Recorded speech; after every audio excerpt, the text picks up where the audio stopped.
turn a gear to play AM radio. Brian thinks AM is ass to mouth. Wow. So you were on the show a couple days ago, and you were going fishing and camping. Yeah, we did all that. We saw the Wisconsin Dells. We drove into Chicago. It's the largest city we've ever seen. So skyscrapers as tall as you can, pinball machines for ages. Are you telling these people what Chicago looks like? What the fuck is happening right here? Wow, amazing. Chicago. You've never seen anything like it. Skyscrapers as tall as you can imagine. AM radio. Pinball machines lining the streets.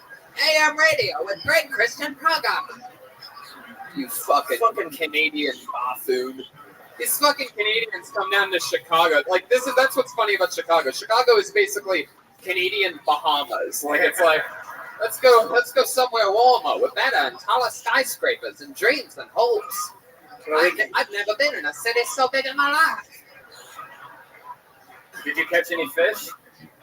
Caught nothing. Devil's Lake is a hole. Nothing in there. Enough about your wife's pussy. I mean, how long did it take you to do all the coke? We haven't done any yet. We're going to Sure. Grateful Dead tomorrow. Grateful Dead at Wrigley, or what's left of them in John Mayer. We'll see you in the parking lot. Fuck yeah. Fuck the socks. I don't know. You're from Winnipeg, huh? What? Over here, Clayton. We have a riot in progress at Dahlia Hall. Over here. So you live in Winnipeg, right? Correct. Remind me of what you do for a living. Radio technician, audio, FM radio. Look at you endorsing the arch rival over here in your second life. FM radio. You're from Winnipeg, and by the looks of your shoes, you clearly walked here all the way from Winnipeg. We got in the sand. I went down to the beach trying to look for some beach class in Oshkosh, Kenosha. Didn't work very well. Couldn't find any shoes. I ended up playing pinball for the 2 hours I was going to do some shoe shopping. So You fucking love pinball, dude. That is incredible. What's the place called? Logan Hardware. All right, there you go. There's 4 nerds scattered around here. Wow. So how much longer is your little vacation to a place like you've never seen before? We're with you to Minneapolis, so we're going back to Madison and then up to Minneapolis and then home. So tomorrow's so the day you're coming off. up. You've been to every Tony? 6 shows. Des Moines was our first. I think that's the longest on the tour so far. There's some other people I've talked to that have done 3, 4, maybe 5. I went to Olive Garden today. You guys didn't show up. Yeah. We did want to go to Olive Garden, but We actually kind of forgot. we didn't end up making it. But I will say that I had one of the best dinners of my life tonight. We all did at a great place called Tavern on Rush. Really amazing. Really just a great place. Was there a lot of people there at the Olive Garden? Because we had said last night that we were going to go to the Olive Garden. I was the only one at noon. Nick and I hung out. We had a selfie. Nick, if you're here, shout outs. Thanks for the mints. There you go. Clayton, That's all he hooked you up with was mints? God, Jesus. he must really like you. He made you even pay for a breadstick at the Olive Garden. So, Clayton, is there anything that we don't know about you that we didn't find out because you were on in Des Moines, Iowa. Do a lot of drugs.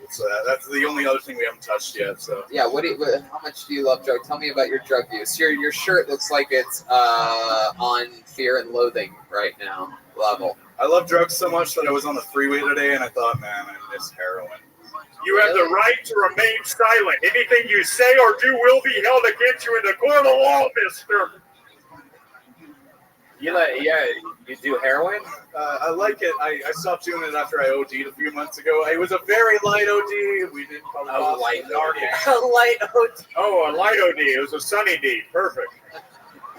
Heroin Light. zero. OD. ODB. How long have you been doing heroin for? Not very long. I did it for about a 3 or 4 month stretch. Needles or snort? That's not. Did you go from painkillers to heroin? I did painkillers way back when they had oxys that you could crush up and snort, but I hadn't really touched opiates since then. And then I just came across some heroin, fentanyl type stuff, and it was great. You know that stuff doesn't end well ever.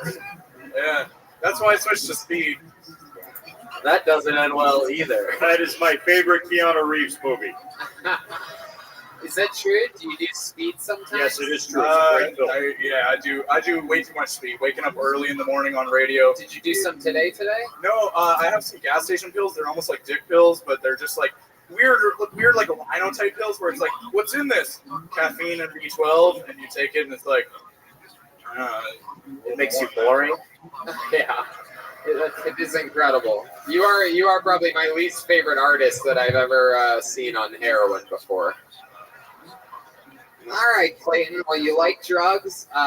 You had one could say what had a better set in Des Moines. You feel? I liked Des Moines. Des Moines was a really cool city. But you're on like gas station pills, so hey, tonight feel better. We're in Thalia! Thalia Hall! There you go. He's really, really connecting with this audience. How about a hand for Clayton Baker, everybody? There he goes. We'll Let's see you keep it in moving Madison. along. He got up the other day. Put the mic stand where you found it, Clayton. Be a goddamn professional. What do you think? You're in fucking Winnipeg? Just leave shit wherever you want. It's goddamn America, boy. Gotta do your fucking side work. This goddamn fucking Canadian tourist Taking gas station speed. Oh, Chicago! I bet they have the best. I bet they got the best gas station pills. Oh boy, there. Skyscrapers as tall as you can imagine. You watch your tone, son. I've never seen quite as many cars on a freeway as I'm seeing today. This name looks good. I love one-word names. I like this name. Put your hands together for your next comedian. Kookie. Kookie. It's all happening here. So far, I'd say this is my favorite episode this week. I'm having fun. Feels good.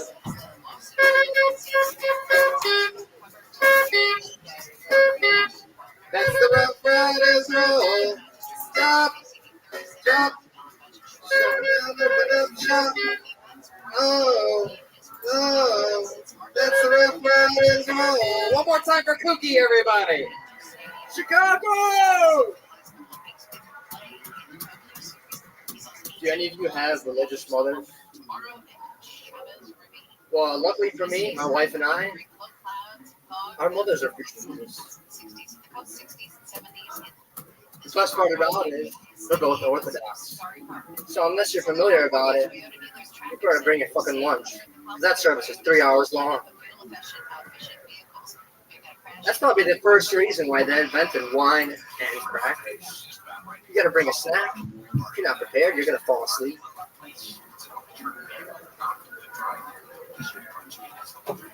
So, my wife and I are not religious at all, but to appease our mothers, we go to church twice a year, Christmas and Easter. Last Easter, I suggested we take some gummies. Per usual, she one-upped me.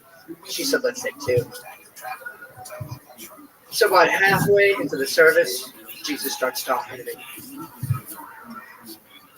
As the priest is doing his sermon, Jesus starts calling bullshit. The fuck is going on over here? Kookie. You're Kookie. You're the fucking guy.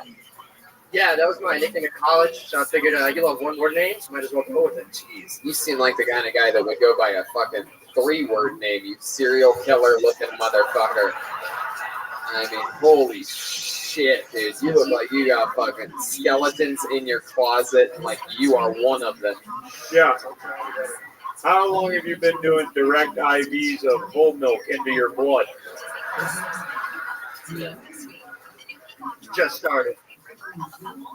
Also, were you looking at your damn phone in a sold-out theater for 1 minute? For 60 seconds? There's a homicide in progress, and it might be a dirty cop. Don't blow my cover, I'm undercover.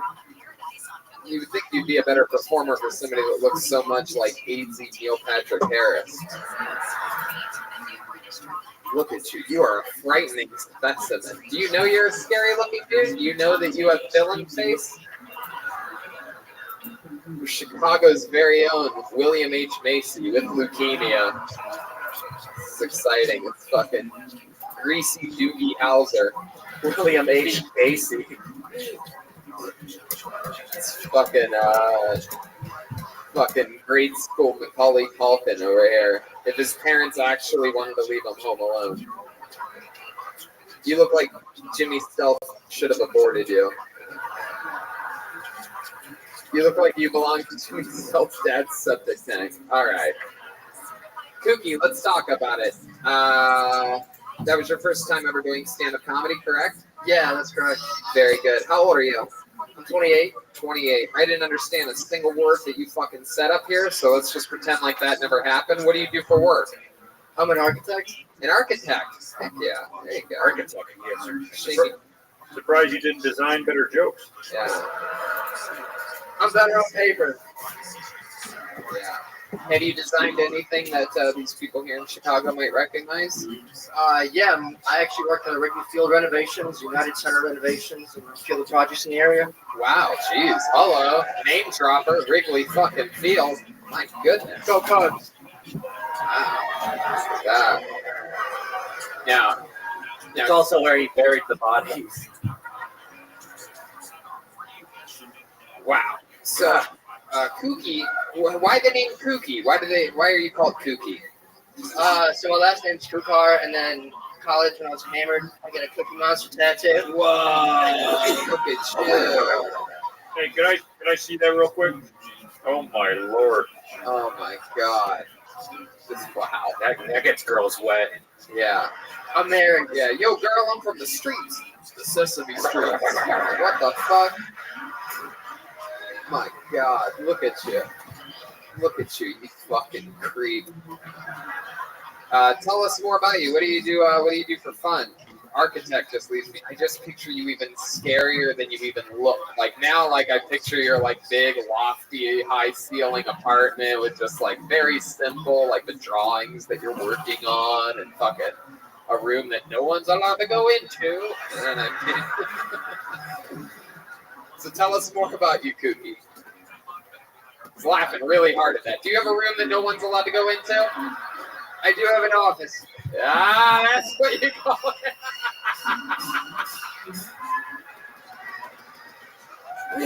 That's what you call it, the office, with a key shaped like the thing with the two teeth that come down at the bottom.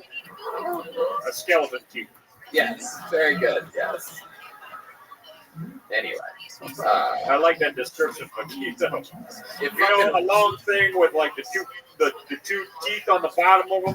by the way, You know, and like they're using them in a lot of horror movies and stuff like that. You jiggle the handles, usually on like one of those long ring kind of things. it worked on the two teeth part. Got a big laugh, and then we started moving on. So, Kooky, tell me more about you. What do you do for fun? Sometimes an old woman wears it with a lantern in the middle of a fog. She gives it to somebody in a wooden box. What's it called? Tooth key? Is that what it's called? Tooth key? Two teeth Two at the teeth. end of the key. Yeah, Two end of the at key. the end of the key. Yeah.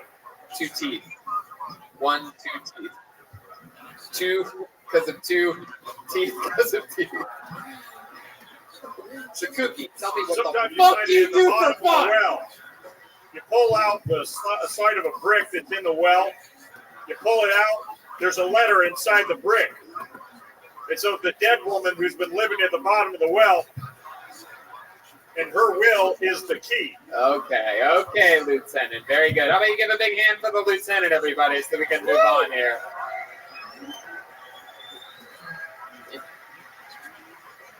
Did you shave your mustache at some point during the show? Yeah, my lead officer said that it didn't comply with dress code, but allowed me to keep my shorts. All right. So, Kooky, what do you do for fun when you're not architecting? Come on, tell us the truth. Just the good stuff, your hobbies and whatnot. Get to it. Start fucking talking. Architecting. I like Nope. Just Here got we my go. motorcycle license, so I'm shopping for a bike. Wow, motorcycle license. Did you see a bike? Yeah, he lost his bicycle. He's talking about a motorcycle. Are you talking about like Vespa or? You seem more like a sidecar kind of guy. What kind of motorcycle did you get? A Yamaha. I haven't got one yet. I'm still in the market. Wow. What are you looking for? Like, what is it going to take to be your type of motorcycle? I'm looking at a Suzuki SV650 and make it sport bike. Is it made of human bones? It is a naked bike. Hell yeah. What else? I mean, I asked you what you do for fun. You're like, one day I'm going to buy a motorcycle. So what do you do for fun now? I snowboard. Yeah. I'm snowboard just talking to you right now. Can you tell me anything interesting about you, about something you've done? Maybe you almost died once, or you saved somebody, you gave them heart surgery with a pen or something like that. Go ahead. Go ahead. There must have been something that's happened in your fucking life. Your mom used to beat you when you were a kid. Am I correct? She has hit you before. I mean, I am Ukrainian, so I used to get beat a lot. Say that again? I am Ukrainian, so I used to get beat a lot as a kid. So the answer is yes. And your mom used to beat you a lot. My dad usually. But your mom has hit you. With a slipper. Do you think you have a slipper? I've taken a couple whacks with a slipper before. It's never fun. They take them off. Get over here. She's a sniper. You're damn right. So are you 100% Ukrainian? Correct. Did they ever just stop feeding you just to keep you strong? Just to keep the Ukrainian in your bloodline all the way? Like, this month you will have no food, little Kookie. No cookies for you, Kookie. Took the You're words going out to of be my like your father and your father's father and your father's father. Ukrainian, we go months without eating sometimes because we're in between more powerful countries that want to dominate us. Ukraine's just a weak country. They're basically the Milwaukee of countries. Yeah. Did you know that?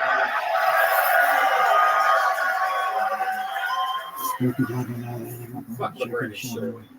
What do your parents do? They're in construction. Yeah. I think they would have built a more interesting kid. Kookie? No, bird.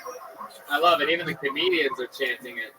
Kookie, it was a pleasure to have you up here. Thanks for signing up. We got through it. Congratulations. This is first time ever on a stage before. Thank you guys. I'm a huge fan. There he goes. Come on, make some noise for Kookie, everybody. Come on. These people are up here living their goddamn dreams. Kookie. Stop. Did you have a nickname when you were in high school? Like, I was Poof. I was Squints for a very long time. Yeah, because I looked just like Squints from The Sandlot when I was growing up, and I'm not at all anymore. Wow. And All the little kids in second grade called me Horsecock Stroganoff. really? Yeah. Because anytime I went to the urinal, they would look down and be like, oh, there's big old Horsecock Stroganoff again. Oh man. Dip into the little kitty water in the urinal. You know what I'm talking about. I actually know this young man. I know him. I know him quite well. I met him after a show one time. I was doing here at lovely Zany's Comedy Club, and while I was having fun ripping with the crowd in between the material a little bit, I noticed this young man sitting in the very front row. Out of nowhere, I noticed him, and he seemed so young, and he was clearly with his dad.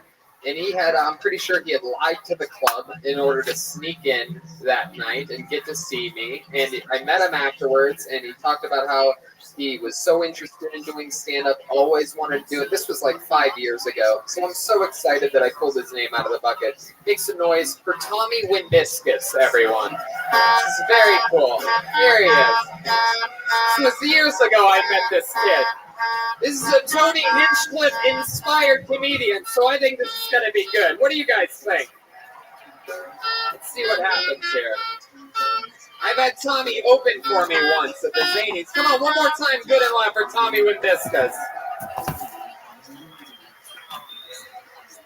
I was driving the other day. I saw a sign for a book fair. You guys remember how lit book fairs would get? Bro, people would be wild and like it was an informal holiday.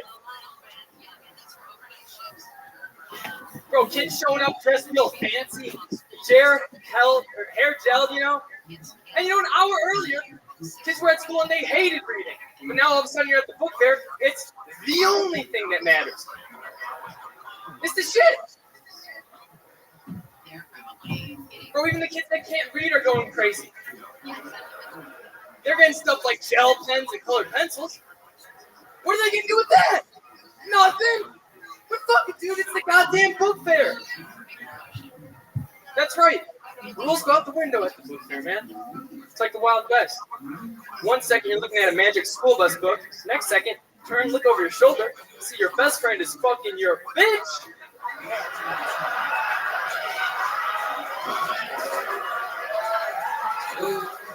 Yeah. There you go. That's the right move. You're good. There he is. Tommy Wimbiscus. You did it, buddy.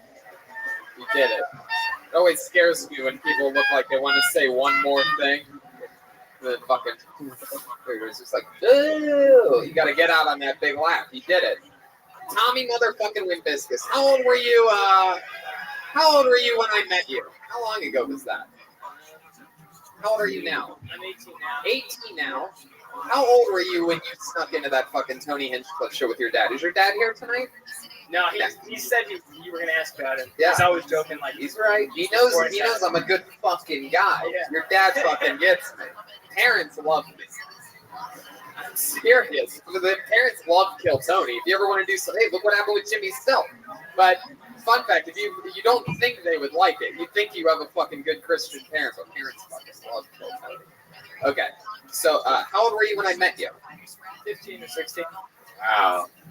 Wow. Junior year of high school. That is frightening. And how long have you been doing stand-up comedy? Approaching 2 years. Oh, it's great. 2 years. Okay, 2 years at 18 years old. That's fucking Eddie Murphy shit right there. Are you aware of that? That's Dave Chappelle shit. That's when those guys started. Highly considered two of the three best stand-up comedians of all time. You've been doing it 2 years, and you already look like a healthy Neil Brennan. Yeah. Which is very hard to pull off. We've always wondered what a healthy Neil Brennan would look like. Have you been getting up a lot? During the school year, it's tough because I live in the suburbs. So with the homework. Yeah, what suburb do you live in? Northbrook. Northbrook. Oh. What's Northbrook known for? A bunch of rich people up there? Yeah. Yeah? Is it? But Yeah. Wow, someone just said fuck Chicago. I mean, just the whole city. I didn't claim that, man. He knows it's not Chicago. He's not trying I to know claim my role. Chicago. Guy doesn't have fucking Cookie Monster tattooed on his chest, all right? He's acting like it's a movie. He's not trying to claim Chicago, dude. All right, just because you're from the fucking South Side, let this kid fucking relax, all right? All right. Just got enough 4 times this week. Oh, no idea what's going on right now. Officer, lieutenant. Oh my God. Hello, live show. Oh, what was that? It's the Family Matters theme song. Oh, there you go. Very good. What were you saying? He's talking about suburbs of Chicago. I love it. Everything's okay. No one thinks you're claiming Chicago by saying I'm sorry that one of the fucking aldermen, fucking Lori Lightfoot over here, trying to fucking mark your territory. What were you saying? I was saying, now that it's summer, I just graduated. I have a lot more time for mics. This is my 4th time this week so far. Oh yeah, That's awesome. very cool. Heck yeah.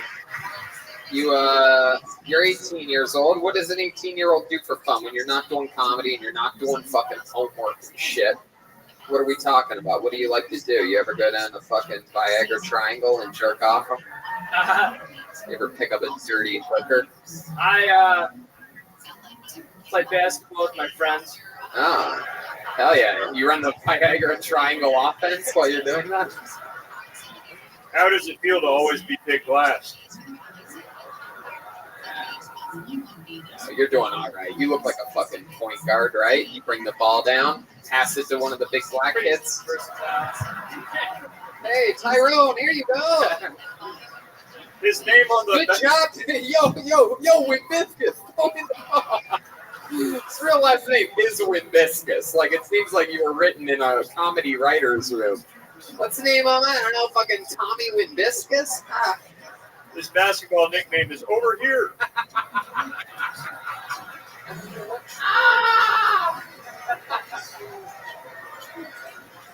Give me the rock.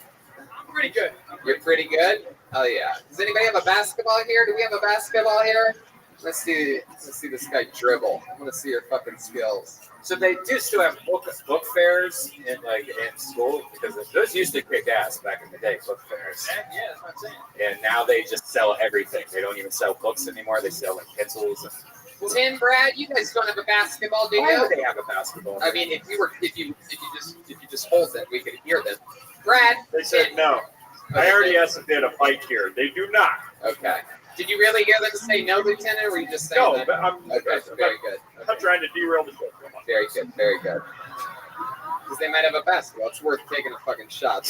I want to see this kid dribble. I Yeah, would not me say. too. I would not say they don't have a basketball. Come on, look at this guy. I know. Fuck yeah. This guy looks like he was built in a laboratory in Streeterville. Tell us something we'd be surprised to know about you. You seem like a pure, clean, good, well-behaved 18-year-old that has everything together. What's like the craziest, what's the wildest thing about you, Tommy Windbiscus? You see how funny his last name is? It gets alive. It seems like it's a joke. What is the farthest you have gone with a woman? Yeah, good question. You asked me at the show that first time. Yeah, I asked you in front of your dad. That's right. And you said 5. What did I say? You said, Yeah, I know I started laughing, but then what did I say? I must have said some brilliant line. Do you remember what it was? I could go back. I'll listen to the recording. I have every set I've ever done saved on a database. We have archives like that at the police station as well. So 5, what does that mean to you? What is the part? You've gone all the way with a girl, right? Yeah. So what is? Why didn't you say that in the mic? Say that in the mic, son. no. Okay, thank you. So what is the farthest that you've There's gone some with a girl? loosey-goosey women out here who just got their little glitz hard. Just be honest, Tommy. I've got it head that's it though. You've gotten head. That's it. Did you finish? And by he got head is a woman caressed the back of his head one time. Did you finish in the girl's mouth? No. No, you pulled out, or did you not finish? You didn't. Pulled out. You pulled out. Where'd you finish that? What? Your math notebook? He finished in Milwaukee. No, it's a towel. In a towel. Towel. That's not romantic or sexy. Yeah. Dude, I'm all Oh yeah. Oh, keep sucking. Oh, keep sucking. Oh, keep sucking. Oh, I'm gonna come. Where's the towel? I imagine him like telling her before she started, like, all right, this is an awkward request, but can I place a towel on top of your head while you're going down there, and I'm just gonna quickly. Yeah. It was an Arab girl that sucked his dick. That's how the towel was so accessible. Chicago likes it rough, huh? Fuck yeah, you do. No oozing. Nope, not a single fucking groan here tonight. I like you guys. Have you gone down on a girl yet? No. No. How would you like to? I've got a sister. She's 350. She's a large woman, has not been with a man in 12 years, and she would wreck you. Her name is Cindy Stroganoff. She smells like fish and batter. She is not allowed within a school district in 3,000 yards. At least you're 18 years old of age, so it will be legal. Is going down on a girl something you're looking forward to doing? Not particularly. No. Why is that? No, hold on. Chicago, hold on. Everybody relax. I gotta ask you, why is it something that you aren't particularly looking forward to? Just tell us the truth. Tommy, over here, Tommy. Tell me why it's something that. What are you afraid of Stroganoff for? Look over here. Why it's something that you're not particularly looking forward to? I need an explanation. Dude, I just doesn't seem that fucking enthralling to me. I'm not like actively interested. I don't know if you know this, Tommy, but Chicago is famous for their pussy eating. Am I right, people? Tony. By the way, Jimmy Silk's dad once ate a pussy in 2.5 I'm weeks. not from Chicago though. Yeah, it's because all of their pussy is deep dish here in Chicago.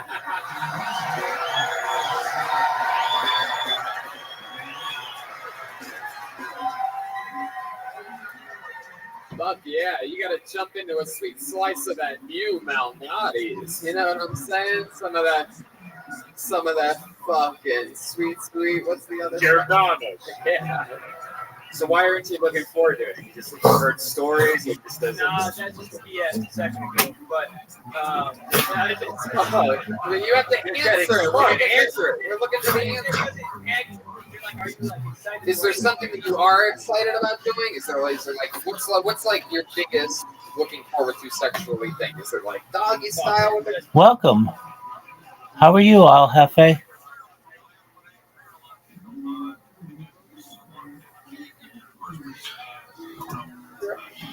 Regular sex, missionary position? yeah, I mean, you gotta go step by step. Step by step. What is this? TGIF? Fucking ABC Friday nights? Step by step. Day by day. All right, I would like to perform a fully clothed Kama Sutra with this man right now. Hey, I like this. What? I will play the woman, you will play the man, and do with me whatever you would like. Yep. Here we go. It's going to be Tommy's first time. That's what this segment's called. And it's starting right here. Yeah. Here we go. Tommy, I want you to treat him like a real woman. This is the one and only Lieutenant Stroganoff. Get in there, Tommy. Yeah, let me show you how this works. No, put that down. Put that down. Put that down. Give me this, you son of a bitch. Give me this. Stroganoff. All right. Okay, yeah, there you go. I'm getting him in position. So let's say this is a girl. All right. I want you so bad right now. Come get this. Okay, he says it seems kind of gay, but let's see what Joel does with it. No, Stroganoff. Joel's going to show you how to do it. Oh, my Lord. Oh, my goodness. Oh my goodness, what is happening? Wow. Wow. Chicago PD and LAPD coming together. Wait a second. What is this? He's got him like a tombstone pile driver, 69 style. This is wait. Joel just started hysterically laughing. What kind of officer are you? Wow, Tommy. You're from Chicago. You're supposed to improv better than There's us. a rape in progress. Hey, I'm not from Chicago. What the fuck is our life? Okay, so I have a question for you. Since you're not really looking forward to, going down there on a lady's parts, could, let's say hypothetically, if there was it right in front of you, what would you do with your mouth down there since you've never... Yeah, just show us what you would do with your mouth. Just look out there and show us what you would do. How would you start? And don't make me get Jimmy Stell Sr. up here to teach you. Because I fucking will. My mouth is so dry. Hey, face the audience. Face the audience, son. Face the audience. Look right out Face there. the audience. Give it a Tommy, little bit more. you gotta keep going, Tommy. He's a fucking pussy, dude. What are you doing? Yeah, get in there, bro. God. Get in there, bro. For the audio listeners, he stuck out his tongue a couple of times and wiggled it. Oh my god. Oh my god. Ever since we started talking about pussy, you started looking like actual Neil Brennan. Before you were so jovial and jolly. My god. Is there a woman out there that'll let this 18-year-old boy eat her pussy right now? Oh, yeah, look at this. What do you think? You want to go to the green room and eat this girl's pussy? Look at that fucking hog sitting there. Holy shit. Oh, there's stuff in the back. There's some goth chicks in the back. Man, she looks like a meat I've ever seen one. Oh, yeah. There's a lot of sluts here in Chicago. I like this. Well, Tommy, I bet your luck changes really soon once these Kill Tony fangirls get a hold of you out there. They're gonna fucking break you like a toothpick. How about one hand for him? 18 years old. You're gonna see this guy probably for a very long time, and you saw him here tonight on Kill Tony. Tommy motherfucking Wimbiscuits. You remember that name.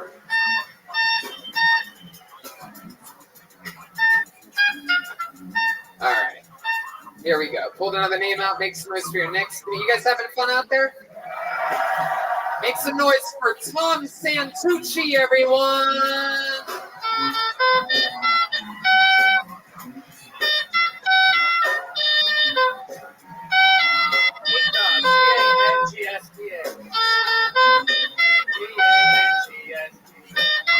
Back from that ledge, my friend.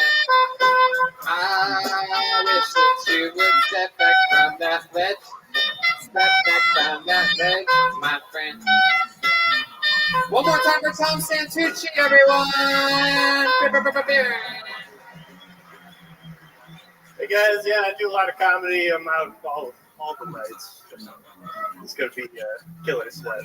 But yeah, Tom Santucci. Shout out to Chris Lake. So this is a quick impression of my dad at a concert. He's enjoying the music, and then he's gonna try and find somebody who he knows. So can I get some music for this, or you guys do stuff?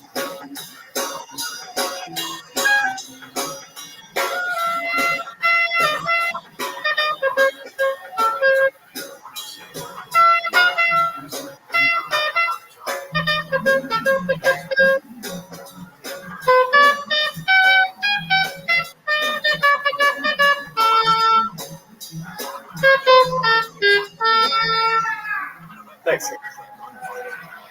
That's it? You saying thanks as in like that's it? Okie dokie. All right. How dare you bring the band into your bomb? Yeah. Tom, I don't know what the fuck happened. What was the first thing that you said? That weird disclaimer at the top of the set? Well, I do a lot of. I'm sarcastically saying I do a lot of comedy, but I really don't. Oh, you were being sarcastic right from the get on the first thing that you ever said to us, so that we didn't know whether you were being sarcastic or not. That was the Heck yeah. I can't believe that you're not the most serial killer looking guy we've had on this stage tonight. You are frightening. That was a dog shit set. This was your first time ever doing what you, I guess, considered stand-up comedy, right? This is my first time. I've always wondered what Will Forte would be like if he wasn't funny at all. Wow, He's incredible, freaky looking dude. Very red. How old are you, Tom?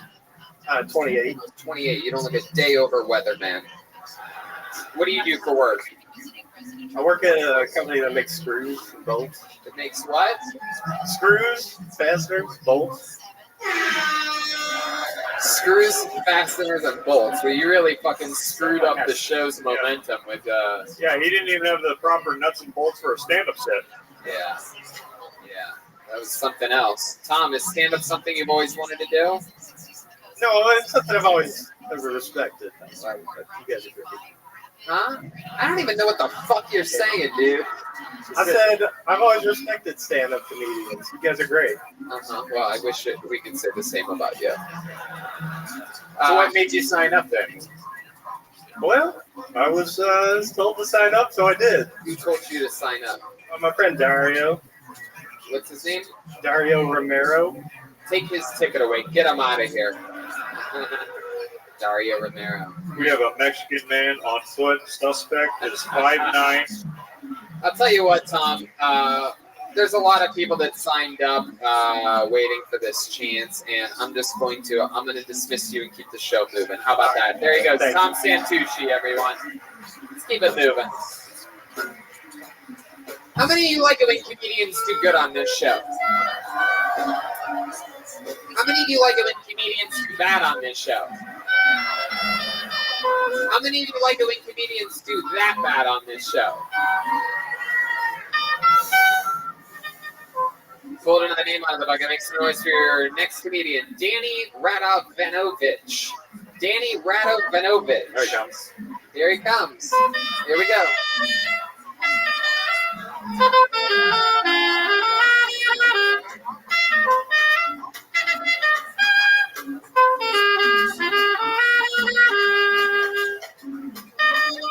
Chicago, how about one more hand for the band? Reagan and Watkins is at the top of the charts. Joel Jimenez is here. Here's Danny Radovich. Hello, everybody. That was like a Price is Right for college dropouts. So, I have this really weird problem where I look like I'm homeless, but I fuck like I still live at my mom's house. Yeah, it's really weird. As a matter of fact, the last person that I had sex with was a 63-year-old lady. I'm not joking. It brought together two of my favorite things in life: beanbag chairs and tits. Sadly, it also brought back my childhood motion sickness. So every time I see a body of water, I can't help but throw up and come at the exact same time. So Mother's Day dinner on the lake was a bad idea. I'm a former Yugoslavian. Thank you. So all that means is that we are the only well-respected white people in the NBA. Thank you. Hell yeah. Danny Radovich. Hello. Am I saying that right? Radovanovic is the white way to say it, and then if you want to be all fancy, you can say Radovanovic. Radovanovic. Yeah. Very good. Yeah. All right. First time doing stand-up? No. Oh. But close. Pretty close. You're not far. For those of you podcast listeners, Tony Hinchcliffe is doing the disappearing elevator act behind his table. Visual gag. 6 years, you got to pull out new tricks every once in a while. You know what I mean? Why not debut them in Chicago? You know what I'm saying? So, how long you been doing it? Only, honestly, a month. Only, Yeah, but I've been going, as soon as I hit the ground running, I was like 11 or 12 in now at this point. Only a month, but I hit like 12 months. Oh, that's cool. What made you start this month? Anything happen in your life? You're like, fuck it, I'm fucking doing it. It's May, but I'm going to start now. It was one of those weird New Year's resolutions that lasted 5 years. Mm-hmm. So I was like, fuck it, I got nothing else going with me in my life. Why not just try the thing I've been thinking about for the last like 3 or 4 years? When you say you have nothing going on in your life, did you like have a breakup or something like that? No, that was about 4 or 5 years ago. Your big breakup? Yeah, a big breakup. How old are you? 28. 28. Yeah. And that big breakup, did she cheat on you? No. No. How did it end? You cheated on her? No. How did it end? The funny thing is, like I said, I'm from my former Yugoslavia. I'm Serbian. Uh-huh. So she was Albanian and Bosnian. Ah. And that doesn't really mix well. Her parents hated me for being Serbian. God. We have a terrorist threat in progress. Yeah. Wow. So, and also amongst other things, I'm sure it was. You guys must have crazy sex, huh? Yeah, it was. You wild. did she ever Gaza Strip for you? She was very pro-Palestine, and I was pro jizz on her face this time. Wow. Yeah. Look at that. Should have said Jizreal. This guy's wordplay is off the charts. Damn. So you said that you fuck like you still live with your mom. Yeah, explain that to us, the audience, Sure. every single person listening to the podcast. What that means. So I get that I look like I'm homeless often, and I thought like it'd be a funny juxtaposition joke to say that I look like I'm homeless, but I felt like I still live at my mom's house. And that was the only basis of that joke, was to be like, you look like you're homeless, but you still live with your mom? Like, What does that mean? You mean good or bad? I don't know. Let me tell you it's one of those something. jokes that you tried at open mics a few times and it worked, and I'm like, why the fuck does this work? And then I don't think the homeless thing works because Sure. you clearly get your hair cut from one of those like hip barbers that you've gone to for years, right? You might- Terry the barber. All my friends and I go to him. We get the one on the sides all the way to the fucking stupid mop top, right? That fucking hacky haircut. That everybody that thinks that they fuck like they live at their mom's house has. I've been getting my same haircut from the guy that has been cutting my hair since I was 6. So what you're telling me is I beyond nailed it. You killed it, Yes, Tony. since you were fucking You killed 6 years old. So that takes care of the homeless thing. Homeless people don't have a fucking one on the sides. You know what I mean? Before this, my hair was super long before this, and I got a haircut, and then I I decided to grow the beard out for this. For Jill Sony. Yeah, just so I try to add more to the homelessness, but I looked way more homeless maybe about a month So ago. you grew that beard out to look homeless for that joke, for this show. Oh, okay, No, good. no. Thank God. I'm sorry. Danny, what do you do for work? I work at an elementary school that runs a daycare inside of it, and I just started a new job that I'm hopefully going to start moving to, which is like setting up events. Like, You work at a daycare? yeah, They with the kids? with little itty bitty, hopeless, helpless children. Yes. Oh my Is that how you met the 65-year-old that you fought? No, I met her randomly at a family friend's house. Yeah. So how did that go down? Like what happened? She fell and she couldn't get up, and you helped her. Yeah, I saw the perfect access point. So give us an example. Tell us the truth without trying to punch it up or Sure. make it funny. Just tell us No, okay, so step by step, as Tommy Windiscus would say. all right. Before I actually talked to her, I kissed 4 dudes before I talked to her. Wow. So Heck, yeah. I you kicked are. in the door. I'm not joking. I kicked in the door of this family friend's house, and they're like known as like an outrageous family, where we can just kind of say do whatever the fuck we want. And I saw like 3 friends that were dudes, and I just kissed in the mouth, like and then they have this gay family friend, and I kissed him in the mouth, and then she's like, well, what about me? And then I kissed her in the mouth, and then she started doing like these like weird penny jokes. Weird what jokes? Penny jokes, like a coin. Uh-huh. So she was like an old person joke that would like not make sense at a party. She was like, these pennies, what are these 2 pennies? Do you see a fruit? There are 2 pennies. She's like, no, I don't see a fruit. Well, this is a pear. Like she would Oh do my shit God. like that. This And then this fucking. I didn't write the fucking joke. She wrote the fucking joke. Yeah, but you fucked her. This 63-year-old lady There was a lot of alcohol involved. hypnotized you with pennies. So then what happened? All right. So I had. So Believe it there's or not, I did not think I was gonna fuck a 63-year-old that night. I think you're leaving out a huge description of this story. Is that she was a gypsy? Because All right. Whoa, RG. Danny, for the love of God, beyond the pennies, what happened in this fucking story? Okay, no, that's literally, I was starting from the beginning, and then I got like really drunk at their house. We made our way to a bar, and she just showed up, and then I got really drunk, and she started like getting really into it and hitting on me, which, you know, is dope, but What'd she look like? terrible. Wow. Did you sleep with her? Like, did you wake up the next morning with her? No, we went to a Motel 6. Oh. And how many bad decisions in one night did you make? I mean, I don't know if any of you have ever had alcohol before, but it's one of those nights. Let's go to the type of motel where we can pay with these stupid pennies I've been hypnotizing you with. Did it feel different? Like, yeah, I mean, like. To be honest with you, it wasn't the worst sex I've ever had in my life. Wow. It Really? wasn't. No, it Really? wasn't. Did her pussy still get wet? Yeah, it just took a little bit more time. Yeah, more time. There you go. A little Jimmy Stelt Sr. reference right there. In foreplay, 7 years ago. Yeah. Wow. But Danny, that's fucking interesting. 63-year-old lady. Yeah. Did anything else stand out to you when you came? Where did you come? In the condom outside of her. In the condom outside of her. You can't get pregnant. You could have fucking crammed 5 times then. I know, Yeah. but What, were you afraid of STDs? What do you think? She has some kind of fucking dinosaur STD or something? you know what? You can never be too sure, so I just decided to go for the 100%. Look at you. You look like you already have everything. When you were done, did she give you a Werther's?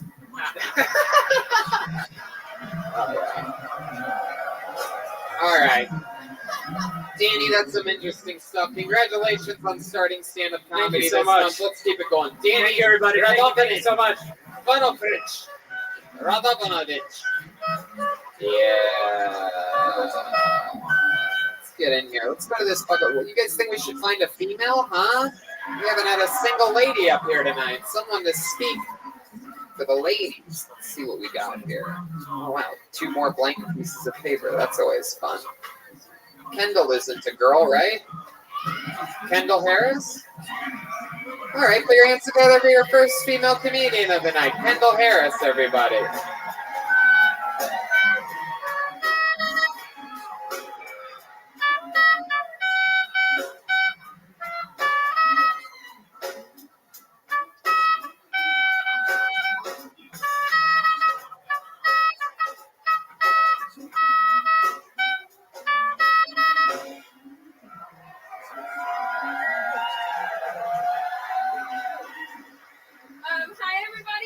my face is gonna get really red. We're gonna move past it. I just turned 21 yesterday. Woo!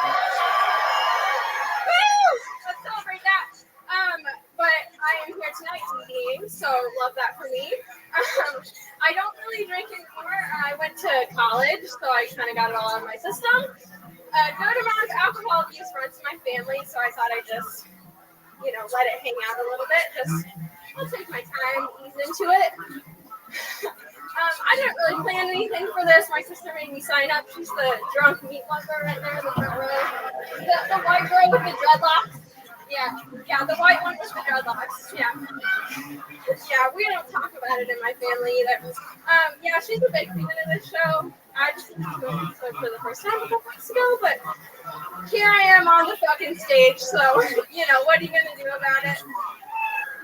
Thank God. Fuck yeah. Kendall Harris. Look at you.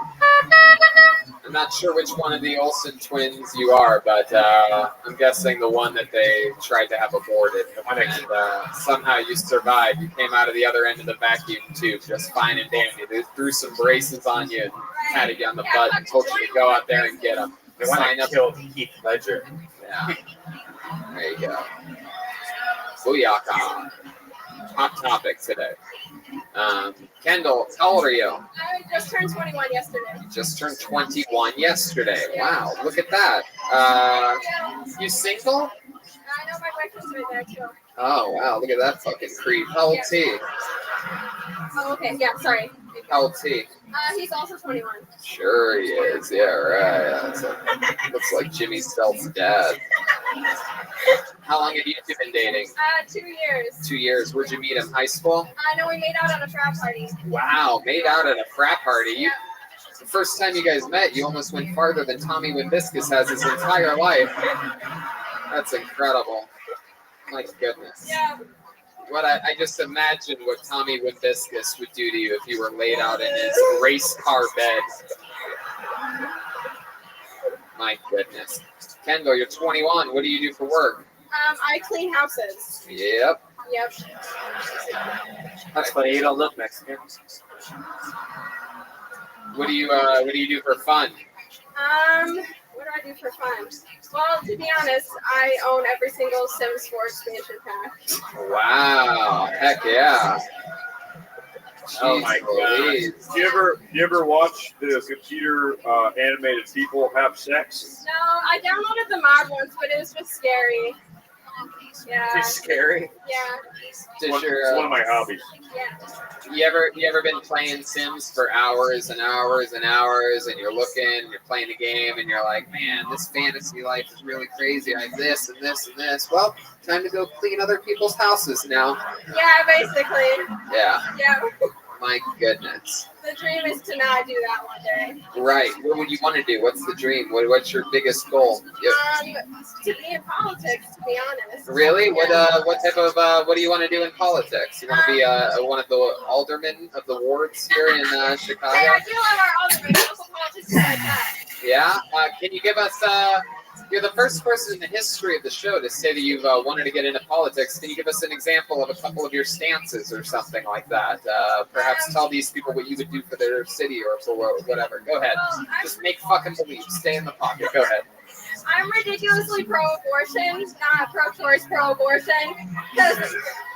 Heck yeah, I wish your parents were too. Me too, to be honest.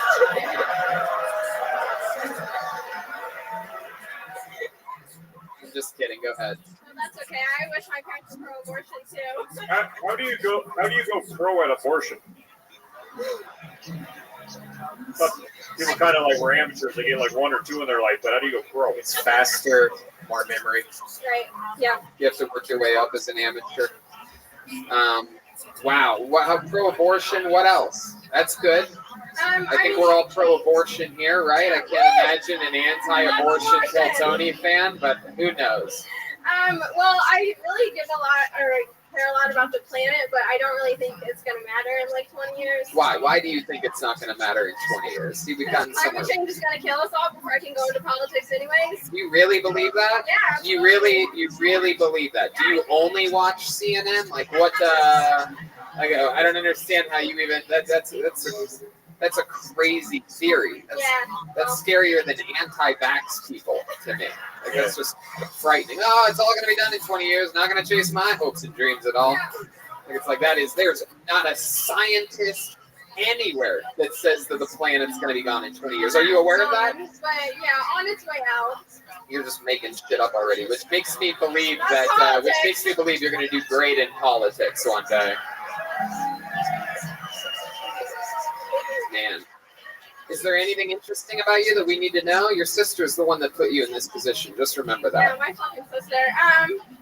Is there something embarrassing about your sister that you'd like to admit to all these people right now as redemption for her making you sign up here? Anything weird about her pussy or anything like that? Like that she has 3 pussy lips or something like that, or 7 or. She has dreadlocks and she's white. Isn't that enough?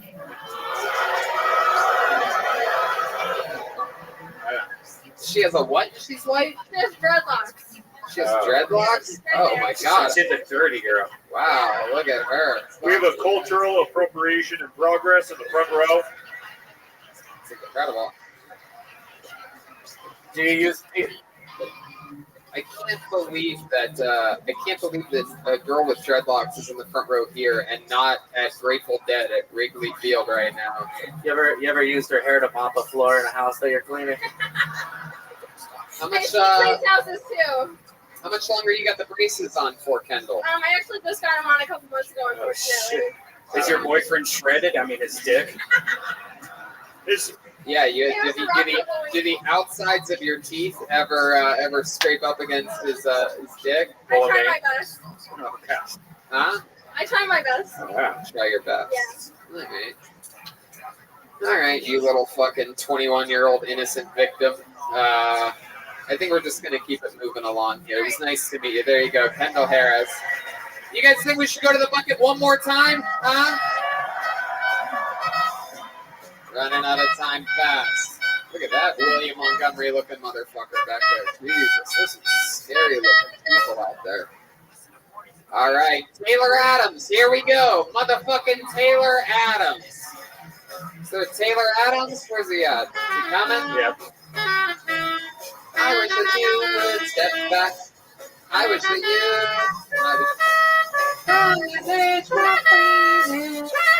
Here he is, Taylor Adams, everybody. Hey, thanks.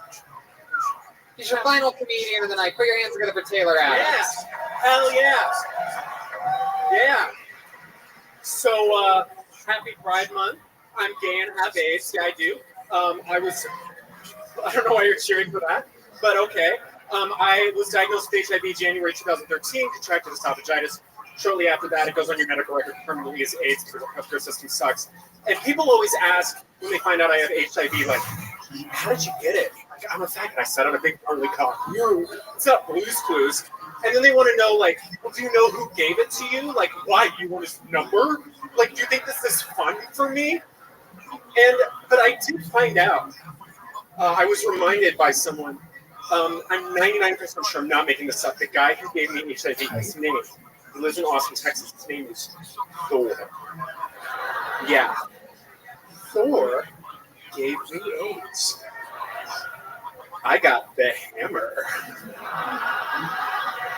Out of all the Avengers who could give you AIDS, Thor's got to be the best one.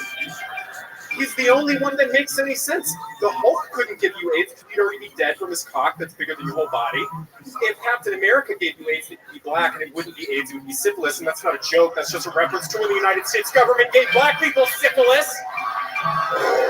Wow. And Taylor, that's it. Thanks. Taylor motherfucking Adams. Hell yeah. Hell yeah. That set was so good. I'm going to donate some of my white blood cells to you. I'm doing okay. There's millions of other people who run. Right. Yes. The white blood cells here in Chicago are good. It's the black blood cells that we're worried about. A lot of the white blood cells are I heard there's like some pretty good new medication now that's really helping the HIV/AIDS community and stuff like that. Yeah, I'm perfectly healthy basically. I'm undetectable is what. How long you been doing stand-up? Thanks. Pockets between the past couple of years. Well, putting your dick in pockets is how you got AIDS in the first place. Yeah. Well, the other. But how long ago was it that you went from Dallas Fires Club to the Comedy Club? Is what I'm asking. A couple of years ago, I started doing stand-up. Those jokes started working out. So awesome! I fucking love it, man. And how long have you had HIV for? Since 2013. 2013. January. That's incredible. Was it just a normal checkup or something like that? I mean, I knew I was like at risk, so yeah. I was like, I wanted. You had really done some risky shit. Yeah. What, like, can you give us an example of like what risky shit to you is? Like Austin, Texas. Like, I mean, what happened and what was up with Thor? No, I know that, but like, yes, I know that part. That's okay. You might want to be careful. I don't know if you saw what those two police officers behind you did to each other earlier, but I like your getup, Big Lots Officer Dangle. How's it going? Stroganoff. Lieutenant Stroganoff. Hell yeah. Yeah, horsecock Stroganoff. That's right. Look out. Oh my God. Taylor has a twinkle in his eye right now. I'm very interested in this because people have thought that I've had AIDS for years, so I have more questions for you. Yeah, this guy's like your spirit animal, don't he? Yeah, he really is. This is it. He's got all everything he's asked about the AIDS, and he's like, and what exactly was the first symptom? Right. Exactly. On WebMD, frantically like. But were you doing riskier stuff than usual, or was it just? I mean, my question is. Yeah. So I mean, this is that kind of a show. So I've been clean from drugs and alcohol for like 75 days now. Most of the year, I've had a couple drinks. Thanks a lot. But I was doing. I was doing speed. Somebody said it earlier. So, yeah. Yeah. That's my favorite candidate. The fucking diet. So don't do that. Yeah. Never ends well. Yeah. You were doing speed, poppers. Yeah, I've done. Riskiest thing you've ever done sexually? Like craziest, did you ever do like a big gay orgy or something like that? There's been like more than a couple people in the. Yeah. Wow. Yeah. Do you have any tips for like anal and how to make it easier? What the fuck? Maybe not hurt as bad. Do you have any tips? I think he has one tip. Yeah, I'll probably show you. Big tip. Get all the broken glass out of there before you fuck it. All right. I would just say, breathe. Wow. Yeah. Time. That's good advice. My goodness. So what do you do for work? You born and raised here in Chicago? I'm from Central Illinois, but whenever I go out of state, people are like, yeah. What are we talking Charleston. What are we talking about? Skokie? The fuck are we talking about here? I'm from Charleston, Illinois. So the original home. What the fuck are you excited about? You're from Naperville. Shut the fuck up. Yeah, that's not. All right. That's not. What do you do for work? I work at a restaurant. Yeah, what do you do at a restaurant other than not cough and sneeze in your food? Did you come out of a time machine from like 19? No, I fucking knew he was gonna do that. I knew he was gonna fucking do that. You can't make those jokes to our other guy. We have a buddy with HIV back in LA. He's the house pianist at the Comedy Store for 26 years, Jeff Scott. And one thing we've learned is people with HIV or AIDS get extra fucking. If you say, "Oh, you don't know, they can't get it that way," everybody freaks out. And what are you in a time machine? I'm just like, "Oh, the spit's coming at me." No, I'm kidding. I'm kidding. I know you, but you still don't sneeze and cough on the food anyway, right? So there you go. Is it a fancy restaurant? Yeah, it's pretty. I mean, somebody asked me that, and I was like, yeah, it's pretty nice. Mm-hmm. It's not like McCormick and Schmidt's, but it's. Right. Is it? Does it have a hepatitis A, B food rating, or what are we talking about? C. It's actually it's in a hospital, so. We get a lot of sick people. That's what I associate with quality restaurants attached to hospitals. Yeah. Wow. A lot of babies and old people coming in. A lot of food allergies. So. What do you like to do for fun? I've been like glued to the E3 coverage, like the video game convention coverage. I don't have enough money or time to even play video games, but I'm still like reading about them just as much. I just think that industry is really fascinating. Right. Our friend Malcolm was on the panel today. Malcolm Hatchett. Oh, cool. He said the voice in the new video game from the guys that do Rick and Morty. Yep. The great Malcolm Hatchett, former regular on this show. Wow. What else other than E3? What else do you do for fun? Any other fun hobbies? I'm in a theater company, like a brand new theater company in Oh, Chicago. that's cool. Yeah. Can you give us like a big theatrical like line? Can you act something? What's the current play? What's the current work that you're working on now? We're called Connected Theater Company, and we're doing a When you production. say connected, you mean penis to butt?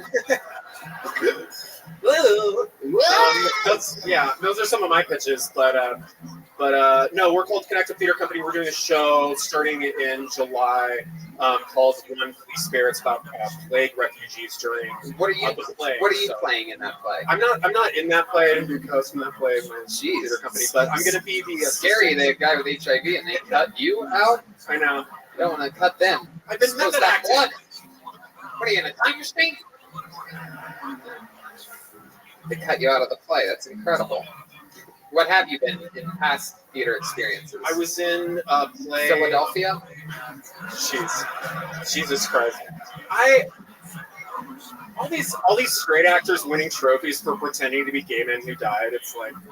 No, that's another weird thing that gay guys do is they get mad when straight guys play gay guys. You know what I mean? Like they could have hired a gay actor for that. What are they in a time machine? That's not. Yeah. That wouldn't be acting. Yeah, exactly. It's a crazy thing that's happening where straight white males aren't allowed to work on anything anymore, according to everybody, clearly. Couldn't we get a disabled black man with one leg for this? There's a race riot here. It's all race riot. Crazy time we live in. All right. Anything else we need to know about you, Taylor? I don't know.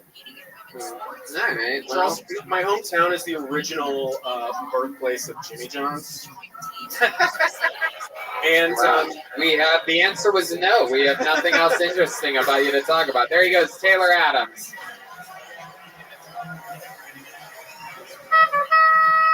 Okay. Now, I made myself a promise before coming here tonight that we weren't just going to fizzle out at the end.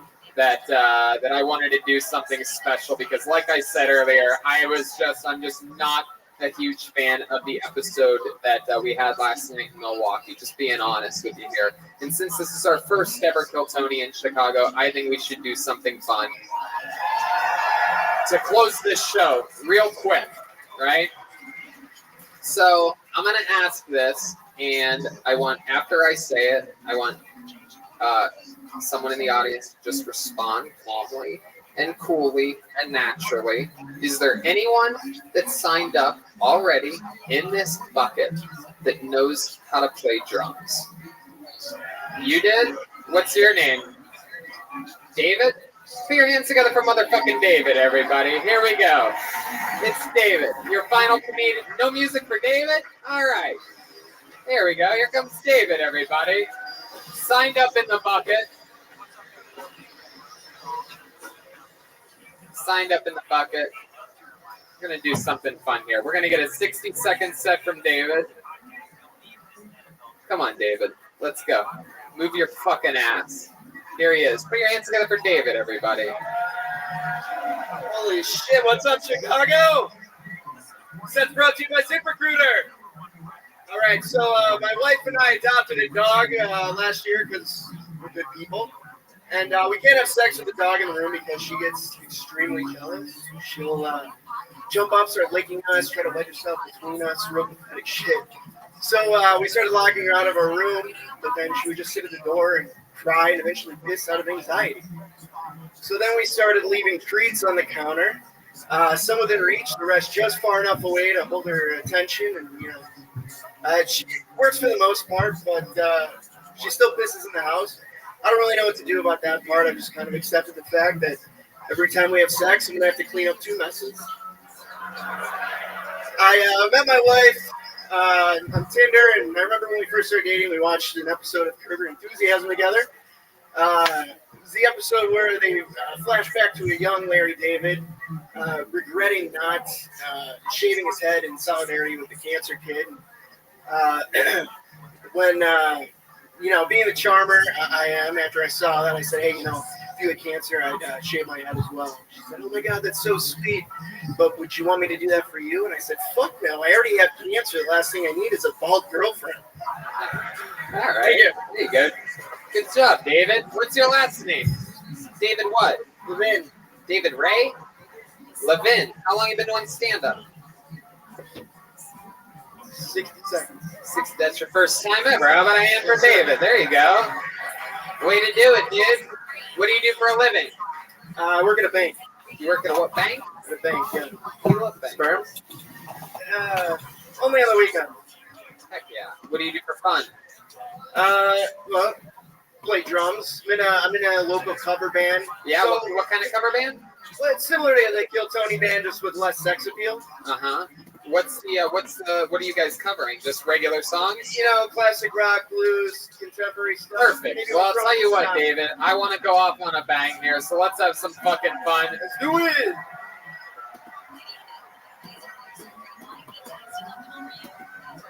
What do you guys think we fly from Chicago? What do you guys say we do a little? What do you think about a Mexican drum off? Huh?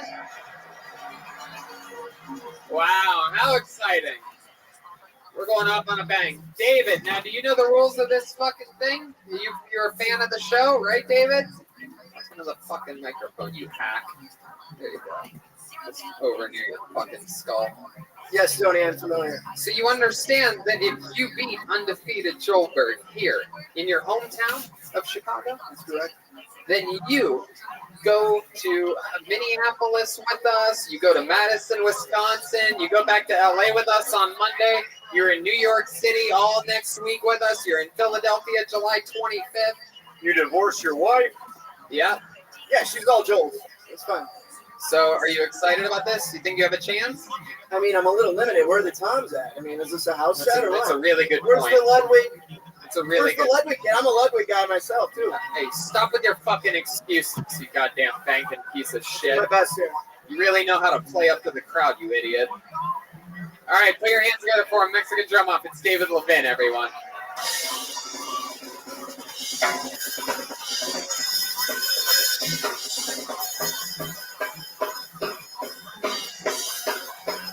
Nice.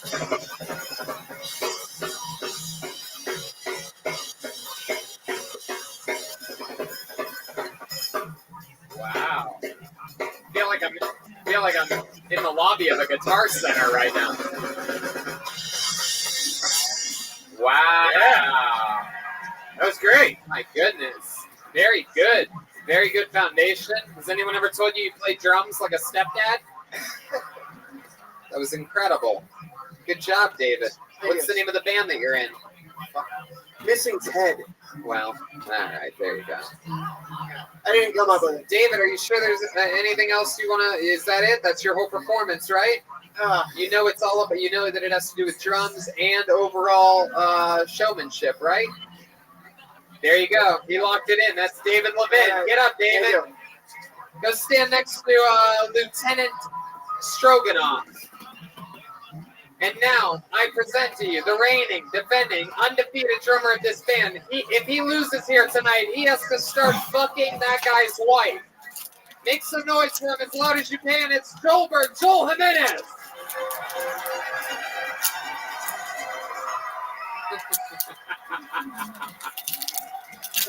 Oh my God.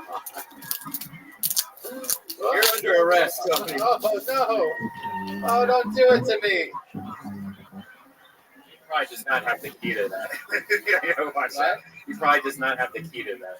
Oh, yeah. I'm really not that paranoid about these plastic handcuffs, Brian.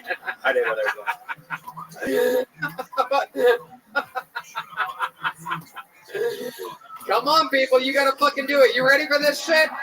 This is a Mexican drum off, and this is Joelberg Joel Jimenez.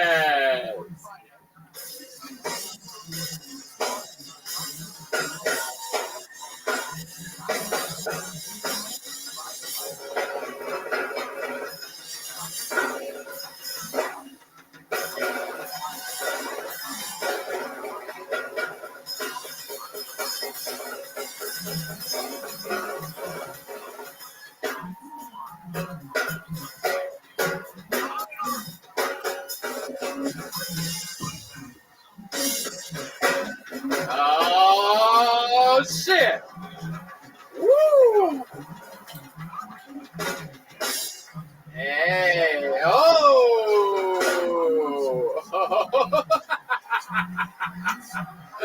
Whoa! Come on, Chicago! That is how you do it. My goodness gracious. How many of you have David Levin winning that one? How many of you have Joel Jimenez winning that, huh? And that is how you do it. That is an episode of Kill Tony Live.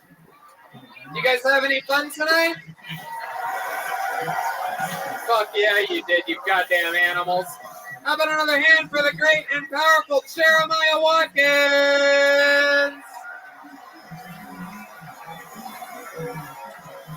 Hell yeah. There he is. There goes David Levin. David, you can go. One more time for David Levin. There he goes. Come on, how loud can this place get for the great and powerful Joel Jimenez, huh? You guys all seem happy. After the show, we're going to be wherever the merch area is here. Everybody has to make a straight line. We're going to sign posters, take pics with you, shake hands. You could tell us how much you love us and whatnot. It'll give you a chance to tell us that you've been listening for a long time and whatnot.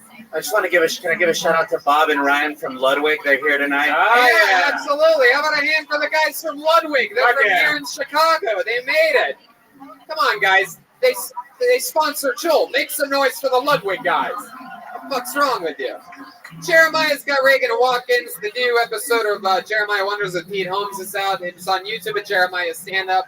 He's on, or Jeremiah Watkins. He's on social media at Jeremiah Stand Up. He's got dates coming up. He's going to tell you about them really quickly. Yeah, June 28th, Reagan and Watkins headlining in San Diego, and June 18th, we're Stand Up Live in Phoenix. Come see us. There you go. Joelberg's on social media, mostly sorry. I had so much fucking fun here tonight. We absolutely love you guys. We're definitely going to come back soon. It's not going to be another 6 years. You guys were fucking awesome. Thank you to everybody at Thalia Hall here. Tim, Brad, Haley on lights. Fucking awesome. Red Band? Thanks a lot, Chicago. See you later. Thank you guys. We love you.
Hey, this is Rabbi coming to you live from the Majestic Theater in Madison, Wisconsin, for a brand new episode of Kill Tony. Give it up for Tony Hinchcliffe.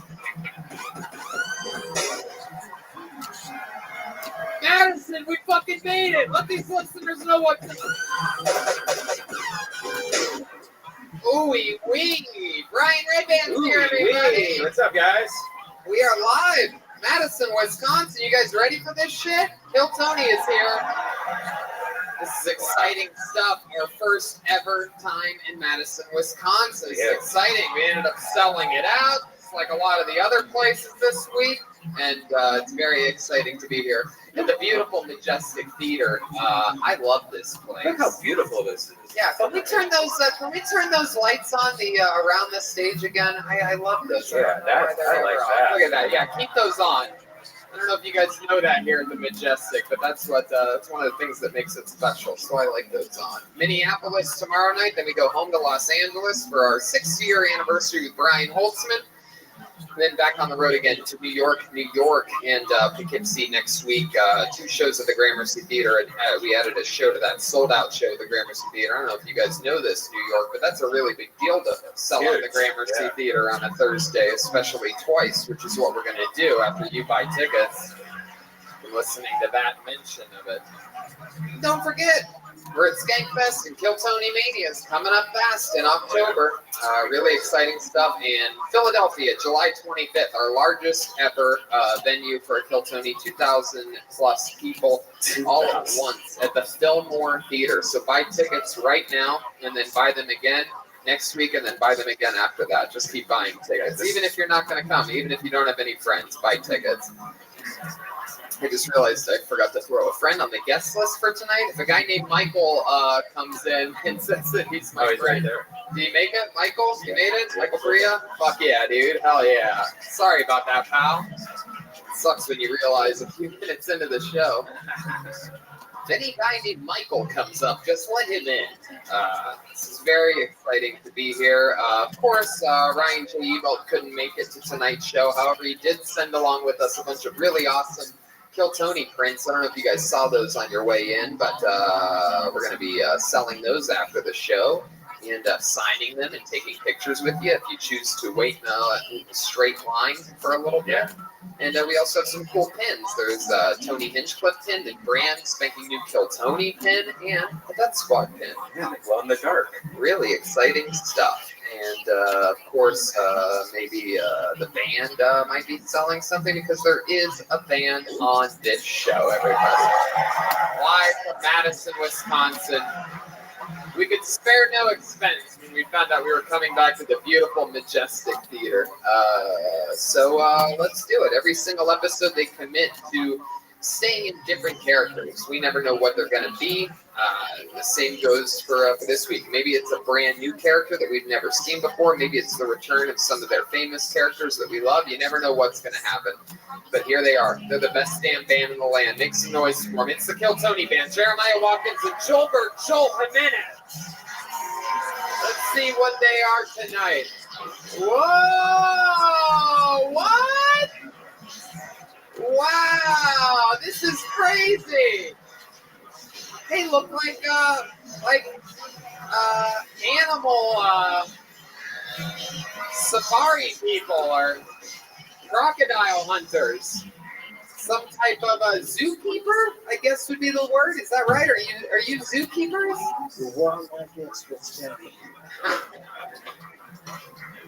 What was that again? Wildlife experts. Wildlife experts. This is the first time we've ever had wildlife experts before.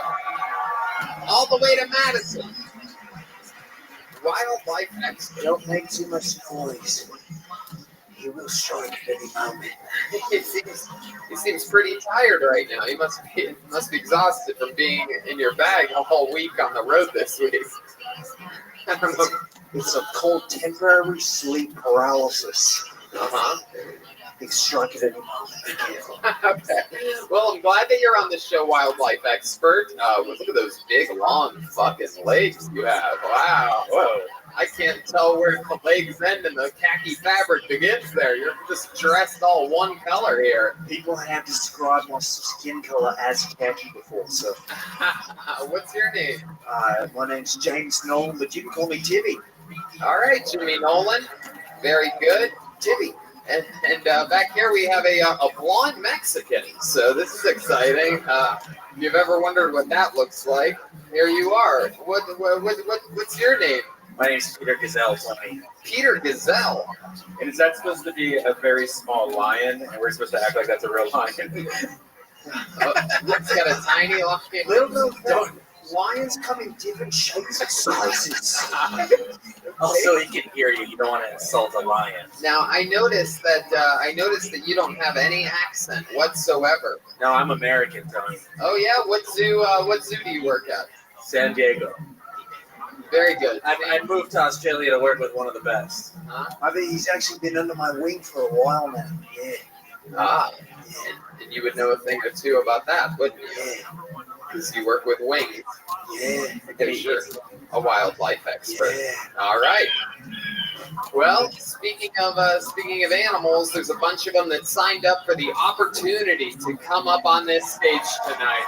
How exciting is that? A great turnout on the sign-up sheet. Madison's ready to express itself. And you guys know how it works. You have a chance to do stand-up comedy on this stage and then get interviewed, and we find out a little bit more about you. Maybe stuff that you could talk about, maybe stuff that you should talk about, and we get through it all together. If I pull your name out of the bucket, that means you get 60 uninterrupted seconds on this stage. You know your time is up when you hear the sound of a kitten. Oh, isn't that adorable? That means wrap it up then, or else you're going to bring out the angry Madison Wolf's Bear. There's a bear on the loose. Yes, it is. Half wolf, half bear, and clearly part dolphin for some reason whatsoever. By the way, to get on stage, you're going to go right over there. You'll see a lady sitting by the wall, and there's a little doorway over there. So that's how you get on They're going to have a flashlight, so you just go that way, and they're going to guide you up. Take your time, don't fall down. You guys ready to start this fucking show or what? We are live from Madison, Wisconsin. One of the last stops on the 2019 Kill Tony Summer Tour. How exciting. All right, I pulled a name out. Put your hands together for your first comedian of the night. And remember, there's no heckling during their 60 seconds. If you signed up, if you have the balls to sign up, then you fucking keep your mouth shut because you don't want somebody doing it to you. And if you didn't sign up, then shut the fuck up, you ballless fucking pussy. All right, I pulled a name out. Your first comedian going up tonight goes by the name of Cody Dean. Here we go, Cody Dean. Wow, there he is. He's coming right from the second row. The mighty jungle, the lions lead tonight. In the jungle, the mighty jungle, the lions lead tonight. One more time for Cody Dean, everybody. I knew I was gonna get fucking picked. Okay. I knew I was gonna be super nervous and scared doing this the whole time. All week I've been practicing the whole bit. I've been getting it down. And I even got here early. I got here about 20, 30 minutes early before the show started. I was outside, maybe 5th or 6th in line. And as I walked up, the first thing I saw was a homeless dude. And he was handing the billboard, everywhere, the billboard, a little piece of paper, and he was asking me for money. He asked $2 to save 1,600 homeless people in the Madison area. And I, including myself, everybody was rejecting him. And they didn't say anything to him as we walked by. And like I said, I was confident walking into this, but I sat there for 28 minutes before the show started, seeing this guy get rejected over and over and over again. And with every time I got rejected, I slowly felt worse and worse and worse. So as you can see, I'm bombing right now, and it's not going well. I guess what I really wanted to say was my dad, my grandpa, my whole family line. I've been in a line of people that. Okay, so I've been in a family line that has had man boobs, and I've been constantly spending my life trying to get away from that. I've been working hard every day, lifting weights and doing all the things to stay away from man boobs. But every day, my God, Cody. Wow. That's something else. You had to squeeze that story in from earlier, huh? Where you met the guy up front. My God. What was that about? Like, there was. Good question. What was that about?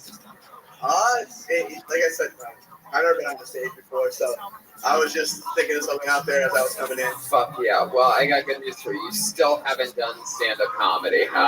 You signed up to do it tonight. You had the chance to do it, and you chose not to. You came out like an even more tired version of Pete Davidson. You're dressed like you are breast cancer. If you actually are the human form of breast cancer. Except you've never seen a pair of real tits before in your life. Except for maybe yours in the mirror, according to what you were trying to get out of your last joke. So Cody, take a couple steps back here so the audience can see your. No, grab the microphone too. Bring that with you. Yeah, there you go. Take a couple steps back. Yeah. Now, this is a very primitive creature we have right here. As you noticed during his set, he made a last-ditch effort to say that he was falling on stage right before he died a brutal death. Heck yeah, there was definitely some struggling going on. It was the first time ever on a stage. You've never done anything before. No music, no nothing. I've done my time a few times, and I've been thinking of jokes in my head. Uh-huh. I've been to stand up. The predator examines his prey. Yeah. So how old are you? I'm 23. 23 years old. That's adorable. Look at you, you little baby. This animal does not stand a chance. Born and raised here in Madison? Middleton, which is about 20 minutes away. Middleton. Heck yeah. What's Middleton known for? Being nice. It's one of the nicest cities in America. Really? Yeah. Oh. Got voted that a couple years back. Sounds like a fucking fag town to me. I say fag town? Heck yeah. Now, what's very odd about this male is he actually has female reproductive organs.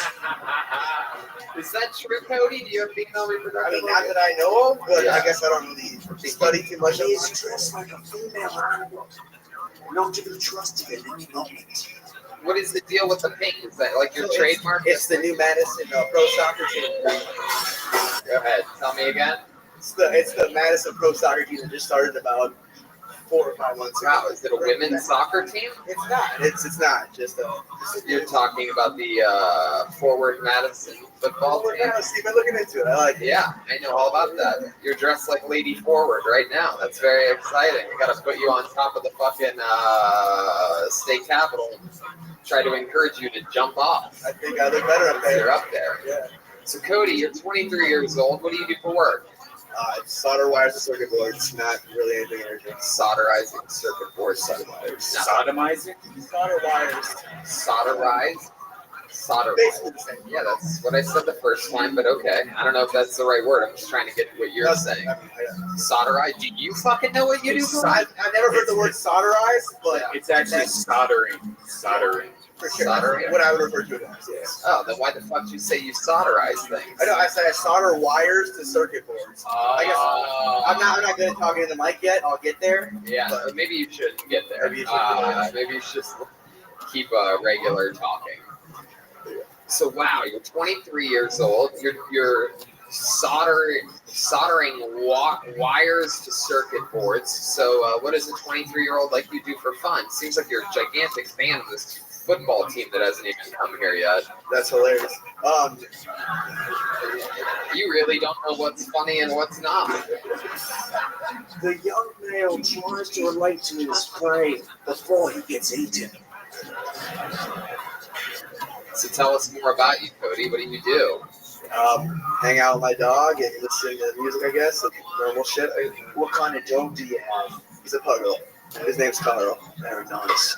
Beautiful animal. He's a good guy. He's a good guy. So you hang out with your dog. What do you do with your dog? Yeah, I guess go on walks, play a little tug of war eventually. Oh, a little tug of war. Tug of war, yeah. Wow, look at you fucking athlete, you. With a what kind of dog was it? A puggle. He's about 40 pounds, so he gets pretty into it. Really? Yeah, it's I mean, Isn't that a pug and a poodle mix? it's a pug with a beagle. So it's a little stronger. A little stronger. Interesting. Wow. So you hang out with your dog. You have a girlfriend? I do. You do. She even let you wear her clothes out tonight. That's like, How long have you been with her for? about 6 months now. 6 months. What do you guys like to do for fun? Go on walks, play a little tug of war? Something like that, yeah. Yeah. Where'd you meet her at? At a party for a friend. She actually lives in Michigan, so Oh, so only see her about once a month. Yeah, you only see her once a month. My goodness. And that's been going on for 6 months. Around So there, you've yeah. seen her about 6 times. About 6 times, yeah. Have you So guys, yeah, we're almost serious. have you guys like hooked up? Have you gone all the way yet? Not all the way, third base and everything. Third base? Wait, you went down on her and she went down on you? Of course. Of course, yeah, sure. Like you fucking The pussy king of Middleton over here. Yeah, of course. You gotta be nice, of course. Of course, you know, I just fucking eat that pussy. You know what I mean? Tell me. Come on, tell me. What? Oh, yeah. My goodness. So, like, you guys, when you guys hang out, where do you hang out at? When you guys meet up for your one day a month? In your car or something? Like, what do? You guys meet at a halfway point? Some fucking Portillo's on the outskirts of You pick her up at an airport, or like, I guess pick her up at an airport. She flies in. Yeah, flies in. Oh, so she's got the money out of the two of you, huh? No, we split it. Oh, you split it? 19, yeah, you gotta be nice. What do you mean be nice? You half and half. You gotta be one of those. I don't know what the fuck you're talking about. What does she do for work? She goes to school mostly, and she works at a little cafe. A little cafe. Heck yeah. So where do you guys, when you guys meet up after you pick her up from the airport, you bring her back to your place? Usually bring her back up. You live by yourself? I do with my dog. Just you and your dog? Just me and my dog. You have a little one-bedroom apartment in Middleton? It's a studio in Madison, actually, about the block from me. Oh, that's cool. How long have you lived in Madison? About 5 years now. 5 years. Yeah, for sure. So you left the family in Middleton. Yep. Are they supportive of you trying stand-up comedy? Do they know about you doing this? No, not at all. You close with your parents? I'm very close with them. Yes. Yeah, how close? You still sleep in bed with I them smoked weed with sometimes? both my parents since I was about like 9 or 10. Really? You started smoking weed with your parents at about the age of 9? Well, I didn't start smoking weed with them, but eventually we talked about it, and they slowly came around. Yeah. Wow. Interesting. That's very fun. Is there something that we need to know about you, Cody? A fun fact about you that we would be surprised to know? You once saved somebody's life or anything like that? No, No. nothing like that. No. Just walk around. Just in Madison, in a nice city. Yep. Just a nice guy in a nice city. Nice guy in a nice city. He's a murderer. There you go. Yeah. Look at you. Look at that. Shouldn't have been here. Look at that shit-eating grin you have on your face. You're way too happy for what happened here tonight, Cody. But you got the show started for us. It was your first time ever doing anything, and we appreciate that. Cody Dean, everybody. Let's keep it going.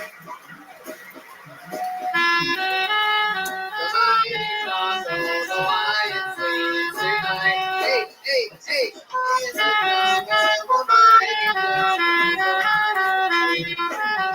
Imagine being that nice every day. No. I would shoot myself. Yeah. One more time for Cody, everybody. Got the show started for us. Let's keep it moving along. Put your hands together for your next comedian. He goes by the name of Jim Sharkey, everybody. Jim Sharkey.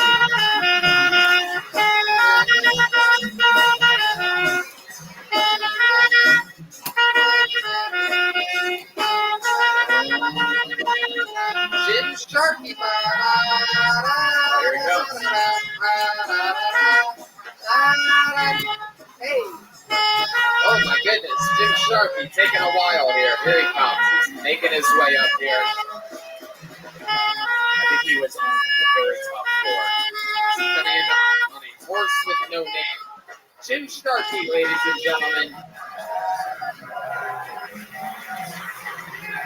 So as a retired chef, I want you guys to know that in a pinch, you can safely use olive oil for lubricant.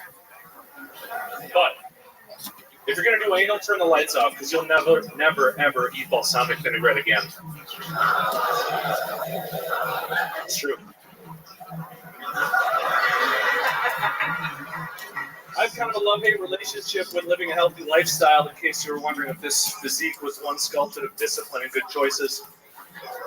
You're incorrect. I don't know why all my punchlines are for him. There's 600 fucking people here. My wife was a personal trainer before we met, so she works out a lot. When I say before we met, I think that's unrelated. They say living heart healthy is the way to be, because you're going to live longer if you do a bunch of cardio and keep your heart strong.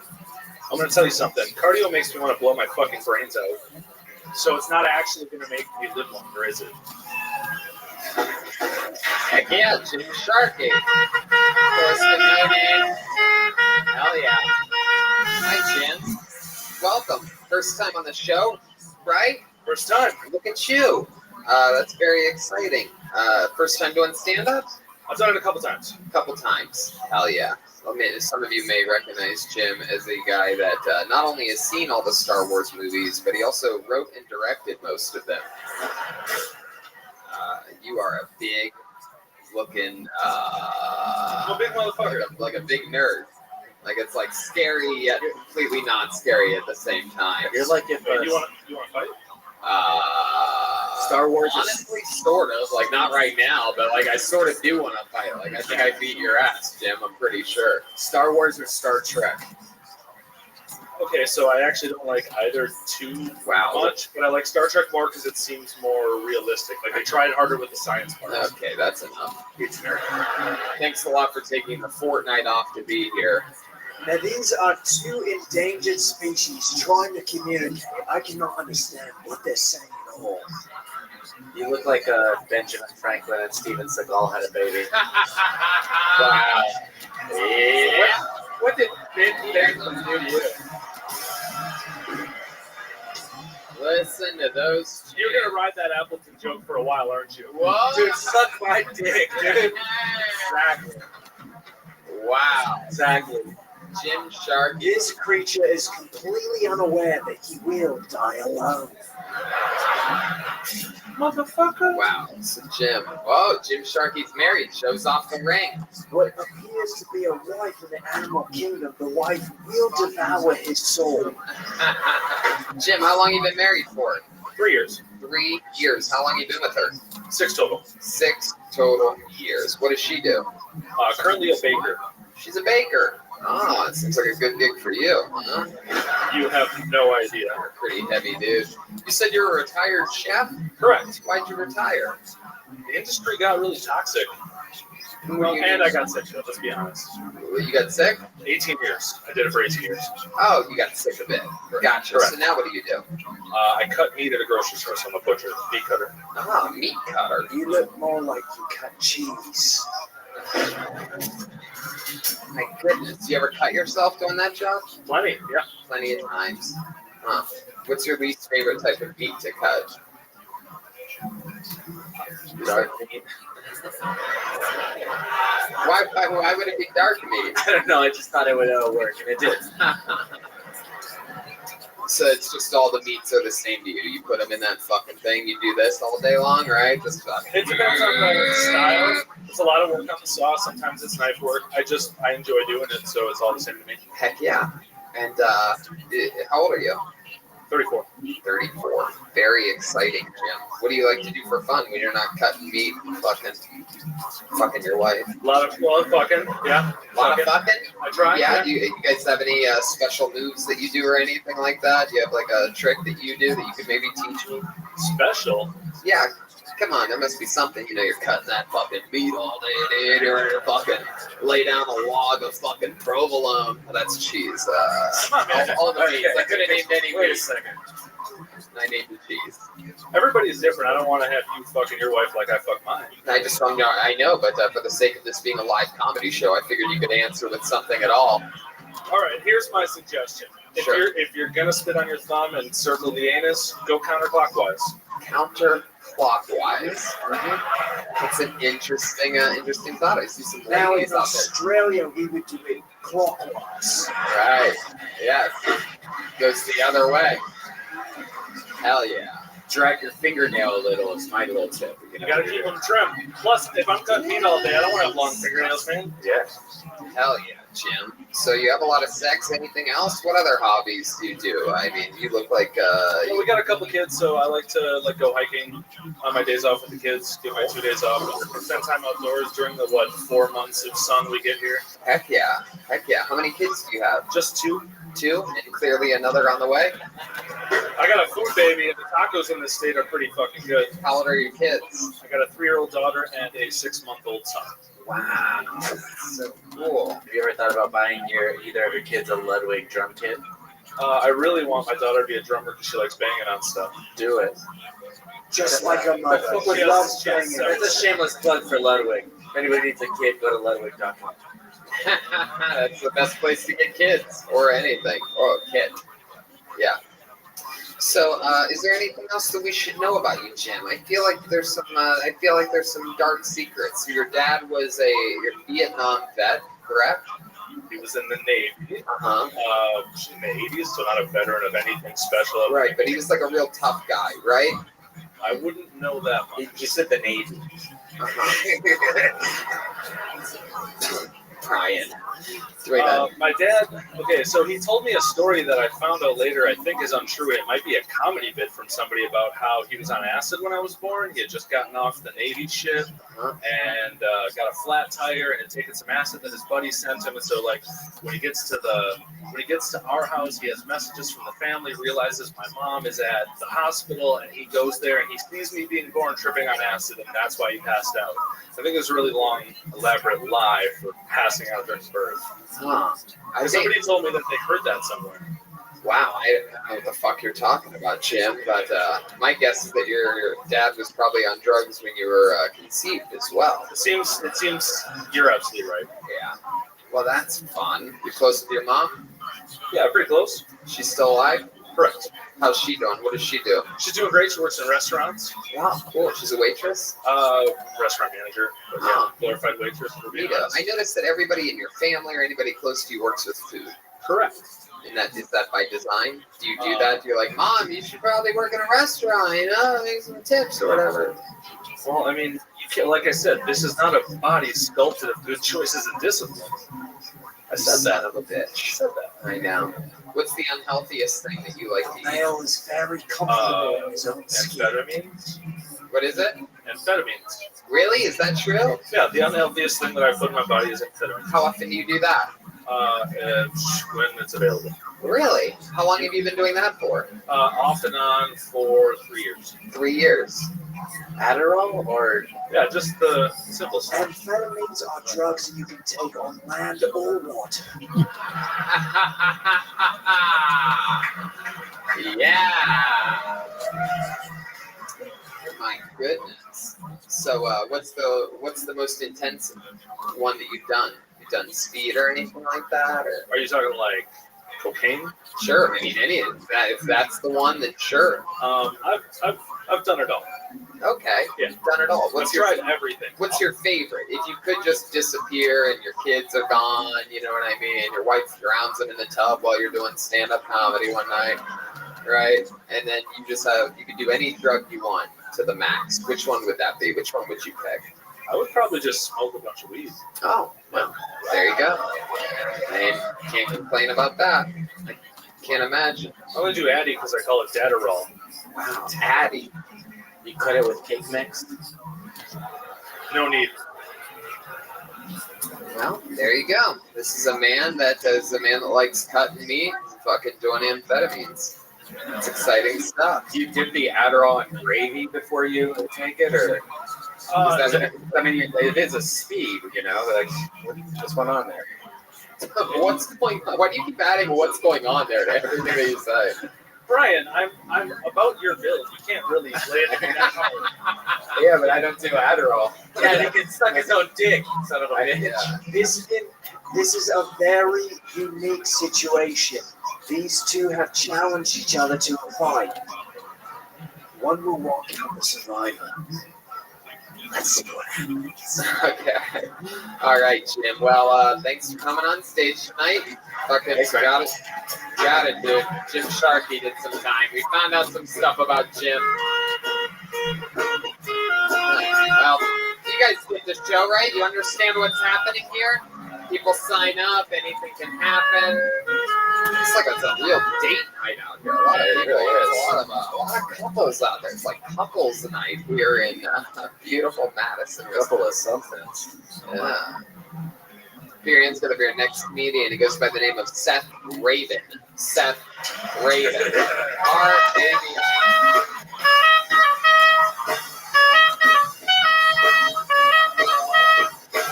Here he is, Seth Raven, ladies and gentlemen. Holy shit. I think the most important lesson in life is to cherish the time that we have left.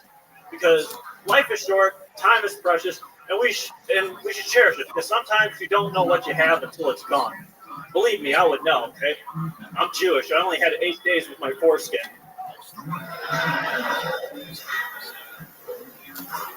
Ladies and gentlemen of Majestic, I have come up with a brand new game for this summer that you can do indoors. It's fun, it's fast, it gets your adrenaline pumping. I call it the Porn Olympics. And here's what you do. You go on the internet, you look at videos from all over the world, and you see which country makes you come the quickest. I did it as a prototype, and it was a blast. The bronze medal went to Sweden, the silver medal went to the United States, and the gold was a tie between 7 Asian countries. There you go, Seth Raven. I believe you. Yeah. Look at this. What's going on? How are you? Another guy that looks like he's made entirely out of cheese curds. This is exciting. This is awesome. Welcome to the show, Seth. Thank you for having me. Is that your first time doing stand-up? I've been doing it for 2 years. Here she is. How are you, Audie? Stint in high school and college. Oh, very cool. Awesome. Well, that was a good set tonight. Probably the best so far. I believe you. I believe everything you talked about. The Porn Olympics would be the only Olympics that you could ever be a contender in. You definitely seem Jewish to me. Yes. Heck yeah. I noticed that you made a joke about foreskin. Is that something that, do you think that if you had your foreskin, do you think I that don't at all. non-Jewish people do have foreskin? I like you a lot. I think you're a cool situation person. is. Honestly, I would have been distracted from my childhood, so I. Why do you think you would have been distracted? Because there would be a little bit of extra skin. What do you think would happen? Why did that distract you? Too much skin. I can't focus on anything. It would start to smell. You always smell. You have to. Yeah. Well, No. I Whatever. Stinky. I sweat anyway, so I mean, I don't know. I never really thought about it that way, but now I'm going to be spending the rest of the week thinking about that, so I appreciate it. Thank you. Yeah, the rest of the week. I love that you gave that such a definite timeline there. So you've been doing stand-up off and on for a couple years. Yeah. Right? Yeah. And, what do you do for a living? I work as a production assistant for one of the television stations on the west side of town. On the west side of town. Is that a good side of town? It is. It really is. Nice people. It's where West Town Mall is. They got great gas stations. Great gas station. What makes a great gas station to you? What makes a gas station great? I work a weird schedule. I work from like 3 a.m. to noon on the weekdays, and I work on weekends. In fact, I got work tomorrow in the morning, and I need something. There's an explanation for this bill. I do whatever I can to stay awake, and because I don't drink coffee, and I usually just go with like croissant sandwiches or sausage sandwiches, like the good stuff. Are you a little bit autistic, you think, maybe? Has anyone ever told you that before? Actually, there's a good story behind that. Maybe if he thinks sausage sandwiches keep him awake. I forgot to mention, Australia came in 4th place for the Over Olympics. here, back here. Don't touch anybody. You stand, no, not that close. Get right in the middle there, right where you fucking were. Seth starts getting ideas about being physical up here. You were mentioning about autistic, and when I was little, I was actually put at the bottom of the autism spectrum. Like, because I didn't talk a whole lot when I was a baby and I didn't make good eye contact, doctors were basically saying, yeah, you are autistic, but not enough where you can go around bragging about it. So right. So now what did they say? When's the last time you followed up on that? How old are you? I am 28. I have my half birthday next Wednesday. You're autistic. Half birthday. You're autistic. Yeah. Well, now this male is undiagnosed autistic, which puts him at the top of the endangered species list. What's something that you would tell us about you to prove that you're not autistic? Like if you were going to say, I'm not autistic, I blank and blank. What would that be? How much time do we have? Just name one thing that would prove that you're not autistic. How much time do we have? Fucking horrible. Let's start with the phrase, I'm not autistic. I mean, I'm not autistic because... I'm not autistic because I have like this, I don't know if this is a good excuse, but I have the same love for things like other people do. I'm not that different. Like what? You sound like a guy that is autistic trying to not sound autistic. Oh, I just love things that everybody does. I'm just like everybody. That's why I'm not autistic. I love sports. Uh-huh. What do you love about sports? The statistics?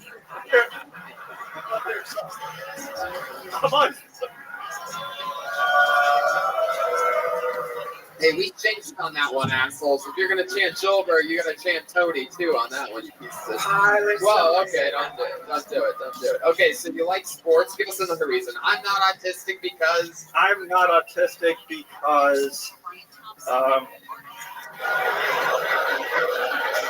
every second that goes by, here you go from. I really don't have an excuse. I'm technically autistic. Hey, here we go. Kill Tony, changing lives, bringing people to come out of the autistic closet, or in this case, the refrigerator. Look at you, making gas stations great again. So that's your only diet for the most part is just shit you get at a gas station? Well, no. I mean, I also go to Taco Bell. And Oh, God. Wow. Heck yeah. I'm trying to eat healthier, though. I am trying to get healthier. Yeah, like That is literally everything on the autism food pyramid. gas station food all the way up to Taco Bell. Okay, if you had to pick one food, like if you're on a desert island for the rest of your life, what would it be? A desert island. Yes, if you were on an island that was a desert, Yes. it's a deserted island. That would be an It's a desert island. No, it's not. No, this island is. It's just a desert in the middle of the water. But there's Okay, Brian. Now, Brian Redband really sounds like a world traveler here. If you were on an island made of dessert, what food would you? no, you had to choose one food though every day. Yeah, Every day. Yeah. you have to pick it in the next 3 seconds, or else you just die from hunger, which would probably take about an hour and a half. I would go with Taco Bell. I'm a big Taco Bell guy. Oh my God! I love Mexican food. You are so autistic. Do you know Josh Meyerowitz? You should look him up. It's pretty crazy. This guy loves Mexican food. What do you think You about? asked me what food I would Relax. What do you think about this guy's love for Mexican food? Our Mexican zookeeper, Jimmy Nolan. What do you think about this guy? No comment. I don't know. Say, what's your favorite movie of all time? Favorite movie of all time? I'd probably go with Taco Bell. What the fuck? I don't give a shit. Every commercial they've done, I love it because I love that place. I'd probably go with Airplane. Okay, all right. 1980. I also love South Park, Bigger, Longer, and Uncut. Yeah, my just like your penis. Or no. And mine. This is gonna be weird, but I really like Little Nicky, the Adam Sandler movie. Okay. I'm a big metalhead. I love the metal music there. Did Joel just admit that he has an uncircumcised penis on the he show did. right Yes, now? he did. He said that a few times. My counterpart, Welcome. Mr. Gazelle, is actually uncut. Nobody but other dudes give a fuck about it, by the way. Jesus, relax, Mr. Sensitive. I realize you have extra skin. but I- sensitive, exactly. You can feel everything. Yeah, it's more sensitive. Oh my God. Okay, can I just So emotional about Yeah. this subject. do any, okay, the ladies that don't give a fuck make some noise. Wow, look at that fucking Now- slut right there. Just- Holy just shit. one. She will put anything in her mouth. Now the ladies that do give a fuck make some noise. Wow, it's about exactly the same. Losers. Yeah. I don't want you anyway. Wow, that's exciting. Seth, you ever had sex with a woman? That's funny. That's funny. No. You haven't. What's the farthest that you've gotten with a woman? I spoon. You spoon? Have you ever kissed a girl before? Of course. Oh, well, of course. I love how everybody says of course after they're like, I've never had sex before.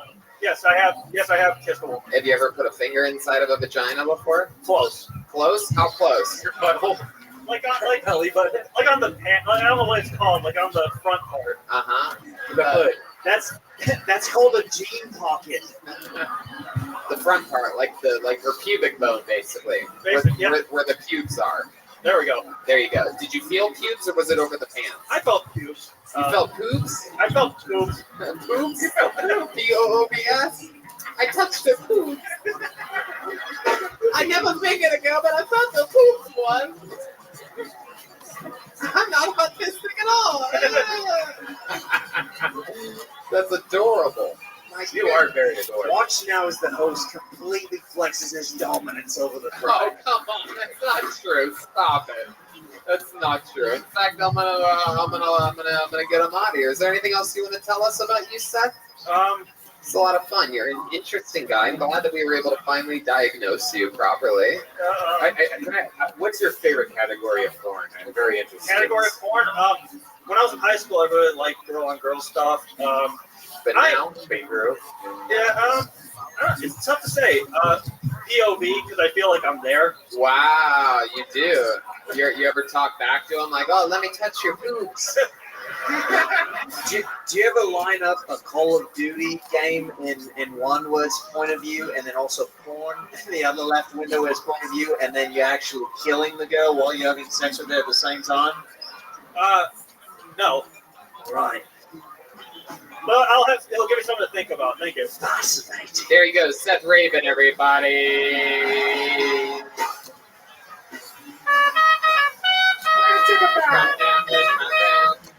I wish you would step back.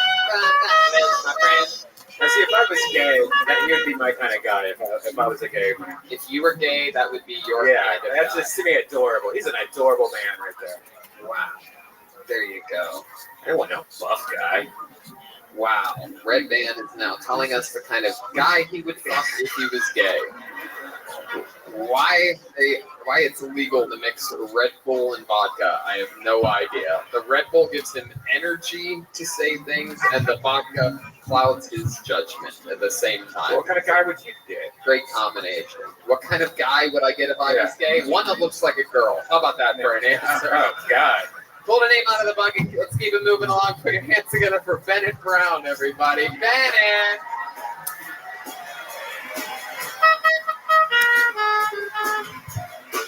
You a fancy guy?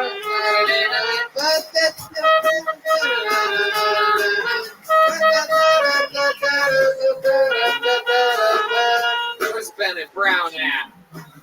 Oh, he's coming from up top, so he's got to come all the way down. Oh, there he goes. Oh, here he comes.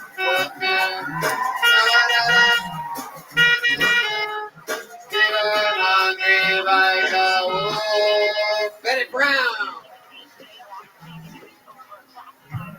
Hey guys, I grew up Catholic. Any Catholics?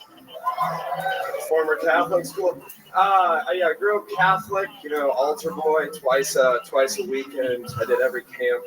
And growing up, this nun had this metaphor that stuck with me forever. She would say to dissuade us from having premarital sex, she'd be like, if you have sex before marriage, it's like popping open an Oreo. You lick the cream frosting, hand it to the next person. They lick the cream frosting. Next person, cream frosting. Hand it to the next person. They marry that Oreo and they have to eat all of it. Yeah. It's disgusting. But that was my sex education. It's like 8 years. And then I got a little older. I got a couple problems with that. Like, first of all, it's a non-issue because most girls that I know wash their Oreo. So it's like, oh yeah. And like can I do one more time? Sure, go ahead. And the other thing is like, this metaphorical Oreo, we're not in it for the taste. If an Oreo had like piss and bodily fluids coming out of it, I really wouldn't give a shit if some guy named Gary licked it before me, So there you go. Bennett Brown finishing off. Oreo show. This guy brought his beer on stage with him. He refuses to let it go. You are adorable. Look at you, you fucking Hannah Gadsby looking motherfucker. It's incredible. You young Michael Moore. Yeah. Bitch. I've never seen anybody look like a stepson and a stepdad at the same time. It's quite incredible. And it looks like you never take the steps anywhere. There's a lot of escalators and elevators for you. You are built like everybody else that's been on this show so far tonight. Not a single fit person here in Madison, Wisconsin. Everybody pulled out of the bucket is shaped like the bucket. Jonah Hilly. yes. So Bennett, you've been doing stand-up for a little bit? Yeah, like 3 years and some change. 3 years and some change. What do you do for work? I work for a software company. obviously. Man, you're making me go soft just thinking about it. This makes sense. Like I was hard before. Come on, Tony. What the fuck are we talking about? Anyway, and how old are you? This, like, by the way, before you answer this, I want to let you know that any answer I find acceptable. Anywhere between 13 and about 57, I'd say. What would you say? I have like gray hair that you can't see too. So Really? It's like, yeah, but I'm 25. Hoops. Yeah, you have great hoops. Not yet. Not yet. 25 years old. Wow, look at you. You work with software. You've been doing stand up for a little bit. You seem like a guy with some hobbies. You seem like the kind of guy that likes flying drones. Am I correct? You have a drone? I actually I don't really have any. I don't have any good hobbies. Well, what are some bad hobbies? I don't know. I probably watch movies too much. I guess I golf sometimes. You golf? Yeah, sometimes, yeah. Yeah. Sure. Okay. I feel like you're lying, but I mean, I went once this year. I used to do it a lot more, but I mean, I just I wish I had better hobbies for sure. But I drink a lot. You know. Did you say you jerk off a lot? No, I drink a lot, but you know, a fair amount too. Also. Yeah. You drink a lot. What do you? What's your drink of choice? Bud Light? No, actually, rum and Diet Coke. That's my. Rum and Diet Coke. Doesn't seem like it. Crowd favorite. Yeah. Interesting. Do you have a girlfriend? No. When's the last time you had one? About a year ago. About a year ago. Yeah. Didn't you used to date the evil genius? What was her name again on Netflix? The lady that put the bomb around the guy's neck. Oh. Am I the only one that saw that fucking documentary? That's what you look like. You look like that guy, the mastermind sort of it all. Did you ever see that? You said you watch a lot of movies. I did watch that, yeah. Did you see that guy and think that you look like that guy? The Fire Festival guy sometimes, but like. What'd you say? What? The Fire Festival guy? No, I like having you here. Don't worry about it at all. We gotta get Ja Rule in here, that guy. No Ja Rule. Oh, yes, Ja Rule, definitely. Fun. I love it, man. I thought he went on a date You're good. for a boy. I don't know. I think. Oh yeah, in the If you listen very closely, you can hear the male's heartbeat start to accelerate at this question. Thanks, Teddy. December, I guess. I went on a date, got like tacos or something. Oh yeah, you got tacos, Taco Bell? No. Yo, I'm so glad Seth went on, by the way. Like, it's like, it made my night. Seth, if you're still here. Yeah, he's there. He's right there. Of course, he has to respond when you say his name during a live show because he's autistic as fuck. I'm right here. I'm right here. Majestic Theater, row 2, seat 6. Yeah. He waved, by the way. Second row. You say you're a software engineer. What kind of software do you run? No, I'm not an engineer. I work for a software company. What do you do for? I do support. No, I do like customer support, but not like, it's not a call center. Just like, I don't know. It's so fucking boring. I wish you would just ask a different question. Wow. Oh, Jesus. Why don't you just get another job, you piece of shit? Yeah. I mean, it's a question we ask everybody. How you make money is an important deal here in the greatest country on the planet, the United States of America. I just want to make sure that you're contributing to our booming economy right now that we have. For sure. Yes, let's check in with the zookeeper over there, wildlife expert Jimmy Nolan. Timmy, yeah. First off, loved your set, mate. Can we give a round of applause to set? Great comedy. I want to know a little bit more about the Catholic stuff. I found that fascinating. Let's talk about it. How Catholic were you? Really Catholic. I don't know. I taught Sunday school for like a year in high school. That's pretty Catholic. Wow, in high school. Yeah, I taught like 4 and 5 year olds. How to make Sundays? Yeah, literally. Like it was like we had a whole year and we only had to teach them like the Lord's Prayer, which isn't that long, and like how to do the sign of the cross correctly. Yeah. Man, you must have gotten all the boy pussy. Hell yeah. It's great. Wow. My goodness. All right. Anything else we should know about you, Bennett? Any fun facts about Bennett Brown that we'd be interested to know about? Any big accomplishments? You have any trophies for anything? Science fair, perhaps, or something? Hot dog eating contest, perhaps? I could do wings, but one time when I was in 4th grade, I got like a short story published. It's like a trophy. Yeah, what was your short story about? It was kind of like yeah, I'm half circumcised. Is that your friend up there? Yeah. What does that mean? That wasn't his friend. That was God. God wanted us to know he's half circumcised. He literally parted the clouds in heaven like, you idiot, you're half circumcised. Talk about that. What does that mean, you're half circumcised? It's like, well, I got a bit about it, so I won't go into that. Because, that's why don't you just tell us? Why don't you just if it's funny, please go into it. Or you can just answer the question. What do you mean? It's like they fucked it up. They went to cut and then maybe got like a knee jerk reaction. I don't know what happened, but he just didn't get all of it, and they just didn't go back and do any follow up. So you've got like a half of a turtleneck on the front. Yeah, it's like a hoodie. He's got like a hoodie. It's just half of it. It's like a polo shirt with a pop collar on top. It looks like one of these. You can get that fixed. It's only half. No. I love it. It's why great. did they fix it at the time though? Like why? I don't know. I think that they're just like my parents were always like in a hurry and shit. So it's Jesus Christ. Wow. Look, I got some bad news, Mr. and Mrs. Brown. We did your son's circumcision, but we only did half. You've heard of foreskin. This is 2 skin. That's right.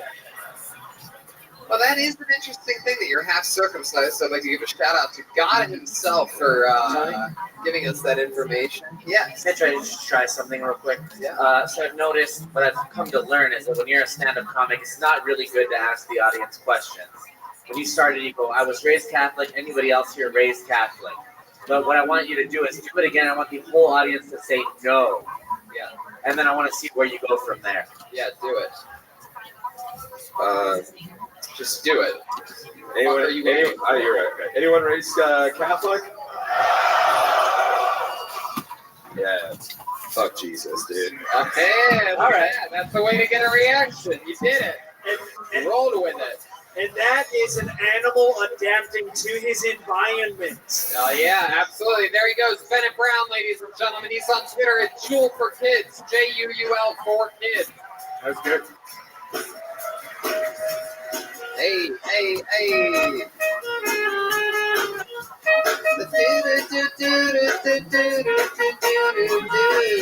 Your next comedian goes by the name of Trevor Cook. Make some noise for Trevor, ladies and gentlemen. Wow, he's high-fiving his friends, Price is Right style as he comes up. Do we have a lot of sign-ups today? Was there a lot of sign-ups today? One more time for Trevor Cook. What is up, Madison, Wisconsin? How you doing? I gotta be honest with you guys. March was the worst month of my life. The girl of my dreams left. You fucking said yeah to me? The girl of my dreams left me. My best friend kicked me out of the house I was living in, and I lost her to my thumb. And it's all because I didn't share one of those bad luck Facebook posts to 5 of my friends. It's ridiculous. I look like a cross between Bobby Hill and a grown-up version of Tommy Pickles. I recently found out my ex-wife is pregnant. I messaged her. I was like, hey, Destiny, I heard you're pregnant. She's like, LOL, yeah. I was like, what happened? Did your fiance say he was leaving you? I often get told that I look like a school shooter.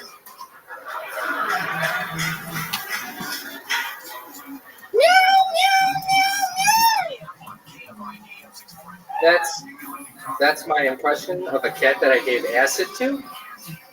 That's all. Wow. Hell yeah. There you go.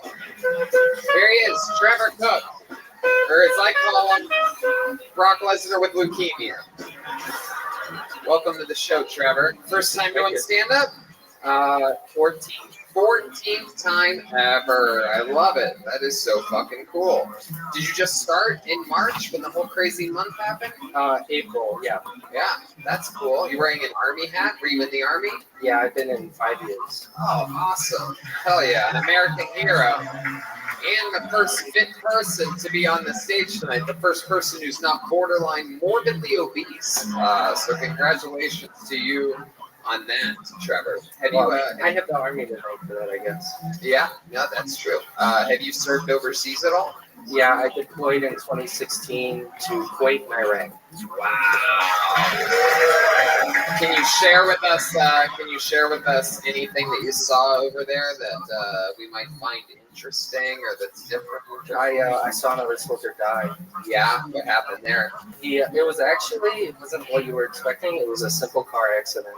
Just a regular old car accident? They had a flat tire, and they ended up rolling over like 3 times, and there was a lieutenant in the car that smashed his head up against the side frame. And I was taking EMT classes at the time because they have like college programs, and I actually tried assisting and respirating him, and he was far gone. Wow. Yes, Call of Duty style. Wow, that's incredible. Red on. My goodness. So, wow, that's crazy. And you performed mouth to mouth on him? No, I couldn't. There was just too much blood, I guess. There was too much blood? I couldn't even open his airway. His tongue was swollen. How did you try to open his airway? They teach you this thing in EMT class called the head tilt chin maneuver. I just tried it. I think he was brain dead by the time I got to him. Yeah, probably. Wow. So Trevor, wow. Any more stories of soldiers dying? Gosh. What happened to your accent there? What happened? I thought you were Australian. I'm Australian. What are you talking about? Okay, just making sure. Seems like to acknowledge a low part of the show. Seems like you went a little bit American there for a second. No, I don't know what you're talking about, Mike. Okay, very good. So March was a bad month for you. Yes. Tell us more about the month of March. So I had a girlfriend at the time. How long were you with her for? About 7 months. 7 months. And then what happened? She broke up with me the same day that my best friend was kicking me out of my house. Wait, what? She broke up with me the same day my best friend was going to kick me out of my house. Why? She was fucking the best friend? No, she was. I'm letting you know right now. I wasn't asking you. My best friend doesn't like heavy set women, and I do. Whoa! How heavy is this chick? She's not. Was she the car that killed your buddy overseas? Heck yeah! An army of one over there, huh? You fucking hook up with your own tank? Tried to. No, she wasn't that heavy. Welcome. How are you? Maybe 200. What? What's going on? Flesh. Oh, that's okay. Oh, hell yeah, look at you. You like a fucking 4'5". My ex-wife, I can't say the same thing. Oh, yeah, what about your ex-wife? She's like probably 300. Probably what? Probably 300. It is very common in a lot of species for the males to be much smaller than the females. What is there a reason you think? You're like, is your mom a bigger lady? Because I don't know. Maybe I keep people out. My mom is. Your mom is a bigger lady. Yes, that's exactly. But also, why. they can make it through the winters out here. Yeah, exactly. I'm just trying to survive. Guys like ladies that remind them of their moms. True. I've heard about it.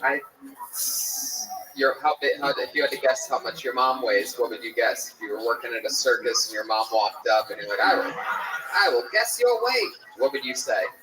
250? Yeah, you're damn right. So there you go. You had one that was 300, one that was 200. You see what's happening here? You're splitting the difference. You're like a half circumcised penis. I don't know. I just never had a chance with a skinny woman.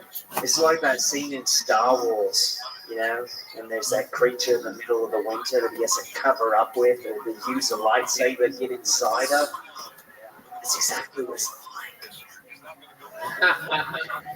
Wow.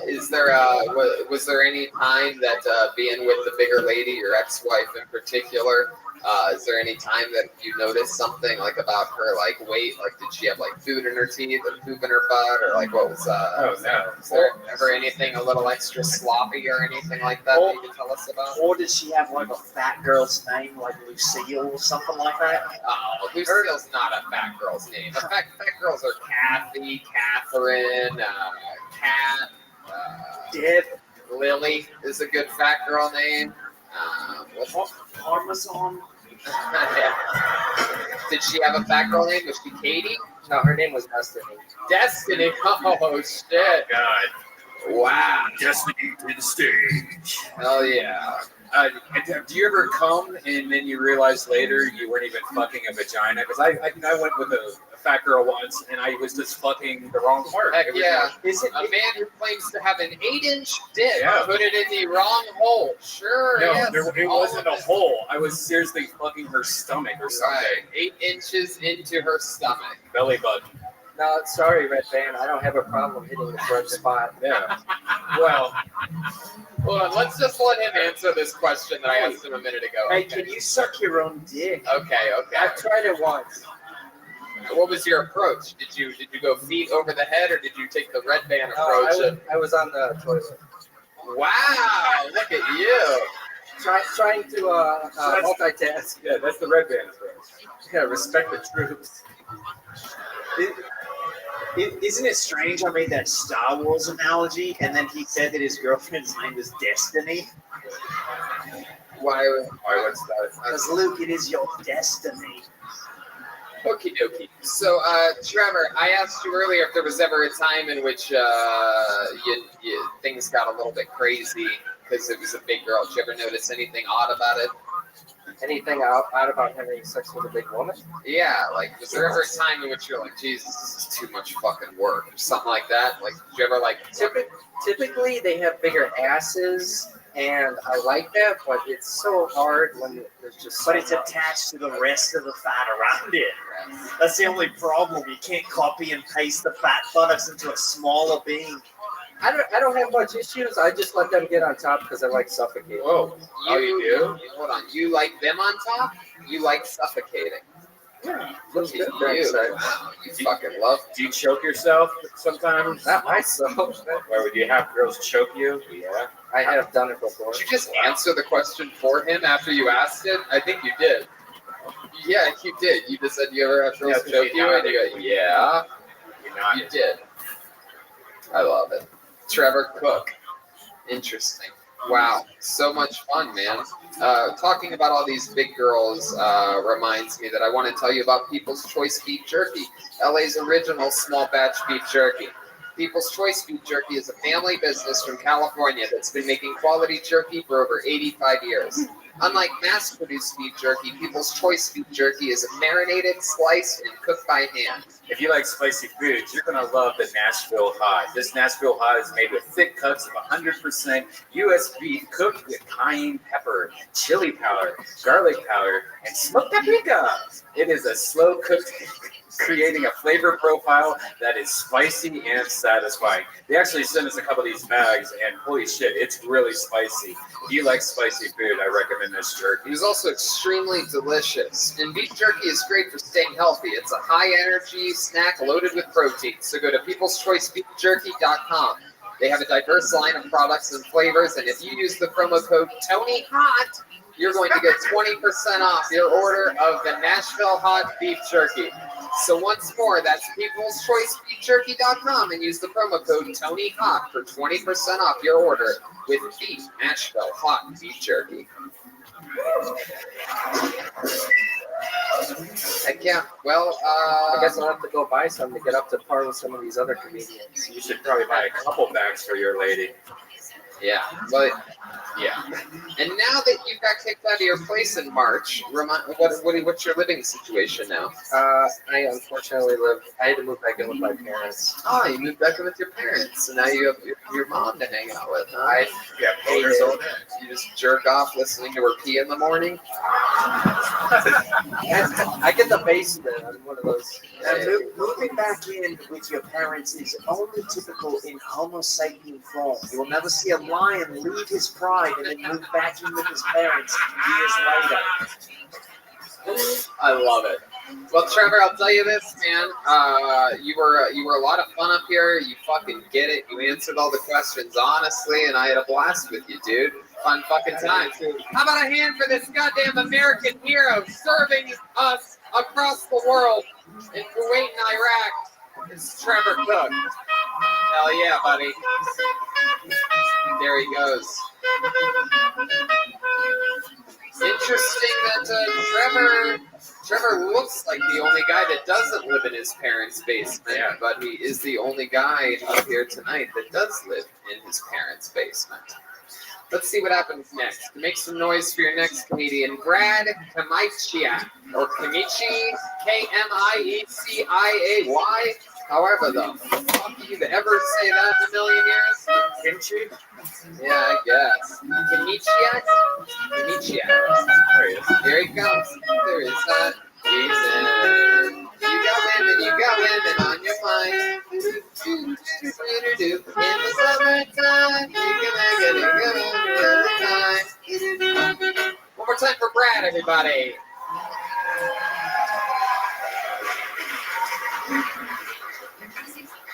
How's it going, Madison? This isn't a popular opinion, but some races are not as good as other races. I was watching the Kentucky Derby the other day. That's a big build-up for a shit race.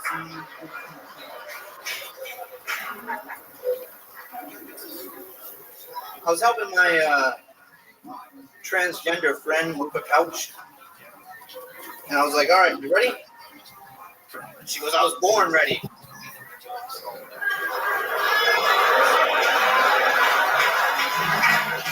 If you say so, absolutely.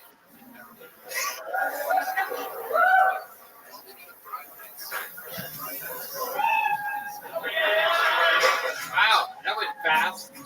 A minute. From Brad, how do you say your last name? Kamicha. Kamicha. Yeah, no, it's, yeah. Fuck yeah. And how long have you been Nice to meet you. Oh, wow. There you go. There we go. Right, perfect timing with that one. This came in swinging. Tony Hot One is the promo code. That's right. Well, it's actually not. It's just Tony Hot. I want to make sure that people don't get Tony confused. Hot, which is also the password to his laptop. Yeah, that's Hot Tony. Tony Hot. I love that you had that. You couldn't wait to use that joke, waiting for me to poke you. So when you interrupt me on my opening line on That's not his wife. you used it there. Hey, you're the one whose voice cracked earlier. You big fat fucking pussy. Shut the fuck up. Kentucky Derby. And how long have you been running the Vice Network for? Remind us exactly. Shame. You're a big boy. What are you, about 5'4", 5'5"? 5'6". You sure you are? Yeah. You look like Santa Claus the reboot. Okay, so Brad, you've been doing stand-up comedy a little while, right? First time. First time. That's really good for the first time. I liked your I was born ready joke. Really good, man. Really good. Is this something you've always wanted to do? Yeah, I guess so. Yeah. How old are you? 31. 31 years old. What have you been doing with your life up until this point? I've been a machinist for a long time. What kind of machines? Ice cream? Nope, just making shit out of metal. Making shit out of metal. Hell yeah. Fucking man stuff. Yeah. What else? Machinist? That's it? You got good at machining and that's all you do? Doing it for 15 years? Heck yeah. You in some type of union or something like that? Nope. No, never got into a union, but it never had to. Hell yeah. Why are you shaped like that? It's your excuse. A lot of beer curls. Uh-huh. Yes. Now, are you wearing camouflage shoes so other people can relate to you not being able to see your feet either?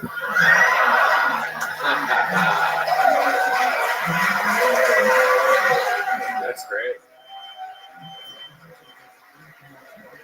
That fucking joke. Is that No one needs to see what's going on down there. Well, soon after the diabetes hits, you won't have to worry about that at all. So, Brad, what do you do when you're not machining? When you're not being a machinist? The guy shaped like the machine, Bert Kreischer. Thank God you keep your shirt on. We wish he would take a hint sometime. Yeah. What? What? I don't even know what you said. Don't worry. Okay, I won't worry about it. I was just about to start worrying. So what do you do when you're not machining? I like bow hunting. I like bow hunting. Yeah. Wow. Do you hunt? Yeah. Yeah. And you eat what you kill? Yes, I do. Do you know you ever dry it out and eat it like beef jerky? Because I want to tell you about People's Choice beef jerky. LA's original small batch beef jerky. Nashville Hot. Use the promo code TonyHawk, get 20% off your order. What do you like to hunt? You ever hunt any bison? No. You never went bison hunting? Never went up to Idaho on your way from Salt Lake City to Boise and you saw a bison on the side of the road and you're like, I'm gonna fucking kill this bison and eat it, and then you kill it and it's just a great cow? Yeah. No, I never bison hunted. That's never been my thing. Right. White-tailed deer. What happened? Just deer? White-tailed deer, yeah. White-tailed deer. Beautiful creatures, beautiful. Yeah. Do you ever feel bad? Do you get, or you don't give a shit? Like, you ever? No, I mean it's not like just a an easy thing. It's not something you just. There you go. Right. Deer. Yeah, no, It's you respect the animal if you're really into it. Yeah. Okay. You've even made love to one of them, correct? Now, let's check in with Jimmy Nolan over there. Now, do you typically have a ceremony or anything after you kill your prey? Do you go over there and kneel down and take a moment or anything like that? Because I've seen people do that sometimes. Do you ever do that? Do you ever take a selfie? Not a moment. No. You just gotta. But you just said a moment ago that it's so hard for you sometimes to kill the creature. But as soon as you kill it, you're like, I'm ready to eat. Papa's ready. Despite the way I look, no, I drag it out of the woods. I gut it. Sometimes I butcher it. Sometimes I take it in to get it butchered. Something like that. Do you ever feel bad? No. Yeah. Yep. No, maybe you should. Wow. All right. Remind me, how long have you been one of the Pawn Stars from the hit show Pawn Stars? What else do you do for fun when you're not hunting? What's the sitch? You have a girlfriend? Yeah, I do. Yeah. How long you been with her? 9 months. Couple of years. Couple of years. Yeah. And how long did you have to hunt her before she agreed? Where'd you meet her at? We met through friends. Uh-huh. Yeah. First time you hung out, what'd you do? We hooked up. Yeah, you just went straight to the hookup? Yeah. Just like, hey, wow, looks like we just catfished each other. Let's do this anyway. Just straight to the hookup? We did actually, match on Tinder ahead of time. Wow. Before I met her through the friends. But yeah. Do you have a special kind of Tinder for people that look like lumberjacks, like Timber or something like that? I think it's called fucking wish. Just regular human Tinder. I think it's called Binder. Yeah, just like it's called juggalosdate.com. What was the writing, the mating ritual like? Yeah. What was your first hookup like? Did anything stand out to you? Did you last long? Did you come pretty quickly? You seem like the guy that would come pretty quickly and be like, "Oh, that never happened." Blah, blah, blah. No, it happens a lot. Yeah, but you would lie about it. I know it happens a lot, but you would lie. No. The first time, though, I always do a good job. Yeah. Really? Yeah. The first job is you gotta. Yeah. The first time it's. That's how you get the call back. 40 minutes. Yeah, exactly. I like your style, man. Do you keep your shirt on when you have sex? First time? No. Now, how about when you go swimming? Do you keep your shirt on when you go swimming? You seem like you would keep your shirt on when you go swimming. No, I don't give a shit. Really? My goodness, I like your style. Do you have any tattoos or anything like that? Oh, shitty ones, yeah. Really? What's the shittiest tattoo that you have? Wow! Look at that. That's incredible. That's Wait, not let me shady. see that one. I didn't get to see Yeah, that let me one see over it. there. I saw that one, but not that one. Oh, it's just two chicks. I like that. That's not shitty. Oh my God! Look at that. That's incredible. You look like the back door to a strip club. Yeah, it is back of a truck. Yeah, for you podcast listeners, it's the silhouette of two chicks on mud flaps on semi-trucks. Yeah. That's what the two tattoos above his teeth are. Dude, it could be a lot worse, man. You could have like the Counting Crows on there or something like that. You could have one of Red Band's tattoos. I get the feeling that none of the women you hooked up with are shaped like the women on your chest, though. Am I right? A little bit bigger? Incorrect. Really? You like them skinnier? So it's like a reverse of the last comedian. It's just all over. Oh, just all over. Like like an autistic guy's order at Taco Bell. I like that. Just all over the place. You got a thumbs up there. Yeah, you could say the whole spectrum. Well, Brad, I mean, you did it. What are we talking about? Did we get an answer out of you? You've done this a few times? Never. Never before. First time ever. And you did it here on Kill Tony in Madison, Wisconsin. You're born and raised here? No, I'm actually from Milwaukee. From Milwaukee. Oh, wow. Look at that. Little fun fact about you. We don't like Milwaukee. Yeah, no shit. Yeah, we were there a Fuck few days Milwaukee. ago. We didn't like it. We didn't like the episode. We didn't like the hotel. We didn't like the people out of the bucket. So you're just going to have to face the facts, Milwaukee, that you might like us, but we don't have to like you. Can I just say? Go ahead, yes. I can tell something's brewing. I over went to that show, and I was like, fucking, I'm buying a ticket to Madison. Hopefully I get up to semi-redeem what the fuck happened. You didn't like it either, right? Well, I mean, there were some good people that got up. But a lot of wet blankets. Yes, we were all literally depressed after that show. And if you're wondering how often that happens in the history of this show, never, not once have we been depressed. I guess Manchester, England, but we all had full-blown food poisoning that we had to go to we should have gone to a hospital for it. But think about that. Milwaukee was worse than that to us. After the show, Tony turns to us and goes, "Hey, do you guys maybe just want to go back and go to bed or something?" Like, or you say it like I invited us all to sleep in the same bed together. Hey, you guys want to maybe just all go take a nap or something? All of us? That night, we used each other's body warmth. Yeah. We survived the depression that was Milwaukee, and we strived again and came to Madison later that week. Heck yeah. I love it. Greg Kamichiak, there he goes. His first time ever on Kill Tony, his first time ever on stage. He went to Milwaukee. He saw what happened. He made the trip, and he fucking did it. Come on, make some noise for Brad. How about a hand for this band? Killing it tonight. New songs between every comedian. They learn these songs every day. Every day. like a half hour before the show, Jeremiah learns these songs. They look up bands from the city. They think about the part of the tour. I think obviously they apply their characters to it. But a fun fact about Madison, Garbage is from Madison. That's the only famous band from Madison. Every other band from Madison is literally Garbage. So do the math on that one. Let's see what your next comedian is shaped like. Put your hands together for Andy Weigman, everyone. The bucket of destiny has spoken, and it has called Andy Weigman. You There we go. this guy up and touch the sky. Wait. Here comes Andy Weigman. Here he is. Andy Weigman, live from Madison, Wisconsin. I just say woo a lot sometimes. Woo. Woo woo.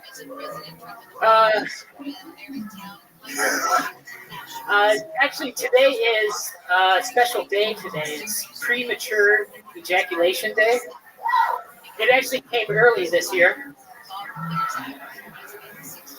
I've got a nephew, a newborn nephew. It's not really an accomplishment for me, but I have it. I'm not going to wipe its or change a diaper at all because I don't like wiping my own ass. It's gross, dude. Poop is gross, right? Red band. Red band. Oh, fuck.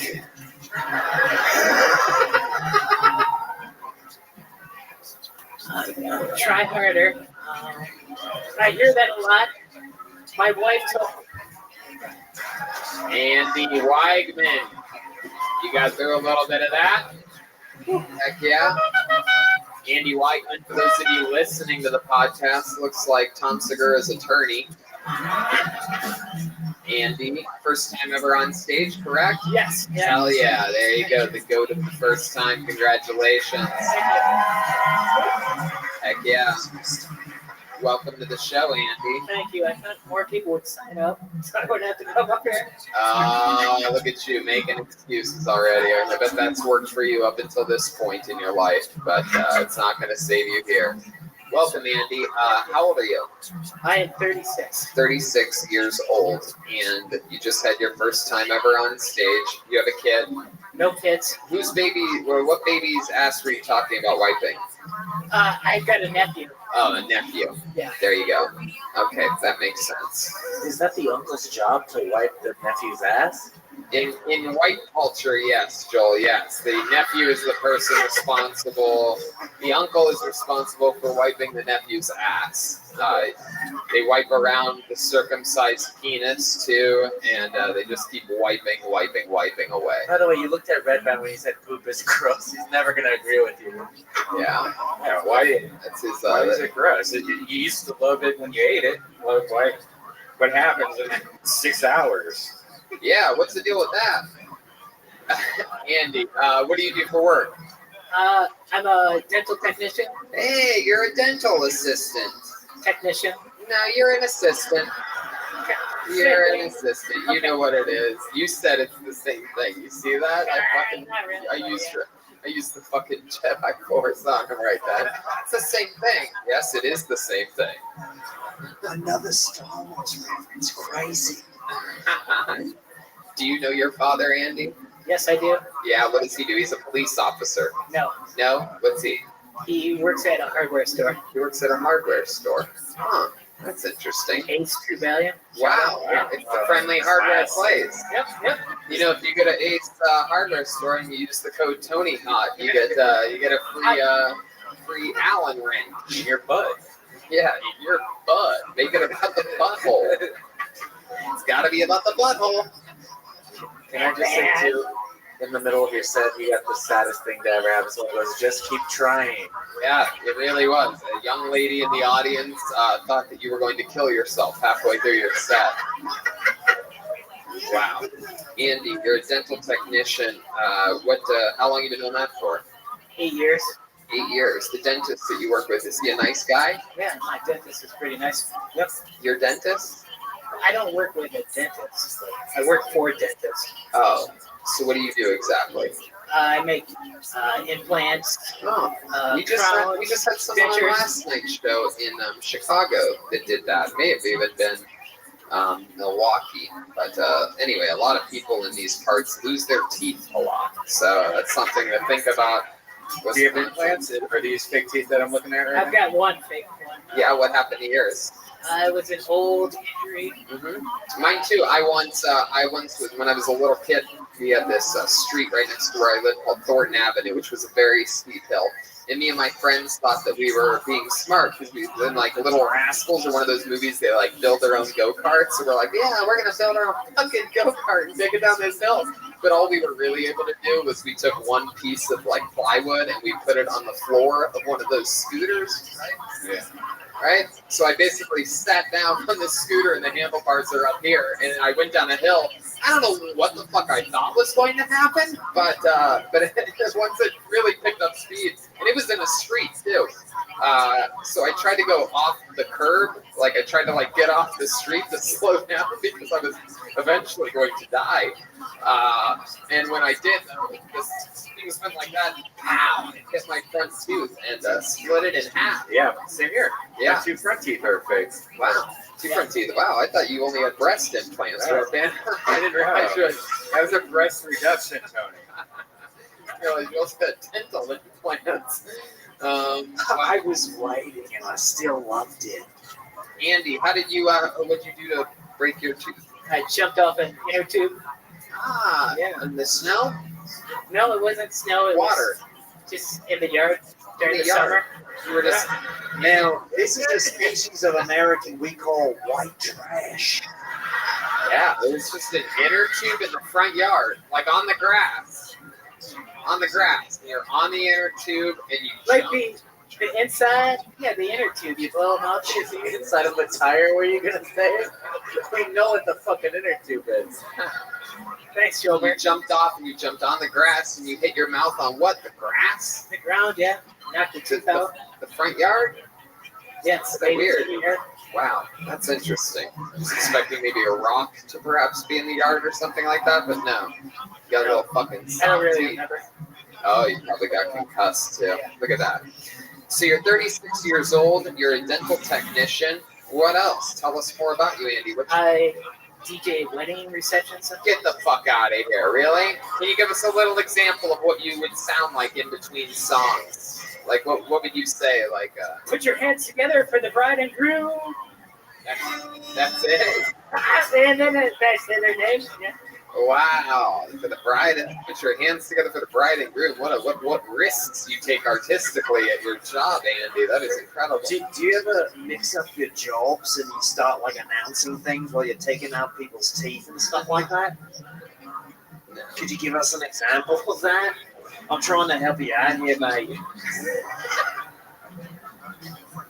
Open up your mouth real wide. We're coming in hot. Wow, hell yeah. Sounds like the kind of guy. Like the kind of guy that's about to jump off an inner tube in his front yard.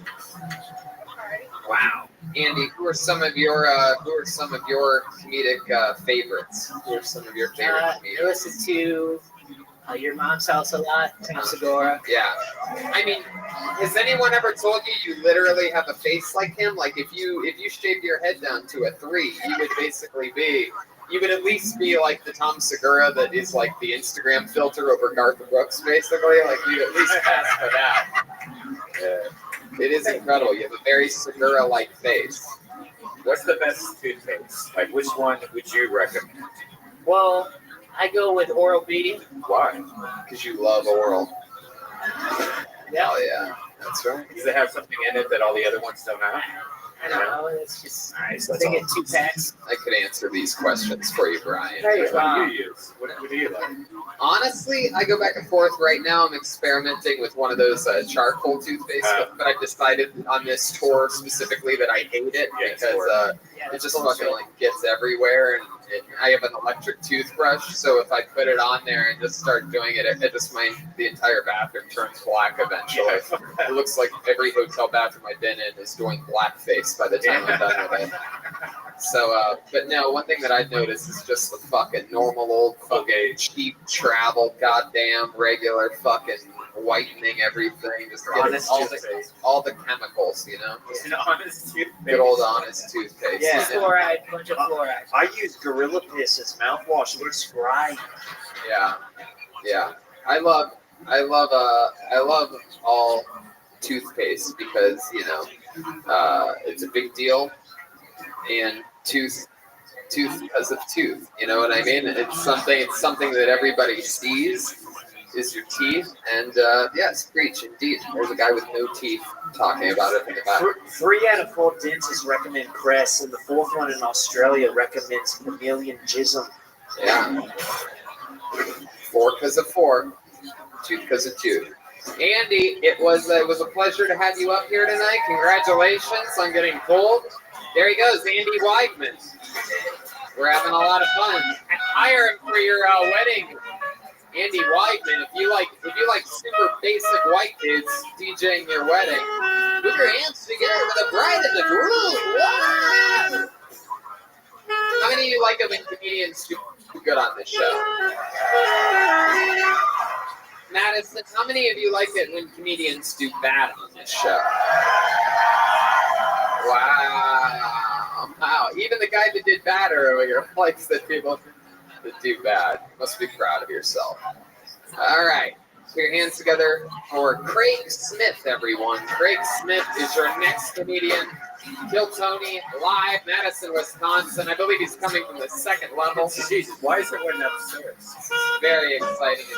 For those of you listening, it's a very intimate yet large venue, which is extremely high up in the air, and not that it's really cool. But we like it. You guys having fun? All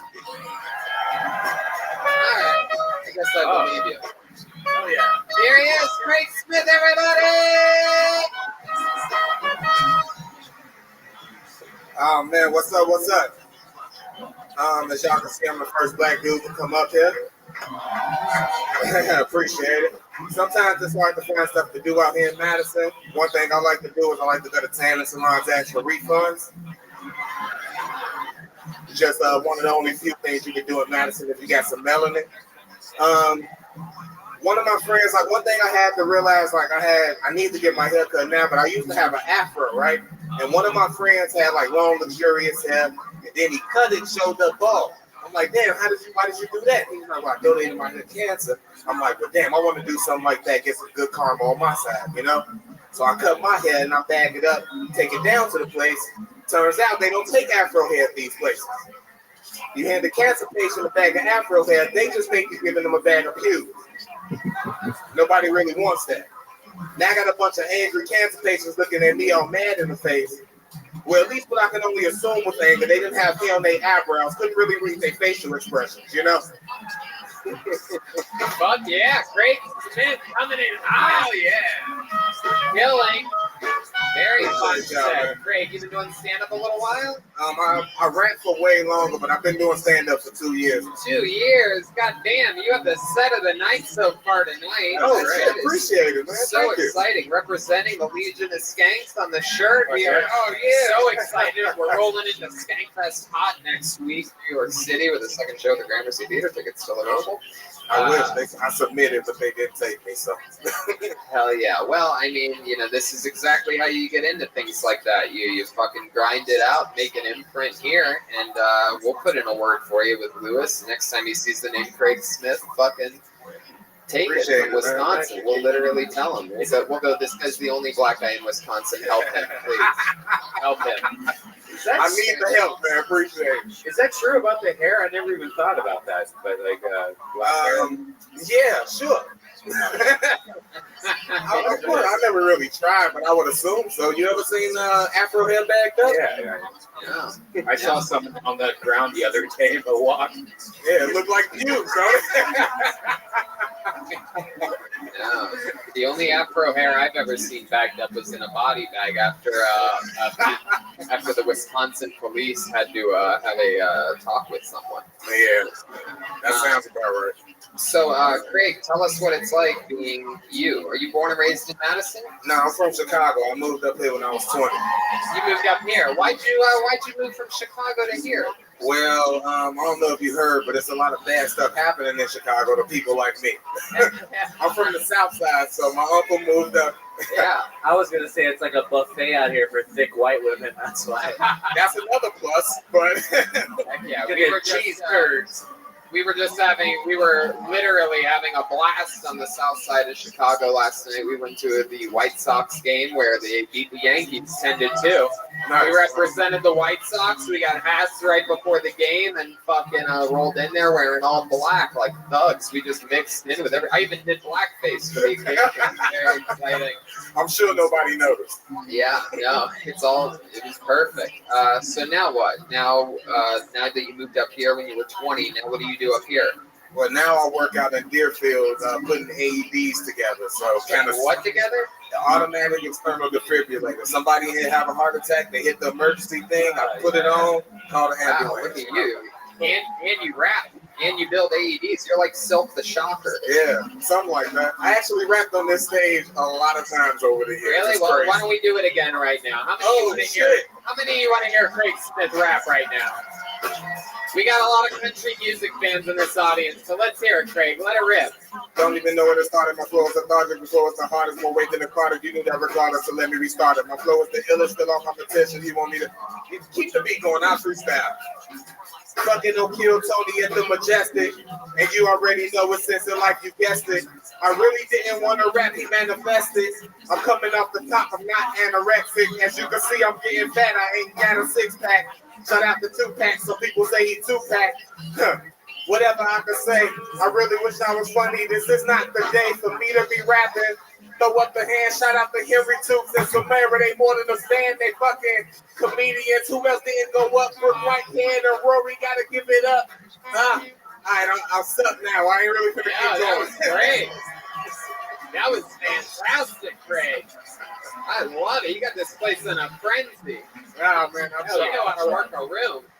Do you have a rap name that you go by when you're normally rapping? Yes. I'm just gonna be honest with you. Craig Smith doesn't seem that edgy. Nah, it's not, man. When I was young, I wanted to change my name to like Mustafa or something, something cool. But nah, Sincere Life is my rap name, and it's on Spotify albums, all of that stuff. What is it again? Sincere Life, regular spelling, SINCERELIFE, 2 names. Yes. I love it. Sincere Life. That is so fucking cool. Appreciate it. It's funny because out here MC means most calories. And I asked you what you do for a living, right? Yeah. Work in Deerfield. AED Right. thing, Work in Deerfield AED. And do you have a girlfriend? Yeah, she here with me tonight. Yeah? Yeah, shout out to Samantha. She here. Samantha, that's a white girl's name. Is she a white girl? Yeah, she a white girl. Wow, look at that. Hell yeah. Fucking all up in them curds. You know what I'm saying? Hell yeah. Fuck yeah. Where'd you meet her at? We actually used to work together about 5-6 years ago when I was working at Shopbox. So What's that? It's a huge website that sells like $600 jeans, $1,000 shirts to rich white girls. Oh damn! Look at that. You used to do that? I used to work in the librarian part. Basically, mundane stuff. Something missing out of the inventory, I got to go find it. If the models need to put new products on, I got to take it back there to them. Stuff like that.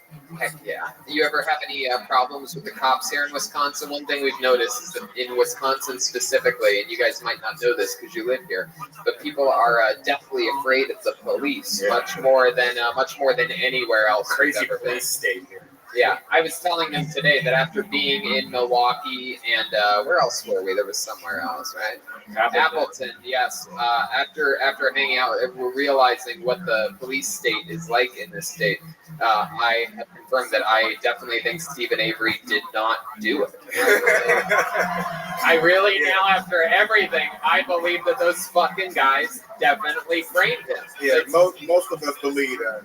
It's quite frightening to think. Like, I would truly be afraid if I lived here. I mean, not me personally. Like, I don't think it would happen to me, but I'd be afraid for, like, my autistic buddy over there. Like, I don't want him to get framed for every murder that happens at a Taco Bell. That guy did it, for sure. Yeah, he probably did do it. I don't know, man. One thing I'll say about Madison police compared to Chicago police, at least when they pulling up, they say, hey, I'm officer whatever, and this is what I pulled you over for. In Chicago, the first thing they say is, do you got dope or guns in the car? And they don't want to hear nothing else. They actually mad if you got weed. So that's the biggest thing. I'm grateful that they asked me for my ID and all of that and just keep it regular. All the extra stuff is what I don't want. Yeah, I love that. I love That's that. True. What does your white girlfriend do now? Does she still work at the fancy jeans place? Nah, she got a way better job doing stuff for lawyers. Stuff for what? Heck yeah. How much roses does she make every night? You say what? Oh, nothing. No one knows what you're talking about. I love it, man. I love it, dude. Well, Craig, you were amazing tonight. Fucking unbelievable performance on stage. Appreciate that, man. Thank you. Thank you so much. And I mean it. I'm going to tell Louis Shea that next year a guy named Craig Smith applies to really watch your tape. Bro, thank you, Tony. I swear to God, I'm going to do it. Craig Red Smith, man, appreciate everybody. it. Thank you for He's that. on social media at Sincere Life 7. Yeah, definitely.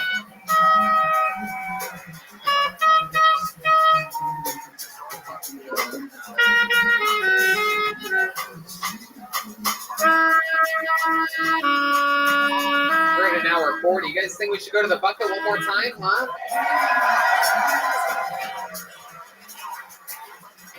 Okay, let's see what happens here. Put your hands together for Joe Malloy, everyone. Joe Malloy. I think it's off the top again.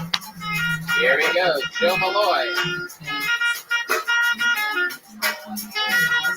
From the ledge, my friend, 'cause you gotta step back from the ledge. Hey, I wish that you would just back from the ledge. Hey, I wish that you would step back from that motherfucking ledge, my friend. Hey, Joe Malloy is coming, ladies and gentlemen. Here he is. Hey, Joe Malloy. So I am the head of a much taller, more successful man. Yeah, you guys see that? From the neck up, I'm destined for greatness. The rest of my body, it's like I'm already retired gymnastics coach. Is that what's... Yeah, I won my 4th and 5th grade science fair. That is my greatest academic achievement ever. I've been riding that wave of accomplishment for 20 years. And my head looked like young Einstein. The rest of me dropped out of college 3 times. Yeah, cool. I've been trying to be happier lately, right? So I asked a friend for some advice. So you want to be happy or easy? You just stop watching the news. Like, I've been not watching the news for years. I don't think that works on me. He's like, no. He's trying to prove his point. He's like, just look at my baby. Look how happy my baby is. I don't let it watch the news. It's like, buddy, your baby's not happy. Your baby is ignorant. Teach it things. It'll get sad. It's happened to every other baby. Cool. There you go, Joe Malloy, everybody. Wow, you look like Zach Galifianakis with like a cheat code. Your aspect ratio is like all off, or like big head mode on Grand Theft Auto or something. There you go. Heck yeah. I think you look like a creepy French guy. You look like if Richard Branson was actually still a virgin. Yeah. You do have an interesting look about you. Paint? You seem like you paint. No. No? No. I'd like. Do you have a giant tricycle that you ride sometimes? You seem like you have a giant tricycle. No room for it. Unicycle? No. Kayak? No. Do you have a kayak? I do. It's outside. Yeah, I can see that. It's outside. I can see you in a kayak. Do you play violin? No. Weird. Yeah. All right. Okay. Well, Joe, tell us about you. What do you do? Comedy, believe that or not. How long have you been doing stand-up? Like a year and a half. Year and a half. Yep. What do you do for work? I work at a real estate company doing marketing and business. What do you do? Are you the big head of the company? Kind of. Yeah, that's really just like it's like Tell us what it is. Is it the fact that you're wearing? I think it's because you're wearing a small jacket. Yeah, I think that's what it is. Is that what it is? Unzip your jacket for a second. Can you do me that favor? There you go. That helps a little bit. Yeah. You know what? Maybe take the jacket off. Can you see? Yeah. Trust me. I want to see it. I think it is. It is. You're wearing a tiny flesh-colored jacket. Yeah, that jacket's 2 sizes too small, my friend. There you go. Okay. Hey, that's way sort of better. better. That's better. You don't really have shoulders. I think that's a big part of the problem. Hey, okay. You don't have From you? You don't okay. have. Yes, I actually have extreme, what people consider to be extremely broad shoulders. Okay. Especially, I mean, compared to yours. I mean, you have tiny shoulders and a big head. You know this, though, right? I do. Okay, very good. The first joke about my head. I know I have a big head. Thanks. Yeah. Okay, Joe. What do you do for fun? Yes. Now we're going to need you to take your pants off. Just strictly for studies only. No, don't take your pants off. No. Has anybody ever told you that you look like you were born between a badger and a flamingo? Interesting. Okay. You would know. He's a wildlife expert. Yeah. So what do you do for fun, Joe? A lot of comedy, but some things. Other than comedy. You got a kayak, so you kayak. That's one thing. Yep. Keep naming things. I do like some film shit, like a lot of related stuff to that. And how old are the children in the films? If you don't ask, you don't have to. What are you afraid of, Joe? What scares you? Anything ever keep you up at night? You ever stare at your just like crushing loneliness? That's like worthless life. You a pretty lonely guy? Not really. You have a girlfriend? Couple girlfriends, really? Wow. Yeah. In some species, this is completely normal. Yeah, that's true. Huh. Yeah. Wow. What do they? You have sex with both of them? Do they know about each other? They do. Are they both here right now? You're looking back and forth like they're everywhere. Well, hey, no, me and two women were ceremoniously married last 2 weeks ago. Really? Yeah. That is so fucking cool. Wow. Did you have a threesome after that? You did. I'm being a gentleman about this. No, don't be. Yeah, for sure. That is so cool. Can you sort of take us through step by step that threesome? Like what happened? Like did you start slow? What got into it? Or no drugs. I know that's. Yeah, just stick with. Yeah, just stick with it. Yeah, I got you. No. I've been we're in an open relationship, and we just met another lady, and we both like that lady. So then we all like a person. That is so cool. Where'd you meet the third wheel at? Which brings me back to the fact that you ride a tricycle. Thank you. Threes. It's good in Where threes. were you? Through improv. There's a couple improv troops. Wow. Hell yeah. One in the pink, troop in the thing. Anyway, improv sex. Did you put it in her second shitty? Second shitty? Yeah. Okay. Instead of I do, did they say yes and? Wow. That's cool. So instead of taking us through that threesome after your ceremonious marriage, can you just tell us like a highlight for you? Was there a time in which you're like, wow, this part's great? Like something that happened, like just like with us? Yeah, like a sports center clip. Yeah. We just want a quick tidbit. Okay, I went to Las Vegas for a friend's bachelor party. Pretty lame. Flew back to Chicago, and they both picked me up, and we all got a little hotel room, hot tub. That's fun. Wow. Oh, there you Did go. you want more details on that? No, that's fine. Did they give you when they picked you up from the airport? Did they give you giant road head? I sat in the back. Sat in the back. Hell yeah. You're like big head and no shoulder. Do they spend a lot of time on each other more than they do on you? Like, is it? Because I've been in like a relationship like that before, where it's mostly been, and then once in a while. No, I think there's a good balance. Yeah, there's a balance. Good balance. Yeah. Did they look like they love eating out as much as you do? No. Fair, yeah. That is true. We're a fat area. That's You really are. And you live here now. Yeah. And you born and raised here in Madison? No, I said born in Detroit. Born in Detroit. Yeah. And you're like, I'm getting out of this. Them too. I'm getting out of this shithole Detroit. I'm going to Madison, Wisconsin. Yeah, more or less. Yeah. Bounce around. And you're happy with that decision? I love it here. This is great. Very It's cool. great here. We have a good comedy scene. Heck yeah. Yeah. I love that. How bad's the winter for real though? Yeah, it's pretty bad. Yeah, it lasts 6 months, so that's. Yeah, but you can handle it, right? You look like Sean Snowcone. I'll take that. That's fine. Yeah. Well, Joe, we're going to keep it moving along. Congratulations. Thanks. Fun times. There you go, Joe Malloy. Let's get one more up here. What do you say since we haven't had a lady up here tonight, what do you say we keep picking until we get a woman, huh? Equal opportunity. Nope. It's not going to be Matt. It's not going to be Dylan. It's not going to be Dirk. It's not going to be Tyler Baggins. It's not going to be Clint. It's not going to be Austin. It's not. Oh, well. Well. Sweet Betty. My Freddie. Wow. Put your hands together for Nicole Spaghetti, everybody. Here we go. She's coming up here. My favorite food in the world, spaghetti. Since I was a little boy, I would fall asleep on my plate of spaghetti, mom's spaghetti, every day as a kid. As a kid in high school growing up, I would have my mom make an entire vat of spaghetti sauce so that I could eat spaghetti throughout the week. I would just make fresh noodles, take the fucking mom sauce, eat that shit up in the microwave, eat radioactive fucking spaghetti. It's coming down right now. So, anyway, my point is, I love spaghetti so much that I am excited for the arrival of Nicole Spaghetti. She's your final comedian of the night. Believe it or not, we just had a 2-hour-long show here in Madison, Wisconsin, from start to now. Here she is. Come on, make some fucking noise. Hello. So I just graduated college recently. Definitely experimented with drugs a lot.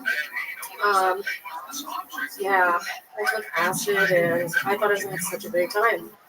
I went to my friend's bathroom, sat down for a little bit, tripping balls, and another couple decided to come into the room and start fighting. Wow. It wasn't like physical fighting, it was like they were yelling at each other, they were upset. Lasted about 4 hours. No, it was like 15 minutes. I was on acid time. Yeah, so they were deciding, they were fighting over which girl they wanted to pick to have a threesome with at the party. I did not have a good trip. Oh my god. She was pissed off. Fuck yeah, there you go, Nicole Spaghetti. I feel like that's a true story, right? Yeah, very true true. story. Tripping balls. So adorable. Look at her. Heck yeah, look at her. She's like little Madison Mila Kunis or something like that. Little fucking cutie pie. Is that your real name, Nicole Spaghetti? My first name, yeah, not the last name. Oh, well, I was.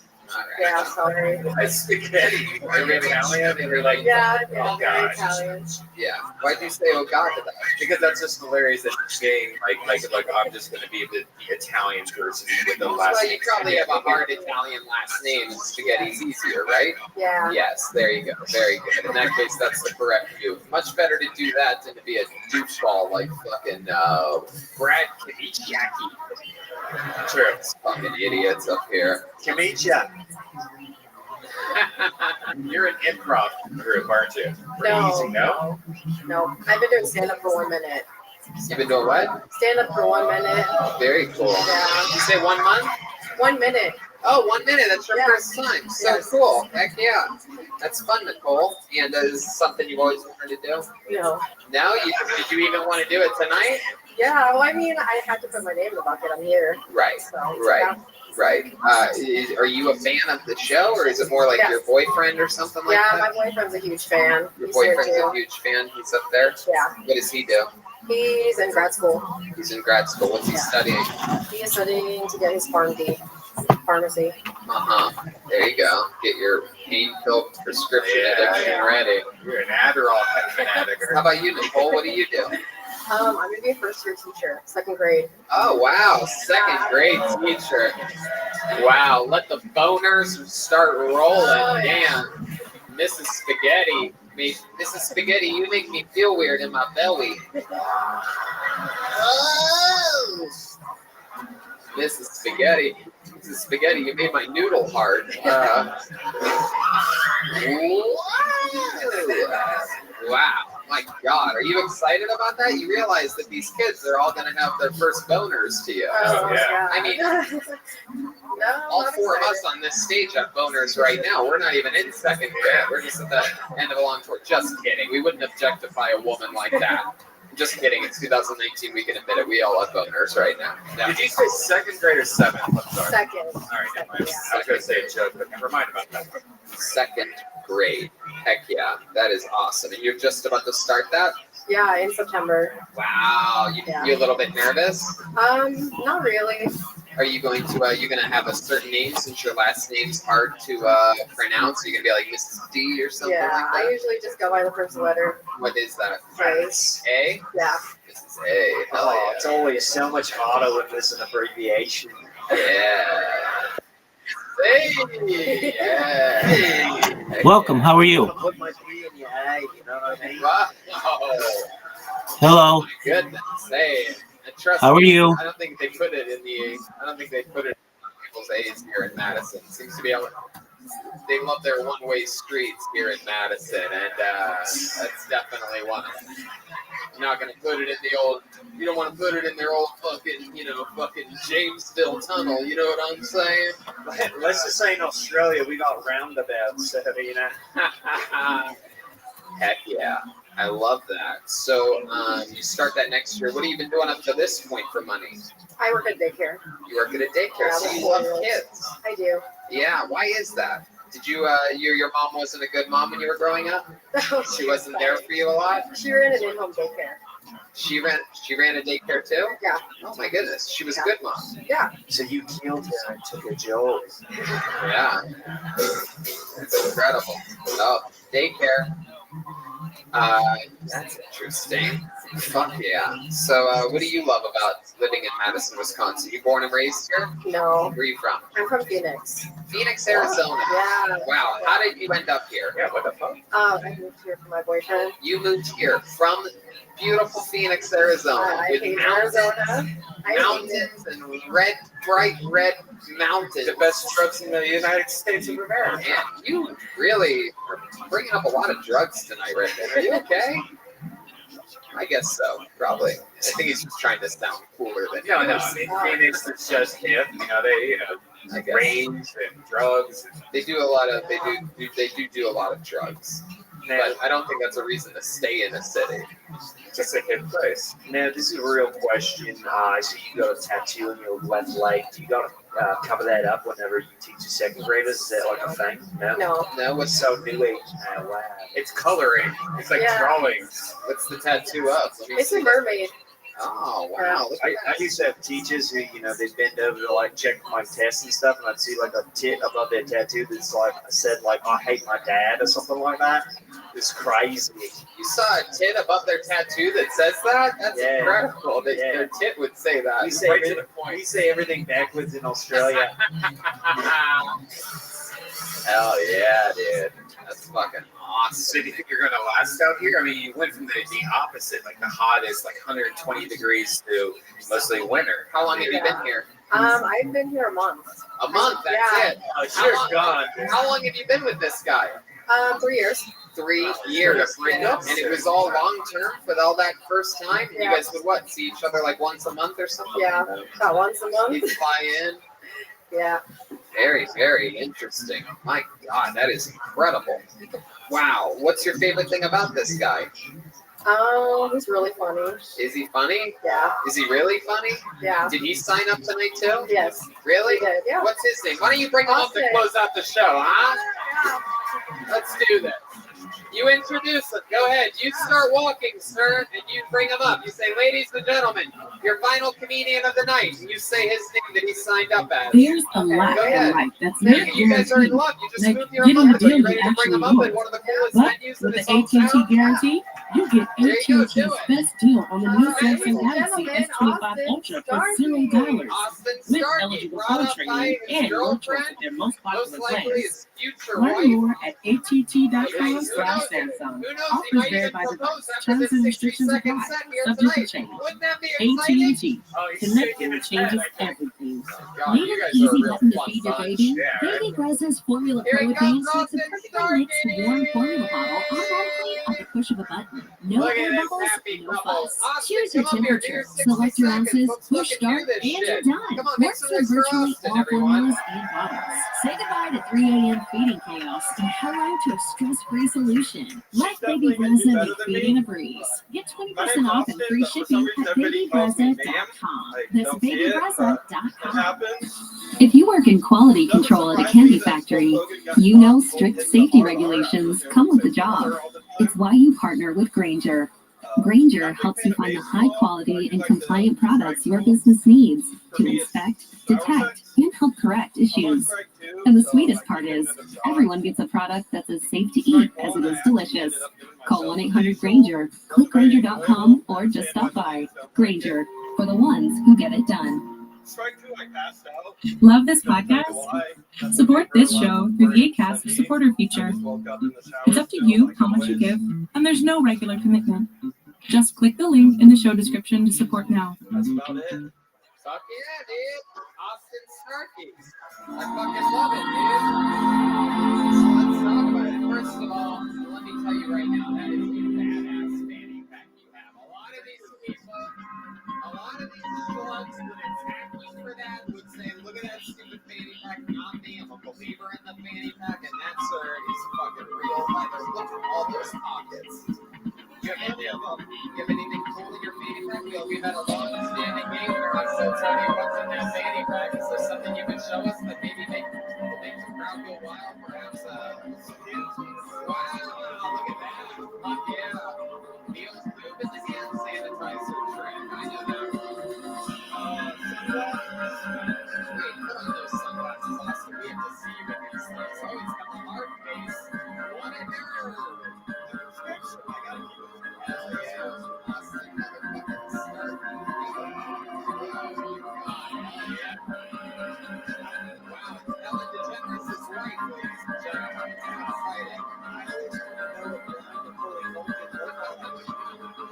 He thinks it's all the love, but there's people making their way. He's blind. He has no idea. He was left home alone and only ate junk food, and nobody ever realized he was no more. Hello and welcome to Incredible. the episode. I fucking love it. This is like a Well, I'll forward take you to on a the gay live bar or ride. something like that. So why did you have the girl move out instead of you Like move you, somewhere? I Why have not you move to questions. Phoenix? Let me Like guess. you, Because of your I complexion? want You're answers. afraid of Thank the you for sun? joining me I here do think the today sun on is too hot Twitch out and there on for sure. Facebook because I've just been going to to shut down school my now account for 3 years on my for last year. the So time being, but I'm told that will Heck be yeah, fixed you're up going to be a pretty pharmacist. soon. Yes. And Is if there a not, I'm specific just gonna pharmacy get that off you're this hoping to message work and at or go on something my like that? mission on Perhaps a every Walgreens? platform that I work at a Walgreens I'm able now. to. So I don't want to waste my time on them, so we're just gonna get right Interesting. And you're into looking to get out of the game. Oh yeah. Wow. so today's That's very episode exciting. of Mysteries with a Mystery is all about human and John animal Wick. experimentation, disinformation agents, insanity, and alleged documents of the levels that happen at the Dulce Very, secret very base. good way. But before we This is really delve into incredible. the topic, So, let me bring in wow, my you're going to be a pharmacist in your state. You're going to, you get to transfer and you become a pharmacist. I don't know how it works. Yeah, you Jimmy, how you doing today? You may not want to talk about it No, I'm anymore, actually going in but I'm mad as hell. Shady school. I can't take Shady this school. anymore. What's the name It's of the, unbelievable, mascot for college Christina. that you go to? Listen, I'm just going to tell the audience, and we've got some comments starting to flow. It's a different day today for you, but I'm going to let everybody know that I got a call from Christina first thing this morning, Okay, we have to see and that. How have many you of you seen want to see Twitter? his ass? To God, they what? And now I'm going to say this, and then we'll move on because the Dulce Days is one of the most exciting subjects that we could ever do, and it's a great choice on your part. I'm very excited about that. So we'll jump into it in just a minute. Look, everybody's flooding in. They found you. See, they found you, Christina. They found you. You're loved out there. But let me say this. There you go. I've had my ups and downs with YouTube over the years. I've had to fight the good fight. I've been demonetized a couple of times, and really had to go toe to toe with them. That being said, what they chose to do to me, without explanation, by the way, I had to fight that. I got it back, and it took about 2 weeks, but I also took a year off of YouTube after that. I was like, I'm done. And I just let the channel sit there. I wasn't going to let them make money off of me. I just wasn't going to do it. So I took a year off. But your case is different. You've got no community strikes, no violations, a clean channel, and everything positive, and your content isn't violating any standards. So, but this is what happened to me, and I'm sure it's the same thing with you. It's an automation system. So they have got millions of videos that are being uploaded every hour from around the world. And they have software that looks at all of that content, all of the existing content, and it's looking for stuff, automated. And when that automation system gets triggered, they could have found something in your content that had nothing to do with the content. It was a false trigger. Okay? And you have to get a human being involved to go and look at your channel to make sure, and that's the problem. That automation system is messing with people's lives, their content, in some cases income, and without any consideration of anything, and the software pulls the trigger, and there isn't anybody there to double check before the channel gets pulled down. And that's a problem. That's a problem with censorship and everything else, where you're guilty first, and then you've got to prove your innocence. And that's not what this country is based on. But I am sure that is the case with your YouTube channel. You've got to get a human being involved, and once you do, you'll run clean. Your decisions for the future are your own. Do you want to continue with YouTube, or not, and find another way to go? Unfortunately, YouTube is one of the biggest platforms in the history of mankind, and it's tough. It's really tough. I'm getting a lot of help from it to hopefully get it back to normal. But let's dive into today's topic. There's a lot of things that I talk about, and hopefully we can do it all You're here, such right a now. bright ray of sunshine. Just get off the subject, Jimmy. I'm done. Let's go. Let's go. So I'll go ahead and read the black and white description of the story. Today's is a little bit longer than usual, but I think these are all pretty important notes, and then we'll hear your more colorful side of the story. Sure. So, residents of the small New Mexican town claim they're seeing an evil photographing, flying saucers, and other unidentified flying objects over the community of about 2,600 people, many of whom also share stories of low-flying military helicopters and fast-moving lights darting back and forth in the sky. Dulce is home to the headquarters of the Apache Reservation in northern New Mexico, and is largely inhabited by indigenous people. Despite its small population, it draws heavy tourism by ufologists who host an annual Dulce-based UFO conference.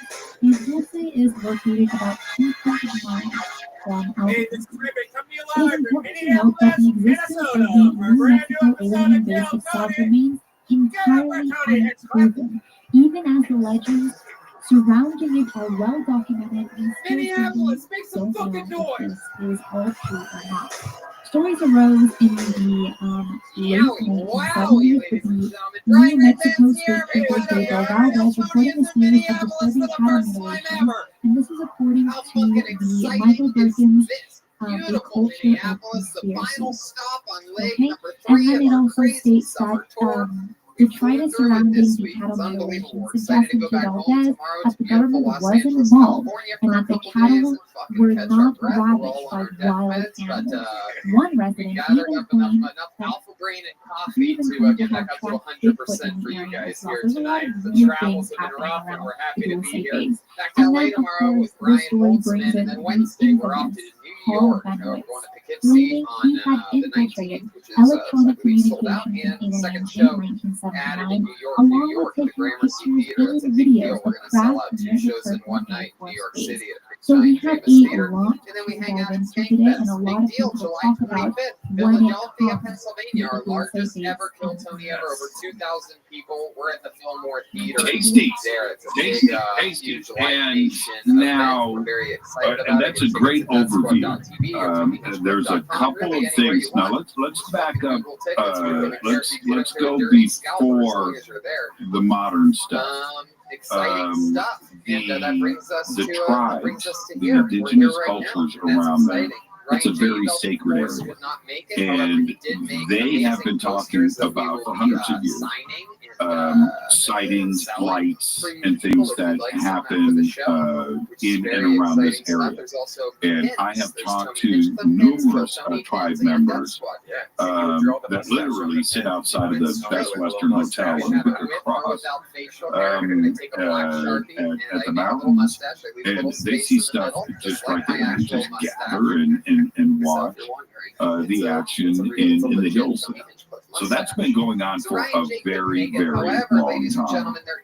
Then researcher and author Leonard Stringfield started to make a couple of comments about this area and doing some research. Some of it was taken out of context, and I think that Leonard Stringfield had step in and say, look, there's strange things going on, but I didn't see, and things were taken out of context, evidenced in his point of view. And he's a great researcher and was a great researcher. And we have to take him at face value. But even he was intrigued with this area. The cattle mutilation, Valdez wrote an excellent book, by the way, on what was going on there. Many ranchers in the area reported black helicopters and coming in, and sightings of cattle being not only taken but replaced in the area too as well. And I think that some of the questions started to come up. This is aside from the UFO issue, but were the cattle being tested, and there was that in the area, taking the cattle to see the effects of the radiation on them, then replacing them back, maybe removing body parts to look at the inside. All of that is sinister in of itself. And if you're not reporting it and letting the local ranchers and the community know what is going on, then that leads to some pretty shifty stuff. So we have that going on at the same time. Enter Paul Benowitz. Hello, Mr. Painter. So Paul How are you? Benowitz Welcome to the show. starts to hear rumors. Now, Paul, as we know, with Richard Doty and William Moore, and is very, very infamous. I mean, it's not famous, it's an infamous, sad case. But Paul had a lot of resources available to him. With his company that had Air Force contracts right there at Kirtland Air Force Base. And but he had the ability to get into private aircraft and fly up in and around that area looking for this alien base that was reported to be there. Now, from Paul himself, in his reports back to others, he found a craft. He found something that was interesting in that area that looked like a crashed flying saucer of some kind.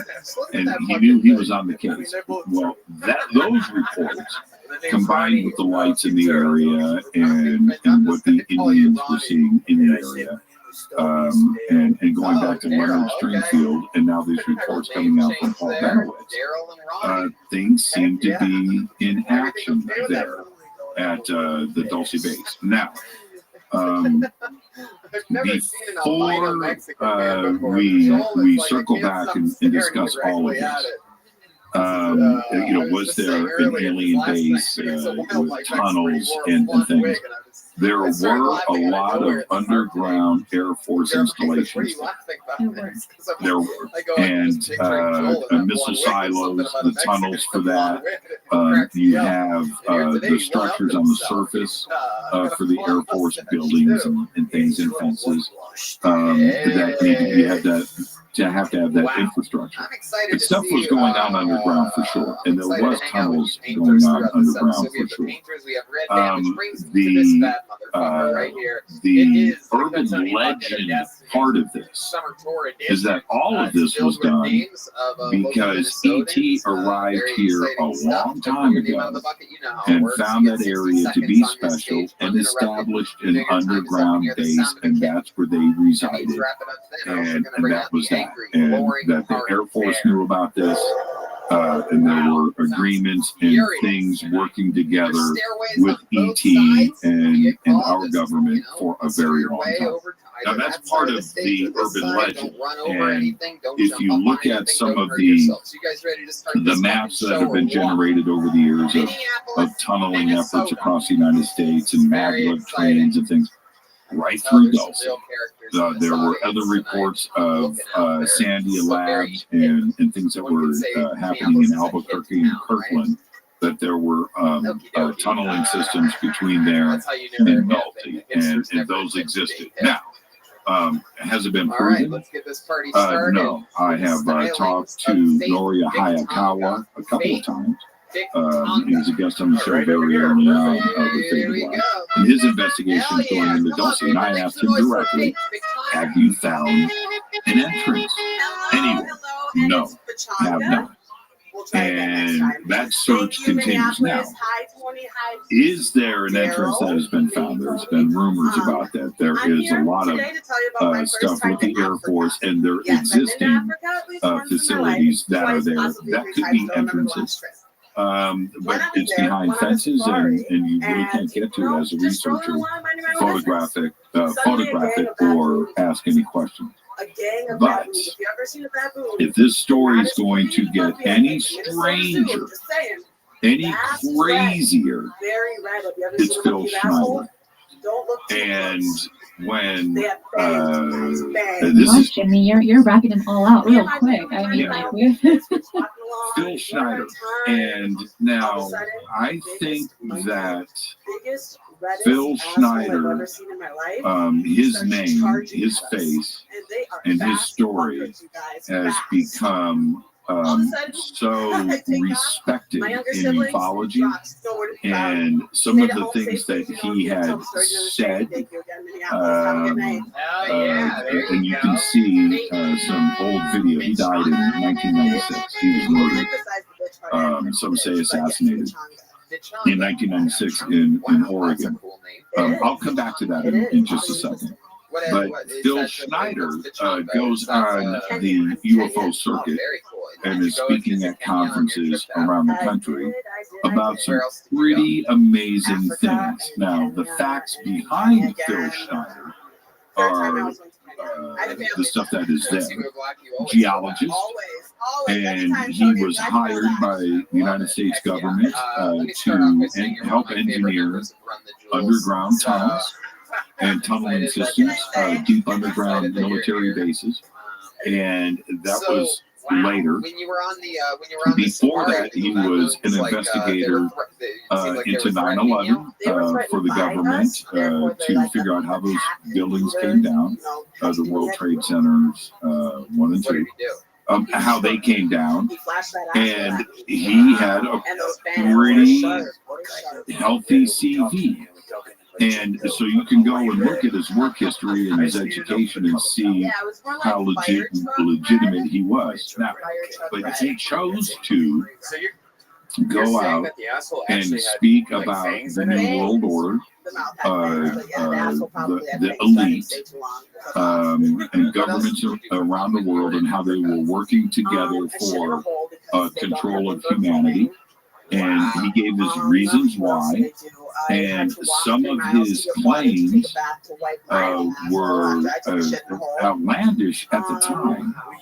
But now that we can go back after 25 years after his death and go back and look at it, and he was very prophetic, and there were things that he said that came to pass. I'm not going to get into specifics with that, but he was taken out. And he was taken out as he was talking about Dulce and what happened there. So he gives this account. And again, I'm not reading. I've researched this case enough that I can actually speak about it and be pretty close. And if I have any of the facts wrong, excuse me and things, but this is pretty close. His account that he and I spoke about, and you can check out the videos for Phil Schneider online, that he was in a tunneling effort, digging down at Dulcie, and got to a certain level. They're blasting through the rock, and they're digging, and they're boring, and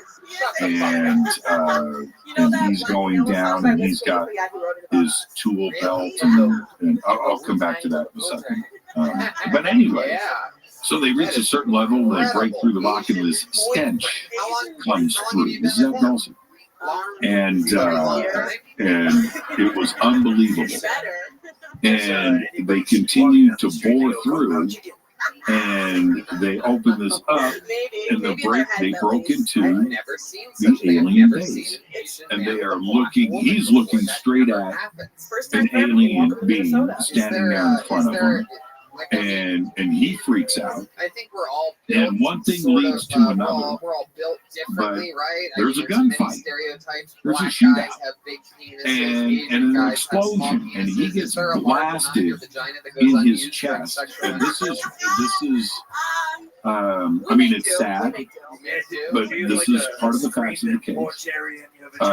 He gets blasted in his chest, and by some alien technology, gun, ray gun, photon weapon, whatever you want to call it, he gets blasted in the chest. He loses some fingers. He gets burned. He gets this gnarly injury to his chest and the scars and everything that and it was debilitating to the point where when he was murdered, I'm going to come back to the gunfight, but when he was murdered in Oregon, where he was speaking at a conference, he's in a wheelchair. He didn't have any fingers. Well, he had a couple of fingers on each end of it, but he was very sick. He couldn't walk. He was in a very bad situation, and he's in a motel room in Phoenix, where his body is found with surgical tubing wrapped around his neck and tied, and they said that he committed suicide. Now, first off, he had no fingers, right? He had no way of tying or wrapping and killing himself with surgical tubing, like was stated in the police report. And when you read the police report, you realize that somebody killed him, right? Okay. So, but he was out there speaking about the New World Order, governments, 9/11, dark parts of different world governments, including the United States, and maglev trains and tunneling and what was going on across the country, and these alien bases, Dulcie, the shootout, and his injuries, and he was out there very publicly speaking about this stuff, and then he dies with surgical tubing around his throat in a hotel in Oregon. And so when you look at Dulcie in total, is there something to this area? You have Paul Benowitz, dead. Phil Schneider, dead. Cattle mutilations and reports, all factual. Black helicopters, and a culture that has been there for hundreds of years, and talking. Yes. And it's a very, very interesting case, Christina. And when I look at Phil Schneider, and I go back and I watch those videos and his presentations over the years, and those that knew him, I had a lot of people on the show, and some that were with him in Portland when he died, and I don't want to get into that, but one of his roommates that last speaking tour was on the show and spoke very candidly about those last days and what was going on. and how happy he was in life to start getting his health together, his relationship with his family, and he had goals and things were great. He wasn't suicidal, and the way that he spoke in public, he was a true whistleblower. And it just adds to the mystery of Dulcie. Service, hell yeah. So You're like, I want some service. Everything that you said, there were a lot of things that you kind of touched on, and I want to go a little bit more in depth. The first person that you mentioned was Gabe Valdez. And just to go into a little bit more in depth about him, for those that might not know the story or know who he is, he was a police officer and a researcher. And this man, when he was looking at these cattle mutilations, because he's a police officer, he gets called in to see these things. He also found gas masks nearby, glow sticks, and healing equipment.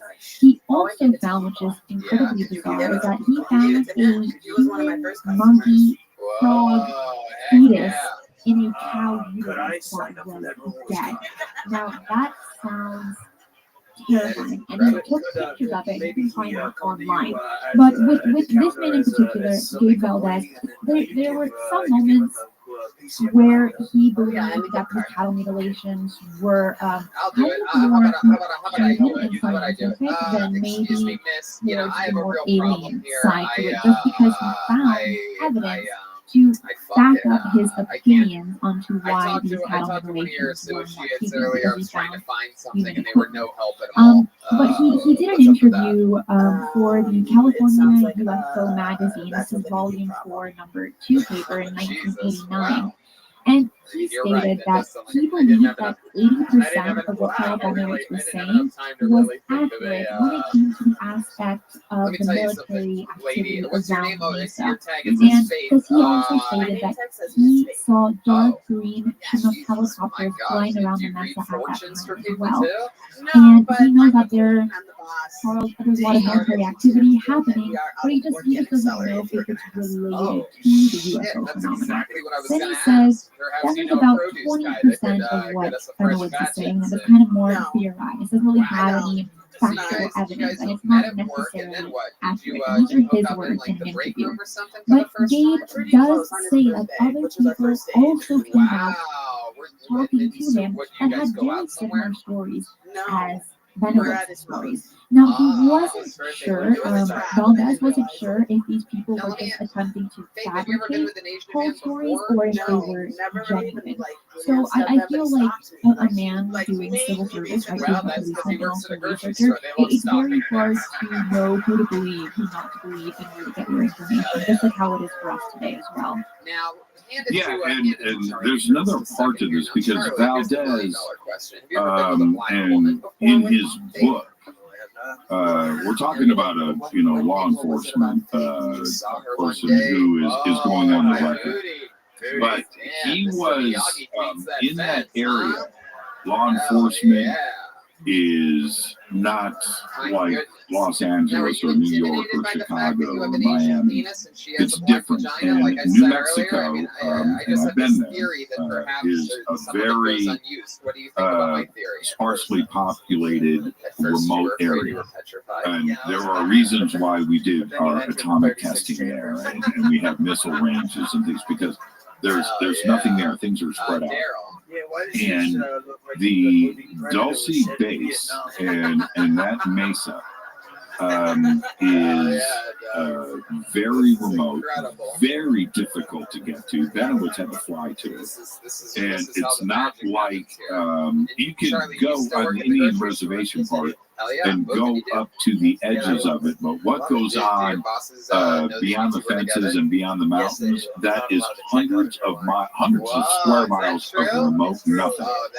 And so one law enforcement officer trying to chase these details down, or the sightings of craft, or the things that happen that you're not around, or the decision to build a deep underground military base that Phil Schneider was referring to, and that Paul Benowitz was looking at.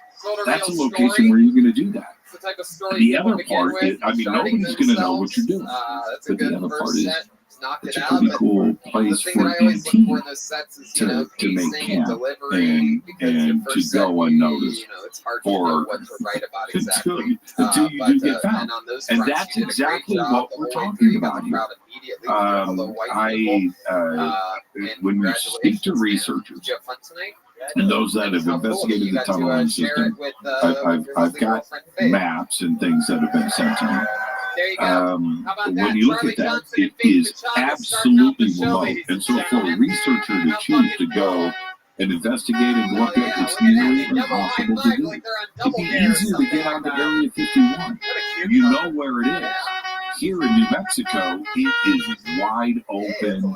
There's the flat desert areas, and then there's the mountain regions, and it is very, very rough terrain. All right. So for me to go to somebody like Norio Hayakawa, you go, dude, where's the entrance? I don't know. You go and check it out.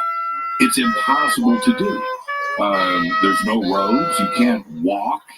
It's not about that. You can fly over it if you can afford a helicopter and go and start poking around. But what is it that you're going to see? What is it that you're going to find?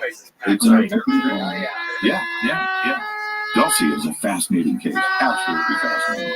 And talking about what things to look for, there is some people say that in one part of the mesa, there is just kind of a circular section where trees don't grow. It's as if it got kind of like cut in half. And there is two theories behind this on top of the mesa. Some people believe that it was a UFO doing an emergency landing, crash, caught fire, and it caused fire amongst the trees. There's another theory saying that it was not actually a UFO, but a plane that crashed and then burned all the trees as well. But the weird thing about this crash in particular is what we know about nature, when something burns, within time it grows back. But in this case, this little chopped area on top of the mesa, there has been no vegetation since. Nothing has grown since that crash in the late 70s. And so I guess if you're looking up from a helicopter, you better look for that specific area. Maybe that should be an entrance. And that was always what was put on Paul Benowitz when he did his flyover, that he found a plane crash. I think there's that happened up there, and Benowitz was pretty specific, and I would think, and he was outside of Kirkland Air Force Base. You have Albuquerque's commercial airfield there, airport there as well, and he's in the business. He works with the Air Force. He knows what an airplane is, and you're going to know an airplane crash when you're flying over it. I'm not so sure that I buy into that narrative. I think Paul saw what he saw, and he was convinced that it was a crashed alien craft. I don't think, and especially at that point, I think his mind was still there.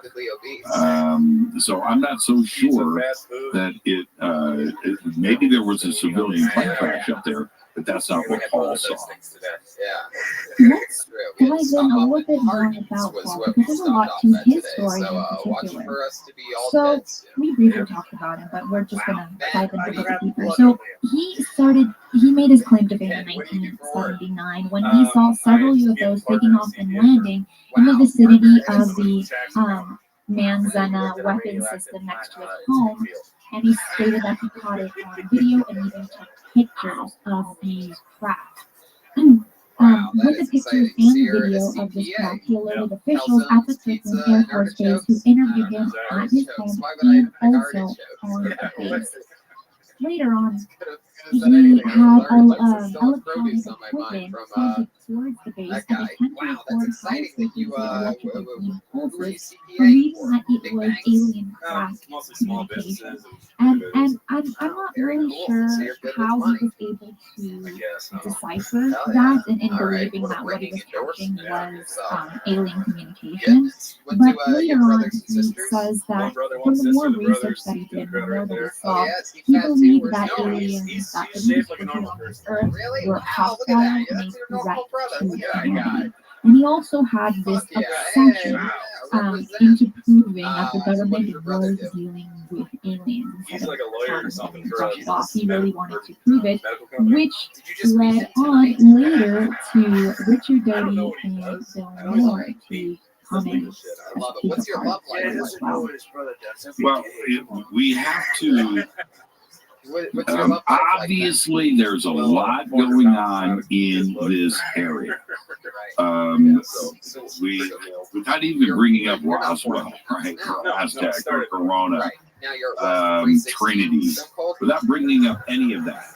There's a lot going on in this area. And there is probably, even to this day with Sandia National Labs, probably some of the smartest people in the world live and work there, number one. Number two, it is the most advanced technology and concepts anywhere in the world being developed right there.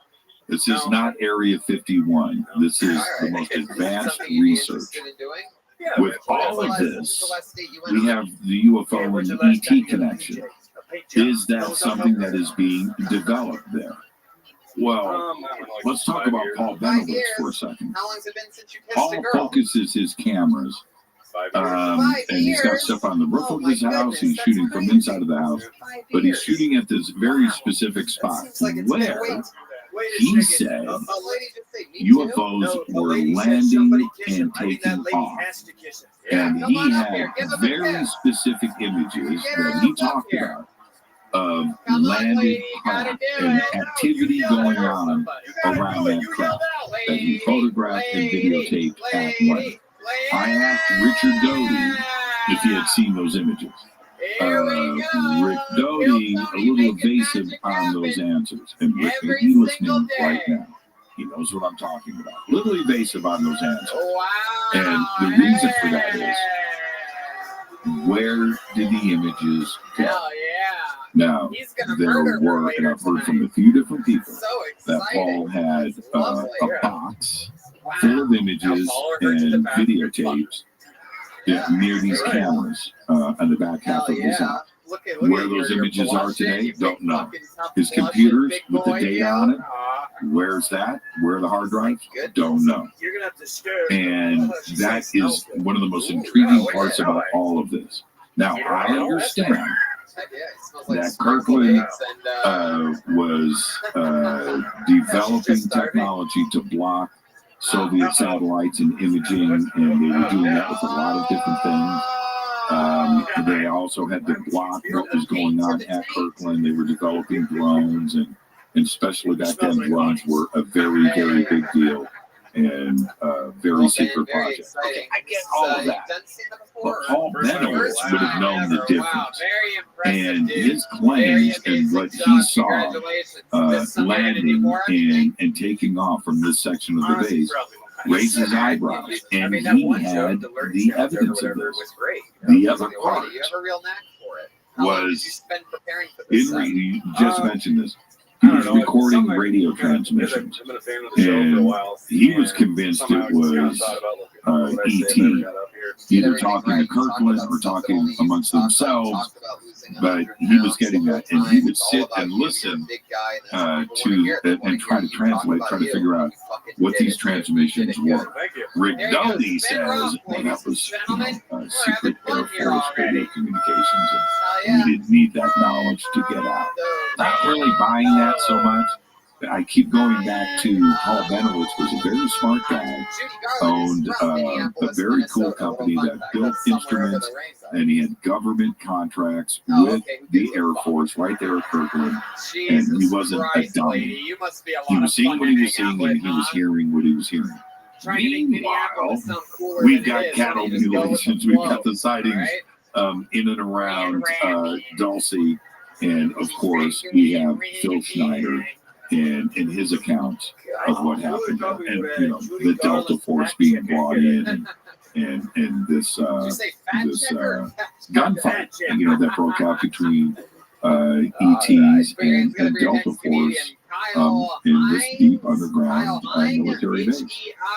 Something we need to talk about when it comes to Mr. Benowitz is in a book called UFO, The Dulce Story, an incredible deception written by Thomas Costello and Weldon Stevens. they state that Benowitz was arrested and this was referring to psychiatric treatment. And he was institutionalized 3 times. Again, this is stated in the book. Now, the first time he was arrested, it was stating that he needed to get a psychiatric treatment, but then was later released when he was completely sane. There was no reason behind him being arrested for that, but it was kind of more to intimidate him. Again, this was from the book. Later, he was arrested yet again for the treatment to be psychiatric treatment. And this second time, he was given electric shock treatment to derange his memory so that he could no longer recall what he had been seeing or what he had filmed above Dulce. Now, I could not find evidence to back up that statement. I see that guy too. But I mean, I guess with the whole story, all the documents that we read about this, it's very difficult to corroborate, right? Where the evidence is coming from and to back it up. So I think this is important to know about Mr. Benowitz while we talk about the story is he was institutionalized 3 times during this. Was it or was it because he wasn't supposed to see something that he did and the government needed an excuse one to thing get that rid of really him? stands out to me is that Well, we don't know. Yeah, and again, going back to Rick Doty and his accounts of all of this, I think that a certain amount of what Rick said is probably pretty valid and pretty accurate. But the disturbing part about it, if you take Doty's accounts of this as being true, Kyle, do you really play drums? I'm just going to say this directly. You really do? How long have you played Rick for? saw the instability 15 there. years? And Rick knows that leading up to this, we didn't even talk about the other, the cattle mutilation parts. Okay, hold on, let's back up for a second. He hasn't had a blowjob in 5 years. So, Paul Benowitz and a friend of his, they get introduced to a woman who had called the police and said, "Hey, I'm watching cattle getting abducted, by a couple of craft. One is big, one is small, but they're taking cattle." And the police literally tell her, "Give up Paul Benowitz a call. This is outside of our room. We don't deal with UFOs." So she gets a hold of Paul Benowitz. Paul and his friend, who was a hypnotherapist, bring her over, and they regress her so she could remember more details about this cattle abduction thing that she saw right outside of Kirkland Air Force Base. And she cried 2 large craft, one big and one really big, that were doing the abduction. So this thing, and so they did all this crazy stuff when they were regressing. I'm talking about like literally tinfoil hats. And they would take her into Paul's like Lincoln town car. Then he lined the inside of this with like 3 layers of tinfoil. I'm not making any of this up. I hate to say it, but it was tinfoil. And they would do these regression things, but they were getting more and more information out of her about what was going on. This, combined with what Paul was doing at his house, he's going to conferences. He's feeling pretty strange. This UFO thing is happening. He calls the security at the base. Right? I think something is going on. Rick Doty comes into play. Now, meanwhile, he's still doing the regression with this lady and his friend. And the details are starting to get really sensational that is coming out of her. Was it factual? Don't know. Was it made up? Don't know. Was it leading questions with the hypnotherapy? We don't have any of those answers. But it was inside of Paul's head. Now, bring in Rick Doty. Rick Doty goes, okay, yeah, these pictures are pretty interesting. Yeah, this is, and Rick is claiming that Paul Benowitz is on to secret government technology. So he's got to throw him off the case, right? He's got to throw him off the set. So he tells Paul what? Dude, here's the secret. UFOs are real. And Paul's like, I know it. I know it. Well, that right there, at that point, that was the mistake that Rick Doty made. It doesn't mean that UFOs are not real. What I'm saying is Rick knew that he was dealing with somebody that maybe couldn't handle this kind of information. Disinformation, real information, that part doesn't matter. The statement pushed Paul over the edge.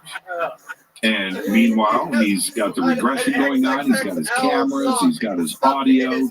He's flying over Dulce. The whole community is seeing lights in the area. And Paul gets pushed over the edge. And Rick knew this. And now, Rick will say, well, I was just taking orders. They told me to do this. We were protecting government secrets and secret government. You don't do that to somebody. You know, if somebody is a little bit unstable, and I think that Rick will say that Paul Benowitz was his friend. Okay, all right. Well, who does that to a friend? Number one. And Rick has defended himself. I've asked him these same questions directly. I'm not picking on Rick, and I'm not defending anybody here. That's not where I'm going with it. But Paul Benowitz and his family is concerned now and everything else. But what did you expect? You know, you bring in Bill Moore and these documents and these things and these statements and the action that's going on outside of his home and in the skies and Dulce. And this lady that is doing this regression therapy that did see cattle being abducted, right? And this is what happened. And I don't know. The whole thing is just crazy to me. And looking back at Rick and his defending his actions, I think that he took a step too far. Today, does he know that? Yes, he definitely does. He's had enough time to analyze this. But Paul Benowitz was onto something, and it could have been ET related, and then you and say, and he's, you know, he's an Air Force, you know, military personnel, and he's going to come at you and say, okay, here's the secret on UFOs are real. Well, that ultimately, that's what happened to Paul Benowitz. And for the man that conducted the hypnosis, it was Dr. Leo Springle, and he was a professor of psychology at the University of Wyoming. And also when he was hypnotizing the wife and son, what did they mention about cattle mutilation? They also talked about that they were rogues as well. And again, you know, when it comes to hypnosis, it's a very tricky job because you can have questions that kind of lean more your imagination than your actual memory. So asking them without biased words can be difficult, I guess, if you don't write them down. So again, now we don't know if that's true or not. We don't know if that's imagination or memory, but regardless, that's a pretty wild story. Well, and like I said, this regression went on for a length of time, and they kept trying to develop. Okay. And this is such a dark world, and I just feel so strange talking about all of this. But they were convinced that ET was on to them, and they didn't want ET listening to the regression therapy. They didn't want ET to run radio interference and beam stuff into, you know, so they're driving around. They wouldn't do it at Paul's house. They're driving to these private locations in the car that's lined with 3 layers of tinfoil, and would go into these therapies, and they kept, and this is over time, the information started to stall. So they felt like it was the location that ET's running interference. Something else is going on. They would drive to another location, throw another layer of tin foil onto the car, and try to get more information out of her. So you're right, and this is going back to the point that you just made. It went from cattle's, the stuff outside of Kirkland, all the way to abductions and analysis and things. And we don't know. I think that there is a lot of speculation around the way that they did the therapy. It wasn't in a controlled environment. It wasn't in a medical office. It wasn't in a doctor's office. It's a seat of a Lincoln Town car, outside of Albuquerque in the desert with tinfoil, on the windows. It's crazy. So, how much of that was induced? How much of it was imagination? Well, we don't know. But Paul believed it. That's the whole point. And everything else was going on at the same time around Paul and his quest for UFOs. And that includes flying over Dawson, the sightings that were happening, his recordings, his audio, his images, his interaction with the Air Force directly. It's just an absolutely crazy case, and that is not even getting into Phil Schneider.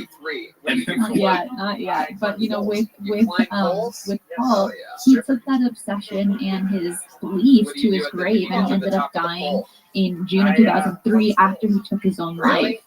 And then that makes me question, because there are quite a few deaths in the story that are somewhat suspicious. So when it comes to Paul, it makes you question, was it really a suicide, or was it someone else doing it? And I don't think we'll ever know the answer to that one in particular. Are you talking about Phil Schneider? No, I'm talking about Paul Benowitz. He died in 2003 and took his own life. Yes. And let's go back to Phil Schneider for a second. I always have one hair that just wants to come out and go, dude, I'm messing with you. What are some things that you love to do in Minneapolis? And back to this. Listen, I want to say this to everybody in the chat room. Thank you for sharing the petition. Christina's like, she's distracted. She's got a lot on her mind. Can we talk about Dulcie in the chat? And then, here it goes. There's the link.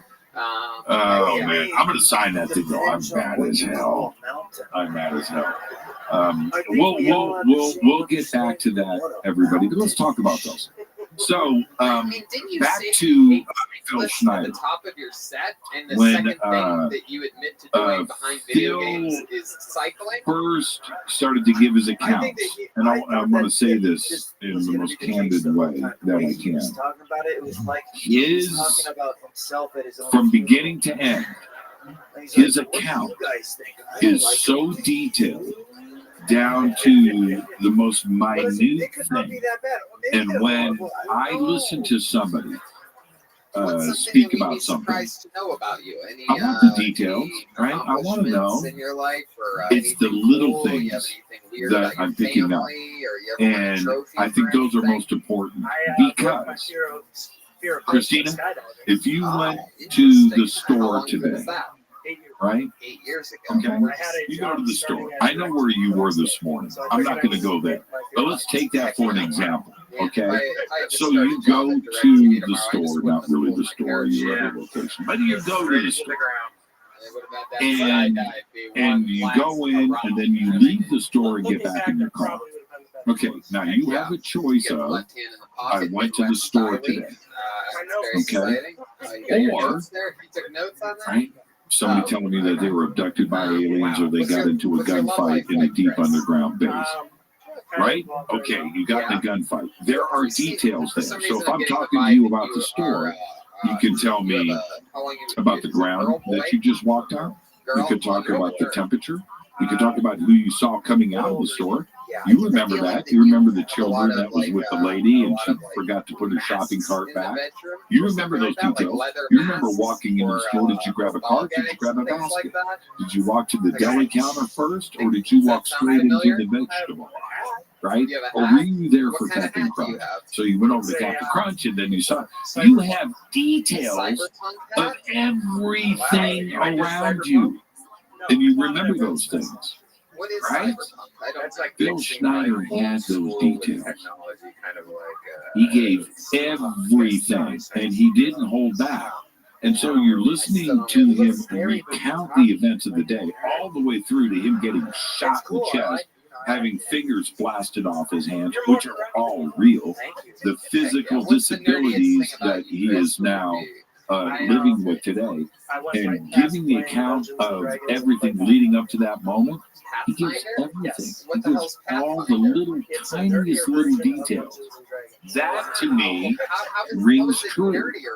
As crazy as it is that Delta Force go in and shoot them out with aliens at their underground base, as crazy as that sounds, that's not what he says. He gives the details of everything around that, and he stayed consistent with it. And I think that we constantly have to go back, and when we talk about Dulcie, when we talk about Paul Benowitz and Noria Hayakawa and the reservation that is there and what surrounds the Mesa, Phil Schneider needs to be included in that conversation. He does. Oh, and there was one other part to this too. I believe, I could be wrong, somebody could correct me. Is it on Daniel for president? I think Paul Benowitz found an entrance to the Dulce base and flew over it and gave that information to Rick Doty.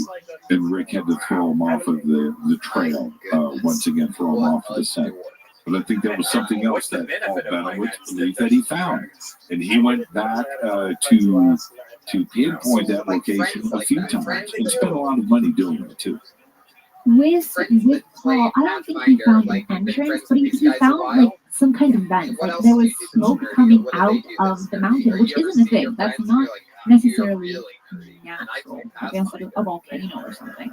But this is not a volcano; it's a mesa. So that's what he saw, and he might have given it to Jody and be like, "This doesn't make sense," which it doesn't. And with Mr. Schneider, what is interesting about his story is there was like what practically it was a war between what he states as rays and scientists, and he says that it's about 60 beings died, including humans and other entities, and only 3 survived, him being one of the survivors. But when he was giving his interview and being a part of his conferences, he stated that there were about 140 bases like the Dulce base around the world, and 190 in the United States alone.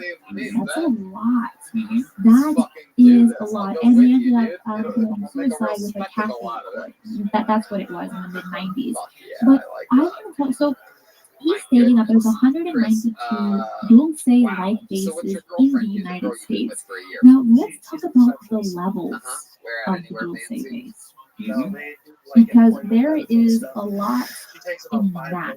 So I'm gonna run through them and then you can do you have any drawings of the base? Not on me. Yeah, I walk around, Jimmy. They're in my purse. I carry Dulce with me everywhere. No, a few things have been put out there. Okay, so continue. So the very first level is pretty mundane. It's the garage for street maintenance.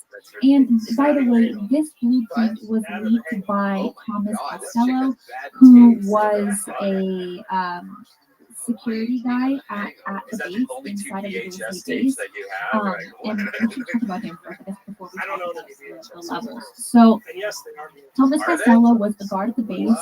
He collected about 72 pictures, 100 pages of work, and he was the man that revealed the 7 levels under the base. But then, 2 years after coming out with this information, sometime after coming out with this information, he ends up disappearing. And he also states, just like with Schneider, not only are there levels and tunnels that connect everything together, but for the Dulce base in particular, there's a whole shuttle network that kind of connects the whole United States as well. And again, these are just alleged accounts. We simply do not have evidence to back up these claims, but he does say that he did collect pictures and work, right? Like pages of work to hopefully, I guess, in his mindset, to back up what he was saying. And he claims that in the Dulce base, he was dealing with reptilians on a daily basis in the Dulce base that worked with humans and race. The dominant reptilian race was the Draco, which we have talked about before in one of our episodes called Alien Visitors. You remember that, Jimmy? I do. That was a while ago. I'm looking at blueprints. Keep going. Okay, well, when you find it, share your screen.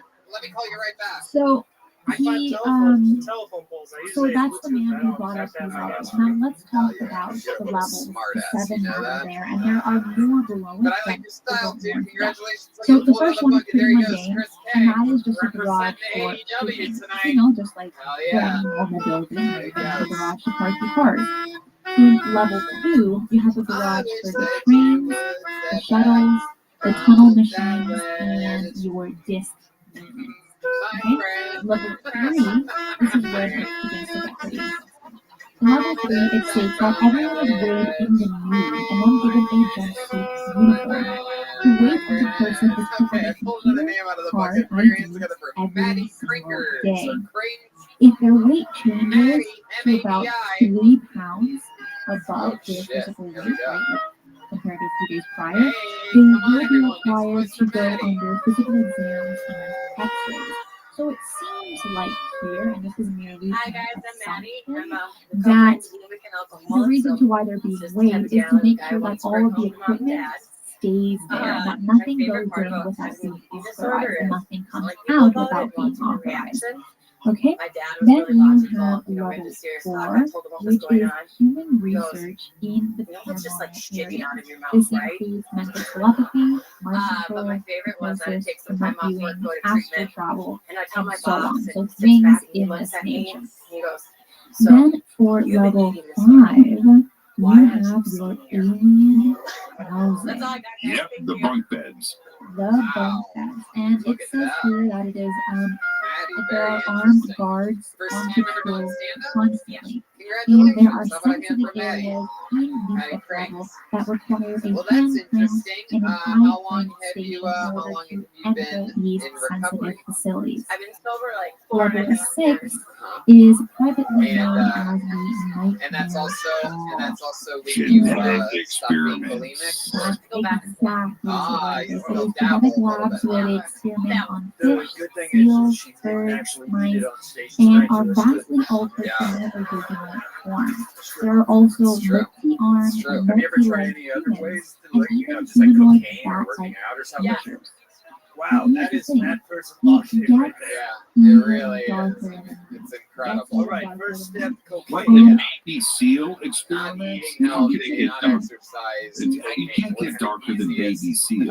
Laziest approach But to it the does. way that we can In do. levels 9, So Maddie, you have like for humans example, in explain to us like cages, when's the either last time drugged you grew up or and why? dazed. Like And what there are goes on? rows Is it upon because rows of it's thousands of humans and it's like a human big gross mixtures meal and that you're like, I remain don't want in a this to. cold storage. How long Now, have you there are been to drawings of Since I this was that were 19, collected I'm by 27. Mr. I was a Thomas late checker. Costello that maybe Jimmy has found, Is and it if true not, that I the can last look time you for drew it. up was when my dad But tried to drum battle me on Lost? so those are your 7 levels. Now below level 7, it is unknown because humans So like are the not most allowed recent to one, like what's that? below Like, that. just give us an But it is example of the day in the life suspected of that there is possibly a huge Oh. alien culture area that connects the tunnels around Colorado, Arizona, and New Mexico, where the Draco are located. And those are your levels.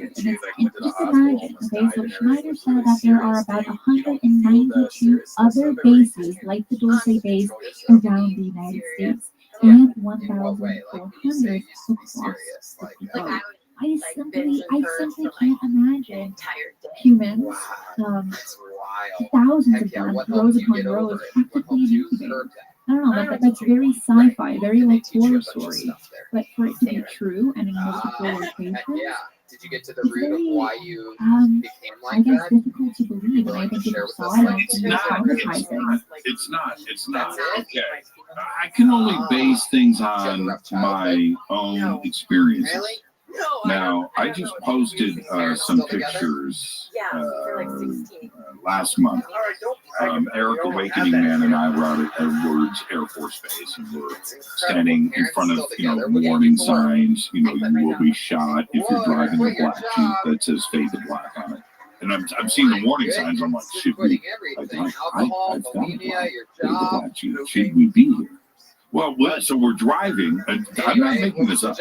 So we're driving past all of these warning signs, and they're everywhere. And we thought it was funny. It literally says, "Do not take pictures." So we jump out and take pictures of the "Do not take pictures" sign, selfies. And and I see off in the distance this structure. So we go out and we're coming back and man, I gotta find that thing out in the middle of the desert. It's on the other side of the fence. It's on Edward. And we find it. And it's a frigging building surrounded by a fence in the middle of the desert. Now we're on this side of the fence. In the middle of the desert, Christine, out. Surrounded by the things, got a little parking lot, and it's a concrete building with steps going down underground with vents. And we took pictures. I probably stood. I'm like, what is it in the middle of the desert? Where's that going to? Right? Okay. So there's that.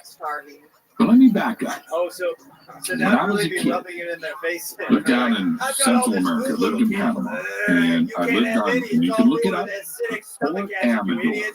Look it up. Look at Fort Amador. Fort Amador is a man-made extension of the mainland, virtually an island. As a matter of fact, there was 3 other man-made islands part of this, joined by a causeway. My house was on this. Wow, that's very soon. You're going by yourself? Yeah. One night I'm what's your out. living situation gonna be like? I might have been smoking weed. I was a kid. I'm out walking on this golf course that my house was a part of. The golf course was hiding an underground base. Yeah, you're gonna have to get And I didn't know it. This is my front frigging yard. Not down the street, not a couple of miles away. Oh my God! My front yard. So I'm out there, and I hear something in the middle of the golf course at night. Like, what is that?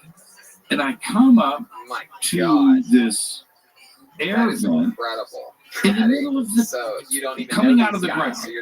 And I bend down, I'm listening. Straight to a Bolivian house. There's some What is serious, that going to? diseases down there. Huh? I have no And I idea. keep watching, and I find another one. And I find another You one. might be surprised. And then next to all of this is this trench. Now it's big. So this trench is 30 yards across, and it's kind of a V shape, and it's a quarter-mile long. Well, Maddie, fun But there- times up it's here. You clean didn't fill the at entire the bottom minute, of it. but So I walk down, and I'm walking up this trench, and I come up to this giant door So that's fun. We're always covering new with grounds these, here. and there's a It's truck cool. It takes a lot of parked courage to talk there. about recovering from alcohol and bulimia. And What is that door? congratulations. And what a The cool vent fucking that I'm thing that you're talking doing, about going to experience is worldly out travels there and maybe 50 yards away. My house is behind me 50 yards. And I've got this garage door going to an underground base in my front yard. Now I keep walking, and I find another one, and in this trench, this is in my front yard, there are 3 entrances. So now I walk up the hill. It's probably 20, 30 feet. I walk up, and I just stand there, and I can see the 3 entrances of this huge Pull the name out of the bucket. trench with a road to get there, and I see the military vehicles parked outside of the thing, and I'm looking, I can see the air vents, and I can see the vastness now of what is this giant underground facility in my front yard. Nobody's talking about it. Nobody's saying anything. And it's a government base. I'm not here to go and start poking around and figure things out. But that's in my front yard. First off, shout out to It's in my Mel front for yard. making my Now, headaches go what away. is going on across the United States? Here, this is right there. I don't know what's going on. I don't know. What there's people in there.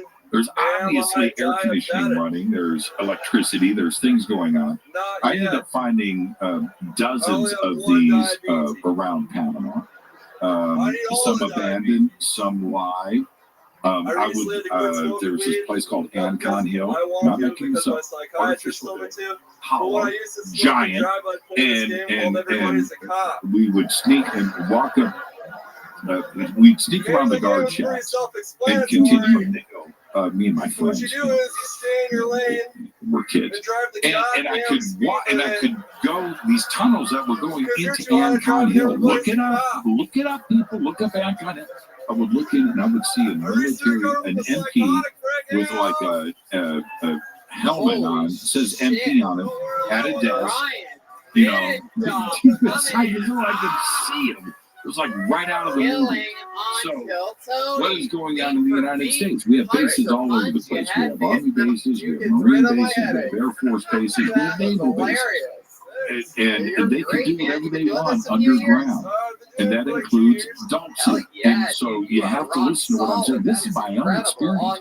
This isn't some armchair I'm reading on the internet about deep underground military bases. I'm out there walking into these places and seeing them for myself. And I've got one a few miles from my home right now that I have seen. I told the Awakening man, and I'm crazy like this. Oh my God. You're I basically said to fucking him, Canadian. I hope he's listening. I could do this jump the fence. I drove an hour and a half. Let's go.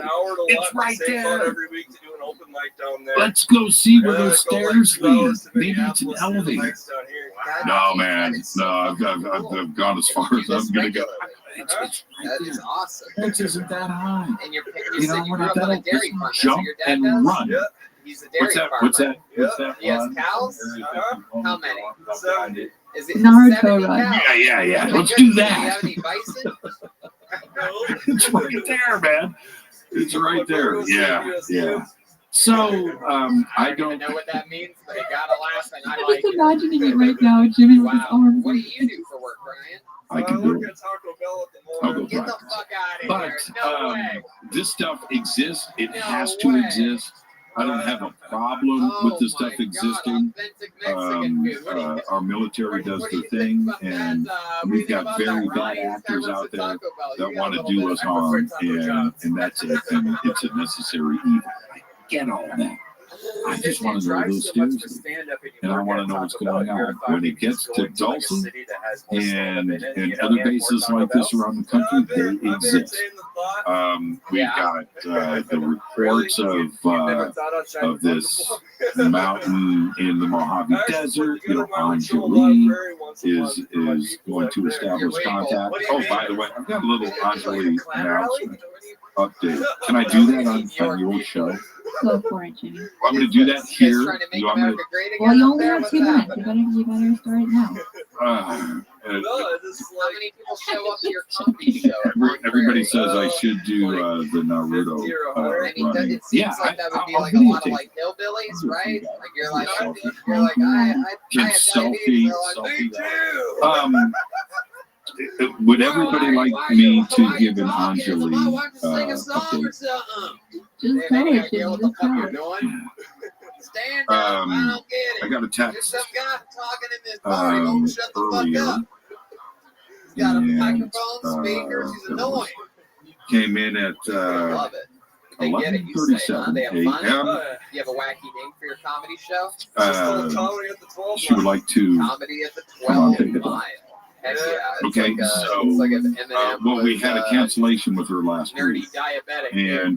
and you filled in. I love it. How long have you That worked at was Taco Bell? Christine doing her thing, taking one for the team. So I'm not going to flash all of this up and do any of that. I'm not going to do that. But You're very funny. there's her for name. 23, dude. What'd you do before Taco Bell? But I was working construction. So she You realize kind of you went really underground for a anything little other bit. than I know that. that people were commenting that Money she doesn't hasn't been matter to tweeting you. and, It's just you don't want to be and a things, and of brain course the back at work, cancellation of the especially show. since you have headaches that But only Mountain Dew can cure. Wow, it's for the she Mountain did Dew. reach out. So we'll see, and maybe next week, we'll get this week behind us, and then we'll get to next week and all that content on the show. The reason why I bring that up is there's an alien base in a mountain, apparently, allegedly, in the Mojave. The similarities from her description of what's going on in the Mojave is very similar to Dulce. So there you go. Now, the strange part about this is I don't hear a military connection with this base with Anjali. And the military doesn't know where it is at this point. But we're going to get an update next week, and we'll find out. I've been here for like 4 months. What fucking cartoon character do you remind me of? What's that? Is it Dexter? What's it called? It's like You know what? Let's talk about that for a second. Like not cartoons. No, it's not Doug. If somebody invited you Also, that Dilbert? to go to an alien underground base in a mountain in Dulce, New Mexico, Took me a little while to figure it out. maybe a nice place like Scottsdale, Arizona, next to the Camelback Mountain Mall and the Four Seasons. Fucking women. Would you do Ever it? since Hillary lost, it's like I'll make sure to bring some snacks in case they're hostile. Would you do it? Absolutely.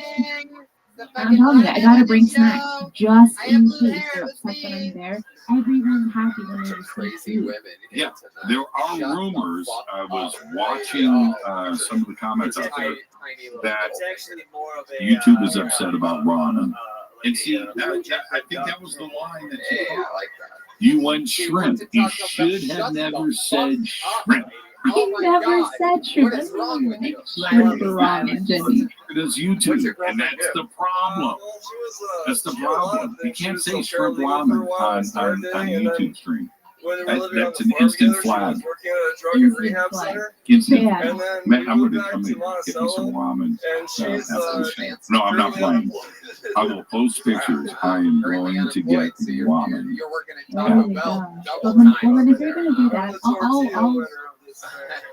I'll reciprocate that, and I will make hot chocolate coffee for the first time from your recipe. My goodness. Always good. But how exciting. So, I don't know. One of the things when I talk to different researchers about Dulce, that one of the disappointments for me is the dead ends that everybody had, right? At least when we're talking about Area 51 or Edwards Air Force Base or Holloman, which, is Edwards, or you start to talk about these different, you know where the locations are. You can drive to the front gate. You can even get arrested, right? With Dulce, we don't have any of that.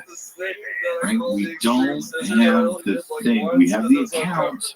We have all of the things that have happened in the locations around them. I do want to say, going back to cattle mutilations and of course all the sightings and things. Is there any special secret maneuvers? We don't have an entrance. Everybody always looks at me like I'm an We don't idiot. have anything physical to point the finger at Dulce. It's an amazing, that part of the case right there is one of the most fascinating parts about it. We know where it is, the general location, but we haven't had the one thing to push it. If we had an entrance, right, like a guard shack, you can't go past it. But if we had that, then it takes it to a whole nother level. We have that, at Area 51. I've been to the gates at Edwards. I've been to both of them. I know that they're there. I can see the base. You sort of had to like get up. Are you guys going to reenact this for the audience? It was really went quiet, after and I came out. And I think a big reason for that is because there wasn't really mentioned. All we have are somewhat witness accounts. Nothing really tangible to grab on. And that evidence that was such as a film and video by Paul Benowitz. They don't have it. It's not open to the public. And and the two main guys, they're both dead. They're both dead. And were they suicided? I would say yes. Yes, definitely in the case of Phil Schneider, and in the case of Paul Benowitz, I think he was driven. His health was, but I think he was driven to the point of if he did commit suicide, well, he was given reasons to do it. And so I would say that falls into the classification of suicide. And I don't want to get into legal areas here, but and putting Paul Benowitz in these very unique, very public situations to the side. The case of Phil Schneider is one of the most interesting that we have in all of ufology. It wasn't just Dulcie. He was talking about the New World Order. He was talking about 9/11. Other instances, those weren't the only cases. And I would classify him as a true whistleblower. And he was bringing things to our attention. And for him to die that way, completely suspicious. Completely. People in the media, they just treated him as a guy that committed suicide in a hotel room outside of Portland, Oregon. That was it. They don't bring up the fact that he was missing digits. They don't bring up the fact that he was ill, that he had a wheelchair. They don't bring up any of his physical thing. The scarring and the deep tissue damage all over his body, and the fact that he was out there speaking about UFOs and government secrecy and cover-up. They don't bring up that part. He's just a guy that committed suicide. And I'm telling you, the Phil Schneider case, when you look at Dulcie, in the overarching sense, Christina, the overarching sense, he's a big piece to this puzzle. It's just not the Apache. It's not just the sighting. It's not just Paul Benowitz. It's not the cattle mutilations. It's the big picture. And Phil Schneider fills a huge hole there. Right, and if you give him power, instead of making him a statistic, I like just a suicide, but giving him power of the stories that it brings, having these digits, things of this nature, yes, it does add a lot more weight to the story. Now, if you take him out of the equation, right, just a guy that casually died, and you have Paul Benowitz as your main meat and potatoes for the story, yeah, it is definitely a little bit harder to believe, just because we know, and it's still that Paul Benowitz was institutionalized to lead mental health issues. So with that, regardless if it's true or not, it really brings down the story of like, it's not a big deal. It's probably not even true. We're just going to brush it under the rug and live our lives like normal human beings. Right. And here's the other part to that. We're in the middle of disclosure right now. And we have everything that has happened. Okay. Go down that list once again. I'll do it tonight. But with everything that is going on, now let's just say we kind of crossed the Rubicon right now. We have. But if things go one step further, it's going to be cases like Paul Benowitz and Phil Schneider that are going to come back. And we, not only the UFO community, but the journalists and mass media are going to go back and go, hey, okay, so then what about this case? What about Phil Schneider? What about Paul Benowitz? Are you saying that they weren't crazy? That Phil Schneider wasn't nuts? That Paul Benowitz was institutionalized for no reason? That their interactions were real? That there is an alien base in Dulce, New Mexico? And Phil Schneider was suicided for talking about it? And it's going to be things like that, Christina, that are going to bubble back up to the surface and are going to get reinvestigated. And I think there is going to be a certain amount of outrage there, where we were lied to. And I think that the government, for sure, is going to have to go back My family and members answer so many Not just questions. any roadkill. That, you know, They will so only many pick roadkill if they families know and who did people and or if they individuals did it, that were we ridiculed have and not only laughed at, From on my lost way their to the last jobs, so. maybe death happened in the family. Yeah, there you You go. know, and we have to go back and take a look at all of this. And I think that is one of the biggest problems with disclosure. Are cases like Paul Benowitz and Dulce, New Mexico, where the hard questions are going to come back at them. You know, Has anyone ever told you look like Travis the crazy kid Walton, from Nightmare on right? Elm Street? The Like, Rendlesham, and just going back to these different Calvin Parker, and going back to these different cases, Debbie Cobble in Indianapolis, and you know, the work of Bud Hopkins, and going back. Wait a minute here. All of these experiencers and these people that have come forward and been very courageous to speak about this have been telling the truth the whole time. You know, and the government has to answer for an awful lot, including Dulce. Well, the biggest thing is being educated in these topics. Otherwise, you don't know what you're fighting for. You don't know what questions to ask, especially when it comes to disclosure. In this case, UFO disclosure. Knowing these historical cases, knowing about even the science behind it, and the public military projects that have been done. If we're not educated in these things, if you and I don't talk about it, other people don't talk about it, no one's gonna care. It'll just be another story that doesn't really matter. And then we will never get that disclosure. The more we talk about it, the better we are pushing forward to get exactly what we want. And what is that? Like our senior health That's what we're here for. That's what we're fighting for. And that's what we want. And we're gonna end up getting it at some point in time. Hopefully, it's very soon. I'm here for shrimp ramen. Shrimp ramen. I mean, they have shrimp ramen has rights too. I mean, shrimp ramen matters. You know. And so there are situations where if someone gets an animal, they will take it home and eat it. Oh, I don't do pickles. I mean, once in a while, no, not by themselves. But once in a while, on the right burger at the right time. But for the most part, no. What do you like to do for fun? You're 25. You know what's a really good burger for a buck? Go to McDonald's, the double cheeseburger, right? It's a buck, double cheeseburger for a buck. That's a bargain. Fuck yeah. But it's got those pickles Canadian on it. as fuck. So you got to pull the pickles You out. don't even realize we're in Canada.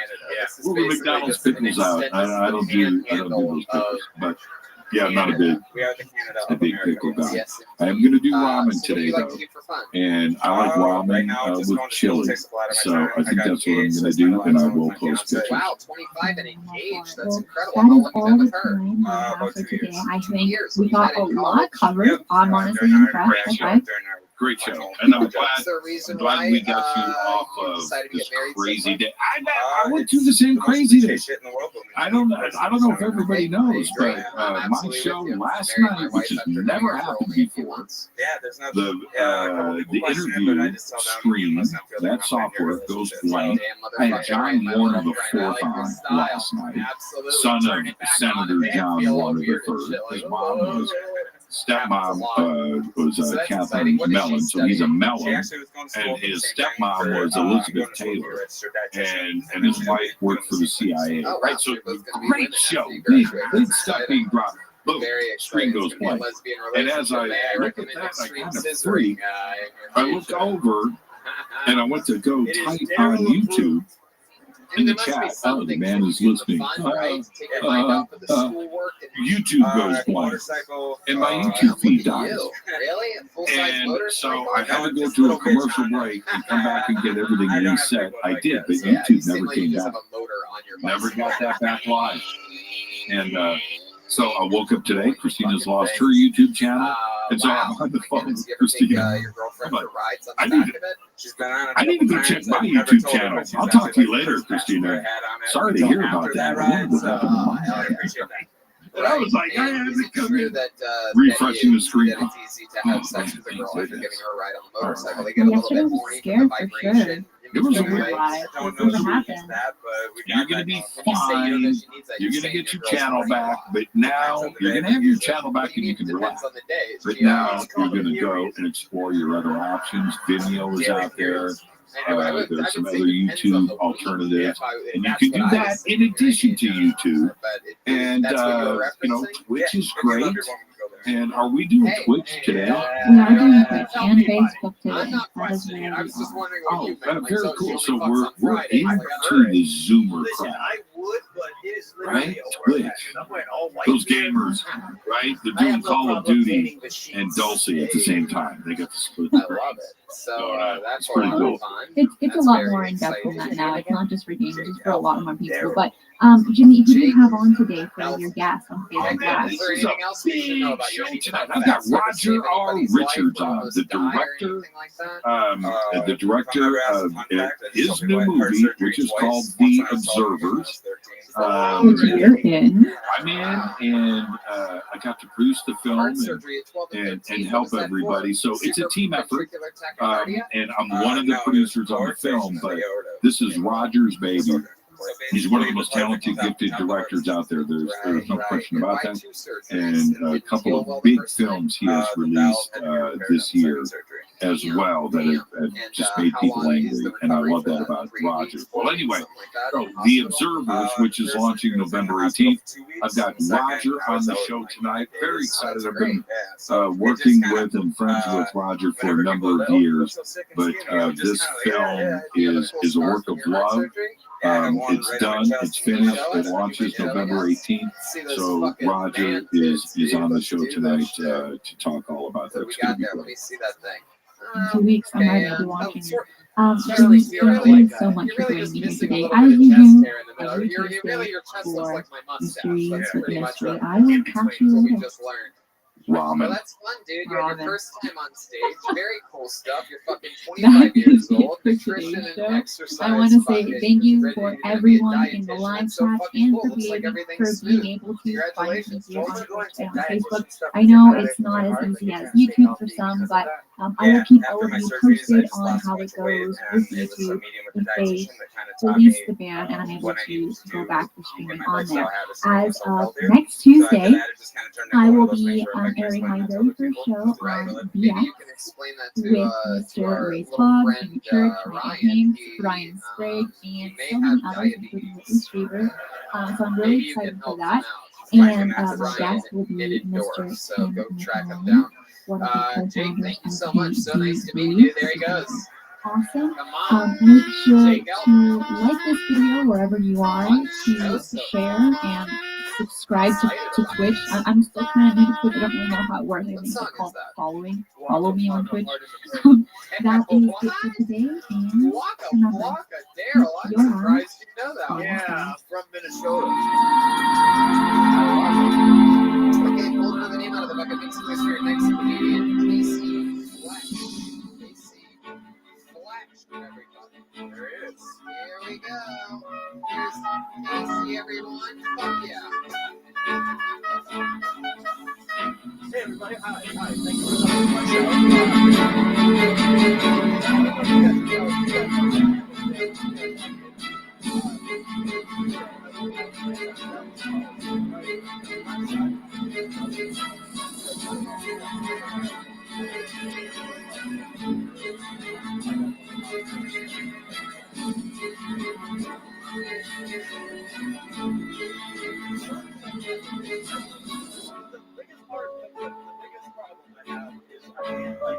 I can't have sex with a lady, right? Because I like to talk about sex. Like now, I can't say the right word, right? Because I'm just like, I feel something.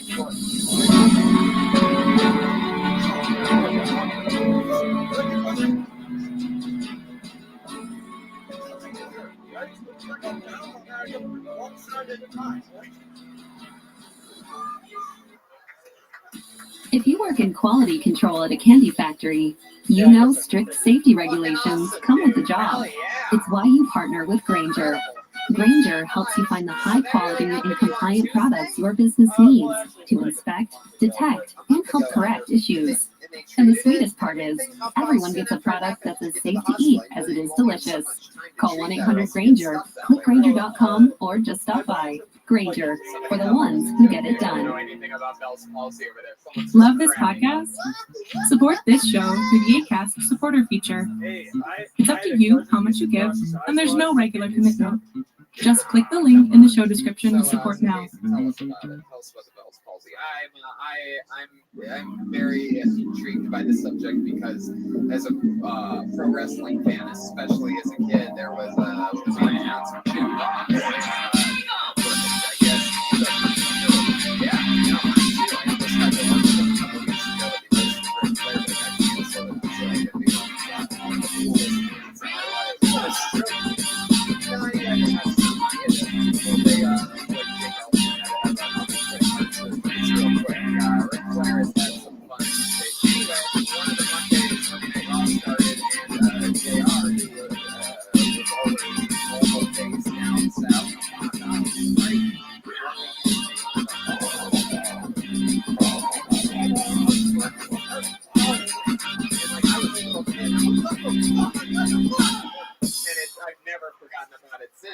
Hello and welcome to episode 18 of Shifting the Paradigm. I'm Christina Gomez, your hostess for this next hour of UFO shenanigans, where we look and think outside the proverbial box, jump down rabbit holes, and where the red pill is actually a red Tic Tac. If you haven't had your paradigm shifted, get ready. I've been looking forward to having Mr. Lou Elizondo as my guest on Shifting the Paradigm for many months now. If ever there is someone who's really shifted the paradigm for so many, it is Lou. A lot has happened since our last interview for the debrief. The DoD UAP report was released on June 25th with a tremendous amount of mainstream media attention and fanfare. And then, within a week, it was old news. Not just the report, but the entire topic. We went from daily news coverage, speculation, special reports, and features to practically zero coverage in the space of a week. And it was back to the old news headlines. Here we are, 2 months later, and it seems like kind of nothing has changed. I mean, what gives? Did a lid come down on the entire topic, preventing any more coverage? Or is it just the same old news cycle recycling itself? What's going on behind the scenes? And what are we not hearing about? These questions and more will be covering here today on Shifting the Paradigm with Lou Elizondo. Lou, welcome to the show and for joining us here today. It's so exciting. Christina, thank you so much for having me. Thank you to your wonderful audience. You know, it's always such a blast. Always talking with them. I mean, can I just move into your studio? Let me tell you, I live in a really, really tiny dorm room, so we might just be like a little cramped. I'm really short for the record. Me too. Absolutely. You're in combat usually because it's a short thing. What do you do for work other than ring bells and shit locked up? I'm done. Thank you so much for having me, Christina. This is great. Apologies for not making last week. He shows up to work, like, you look great. Get up there, do your job. A storm and actually, that's pretty much a standard concept. Hell yeah, I love it. You've been doing this, what, 4 or 5 years? 4.5 years. I fucking know it because you know the way that you're able to turn that into when it happens. When you're already, I mean, it just feels so natural. You know. I was really ready before I went. Oh, absolutely. I mean, we get it. Life happens, you know, and you can't always plan for it. I did want to mention that my last guest on the show was Harvard professor Abby Loeb, and he told me he appeared on over 1,100 interviews over the course of 6 months. But I've got to believe you have him beat because months running to the 180-day report, you were either on TV or in a podcast or being interviewed by someone several times a day, and then the report dropped and everything has gone quiet. But I quickly want to ask you, how many appearances do you think you've done in general?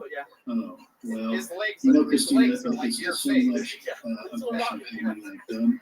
It's how many I've really enjoyed. And I really enjoy this. So yours is one of my favorite. I love Rest it, of them man. matter. Well, what else about you, Casey? What else would we be interested to know about you? I certainly appreciate the compliment. And I don't know Yeah, that there's that's a lot about of the going down to my Now, girlfriend's one set of time. She wrote that. So that's so I've cool. been dying to really, I can address take the credit for it. No, I love that. Just like paying the fence, you All got right. to one say, time you at a know, time. it's cricket time. How long you been with your girlfriend for? About 4 months. Yes, 4 precisely. months. Because And the work has been done. what does she do? I'm She in is the middle a of writing hairdresser and a also thought piece, you know. Oh, and she I also compared does exposure That's to three things: nuclear Really? submarines. How long is it? I compare it to How long dark has she been energy. doing it for? I compare About it 2 to years. Wow. why so is fucking it? Because cool. all of these That is things awesome. occur. Well, and I love your exist, style, and man. you You're can't see it. You absolutely can't see it. hilarious. It's really- Great it's hard fucking to detect. performance tonight, But and just just because you great can't see overall something stuff. doesn't mean that Congratulations it's to you, not Casey. We'll see you again soon. something There you go, Casey Fletch. He's on Twitter at Casey Fletch. all this energy and movement occurring right beneath your feet in the Earth's crust. And it's only when there's a sudden release of energy does everybody now feel You know, I refreshed. just want to Well, take it's a moment something to with let you know that disclosure. There's a lot of Infinite things CBD happening offers behind the the cleanest, curtain. healthiest, A lot and of purest exciting forms of things CBD really available. taking CBD this gives you all the conversation benefits of to the marijuana next without level. getting high. And I Unfortunately, the recommend general Infinite public CBD, doesn't and see a it, lot of ways. I The end think, result because is some Infinite of the CBD things haven't products are yet over come quite 99% to fruition. CBD. But Other make no companies use mistake, CBD oil, we not Infinite are CBD. This is the absolutely purest CBD you can 110% find, and it is engaged. third-party And I tested think for guaranteed I think the purity. audience Yeah, is going to it's absolutely really great, man. They have all when bunch of some other of this stuff promotions, comes like to if light. you have Because like you know what, it is a going to neck have a big sore impact. or your want to There rub is it all over 60 your minutes friend's that's going body. to be replayed. It's really great. The gummies are great. Also, CBD, you know, it's everywhere. You hear all these new companies popping up all the time. The coolest thing about Infinite CBD is that, you know, they test the purity, and a third party does do that. But there's a reason I why think that's pretty important. You never know what you're buying at some of the other I think there's a lot. It's true. I love the CBD pills with caffeine. It's great for when I need to focus, be calm, and get stuff done. It works for me, and research has shown it helps There's a people lot for going a on just variety of like ailments, talked about pain management, earthquakes, anxiety, nuclear insomnia, and submarine. more. The point This is, is- they've got this a is- large product line, and if you go to infinitecbd.com, you can see which one of their products is going to help you with a healthier life. So go to infinitecbd.com and use the promo code Tony15. You get 15% off your order. That's infinitecbd.com and promo code Tony15.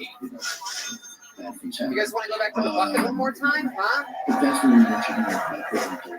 There's a lot happening subsurface. Man, a I'll lot of discuss names with in you this if you fucking want bucket. some of those things. This is a fun And show also, tonight, if I huh? may You guys do a have real fun? quick mea culpa. The last 2 months, I've been a little bit. Pull another name out of the bucket. Make some noise for Tyler Anderson, everybody. Tyler Anderson. Here we go. I had pretty significant health scare. I think I mentioned maybe on Twitter once that I was dealing with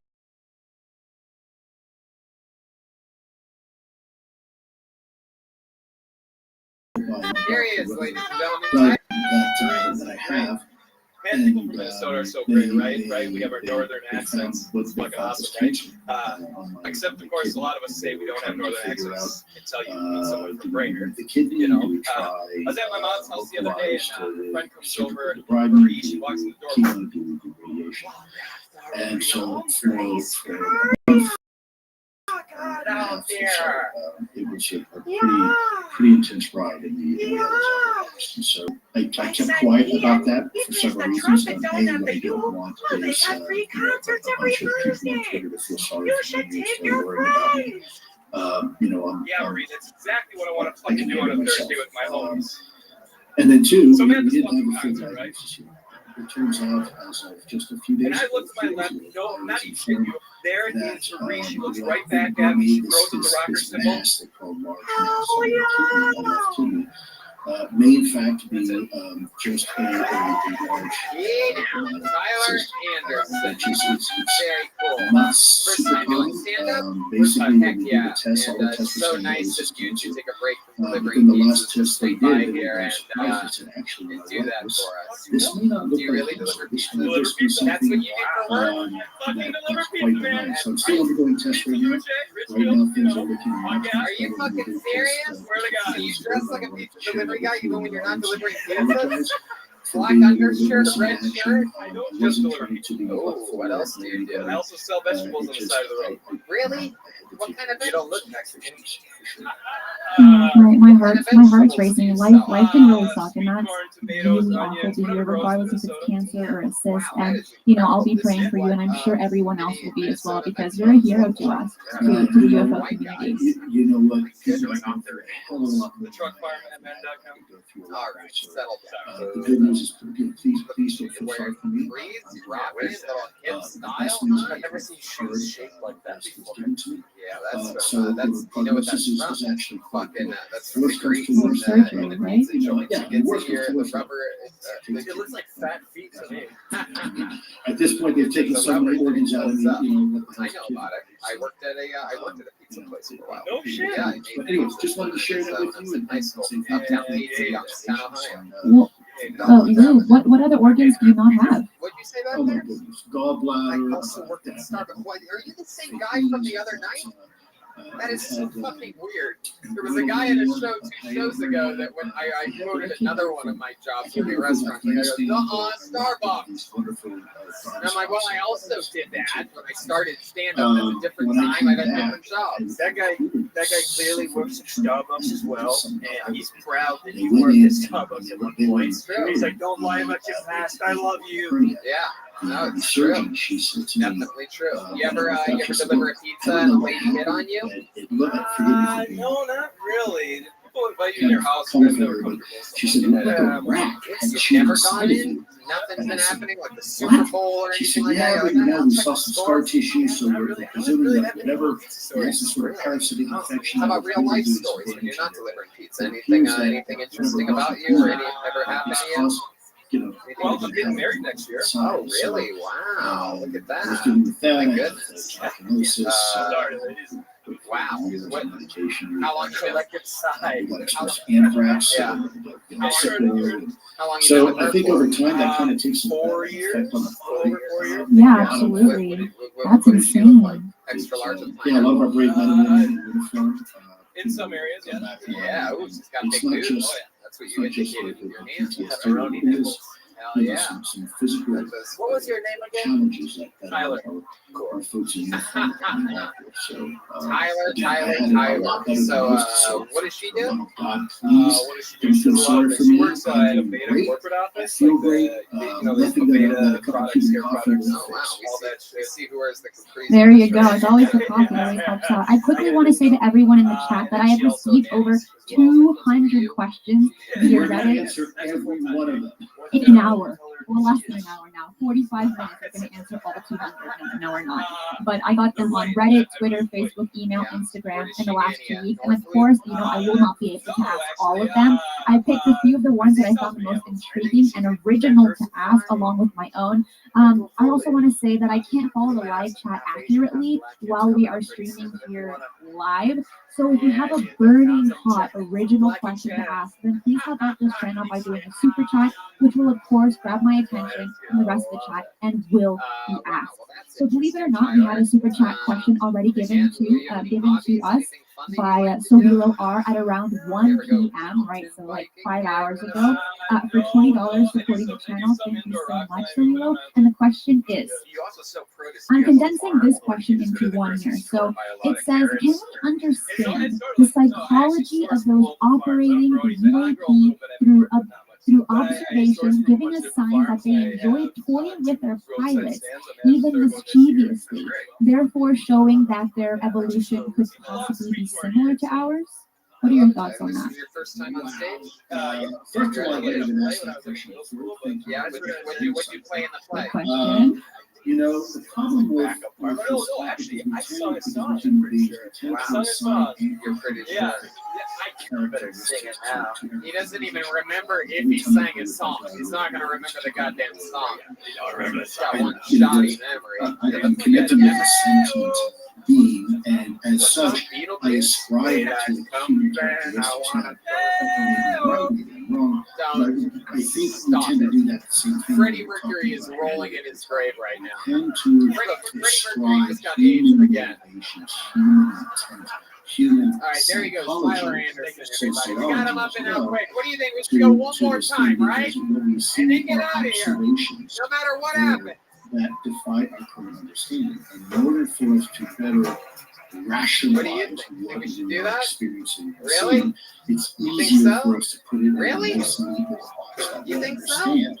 I think, okay, let's do that. We've seen this guy with the ukulele in a few of the cities that we've been to, and he hasn't gotten pulled out of the bucket. What do you say we give him a shot? We have to force He's been ourselves following to us around the think outside country. the Here he box. comes. We Let's have see to- what happens here. We have to presume Clear there's no hands together for, what is it? That's hard to do because Cousin it Vinny. goes against Put your hands together for Cousin Vinny, everybody. He's got a fucking ukulele.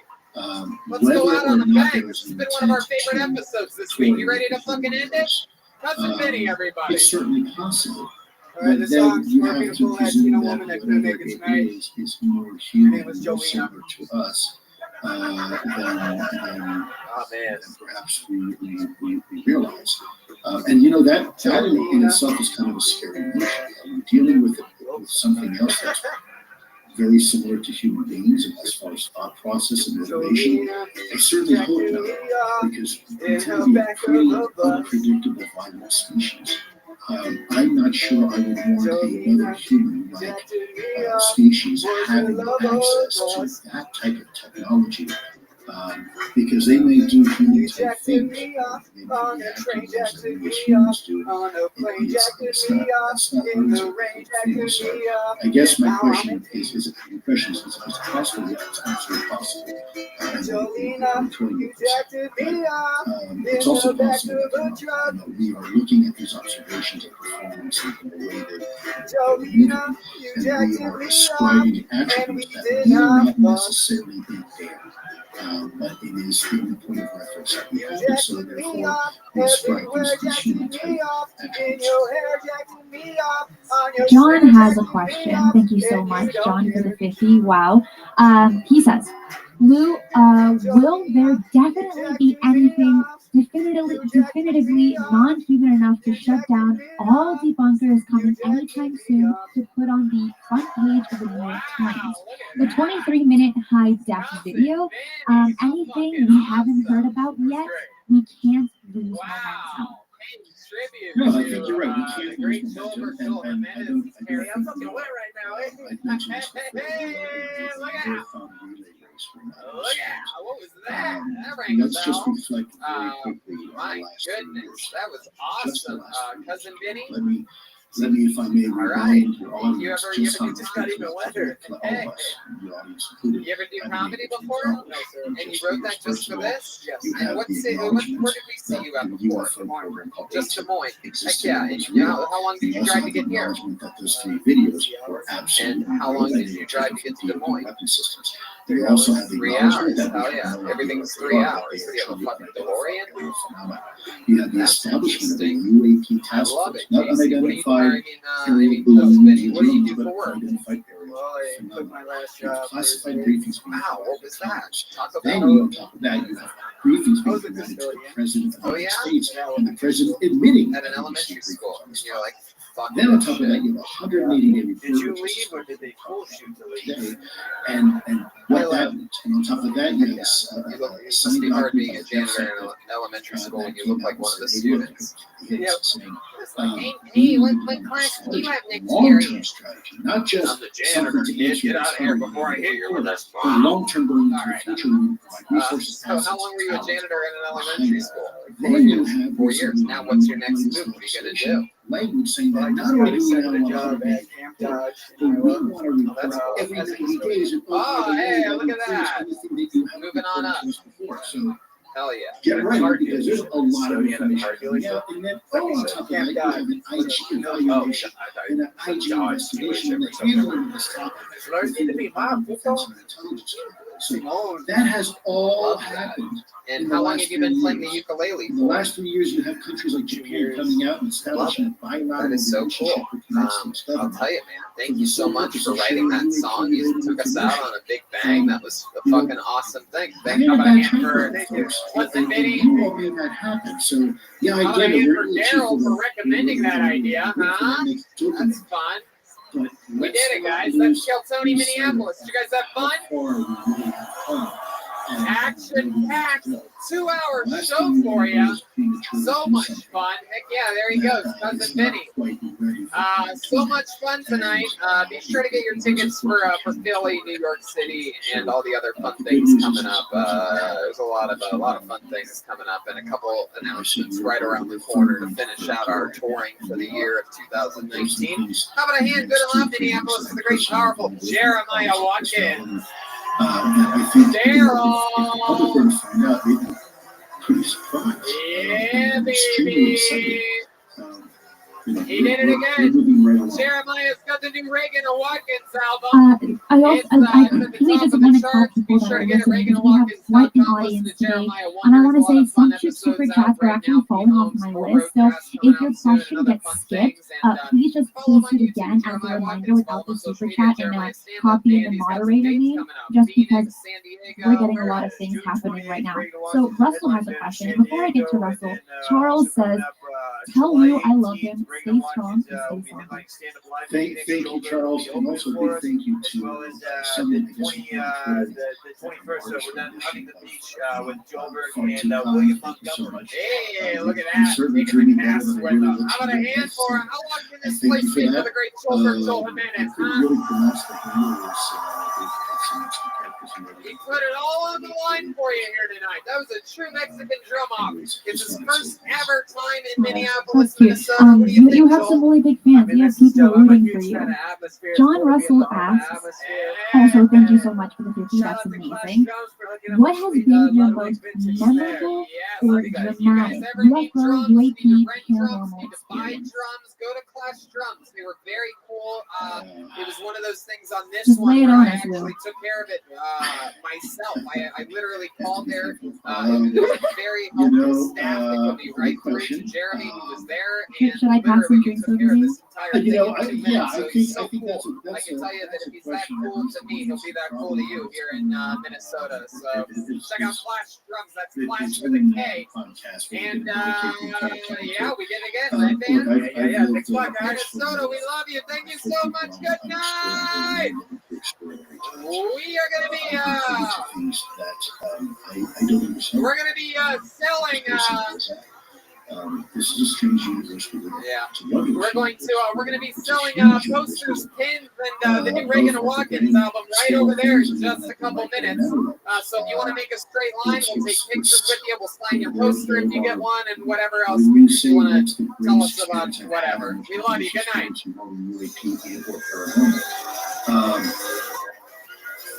That's a really question.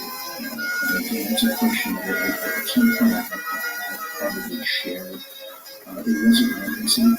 For those who know who I am and my involvement with folks like how those ties go way back. And there's things I've been exposed to that I can't explain. As a scientist, my background, microbiology and immunology. And I'm careful not to really talk about it publicly because it's really easy to go down that rabbit hole of the group. And as interesting and intriguing as it may be, it can also serve as a distraction because at the end of the day, they're just my observations and my own experiences. And I wouldn't want that to taint the collection of information and analysis that needs to be done. A lot of the best reporters, you have no idea what affiliation they are. You don't know if they're conservative or liberal or because they try to remain objective. And even though they do have personal beliefs, it's less relevant to the pursuit of truth. For me, ultimately, this is about truth. And, there's a lot of truth out there. And, you just have to talk to Hey, this is Rabbi coming to you live from the Road Famous Comedy Store main room for a brand new episode of Kill Tony. You're not my Tony. You know, I think.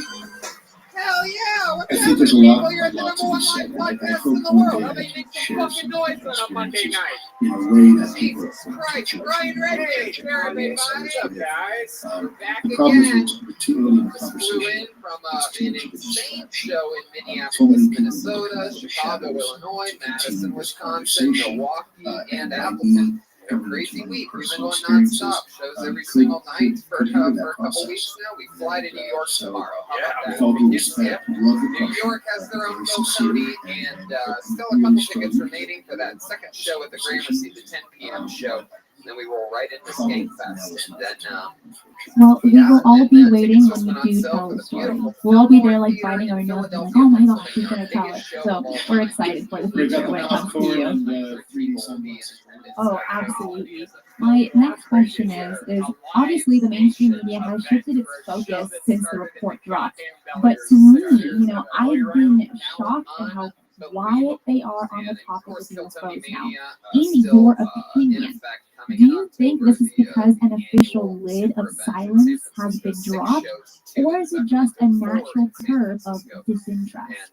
that's going to be a lot of fun. Those are very special shows where we have where we bring along with us extra large cast and mix them in, put them on panel, bigger cast. Yeah, it's going to be a lot of fun. But let me tell you, man, the traveling is exhausting. I got home today. I was up, right, and the wife woke up early, went for a run at like 5 a.m. One of those fucking campaign fucking days for her. So by the time I got home around noon, I was exhausted, napped out, right, beat to death. I woke up at about 3 p.m. feeling good, but not good enough to cook food or anything like that, right? I'm exhausted. I have some extra money from fucking working so much, and you know what? I'm like, let's have some fun. And I went on Postmates and ordered a bunch of delicious stuff. Really treated myself. And you're being serious. Absolutely serious. Food high. Brought the flavor. Has some tomcat soup, some drunken noodles, spicy noodles, some wontons, has some goddamn shrimp dumplings. I went crazy today. And it feels good to reward yourself and then treat yourself with fresh food fast. When you need red wine at 4 p.m., sushi at 9 p.m., a breakfast burrito at 8 a.m., and ibuprofen at 10 a.m., Postmates is your personal food delivery service, grocery delivery, whatever kind of delivery service all year round.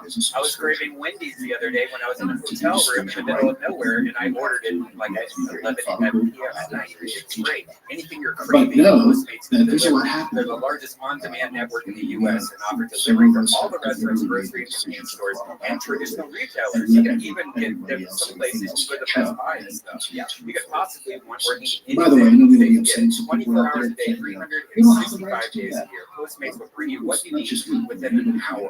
No more trips to the store. You don't even need to know what store it is. Postmates will deliver anything you want. Download the app for iOS or Android for free. Browse local restaurants and businesses. Track your delivery in real time. That's cool. You can see exactly where they're at. You know, the thing I like to do, because I live in a nice little neighborhood, but I don't want anybody knowing exactly where my door is, right? So I Oh sort of yeah, like, all when of I us see them definitely coming, I want sort of like quality go over for a little quantity. Do you want to 30-second have a jog McDonald's down the burger, street. or do you want to have a really good burger? Yeah, In case the delivery driver knows me and hates me if I've ever made fun of them, you know, John during a show or has something another like that. I'm like, question, you're not and gonna he know where I says, live. Lou, your thoughts on Sam Harris saying he and his science colleagues are getting classified, better videos from the CIA that show it's non-human, and he says they need his advice for how to break the truth to the public. To start your free deliveries, download the app and use the code KILLTONY. That's code KILLTONY for $100 of free Hopefully John can clarify that, Download the Postmates app. because I also don't know. Anytime you need it, Postmate it. Download Postmates and save with the code KILLTONY. And, you know, let me tell you, that's a good thing for you comedians. I was broken, struggling, and starving. I didn't have Postmates back then. I had to fucking either walk or, ride a bicycle to Subway or whatever. And I'm telling you, these deals are incredible. With $103, you get to eat for at least, what, 2 weeks? Well, it's only for 1. But it reminds me, that reminds me talking about my struggling days of when I started. It was so hard to find a job. I picked up a shift working at Starbucks in the early mornings when I was still working the door here, and I needed a job that would help me do stand-up comedy while also making some money to survive. And it's so hard to find a job, even with my crazy, restaurant resume. The best I could do for Starbucks. It was hard to get when that. you let us know, or when you find out, please let us know. Senzubi has a question. I'm sorry we're going through these so quickly. People are just like they want to ask a lot of things. So they say, hi Christina, perhaps you could ask him if he thinks these UAPs travel using some sort of warp drive, and that way probably avoid the massive G-force. Wow. Senzubi, is that what you're saying? I'm gonna guess so. I like the name. I do too.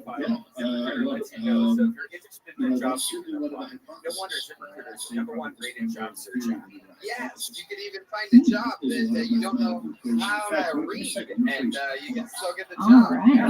And our listeners should download this. Guys, I want to say thank you for everyone that is watching, that has questions, that even sent in questions through the emails, Reddit, Twitter, through everything. He's a great guy to ask questions to. Find the job. There you go. All right. Hey, Ryan J. Evel's here, everybody. He's drawing tonight's episode.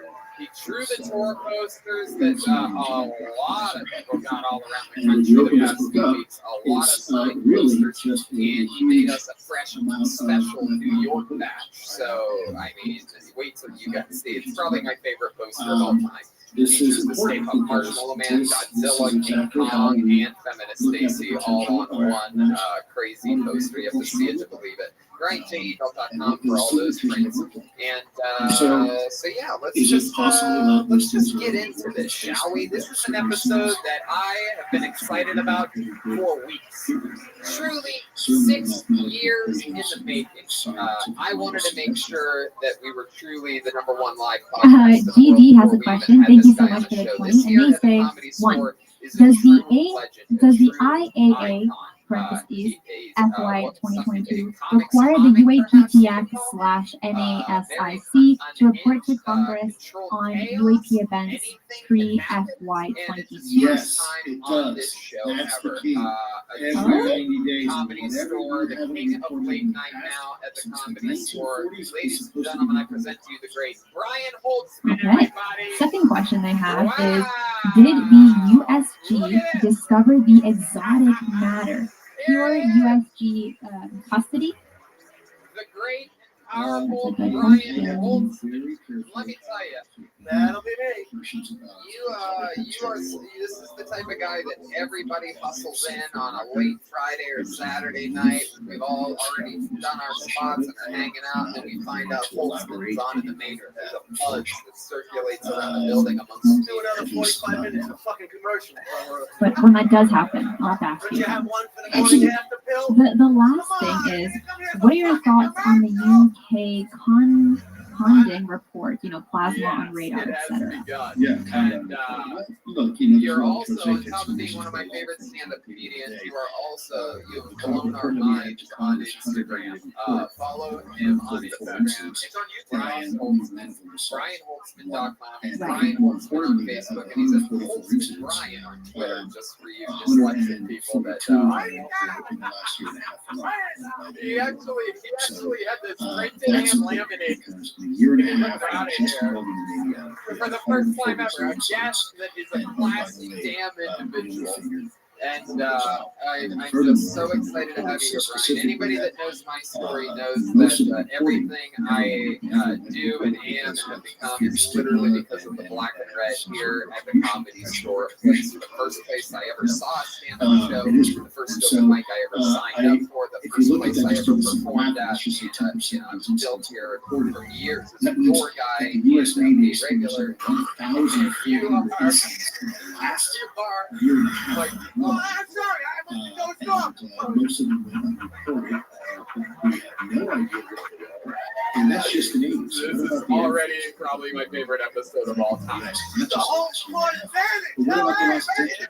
What about the last few years? Yeah, What about the this last is it. 7 The years? two beasts of the main room, Holtzman and Hinchcliffe, Chuck has a question. Tony Thank you coming so much. together. Also, And your this is so profile pic exciting. makes me And smile. a really cool thing He says, is that Christina, Jimmy had a guest on Wednesday brother on is here. Jolly. It is his 71st birthday. She is ex-military and recently did a press conference in D.C. announcing her intentions to revisit an alien base in the Mojave Desert. Can you ask Lou about this? Sounds amazing. You know, great. Make some noise for Moan Red, everyone. Come on. You know, all I gotta say is good luck.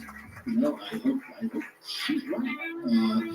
But you know, I probably wouldn't put my faith just right now to go, you know, run a California base, something in the desert.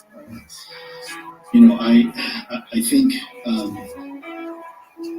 there's a lot of people who want to be part of a narrative.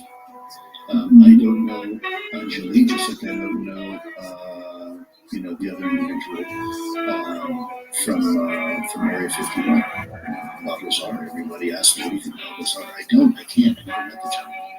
You know, I don't have an opinion.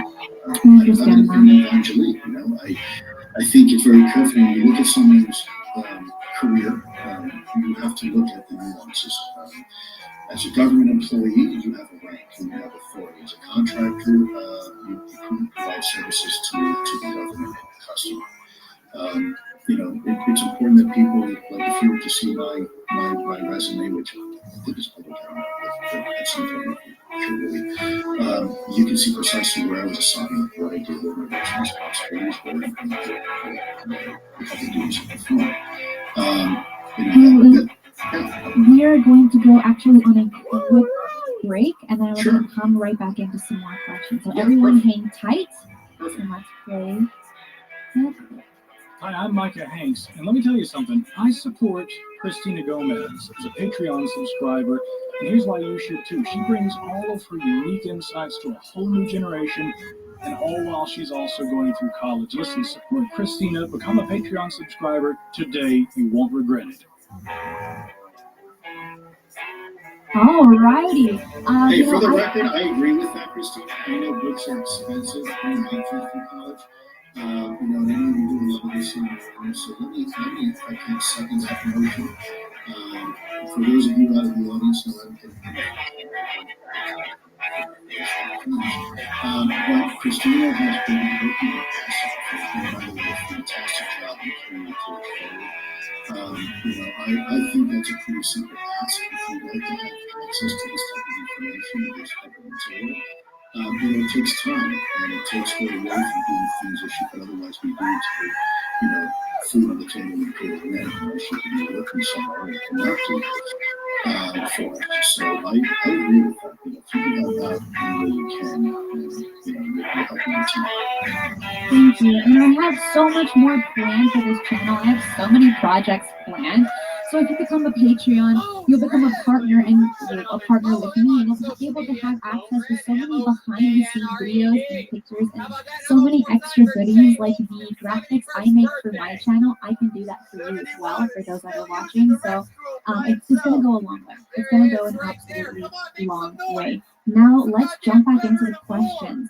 So let me I'm getting lost. But CJ says, thank you so much, by the way. Says, I'm a huge fan of Lou. Sing. And you were my introduction to UFO, and I still can't get enough. Thanks. Do you have any UFO books you recommend? Well, that's a really good question. You know, I hate making recommendations because different people have different books. There was a book that was given to me by they are the best stand band in the land. It's the Tony Band. Jeremiah Watkins, Roma Chris, and Schulberg, Joel, and you know, we've had the privilege of speaking with him a few times. Here we go. He shared with me a book. And yeah, people share with me a lot of books. Nobody knows whether he listens. But he wow, look at this. So the science fiction. Man, they look like frat guys. They all have Letterman jackets on.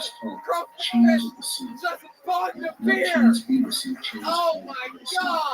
And it is the second This is story. incredible. It's a short story. Wow, he just threw a shoulder pads out into the audience. It is a Oh my wonderful little God. story Wow, because you're so it close provides to a me. Joelberg is completely close. different These guys are all wearing the same Letterman jackets. This is I don't necessarily subscribe incredible. to it. They're all I'm just saying- fucking what I'm cheerleaders saying is too. it forces you to think on the Wow, Jeremiah This forces you Watkins. to think outside the You're a frat guy, right? A college frat guy with an extremely good hairline. Actually might be, and I found it really original, and it really forced me to think. Wow, quarterback. My goodness, what's your name? My own. Hi, Curtis. How are you? Are you excited So, to be on the show if there tonight? was a book I would recommend, it would be that. Wow, and then back over there we have what appears to be someone from the movie Back to the Future, Chroma Chris. But it's again, I think it's a unique perspective. It's certainly worth at least just being able to forces you to think about things in a slightly different way. Whose voice never changes. UAP has a question. Thank you so much for the 50. That's amazing. Says aliens don't scare me. The Chinese and the Russians do, unfortunately. Should I be nervous that some of this may be these adversaries? Well, there's certainly potential. It appears to be How are you, frat guy? You brothers with the other guy that has the same haircut as you over here? My name's Brent. I'm the water boy, and I'll fuck your girlfriend. Wow. So we were doing What's up, of course, everybody knows about the Tic Tac and Hey, you might be surprised to know that there was a Tic Tac segment from the 60s and 50s where they were described as white flying retail tax, right? 30 feet long, white flying through lozenges. We were describing things based upon the So exciting. We have, for the first time ever, frat guys on the show. You guys look great. Those are your well better. How about a hand for the band, huh? We got the band. We got Old. We got Red. Ryan Shea. Danny Lucas up in the bird's nest. Which brings me to this, the one and only bucket of destiny, everybody. A bunch of people signed up before the show for the opportunity to get a chance at 60 seconds uninterrupted in an interview on this stage, the most beautiful stage in comedy, the main room of the world famous comedy store. If I pull your name out of the bucket, you know what it is. You get 60 seconds. You know your time is up when you have the sound of a kitten. That means wrap it up then, or else we're going to bring out the one and the only Hollywood Bear. That's Yeah, oh, it's hungry too. Look at that. It hasn't seen us in a week. All these other bears have had their shots and everything. Yeah. So this is exciting. You guys ready to start the show? And we haven't even started yet. That's right. You thought you were already at the show. Now it starts. Keep it secret. Applicants, get ready. I think it's highly improbable. It's going to be a blast. All right, your first We have Canadian another question, and it says, I don't know if I'm showing it, but I'll end up showing it. But the question is, the devisitation effects of climate change seem to be upon us as a species, and if not dealt with, may lead to mass extinction events in the near future. Has the connection between the UAP and climate change been discussed or considered at all? Great question. Yeah, that's really interesting. Did you know that on average it takes Yeah, women in about official 20 sense, minutes to be able to come? it's been 20 bantered minutes. about by some people And who men, kind of 6 minutes. quietly express 6 that. minutes. And that number goes down dramatically. But there's never been an earnest study into I that. learned that the hard way. Not that I'm aware of. The first time my girl ever stopped But figuring my it's ass, I came interesting. It really is an interesting question, and maybe the that's first something time that to come maybe had ever left my body. we should consider. My entire life before that, I think when I was why not? 26, I always And that was believed somewhat of that a the popular bubble was a question when one-way I street. had posted it online. I did get a few questions on something in between those lines.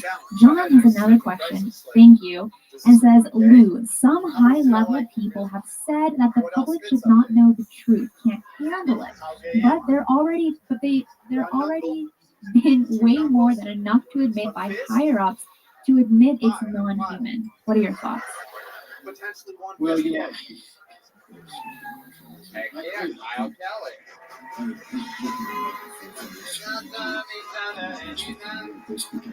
Hey, Kyle, this is your first time on the show. Second. Oh, yes, go right ahead, Curtis. Yeah, I'm no mathematician, but this guy's 5 foot gay. 5 foot gay. Heck yeah. Your second time on the show. Is that all true? Yeah, that happened. So what did we find out? How much can you fit on your bed? I'm about one knuckle at the But then, of moment. course, I turn to social media and Which toe? you see sometimes the That's a start. against me. But And, you know, coconut I oil scratch my head, so what do you do? Coconut oil too, nuts. Wow, look at And that. you're Oh shooting my messenger, God. just trying to get them Two to want it. thumbs, or which finger are we talking about? Yeah, I can't tell you how many times I've seen the computer shut and say, you know what? Screw it, they can't handle the truth. They don't say the truth. I'm being honest with you. And of course, you know, I'll have a chance to kind of sit down for a second. I personally identified with the anal. I would have put the anal Enough first for the pity party. and the tongue second. And if you come again, please get to the fucking I stage get a it. little faster. I do think that people can I personally think the minute you start, the minute you fucking go. Because, you know, like the television show, come on down, little big fat people, they run the fuck down. To your citizens. You walked up here like you were on some fucking gay fashion show or some shit. UAP has a question, and it says, did Lou ever visit Skinwalker Ranch? And if he did he experience anything unusual? This guy took the words from my mouth. Ryan Holtzman is here, everybody. I'm excited about this. Laying down the law. Let's check in with Curtis over here. Can I just say this is the weirdest episode of Adam's Family I've ever seen? Wow. So Kyle, tell us more about you. How long have you been doing stand-up? Since this was actually my first open mic since I would recommend April talking to 1st. great This is your first time on stage since April 1st. I'm certainly qualified. A lot of that work was done in the auspices of all staff.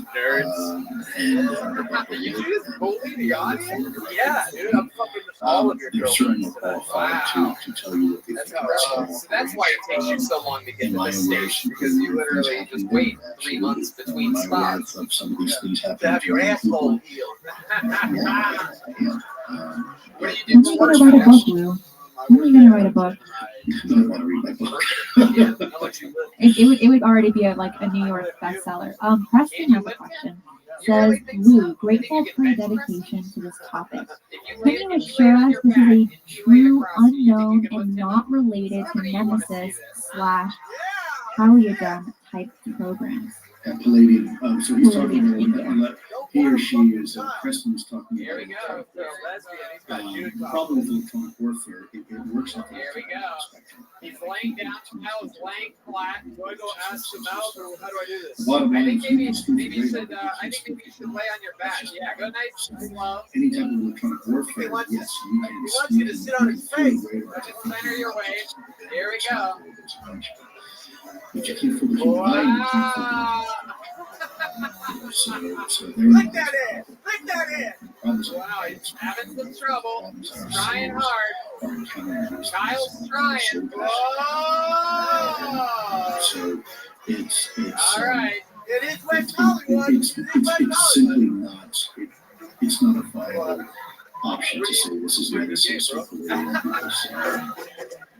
because it doesn't explain the other aspects of this. Wow, you almost had him, Kyle. Explain the eyewitness testimony, Almost. the accounts, Are you able to do any special yoga poses? Do you teach yoga? Is there anything crazy you can do? Another question is, hi Lou, if you were a civilian scientist and could place a limited amount of sensor systems around the globe, where would you focus on placing them in order to capture data on UAP? Thanks. So I will share something about you the first time you were on the show. What stood out to you? What was something that you really we're looking at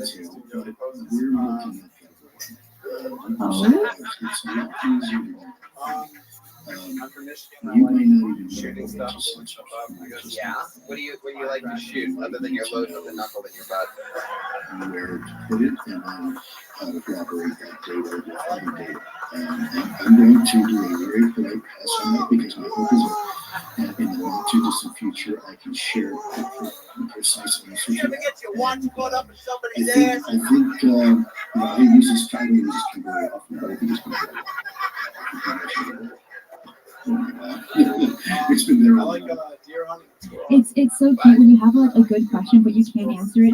It'll be like this really cute little smirk and you're like, I know and I want to say it but I can't. I know, which is really why I listen to good intelligence Squirrels and fucking Hollywood and Vine. It's like, oh my You god, know, I we're get just really psycho. excited because some of these questions are so All right, Kyle. Well, I mean, you got the show started here tonight. Everything's bumping because of you. Thank you so much.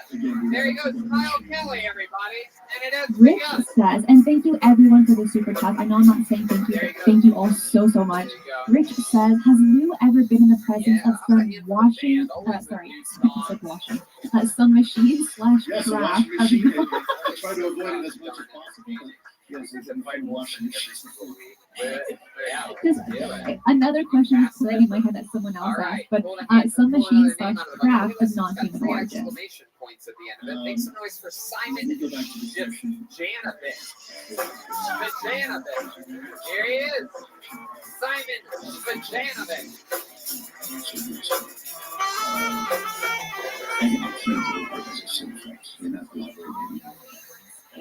So, everyone's been freaking out about Donald Trump's certain tax returns for like 4 or 5, Time being, however long. I want to see Sarah McLachlan's tax returns. She, is anyone thinking that she has one I want to mention to everyone we're here about 10 minutes for the show. There is going to be an extra 15 minutes for all my Patreon supporters. So this question here by Red Panda Koala is going to be our last question for the day. But I also want to mention, you know, if you had one that you want to ask, what's the answer to that? So here we go. I don't think what I said made sense, but it'll make more sense as we go on. Red Panda Koala says, Lou, do you think Havana syndrome is related to UAP? Sounds like A-tip slide 9. From buying dogs that are bred, but there you go, Simon Vajanovic. Oh yeah. That was different.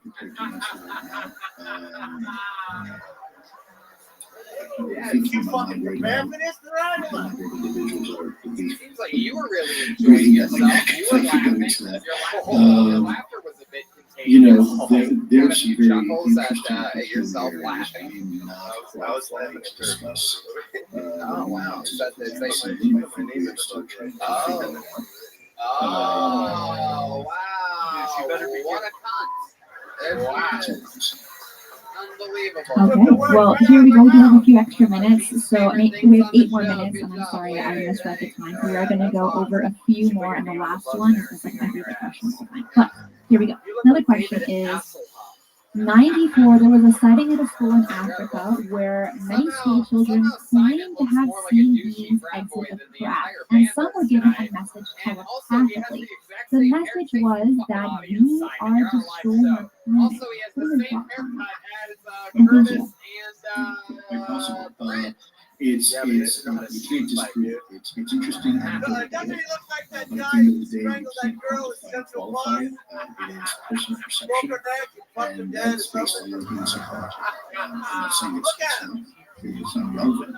The problem is Simon, how'd you even there's end up no here? You way a fan of the to show or something like that? objectively take that data Yeah, and this is your second time coming to apply the a show. scientific method to You've been up before. Did you sign up that time? So as a result of And then that, went so bad that you're like, I'm never doing it again. And then you brought this fucking girlfriend with you.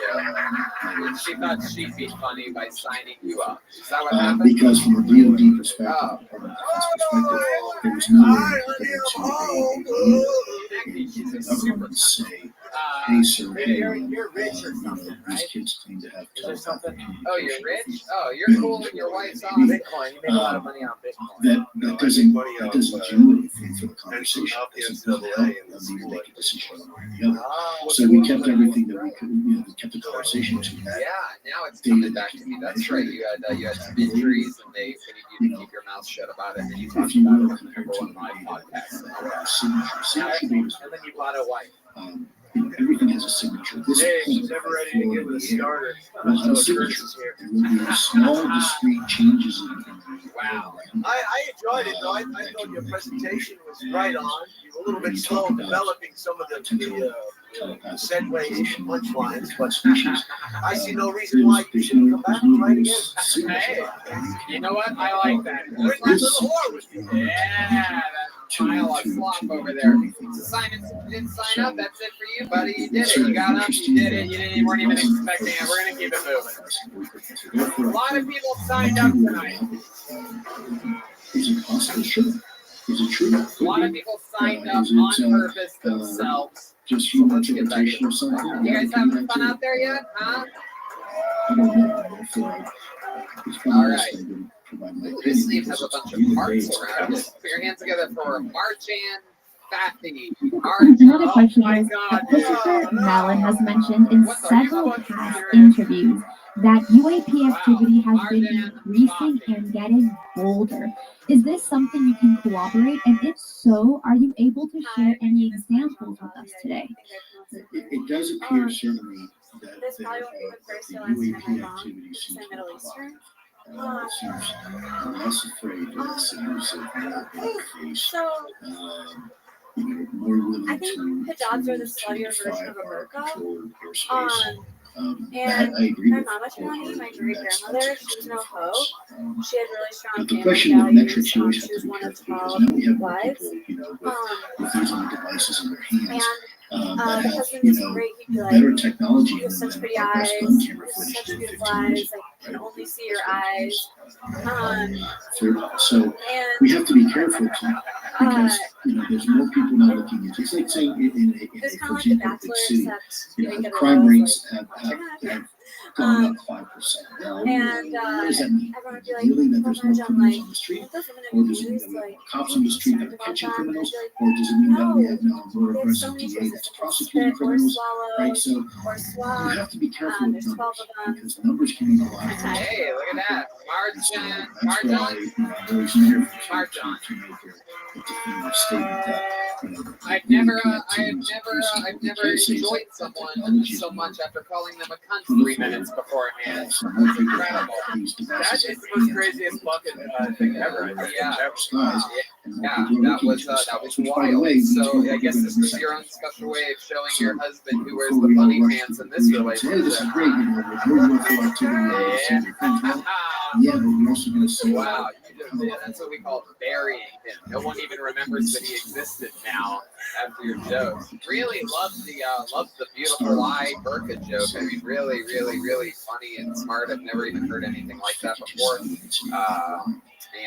Congratulations. So this is your first time doing stand-up comedy? Here, take a step back between Brian and Curtis so that the audience can see you. There you go. And Perfect. I think it's very normal that people are misidentifying these things, especially now more than ever. And I quickly want to say, Jean, thank you so much. They say, no question, just a thank you for a great show that I'll enjoy listening to a few couple more times. Sorry about that, but I agree. For people that have watched these interviews, he always drops little things here and there, and you have to listen to it a few times to really catch it. So I agree with you, Gene. My next question is, given everything you've learned, in your opinion, has the intelligence behind the UAP phenomenon already been designated behind closed doors as an external threat, an existing threat? I think there's two schools of thought. There's definitely wow, that was from Chris making fun of the way she's dressed. I think you're wonderful. I think everything is set up beautifully. I just don't understand the orthopedic Velcro shoes that you're wearing. You're wearing the shoes of my brother Jay. He's rocking those goddamn Lucy Loos tonight. Describe them. They are white Velcro orthopedic shoes. Yeah, look at this. You look like a douchebag with those white shoes. Is it intentional? Not necessarily. It's just And would you consider blowing on the comedy I think to get there's two somewhere? schools of thought. As in government, my focus has been that this is a potential national security I love it. Marjan, am I saying that right? Marjan. Is there any fun facts about you? Have any special hobbies or skills or talents, or you ever win a trophy or anything? Save somebody's life? So, Yeah, what's your 40? Over 6,200 life-changing technologies in the industry came out as a result of that little space race. A decade at a time, where now we have things like the LED things that are improving humanity's. So back to that question that I asked you. And have long outlived their original intent.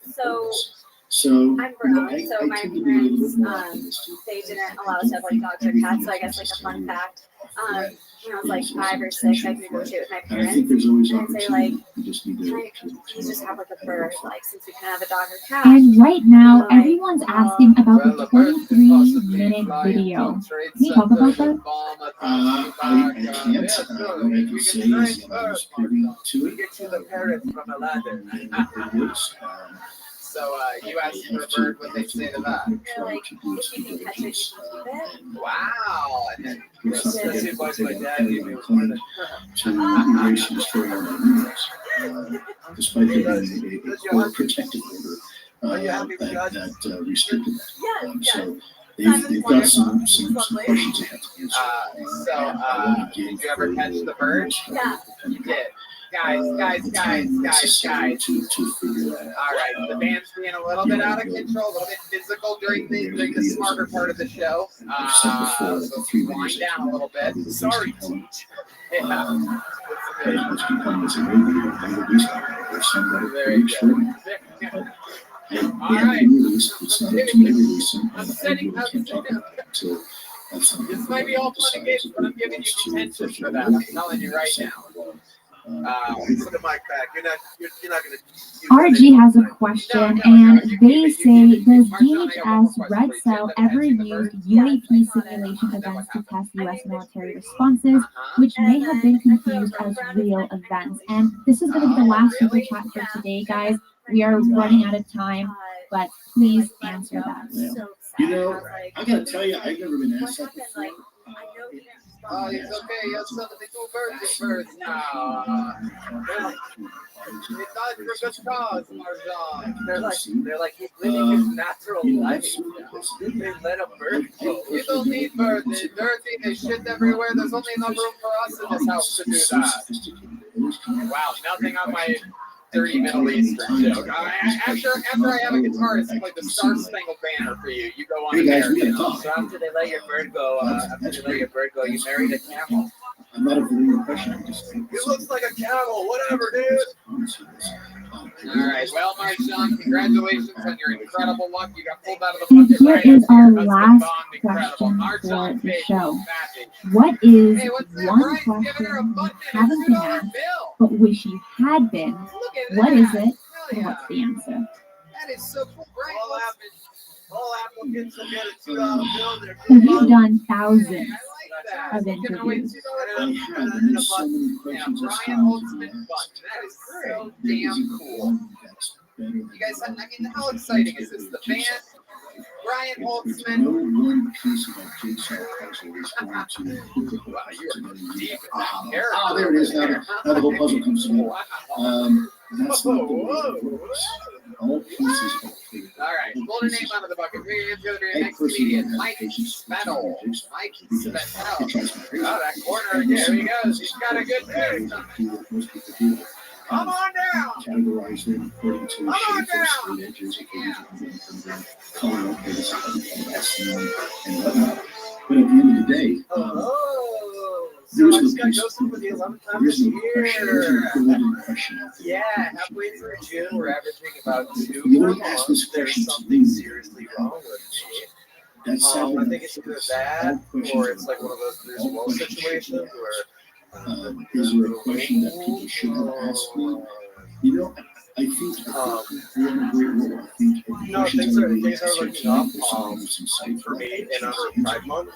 I recently turned In fact, I'm 28. kind of surprised because Yeah. It was one guy's first time with another guy. Usually when it first came out, I did that. sort of stuff, you know, and some of the questions were, you know, probably No. It's pretty So then cool. let's give an The best part applause to about it everyone that's is that watching I'm and only put in their 2 conversions questions. away on my bus card, Thank you, and I get a free everyone. trip to Mykonos, You were able to answer a lot of them. And like you said, these were questions that haven't been asked. People that were writing these questions have seen your interviews and they were getting frustrated. They're like, why aren't people asking these questions that I want to ask? So I think I was very lucky to be able to host this today and actually have people ask their questions along with the ones that were sent to me prior. And overall, it's been such a blessing for you to be here with me today and to have this conversation. I assure you, it is not. We are always So Mike, you said that you got ghosted for the 11th time, but what I really want to know about is you said you turned someone gay. Is that true? Yes, it is. How did you do that? Have you seen me? No, yeah. Dude, get away from me, dude. I don't want to turn gay, dude. At the end of the day, we're only here. No, wait, is that like contagious? Don't mind him. He's the quarterback for the football team. So Been there, done that. right. So you are gay, right? Yes, yes. I love it. You own that shit. Hell yeah. So it's quite heck yeah. And folks from that just being. You playing wide receiver tonight? Whoa. I don't know. But it's true. It's absolutely true. We achieved this collectively in the last 3 years because of the hard efforts of everyone right now. So tell me how you turned someone gay, Mike. I'm excited to know about that. So I just met out with I was in San They're Francisco. watching Twitter. They're watching your show. They're dialing you in the sewer because they don't want to expose themselves. They make a mistake. They're watching your videos. I got I've always kind of had a good attraction to you, and then kiss me on the cheek, kiss me closer to the cheek, and then kiss me on the lip. And they say, hey, I saw that interview on this I think we've had enough of this, right? podcast was yours. I just got a It charming wasn't personality. actually an ad. Oh, Mike. It was your Part of podcast. the show And they said, hey, for an additional fee. so your buddy that you turned gay, I gotta know, like, so what happened? Was he on bottom or top? Like, how does that work? What did he have in his? What did he want? The first time you did, you have to top. You had to top him. No, he has to. Oh, yeah. Private people. Private people. And I want to say again, thank you for you, Lou, for being here, for all of the super chats, for everyone participating, for all of my Patreon supporters. I do want to let you know that we are going to have an extra 15-minute segment just for the Patreon supporters that will be uploaded later today. So keep an eye out for those that are, or if you want to be one, it really supports my channel, and you get to see all the guests. I think almost all of them get like an exclusive 15 minutes as well. And I also want to say, don't forget to like this video, to share it with people that have the same interest, because it wouldn't be possible. This conversation wouldn't be possible if we had a collective mind. And lastly, don't forget to keep your eyes on the skies. So Mike, how long have you been stand up? About a little over about a year now. About a year. Heck yeah. Where are you from? I'm from Cleveland, Ohio. Oh wow, look at that. Heck yeah. I'm from another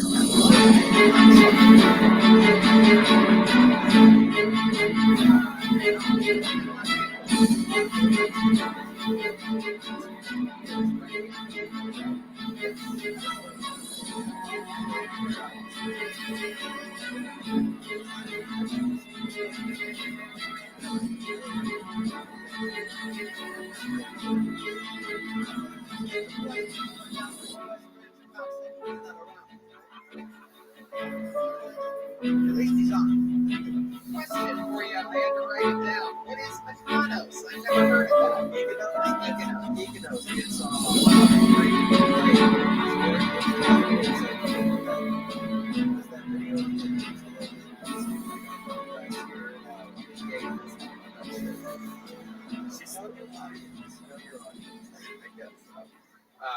so that's cool. It's gonna be the only thing on the list. Sage Dental's comprehensive care is now available near you. Our new patient package is a free exam and x-rays, $100 off every $400 of general treatment, plus a free Sonic Pro Clean toothbrush for caring for your smile at home. At Sage Dental, we're committed to your family's health with the latest technology for all your dental needs in one place. Visit mysagedental.com today to book an appointment. That's mysagedental.com. Offer valid at participating locations. Terms and conditions apply. See website for details. Legends, the greatest social casino and sportsbook experience, has arrived at Legends.com. With thousands of the best free-to-play casino-style games, chances to earn millions of bonus coins and win real money. Legends is revolutionizing the Vegas experience wherever you are. If you love winning, then you'll love playing at LEGENDZ.com. Legends is a free-to-play social casino. Void where prohibited. Play responsibly. Visit Legends.com for more information. Legends with a Z.com is legendary fun. Sage Dental's comprehensive care is now available near you. Our new patient package is a free exam and x-rays, $100 off every $400 of general treatment, plus a free Sonic Pro Clean toothbrush for caring for your smile at home. At Sage Dental, we're committed to your family's health with the latest technology for all your dental needs in one place. Visit mysagedental.com today to book an appointment. That's mysagedental.com. Offer valid at participating locations. Terms and conditions apply. See website for details. Love this podcast? Support this show through the Acast supporter feature. It's up to you how much you give, and there's no regular commitment. Just click the link in the show description to support now. What is it that you think they find out that they find unlikable? That I really have the personality that does support you. Yeah, like give us an example of what's boring things about you. I'm an accounting consultant. Yeah. We look like Forrest Griffin. Forrest was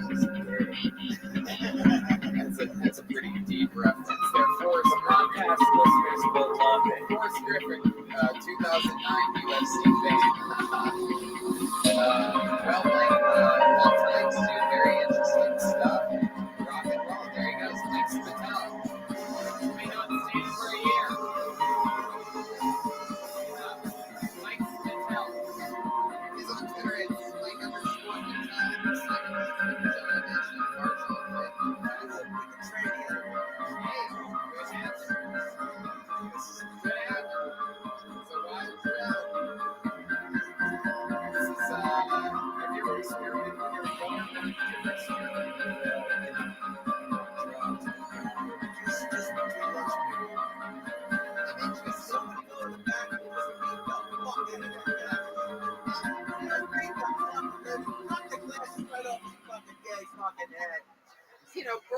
Welcome to another episode with Mysteries with a History, where I'll take you into the wild ride, into the unknown, the strange, and the mysterious. Like you, I have questions, and like you, I want answers. Today, we're going to be going into the murky and disturbing topic of alleged human abductions by entities either from another world or another dimension. It's a topic with quite a history and has been the unwelcome thread that has partnered alongside the UFO research community in general. I would like to say hi to everyone that's in the live chat today, along with my moderators, such as Zenza Bill and Curious George, Akashi Chris. Hi, how's everyone doing? Today, I am joined by my awesome co-host. He's no longer my guest. He is my co-host, Mr. Jimmy Church from Fade to Black. Hi, Jimmy. Are you snacking? Just fell right on my crotch. Oh man, caught me off guard. You know, I almost thought about snacking for this show too, so I'll just vicariously live through you on this one. Oh, some good taste. Classy. So I unleashed the bottom of my zipper and just pulled out my penis, and he saw the shiny part on the head. He jumped on it like a fish on a fish hook. Christine, hi. I don't want to take any more time. Man, it's so good to be here, be with you. And after this is fun getting to do all these crazy road shows and come back and really just you're on that one that you're pointing at. Yes, man. So such an honor to have you. drama last night. Pull another name out of the bucket. Your next comedian with an uninterrupted 60 seconds goes by the name of Evan It Eanes. was Evan E-A-N-E-S. not the modem. Come on down. Come on down. Working just anyway, you know, they came out, stuff things out, and one more time for Evan, everybody. Crazy thing with the 20 antennas on the top of it, the 10 gigabit router, and I'm here. So there you go. And I want to let everybody know we're going to jump into this real quick. But Christine, I'm just going to tell everybody. Please do. I'm going to mention the PJs too as well. So a couple of things happened, and Ryan have diarrhea right now, so I go and sometimes I'll see, I'm like, what? Why is that? Okay, there? so internet so you gotta be like a detective. I you know, you grab grab like luncher, and they like made me like break we're it going to go open, back on here. What I didn't know spill at the out, time like chocolate was lava that there cake. was still issues with the internet. I'm talking about That's 1 all right. 1 megabyte upload. I don't mind ruining I didn't chocolate start lava cake for everybody in here. Okay, so Like that movie of Chef. but I didn't know. That's what I just chocolate got lava to cake do looks that like. back Is up. diarrhea So, trapped in poop. Anyway. Everybody, I text Christina and said, Ryan can't do the show. We're gonna come on with you right now. She said, cool. I said, okay, whatever. Welcome 1 to the minute, show, let's Evan. go. So, Christina so goes, you poop. I mean, I peed. Yes, they Can you do. give me a minute? And I'm like, man. So that's what she texted me, and then Ryan texted me back, and so I go to text Christina back. Okay, there's your fart noise for the episode. There it No, was. no, that was The red the band. correct I one. just couldn't wait to Instead, do it. I So, Evan, text you just started stand-up comedy? and I text Ryan Wow. this. How long have you been doing stand-up? 7 years. I said, don't worry, nobody, nobody's going to see you, just me. Jesus No Christ. big. No, it's awful. That's what I What the fuck's texted happening? Ryan. Tell us and about it's it. right there for everybody. If you want to see it, there it 7 is. years That he's was been doing supposed to stand-up. be- I should have graduated Nobody's gonna 4 know. years Let's just get the ago. show. Let's go now. Ryan texted me. And how long have you been I said, inspiring hold people on a on minute. Instagram And to I texted wake Ryan up early and get to work? What's that fucking guy's name? Forget it. I thought I was texting Some Christina guy Gomez. that you look like. She told me she was in Canada. I said, Yeah, nobody's of going course, to. yeah, because you fucking look just like him. He's also We're not going funny. live right now. This is the funniest text ever. and So, you must Evan, think I'm the how have you been strangest doing man this in 7 the years? history of the What's world. going on? You do it rarely? And, so that's what. So that was last night after the show, and then we didn't Shanghai. get, What were you doing in Shanghai? the internet wasn't cooperating. So then Where were you Christina and I teaching in chatted on the phone and talked Shanghai? about studios here for about 30 minutes. And Do you know there how to we go. speak Chinese? She got the secret. Can you give us an secret example? hit to Can the you do your bumper. set in I Chinese? did. It was Can pretty you just say awesome. a And sentence in Chinese? there's Can you say a a whole other side to that story. But while I'm telling the story, people are saying that your mic is a little bit too quiet. Do you want to like boost that up a bit? Oh, my mic is too quiet? Yeah, a bit. So when Jimmy was like, hey, can you come on the show? I'm thinking, I'm in my PJs. I have to set up my studio, right? Even just to put my camera up and the mic. And I'm like rushing. And you know, he likes to use Skype and I don't use Skype. So I had to relog into my account. It wasn't working. I start panicking. I'm like sweating through my sweater. I sleep in really big sweaters. And I'm like, I'm not gonna make it. Jimmy calls, he's like, it's fine. He's canceled. And I'm like, whew. It was so funny. It was just funny drama filled. Hopefully, Are you like secretly ripped underneath that shirt or something?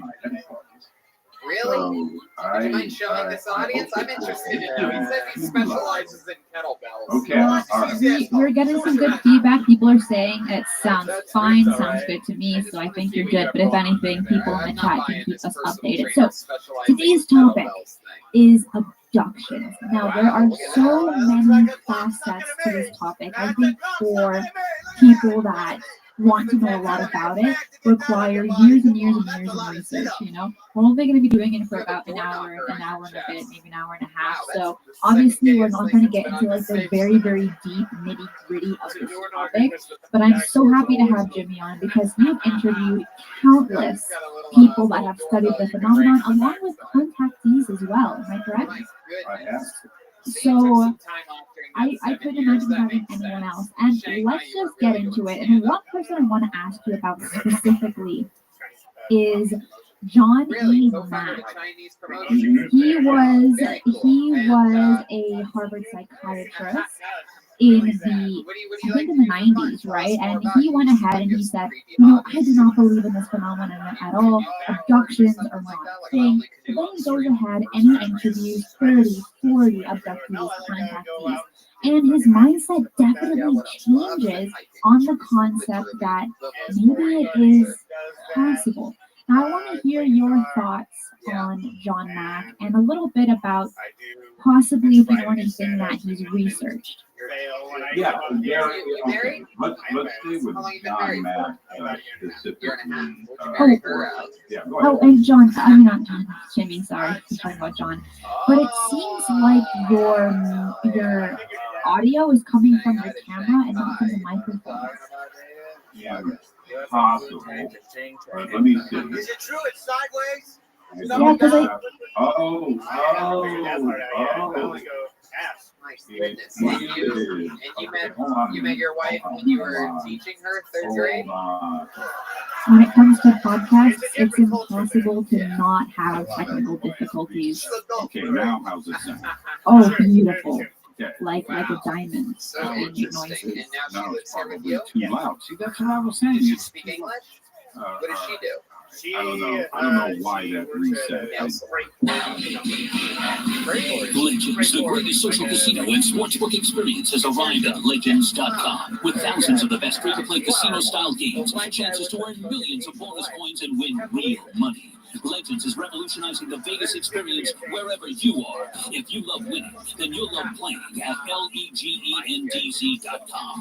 Legends is a free-to-play social casino for prohibited play responsibly. Visit Legends.com for more information. Legends with a Z.com is legendary fun. If you work in quality control at a candy factory, you know strict safety regulations come with the job. It's why you partner with Grainger. Grainger helps you find the high quality and compliant products your business needs to inspect, detect, and help correct issues. And the sweetest part is, everyone gets a product that's as safe to eat as it is delicious. Call 1-800-GRAINGER, click Grainger.com, or just stop by.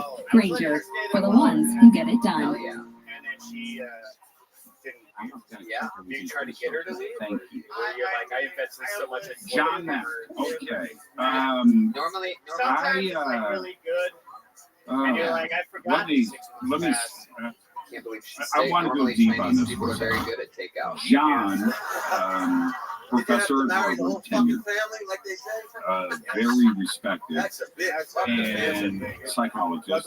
And so when he entered into this world of ET and contact, and of course, abductions, which came a little bit later, but full-on skeptic was a part of the community, didn't understand what was going on, starts to figure out a few things. Now, everybody can go and read Ralph we got it out of you. You did it, dude. Sign up again next time. It was redemption, dude. If you have 7 years of experience, which was just released, it's a best-selling book, and it's do a great. different minute. But this is what ended up happening. And let me be very clear for everybody when it comes to the abduction phenomenon.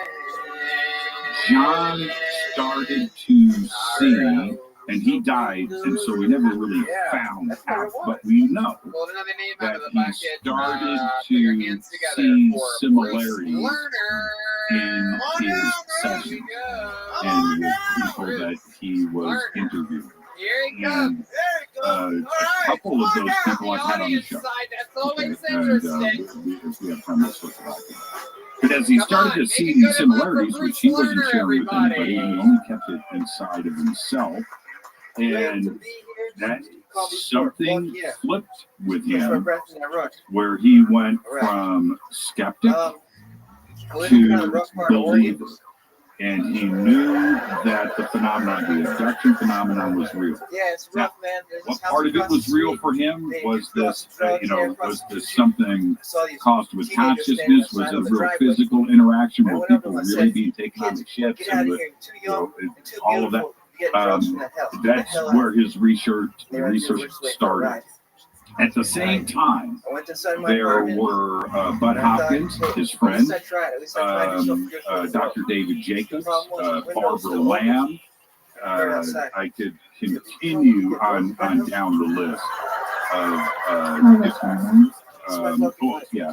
and she passed away early. But that's but these other therapists that were Yvonne Smith, that were looking into them. They were all friends. Absolutely. Right? So Bruce Lerner. This is your first time on the show, correct? Yes. This is awesome. You hit it right. That John figured out is something that I also do as well. Which is this. I listen to everybody, 7 years of but I don't share stand up a while? Yeah, a little over 10 years. certain aspects of my own experience. I don't do it, and I don't do it for a lot of reasons. The main reason is I don't want to put suggestions in other people's minds, right? Or make, I don't want to do that. And I also need the proof for myself, for my own experiences, when I hear somebody else say a key word. And let's just say, right, okay, I'm just going to pull something out of here. Let's say I saw E.T. wearing Birkenstocks. Now, I know. Let's just laugh about that for a second. Could But have, did you what ever if? think about just moving But I don't just tell them. outside LA and maybe And then help the noise was the interviewing first somebody, thing and you mentioned. What part of town did you live in? the darndest Yeah, thing, well, man, there you go, man. You could also comes live in the out middle of and nowhere walks 2 over minutes away. All right, there was like the little Grays wearing Birkenstocks. in Oregon. Right? Now that's where I would Is that go. when you bought those shoes? Oh. So they're exterior, right? Yeah. So I don't share that. And neither did John Mack or Bud Hopkins or Yvonne Smith or Barbara Lamb or David Jacobs. You don't. You're collecting the information. And that's the part of the abduction phenomenon when it comes to therapists and regression therapy that I find, is it definitive proof? No, but I find it the most intriguing. Was that on In that psychedelics that you fell in love Yvonne with the Smith geography?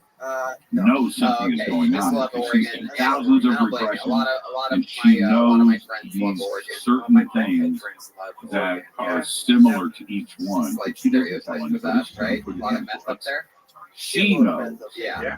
And that's the part of this phenomenon where I have to step back and say, millions of people are not crazy. They're not. They're not. They're having very similar, as John Mack had said, they are having very similar experiences. They don't communicate with each other. These are people that don't know each other. They're on different parts of the world or different parts of the United States. But yet, they share these same experiences. And now, what it is, John never told us. He was killed by a drunk driver not long ago. Yeah, 2004 in London. It's 11 o'clock at night. John, they drive on the opposite sides of the streets over there, so he's looking. I don't know what is happening exactly. He's on one side of the street, so he's looking that way. Actually, traffic is coming from the opposite direction. It's this way. It's actually coming this way. Seems to put him in a trance of some kind. There was a lot of conspiracy theories behind that. And we don't have time to get into it, but he took his research with him, and that's the unfortunate thing. So that's John Mack, Harvard, and he is one of the examples when you get into the abduction phenomenon. Go focus on his work. And by the way, since you don't like children now, I've just recently on the show, everybody can go back and listen to Faded Block. I had on Debbie Cobble. And Debbie is an abductee who was featured in Bud Hopkins' book, who I just talked about, Intruders, and she is the central figure in that book. And when you have her recount her experience, which is just finding incredible.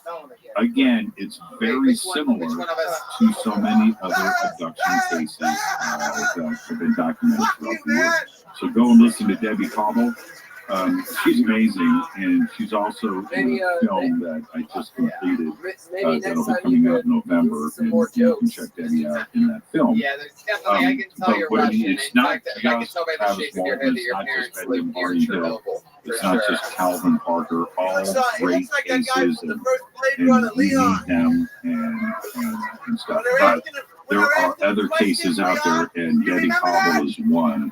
She's just incredible. So that's John Mack, Bud Hopkins, David Jacobs, Bob Smith, Barbara Lamb, and many other great therapists out there.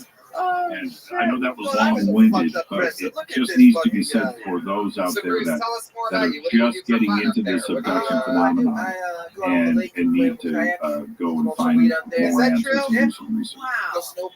And it's a bit hard to do because a lot of these cases are, just alleged witness accounts. Yes, there can be some evidence that can be placed on the body, such as scars and bruising and things of that nature. But overall, at least from what I've done through my research, it's a lot of just kind of believing them. And before we go a little bit more deep into that, I would like to say thank you so much to Inquire Within. They say, oh, yes. Look at this magical duo of intergalactic epicness. Keep the good times rolling. And then Disclosure Team, thank you so much. And John Russell as well.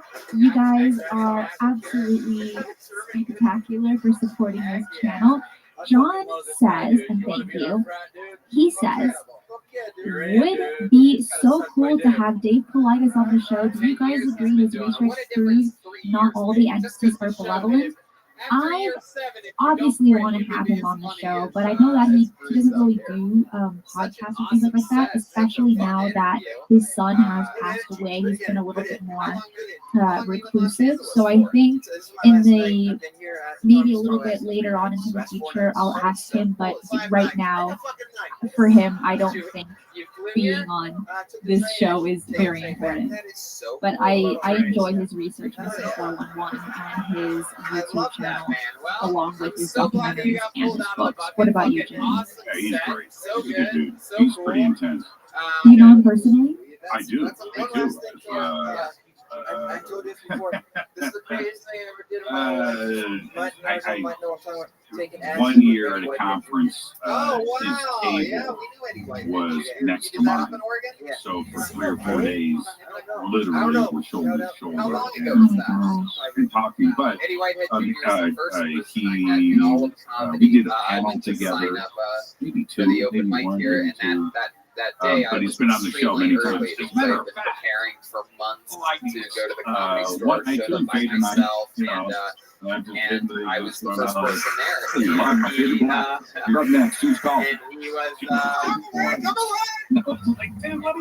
was here because he was homeless. It was pretty funny. He caught me off guard. And instead of a 5-minute phone call, I think he was on this for about 45 minutes. So. He's a good dude. He's a good dude. He's tall, intimidating, big. He is. He's got intimidating eyes. He's a big guy, right? Okay, so he looks like a fed. Looks like a cop. If you ever have bad news knocking at your front door and you open it up, it's going to be David Paulides standing there, or somebody that looks like that. And that's the truth. And then you get to know him, and he is intense, but he's very compassionate. He has the ability to crack jokes, but he doesn't want people to know that. And I say that sort of in jest, but he's just an intense individual. But, you get to talk to him, so you just find out how cool he actually is. So, there you go. Yeah, get him on the show. I would love to at some point. I will definitely get him on sometime in the future. So a thing that I had mentioned was when people are doing their research, there are kind of 2 standpoints when it comes to alien abductions. You have half the people saying these alien abductions are great, they're trying to heal us, they're trying to warn Earth about nuclear weapons, war, pollution. They want to help us evolve. Then you have another section of the population saying these aliens are awful, they're malicious, they're very predatorial, and overall they are abducting humans for their own gain. And I was thinking, I've covered quite a few abduction stories, and I've interviewed someone such as Preston Dennett, who has done extensive research when it comes to abductions, and he said on the show that overall, abduction shouldn't be seen as a bad thing because they're trying to help us, and in many cases they kill you, this, that, and the other. And then I started kind of digging deep into Carla Turner's research, and her standpoint was completely different from what I had read previously. And she stated, like I had just mentioned a little while ago, that alien abductions are terrible. These are very malicious creatures who, in a sense, are pretending like they are siding with humans, saying that they want to help us, this, that, and the other, but they're actually lying, and they're doing it for their own gain. I found that really interesting, and I 100% want to hear your thoughts on that take on it. And Carla Turner was amazing, and everybody should go back and look at some of her presentations over the years. She was about this tall, and it was really great to see her at the podium. She's holding out the podium. She was great. Anyway, Carla, very smart, and now I'm gonna put it to everybody this way. Toby, you just being abducted. This is my first time. First time ever. There you go. Right? Heck yeah. Now, I'm sure it can be, but the experience itself is just going to be terrifying. Just as terrifying as a dog catcher chasing down a dog. Dog doesn't want to have a noose put around his neck. The dog doesn't want to be taken. The dog doesn't want to be abducted. Right? That dog is panicking. And what have you been doing with your life? It would have to be very similar to, you don't want to be kidnapped. Who wants to be kidnapped? Who wants to be thrown in the back of a van and driven away? And you don't know you're going to panic. They may be taking you to Magic Mountain, but you don't know that. Right? You don't know. You're going to panic here. It's not a good experience. You throw in E.T. and aliens into this, some completely foreign and strange experience. It's got to be terrifying. Nothing may happen, injuries or whatever. And they live with you here in Los Angeles? Autopsy. Right. You don't know. Alive. And what do you do for work? Okay. But the experience itself has to be terrifying. There's some real fans of respiratory therapy. Legends, the greatest social casino and sportsbook experience has arrived at Legends.com. With thousands of the best free-to-play casino-style games, chances to earn millions of bonus coins and win real money. Legends is revolutionizing the Vegas experience wherever you are. If you love winning, then you'll love playing at LEGENDZ.com. Legends is a free-to-play social casino. Void where prohibited. Play responsibly. Visit Legends.com for more information. Legends with a Z.com is legendary fun.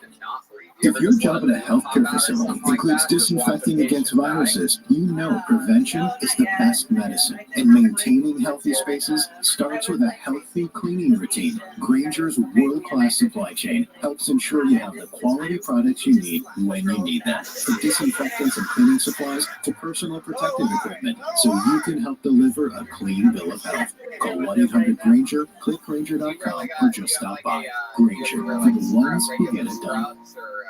But most of the abductees, this is where I'm going to stay on the controversial side of the fence. I think most abductees, no matter how terrified they were, no matter how scary the experience was, I do listen to the show, yeah. would not want it to have happened to them. What else about you? Right? Okay, I'm really happy you brought that up, Jimmy. I'm sorry. They wouldn't change the past. Right? They wouldn't. Would they do it again? Probably most of them would. Absolutely. And who wouldn't? Come and take me. Let's go. I'm the only one thinking that. Let me see what this is all about. But Now, there are the other experiences. When you talk to Whitney Strieber, and I'll be on Whitney's show this Thursday. You have an 11 and a 7-year-old. Speaking about this stuff. So, yeah. So do you go on dates is a that lot? Whitney's experience? What do you do for fun? What's Terrifying something, movie. What's your The like book favorite is pretty hobby or scary. something like that? And he certainly has been very forward about his experiences. But he has had continued contact and with what he calls the other. And I think he's okay with it. He's found a way to deal with it. Lately, I've just been like trying to find different And things to just try like out. anything else, Carla, Marshall Summers, or even David Jacobs, who talk about the colonization of this planet or the takeover of this planet. That's not necessarily the abduction phenomenon, right? So Marshall Summers saying, and it's a great message, something we should listen to, but Marshall says, they're here to get this planet and its atmosphere acceptable for them so they can move here. So those are the changes that are going on on this planet. And that's pretty scary. That's not been 7-year-old doing right now? Pretty mean. Where's our mom? And David Jacobs and his take on this and Carla Turner's. Well, okay, that's fine, but I don't necessarily agree with that. If there was anything violent or mean or just wrong, I think we would know about it. Maybe another conversation right now. I think that the abduction phenomenon is real, and those experiences are real. But I think in a general sense, it's been a very positive one. Scary, yes. Mean, right? Is it that? No, I don't think it's that. But scary, certainly. So I don't necessarily prescribe to a negative approach by ET. I'm really happy you brought that up because there's something that I read in a book called Dealing with UFOs, Aliens, and Higher Dimensions by Laura. And she used to be friends with Carla Turner. And she mentioned something relating to the alien abductions and clarifying it kind of as the Stockholm Syndrome. Before we get into that, I want to say thank you so much to Akashi Chris for the super sticker. And John Russell says, if they're supposedly trying to help us, they're sure going about it in a funny way. There are better ways to communicate, etc. And John, right. John, thank you for making that point. It should be scary. You're in the main room of a John's comedy right. store on a show where people don't know when they're going up or if they're going up. Except. Fun interview? But, good set? There you go. Toby, everybody. Your very first time doing stand-up comedy. We're an intelligent species, right? We're sentient. And we also have compassion and empathy. We should have. Yeah, we man. have a sense of morals, right? We should have. We don't always practice it, right? Okay, but we have a bathroom that's that being double said, gender or whatever what they call it, in case anybody's not sure which. Some people like to go fishing. Do you like to go fishing, Christine? I actually have a huge fear where I put the reel back and then I catch someone's eye and it goes into the ocean. I don't know why. It's like the weirdest fear. So I don't know if I go fishing. Or your own eye. So, maybe. How many like elite comedians do good on this but show? people fish. Right? How many like when I pull somebody out of the bucket, they do But bad you on? just grab somebody's mom. Wow, look at that. And They you like pull somebody's blood mom and out of the water. Now the baby fish are gonna work on right here a second ago. And in a few minutes, that fish is gonna be gutted, clean, and fried in a pan. Now, I don't think, as far as the fish go, that they're cool with that. Hey. Okay. Hey, what's going on? All right. You guys good? Now, that may be a crazy I had something kind of analogy, weird happen to me today. but we I don't know if it's go weird. all You guys the tell me time what you think, all right? I was at the grocery store. into the rainforest of Brazil and we're looking for my new items, species. and And we find a new species that's like, never all right. been discovered. And maybe it's a cute little 9/11, furry mammal rodent thing, and wow. You know, when you look like this, It looks like a rat, but it's That's not a not rat. the weird It's kind part. of The cute. weird It part looks more is like that I looked at the screen a hedgehog. and wow, this is a hedgehog rat. This is a new species. Boom. It wasn't even Grab that it, close. throw it in the bag, put it on your My backpack, total and was you like head back out of the jungle. $9.77. So And she he just just saw the took, 9, and then you she know, looked at me, and then mom her away brain's from like, her don't see kids. 9/11, don't see 9/11. And She's like, all right, this 9/11. Whoops, uh-oh. hedgehog Like, you know, I know the rodent slogan for 9/11. is going back to the United Her States, slogan where should it's be going to be different. Her thrown in a slogan should cage be and like, dissected. hey, maybe Is let that go a cool? little bit apparel or something like that. I don't know. No, but Not we that, do it. so I'm done. All right. Now, if the species Yeah, look out at that. there The line that itself. is a Very million years ahead of us, Funny how stuff, would they man. look You've been doing at stand-up a while? us? A few years now. Few Right? years. How are they looking at us? All here in Los Angeles? Are they looking at us as Portland, Oregon. as Wow. the Do you know, have you ever seen, inventors of the internet? Hell. Passionate, sentient no, you don't species? know, Whatever you're about to say. You know that. you that don't know Bruce Lerner. No, I don't know. no, they wouldn't. In fact, they I like wouldn't your really have a. disgust about the entire You know, I don't but, like. I don't but like maybe the they show, would to be want to honest. I don't learn, like the show. right? Why'd you And they sign- need the why'd bag you and sign up tag. then? So they I've never grab been here Christina before. I don't know Gomez, what this is. throw I her don't on know the who ship, it is. So why and stick with me check there, you out, Why'd you sign up? right? That's you know, and so and hopefully it's a catch and That one release. joke that I want. Right. Hopefully, unless they Oh, yeah, provide no, us I do know. noodles, I then like I would Joel, be though. I like somewhat Joel. okay You've with never it. seen You know the what? show. Never seen the show. thought Never about been you to the today show. about Joel was like, a come case on down. You're not gonna like of, anybody but ramen me, but from you should still Costco. come. And Right. he was right. And I Yeah. wrote What did he Christina say about Gomez. Curtis? Who's Curtis? Who the fuck is Curtis? I don't The know black who you are. I Sharpie, don't know. and I don't know. so why I need a friendly. is that wrong? Is that a dark way of looking at this? No, it's not. It simply isn't, and we have to accept if we're going to go and claim a benevolent or malevolent race or abductions shouldn't be happening. Well, we have to take a hard look at ourselves and consider how other advanced races that are out there above us, because we don't think anybody's smarter than us. We don't think anything, because we're the king of the earth, right? The kings and queens of the earth. There's no other species like us here. But there are more intelligent species out there. Now, if they wanted to come over and take over this planet and be mean and abduct everybody and take us back and make us into a slave trade and say they were took their lives, I think that would have already been done. Yeah, I don't know. But I think by and large, that most abductees are cool with it, and given the chance, they would do it again. My goodness. Zofa says, thank you so much for the super chat. They say, I, Zofa of Earth, hereby give my consent to be taken aboard a trans-medium craft for scientific and or political purposes by non-human intelligence. I am all for it. And it sounds kind of like the Carl Higdon case, all honesty. Diego Flores, thank you. They say, that is not how things are done anymore. That is the model from the 50s. Now it is photos and videos, how they document animals in the wild. And that's an interesting thing. And I feel like in some respects we're kind of outdated. And in other respects, we don't know what we're talking about. Charles then says also thank you. When Chris Bledsoe. So I actually don't know anything about Chris Bledsoe, so I haven't done my research and I might have to figure out a little bit on who he is. But I think we briefly talked about him, right, Jimmy? I think like once. I don't think Chris has been abducted. I kept going after the thing, after the two main things. We've So ever 2 laps, talked 60 about it. seconds, and then you just Chris Bledsoe is a pretty interesting. You know what? We'll do a whole show on Chris Bledsoe after we do our Wild Bizarre special.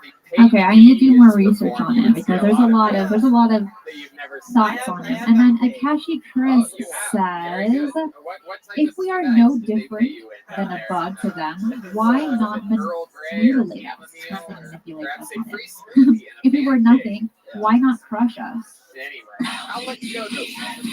Legends, the greatest social casino and sportsbook experience, has arrived at Legends.com. With thousands of the best free-to-play casino-style games, chances to earn millions of bonus coins and win real money. Legends is revolutionizing the Vegas experience wherever you are. If you love winning, then you'll love playing at LEGENDZ.com.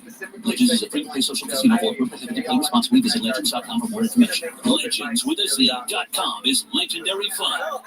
Ryan Seacrest here. We have a busy schedule. It's important to maximize your downtime. One of the best ways to do that is by going to ChumbaCasino.com. Chumba Casino has all your favorite social casino games like spin slots, bingo, and solitaire that you can play for free for a chance to redeem some serious prizes. So hop on to ChumbaCasino.com now and live the Chumba life. Sponsored by Chumba Casino. I'm not sorry. Very good. You're such a badass, Milan. So impressive. Okay, let's go back to that because I want to. You just put it up. John Russell says he has to disagree. Seems like many more traumatized. Now on to a guy No, who does I'm like going to the disagree show. with John. John John laughs anywhere. Hilarious. He's a regular on this show. Because Writes although and you brand are new right, in it every and single week, in we certain love him. cases, He's a very where it says, unorthodox, very abduction wild. experiences and Ladies and gentlemen, put your hands together for one of my and favorite fear young that they rising will have to comedians, the great talking about William the abductees. Montgomery, Yes. everybody. And how many abductees have said over and over again that it's a message of peace, that we are ruining this planet, that we are not ready to have a seat at the table. And as soon as we grow up and learn how to love each other and accept one another, until that happens, but the way forward is peace and love, and that's what runs the universe. What about that message? Is that a message of fear? And those abductees that have, and you hear it repeated over and over again, that they were chosen to share this message. I'm talking about the abductees. And they were given this message of love and how to move forward, how to take care of our planet, how to love one another, and how to be accepting of everybody. What about that message? So I have and those abductees, that's not out of fear. And those abductees can't wait for the next trip. So, John, your point is well taken. And certainly there are some that are afraid, and it was a terrifying experience. No question about it. But I think if we took a poll, I would say that I would go 95. I'm not going to say 99. I hate it when people say that. I'm going to go 95%. 95% of abductees are cool with it. They may have been scared, but they would do it again, and they certainly wouldn't change the past. There you go. So then, do you think because maybe these experiences are somewhat pleasant, even though when they're under hypnosis, it obviously wasn't, they really were bad things that end up happening to them? Do you think it's possible that they're affected? Hell yeah, William. Welcome. How are you, buddy? I've been better. But then that would lead me to the question, do you think it's possible that maybe they have Stockholm Syndrome, where they might believe, right, that after they're being captured, right, these hostages, these abductees, can kind of learn to appreciate these beings that took them because maybe in some respects they were kind of nice to them. Here and there, we know from abduction stories that they say, okay, now look into my eyes, I'm going to calm down, I'm going to relax, I'm going to end up falling asleep. Or they put suggestive memories when they come back to Earth. So I found that when I was researching Carla Turner on that book, I was like, I didn't really think about that. That's a really interesting statement. Either if it's correct or incorrect, I think it's a very nice thing to debate on and hear people's input on that. Yeah, you're right about that. And Stockholm Syndrome, which is, an example, generality of, what is Stockholm Syndrome. You get kidnapped and then you end up liking your cat. You lied and said that it was a friend of yours to your boss? Maybe falling in love. And, okay, I don't normally do this, In fact, I've never done this before. It's the first time on this show. Tower defense game. When I was What the abducted, fuck are you talking about? That I took one of the alien what probes. else do you want me You want to to do see on it? the computer? Sure. Were you really playing the He's so balloons game? excited. Not at the time, but I do. All right. You know, I don't know how to read. Like, what do I do? That job is my first Maybe assistant manager traumatizing gig. for some. Is that really true that you But don't know how to read? there it is. Can You you ready? give this? Can you give this a shot? Can you plug some of Brian's social media information? Don't fuck up, dude. What do you? How Right is it here, going? it says right on the My side. name is Brian Holtzman. It says Wow, really? Yeah, you to really can't Jimmy, read. That's our amazing. ET brother. That's incredible. Wow. So you're going to be working at a self-storage unit for the rest of your life. And there you go. And so, and look at That's pretty big to fit inside of you. Well, it depends on Brian, which end I goes. was wondering. I've been watching you from the back. But here, Oh, are you gonna ask him if he just moved from Sicily? here's the deal, though. Here's the deal. You fucked up. That was so sick. How many times can we go into a repeat of a message William, are you where okay? it is over and over again? You seem like maybe you where didn't sleep last night, or maybe the you're dehydrated or abductees something. come Is back everything and okay? say, you know what? It was What's going on with you? pretty scary. Woken up, something in my room. You got fired? We left. You said you had And I'm on a ship, and and I was shown things. I was shown things from the past. I was shown things from the future.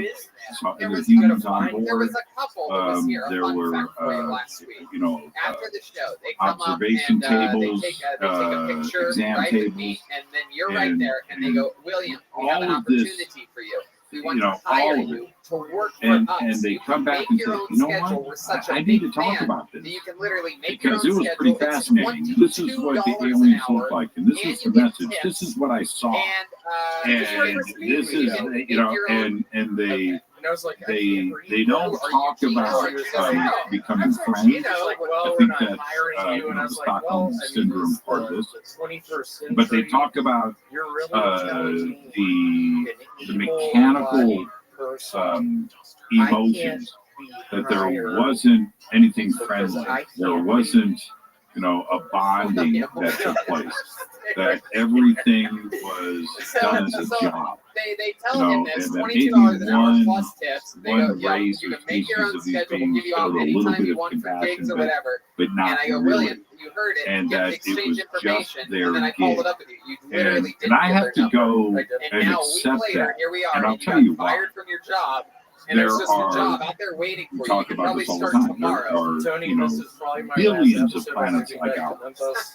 And if you're out on a mission to go and visit and research, you know, a list of, you know, 10,000 planets in this sector of the Milky Way, you're just here for a job.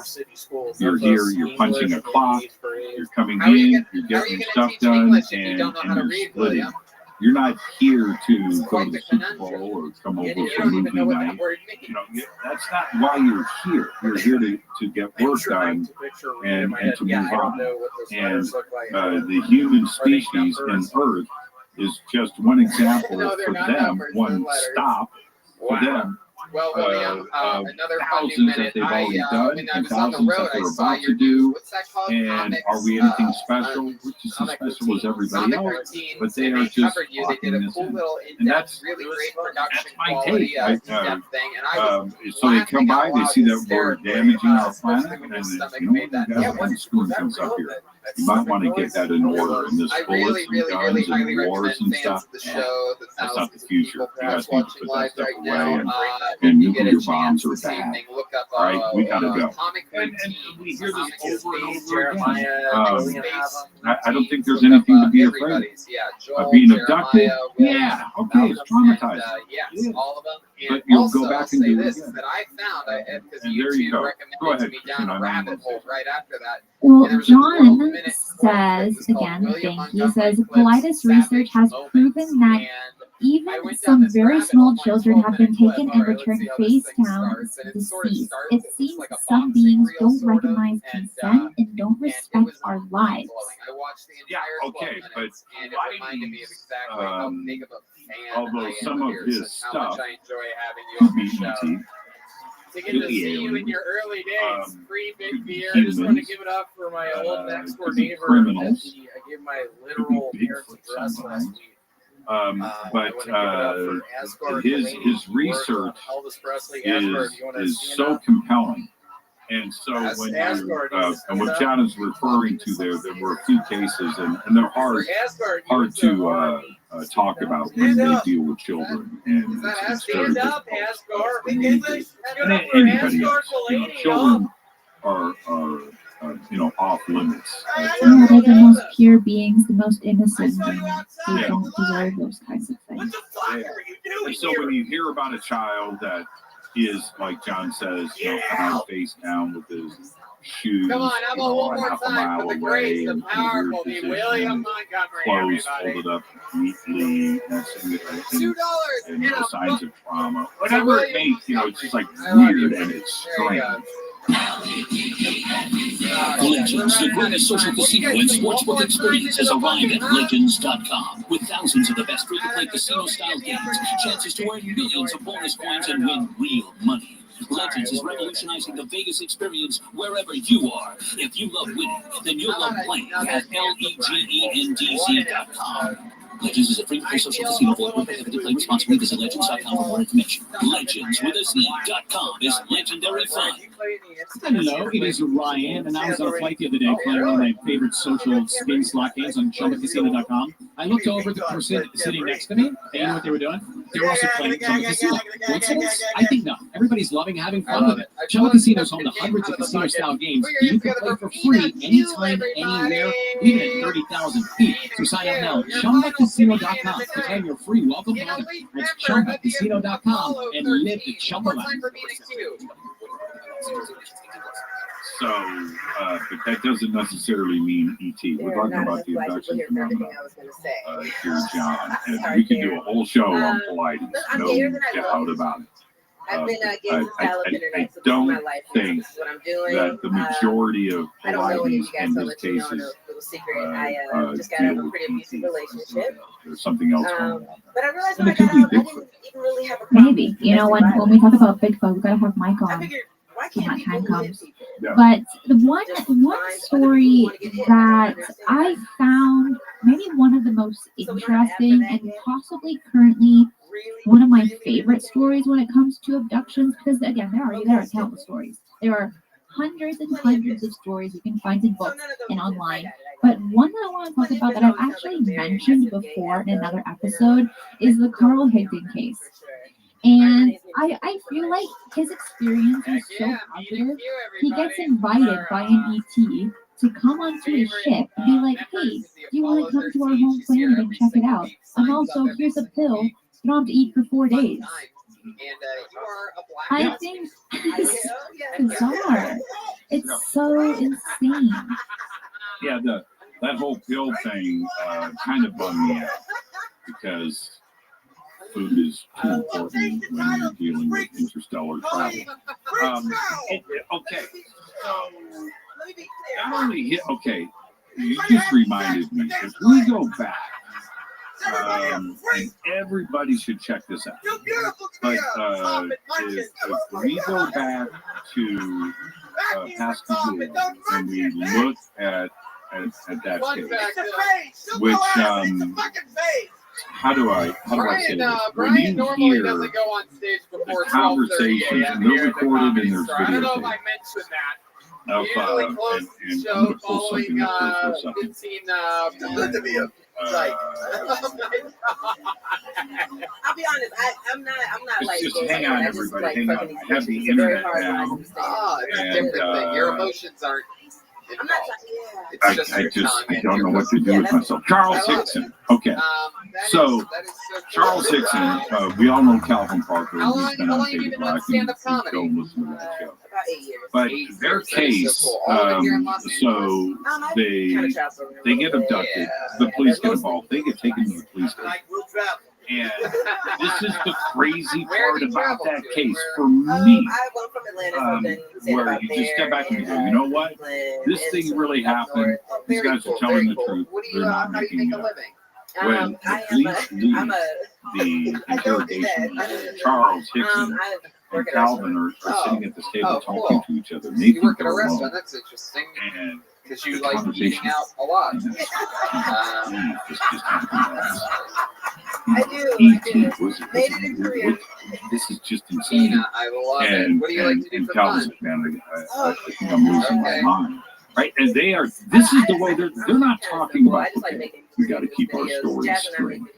Right? I follow you guys on These guys Instagram. I are follow in both this of you, interrogation two of the, freaking out. of the people that I follow. And go and watch that Hey, you tape. guys do make great And then videos. tell me that abductions Yeah, aren't of real. course. Go You and two know watch each it. other. And what they express You guys ever hook up? Or no? when You guys have looked like tops or they're something fishing, like that, right? No, Jasmine is straight. the problem Believe is it or when not. they're fishing, Really? they're No, fishing. I don't believe that at all. And For a second. see a lot of stuff comes That's down, a blow bad- behind that's them, a the stuff kind of comes bad down, next haircut. thing you know, there's three beams, That's a freak float haircut. out, Who the fuck and float them back on the ship. They inject them with some medication to calm them down because they were freaking out. They calm down, but their experience was a positive one. The robots that they described that were there were kind of freaking, but they didn't harm them. And they were only on the ship for a short period of time, and then they were kicked off the ship. No. Ship flies away and leaves them right there with their fishing poles. Oh, okay. And Okay, what part of town do you live in? So the It's a valley. positive experience. I don't think Calvin freaked out. I mean, they freaked out about what happened, Northridge is what, like 30, but 40 were minutes they north? were they injured? Was there anything traumatizing that happened during that? No, The late great no. Brody Stevens. And going back, I think, and Calvin over the years, a lot of ridicule, a lot of teasing, Pins Mauricio and went a lot to of criticism, a lot of one skepticism of out the big there. parks in the valley, But went his to experience a itself, I baseball think, was a field, positive found one. a bench, Would he do it again? and Yeah. they're going to dedicate And Calvin that is a bench to great Brody guy Stevens. today. It's He's a going great to, guy. So again, we that's keep our going friend back to the same Mauricio point. and Rocket Pins. I don't want to spread fear about the alien abduction. I just don't want to be a part of that. I don't think there's enough evidence to suggest that ET is here to be a bad time. Any other fun facts Or about you? a Do your bad parents experience. I know don't see that it you're that way at into all. relations? Well, it seems like Charles agrees with you, and he says, "How do I get abducted?" There's actually quite a few books. Actually, there's actually quite legitimate books on how to get abducted, and another book that I read, and it said how to not get abducted. You know, sometimes when you come out, you feel like emotional about it. I was like, hey, I'm gonna bring somebody home for Thanksgiving, and we're dating, and she's a woman. And like, okay, yeah, you know, And very thank you, nice Bob, when so she met her. much. And now nobody Thank you, Sister Sticker. Go outside and hold us up to the sky and you just say, Take me. Well, how do we know if they can read? I'm curious. That's an honest question. Like women. what movie? What was this color of your Oh, Mars Attacks. Remember when they go on top of the skyscraper in downtown Los Angeles? I have two dildos. Are they white or they black? Yeah, that was pretty Mondo? cool. Pulling I'm up, just curious. Nobody's holding up the curious. sign. I'm curious. But I'm yeah, curious. yeah, I'm the only one I who think wants all to of know us the want color of to No, I want to want to know. experience it. We really do. It's like the ultimate thing. So yeah. Well, on that point, John has a question, and he says, "Does Travis Walton want to be abducted again?" Because I mean, you've spoken to him. Like, Yep. I call it the infinity. Would he want to be? Because it's like the color of all the stones. Like, you remember I Thanos' teased hand? him It's like that color. So that's the about that a infinity lot egg. And that over was the big. years. It's a big, thick one. And And then I have another one that's I can't blue. speak for And Travis. that one is just I don't want to do that, but So you don't go for the colors. just no, let me I say don't this. really want a big black dick, or I'd be with Yeah, I think he would How do about it. a- I how think about a- most how about a abductees medium white would. one or a They little yellow? I definitely continue. don't want those. I want All of the famous cases that were They're still with us today. They talk about it. So you They're have your out, own. you know, they're writing books and they're guest on shows and speaking about it. And they've had a continued contact after their experience.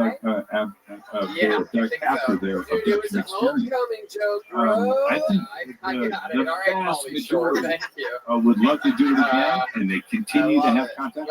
Look at a case like Barry You're Lunatic. absolutely right, Brian. He is Very, beautiful, and I again, loved your set. Very just go. fun. He's been on Fade to Black many times. I especially love you and An Jasmine's absolute loyalty here every single positive Monday. experience Always for brings him a smile to my that face. started You guys, when he was a Aphrodite, very young boy, Abraham, I guess, and right? continues through Charity, today. Rose every single And week. he's Since okay the with belly room back there. It's always fun to see the very regulars, Ray detailed Cossack, in his Heel, everybody. experiences So thank you so much. and, Thank you, and everybody. sharing it with everybody. She's He got just $2 in reminded a butt. me That's get for buried. sure. How loud can this place get? Well, I would love to get Travis Walton on the show, but he's still unwell. Like, he's still unwell with his chest, right? I know he's having some health issues. You be sure to follow Travis Walton, yeah. Brian on Twitter. I didn't know he was having issues. BrianHoltzman.com and Brian Yeah, when he was on Conflict Radio just a few weeks ago, he was just like, I think like fluid was getting up in his lungs and he had to have some kind of oxygen. Maybe I'm incorrect, but I do know that he was having some issues with his chest the last few weeks. Jeremiah Watkins, everybody. Hey man, Jeremiah Watkins Thomas, on how you YouTube. doing? Jeremiah What's stand tomorrow? up on social Gotta get you media. back on the show ASAP. He is Exclamation point, give me a call.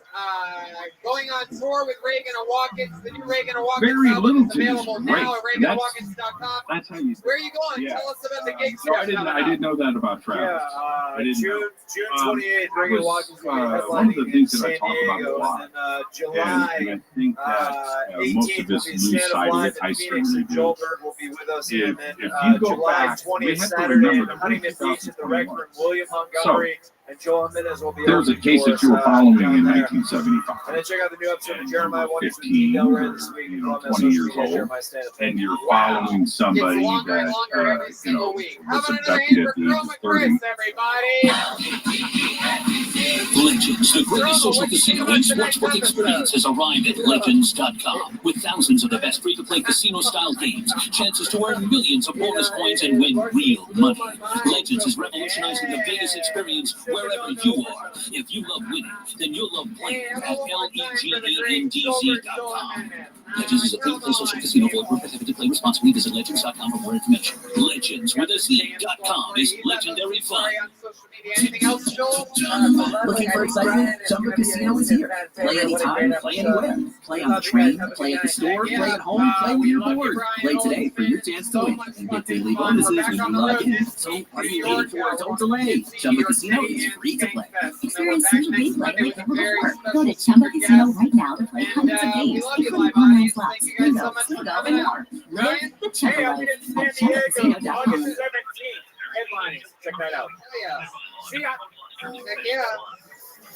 They're in their 70s, right? Or maybe even older. And that goes with musicians and actors and things. What that we are 2021, and so that means 40 or 50 years have gone by. And it's mind-blowing thing. So Travis Walton, right? And if you go back to 1975, how many years ago is that? How old was he then? How old is he today? And we need to continue. I talked to Don Schmidt about this. We need to continue to talk and collect information from all of these people, get inside of their memories of this, and try to get all of the data that we can. Because we just assume that everybody's going to be around forever, and that's clearly not the case. So we need to do that. Just like Roswell, very quickly, Roswell was 1947, and when everything came to light in 1980, that was 33 years later. So that means most of the people that were Roswell, they were young at the age of 30, right? And now, in 2021, all of them are dead. Right? There's nobody left. Did we collect everything? Well, because it doesn't matter. Now we are interviewing the grandchildren of the witnesses to Roswell. So just like everything else, these abduction cases and these phenomenal experiences, we need to constantly stay on it, collect the data, interview, document, and convert things over into a historical perspective so we can study it and look at it later. Wow, we really did it this on that time. note, Brian talking about Redman's talking here. to Hey. the grandchildren of Ocean Roswell, well, it seems like there are quite a few stories when it comes to abductions that it's actually through the generations. The grandmother or the grandfather got abducted, then it was their daughter, then it was their granddaughter. There aren't a lot of stories like that, but there are a few that would definitely stand out. Have you ever interviewed someone that's had a generational abduction, or what do you think about that? Do you think it's possible? You. And if we just take 1 inch this way, we're going to go backwards. What's so surprising about that? No, nothing. Go ahead and tell the story. My family was abducted. So, not a single one of you, even if you're desperate and my everything's going terrible, grandfather, as he was signing the if anybody Declaration of touches me, Independence, I'm gonna throw you couldn't in the sign. Hudson River. He Now was that actually abducted on his sounds way nice. That to sounds like a Independence Hall in reward. Philadelphia. If you live here in Poughkeepsie, it Oh, seems my like that'd be a good way to go. My Tony point Hinchcliffe is, killed him. He drowned him in the Hudson River. I believe very exciting it is stuff. We are generational. here in New York. And when This is, you we just landed speak today to from somebody Los that Angeles, has had a California, life and I of want to let you contact, know that we do you still have tickets immediately available find for the out 10 p.m. show that tomorrow night. their If, mother had if anybody, contact, their father had anybody wants a little and inside then it goes, information, and those of one you step listening to the further, podcast and will know then- this already because it'll and probably before be you know uploaded it, right around now. their But we great have grandfather, we just great added, grandmother I found out, probably talked right when about doors opened up. You may have heard me raids in screaming, fuck, 1890. yes, Or what? from that back room And because we so, literally just found out what do we about do our with that? secret How do we guest tomorrow unpack night at that? 10 How do p.m. we It'll be his frame first that time ever on Plutonium. I'm with just today? giving you a little inside information. Just like I'm just being John nice Mack, to you guys right and now. Bud You Hopkins and fucking others, 180 Yvonne schlubs that Smith, made it here that tonight. look Giving you at inside this, information that they if you happen to have the definitely fucking take a energy look at and the money and time generational tomorrow at 10 aspect p.m. of it. There's And still it is tickets something available that for what will they be. have spoken about, I mean, literally, and we're so fucking we pumped find about that this episode. repeated It's also a 7 over and p.m. show over that's sold again out. The 10 today. p.m. still available. The secret My guest own is only going to be at the experiences, 10 p.m. Well, the you know, I secret was guest saying is all of that 7:22, in but jest. this secret guest is only I going to don't be on the 10 know p.m. if my mom So that's had very any exciting. You don't want to say UFO who it is? experiences, It's not live stream, so it doesn't really matter. but Really? she Should I tell you? I think we definitely should. was pretty trippy as a young woman. When I They was might very post young. about it. These people And can't keep she their was fucking into all quiet. of these These things. She people was are all into like UFOs. and Tawana she was Brawley into up here. You know what I mean? Ouija boards and It's definitely one of the ghost biggest writing people and we've Edgar ever had on Casey the and these show. things. Yeah, it is. But It's I never truly talked one to of her my about favorite comedians. UFOs. It is Gilbert That doesn't mean that Jimenez's she favorite never had a comedian in the sighting. world. But I So, don't know if I was ever abducted. I Yeah, don't think just so. do it. I don't need to tell you But the when fuck you it talk is. to You'll end up finding abductees, out. If you you have the quickly balls, find you'll just out buy a fucking that ticket. You'll make the goddamn not trip. only We'll see you did there. their parents I'd and love to hear more grandparents about it. have stories to share. Brian, you're an idiot. I mean, you're just some Legends, the greatest social casino and sportsbook experience, has arrived at Legends.com with thousands of the best free-to-play casino-style games, chances to earn millions of bonus coins and win real money. Legends is revolutionizing the Vegas experience wherever you are. If you love winning, then you'll love playing at LEGENDZ.com. Legends is a free-to-play social casino for prohibited play responsibly. Visit Legends.com for more information. Legends with a Z.com is legendary fun. Ryan Seacrest here. When you have a busy schedule, it's important to maximize your downtime. One of the best ways to do that is by going to ChumbaCasino.com. Chumba Casino has all your favorite social casino games like spin slots, bingo, and solitaire that you can play for free for a chance to redeem some serious prizes. So hop on to ChumbaCasino.com now and live the Chumba life. Sponsored by Chumba Casino. You guys excited to be here or what? There's no guests for this show. As always, on every road show, we go guestless, except for tomorrow night, 10 p.m. Having Still available. experiences. So However, yeah, I think it's generational, and why not? ladies and gentlemen, we were able to bring them with us. But my question is, so If there are generational abductions, do you think there may be some kind of tinkering going on with the genetics? Like, why do you think they're being watched one after the other? Yeah, why not? I mean, why not? I think that's one of the best points. It's the Kill TV band. Jeremiah Watkins See, that's how you see. Are you learning? Buffalo Soldier. That's how you book a guest. Go on somebody else's show and just pick up your cell phone and book a guest live on it. Wait, what is that? Barry Littleton is going to be on Fade to Black again. Everybody needs to check out Barry. You need to get Barry on here with you. Well, then pass me his number. Are these bisons? Oh my I need your whole contact list. incredible. Pass them all over. This is the first time they've ever been on the show. I can't believe you are debuting a wild new character here in Lucky Poughkeepsie, New What was the York. question again? I don't know if you guys know about any of our road trips that we've taken, but Is it because of genetic tinkering, or why do you think that is? Salt Lake City to Boise. These guys swear it was a cow. None of them have eyesight as good as mine, nor were they looking where I was looking when I first saw them. They swear they were cows, that we've made a long-running joke about it, even though in retrospect I went and researched where bison exist. It just so happens to be right between Salt Lake City and Boise, Idaho. But it must have been my imagination. But here we are with two bison, everybody. They're here. Go chase For those of you down listening to the podcast, these are straight up anthropologist, cow uniforms. crazy right? professor in biology, They have and go up hats to with him. little strings that attach on. They have I read udders. something last night. Those Kind are. of strange. My goodness, But Homo look at sapiens sapiens, those we've only got fucking 36 chromosomes in it. But What's primates your name, Head have Bison? 48. Isn't that a lot of information in those 2 extra chromosome pairs? How come? And how about you?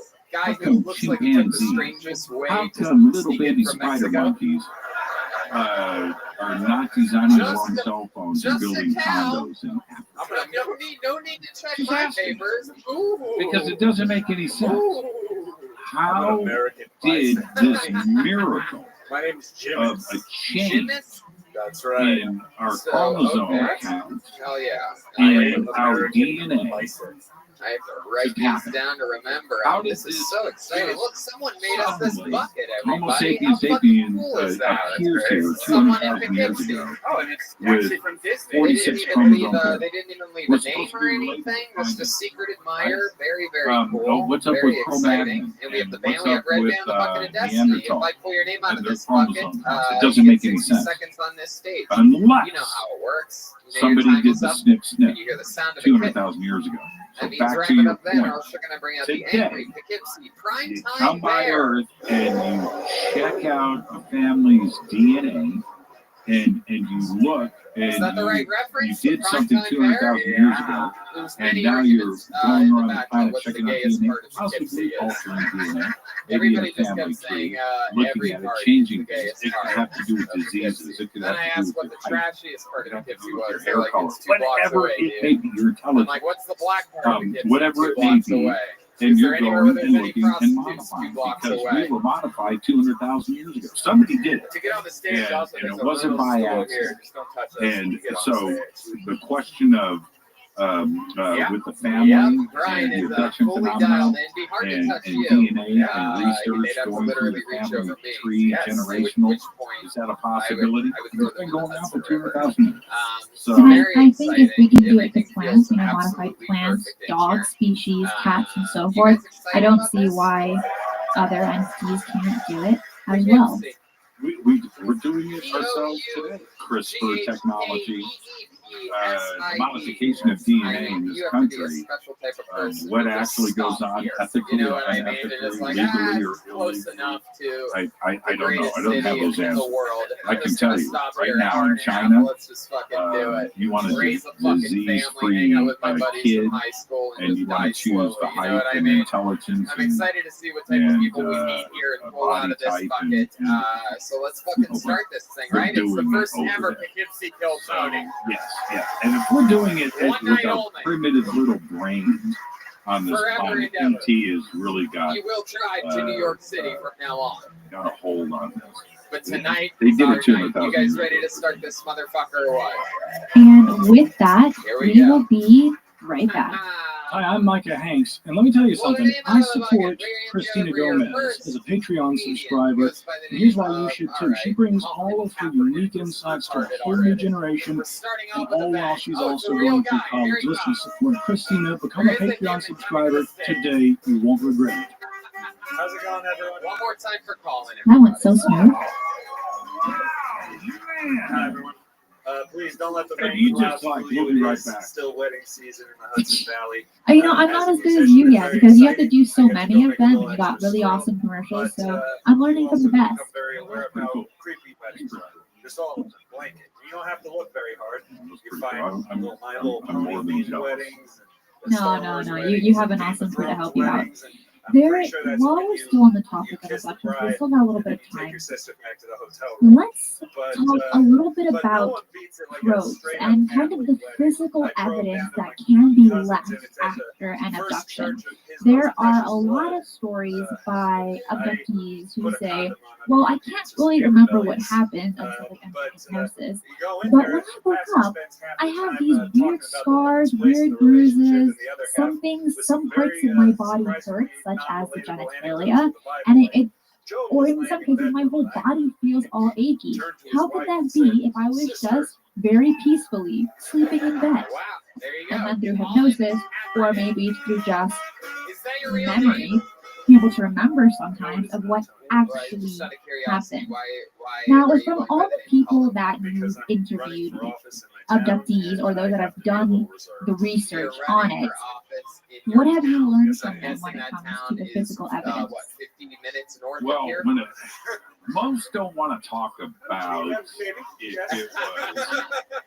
Wow, that is You know, exciting. the No, I can feeling tell of it because may have been sexual that's in fucking nature, crazy that or you're that there running was for office in something whatever town that is. made I them can't imagine what kind of uncomfortable. hillbilly bump They don't want to talk bullshit about it. town They that don't want must to talk be. about it And I'm because, just guessing you doing know, the what math, it happened seems to like it'd be Whitley, more you know, for you don't more want to become important an cities, like episode an of hour and a South half, Park. 2 hours north here, but right Right? in that fucking That's middle, I could just pretty picture harsh. a fucking And, like a washed up fucking 37-year-old running for most office. don't, some do. No, and believe it or not, I do bring the And average I've age had of the Aaron politician Montgomery in on the my show town down by recently, of about course, 3 Debbie decades. No, I love it. I love it. And on you're the show running for what, mayor? recently, Town council, mayor. What are Geraldine some of your Orozco, proposed things and that you're going others to that provide for? We're talking about a subject that is Can you give us a very, ballpark of the very population? difficult to talk about in 7,000. today's world of trolls and the way people deal with social media. You go and talk about something that's I've already heard your comedy. I don't want to hear private. that again. You don't necessarily want your friends or your employers or your schoolmates or other people out there to know about this very private thing. So it doesn't get discussed a whole lot. All right, now, and that is the stuff of a sexual nature. But let's flip it a And so little. residential areas are sort of becoming The little scoop ghost towns where no marks. one lives anymore.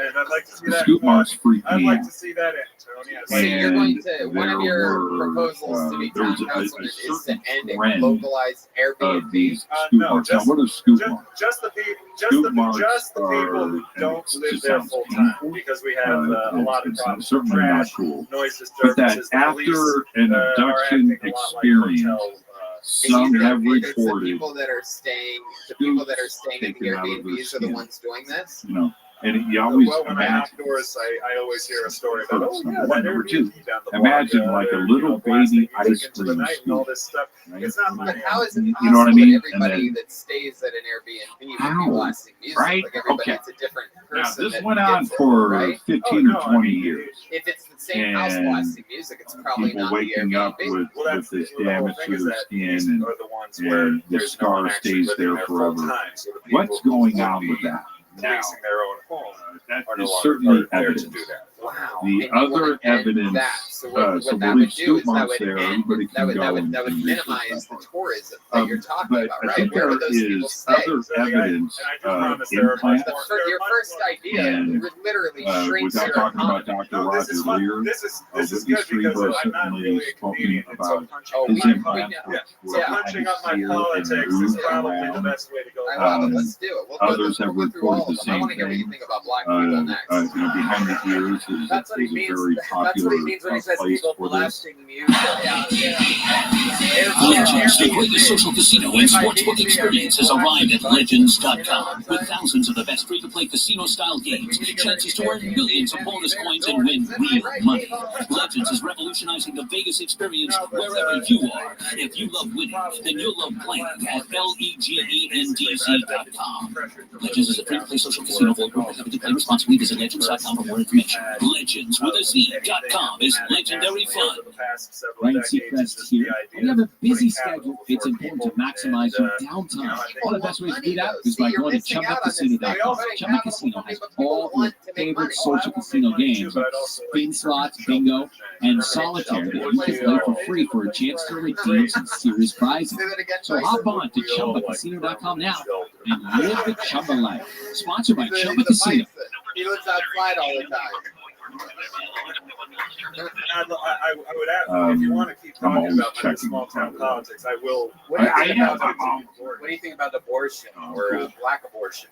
Yeah, okay, I'm cool. I'm always checking. You never know. But other parts of the body too, as well. Neck, legs, arms. Yeah, feet. Okay, can I say this? Let's get off. I guess I took that for granted. I've only listened to the podcast over the last several years, and I just have to say I'm a huge fan of what you guys do. Larger eyes than it's like all right, you got our vote. You got our vote. But you are I have bigger pro-choice, eyes than right? my parents. Is there anything else about your policies that we'd be surprised to know about you? Hey, you know what? Everybody should go and watch the movie Alienated. Pretty much Look at the movie poster. It's two people holding hands. Go watch Alienated. It's an ET love story. Physicists meet alien female. They fall in love. But yeah, I just tried my best to not. Well, Jazz says this whole conversation is really uncomfortable, but clearly there are people who need to have it. And I agree with you. Yes. At the very beginning of the show, I said this is a very murky topic that people definitely don't want to cover because it's kind of painful to listen to that, or it just sounds absolutely absurd. But I think for people that are interested in with that topic, or for those that want to have this kind of conversation, it's so important to have diverse knowledge on all aspects of ufology, and especially UFO abductions. There are countless, hundreds of stories, and they all, in many respects, share a lot of similarities that people simply don't want to talk about. So I'm happy that we're having this conversation today. And Jazz, I appreciate. It is uncomfortable to listen to. And there's other aspects of this that we haven't even touched tonight. Human mutilation. I'm talking about child mutilation. How about human mutilation? You know, there are zones to go into here, but if you ever wonder who is being abducted, look at your neighbor, right? Just look at somebody that you would never, you don't have to wear a tinfoil hat and have an ET bumper sticker on your car to be an abductee. It's not usually the case. And I have met abductees, I swear. I just have a bunch of hobbies. I'm kind of like interesting. Most interesting. That's why I was ending it, dude. And you're like, there's a bunch of other stuff interesting about me. I'm like, what? Jim Harold, my guest for tonight. But go and look at and listen to Debbie Cobble. I brought her up earlier. If she isn't the mom next door, that person doesn't exist. Where do you That's all. She's just as normal as anybody that you can put into your brain. We're trying to make this guy out to be a And racist. that's what's going on. So, is it uncomfortable?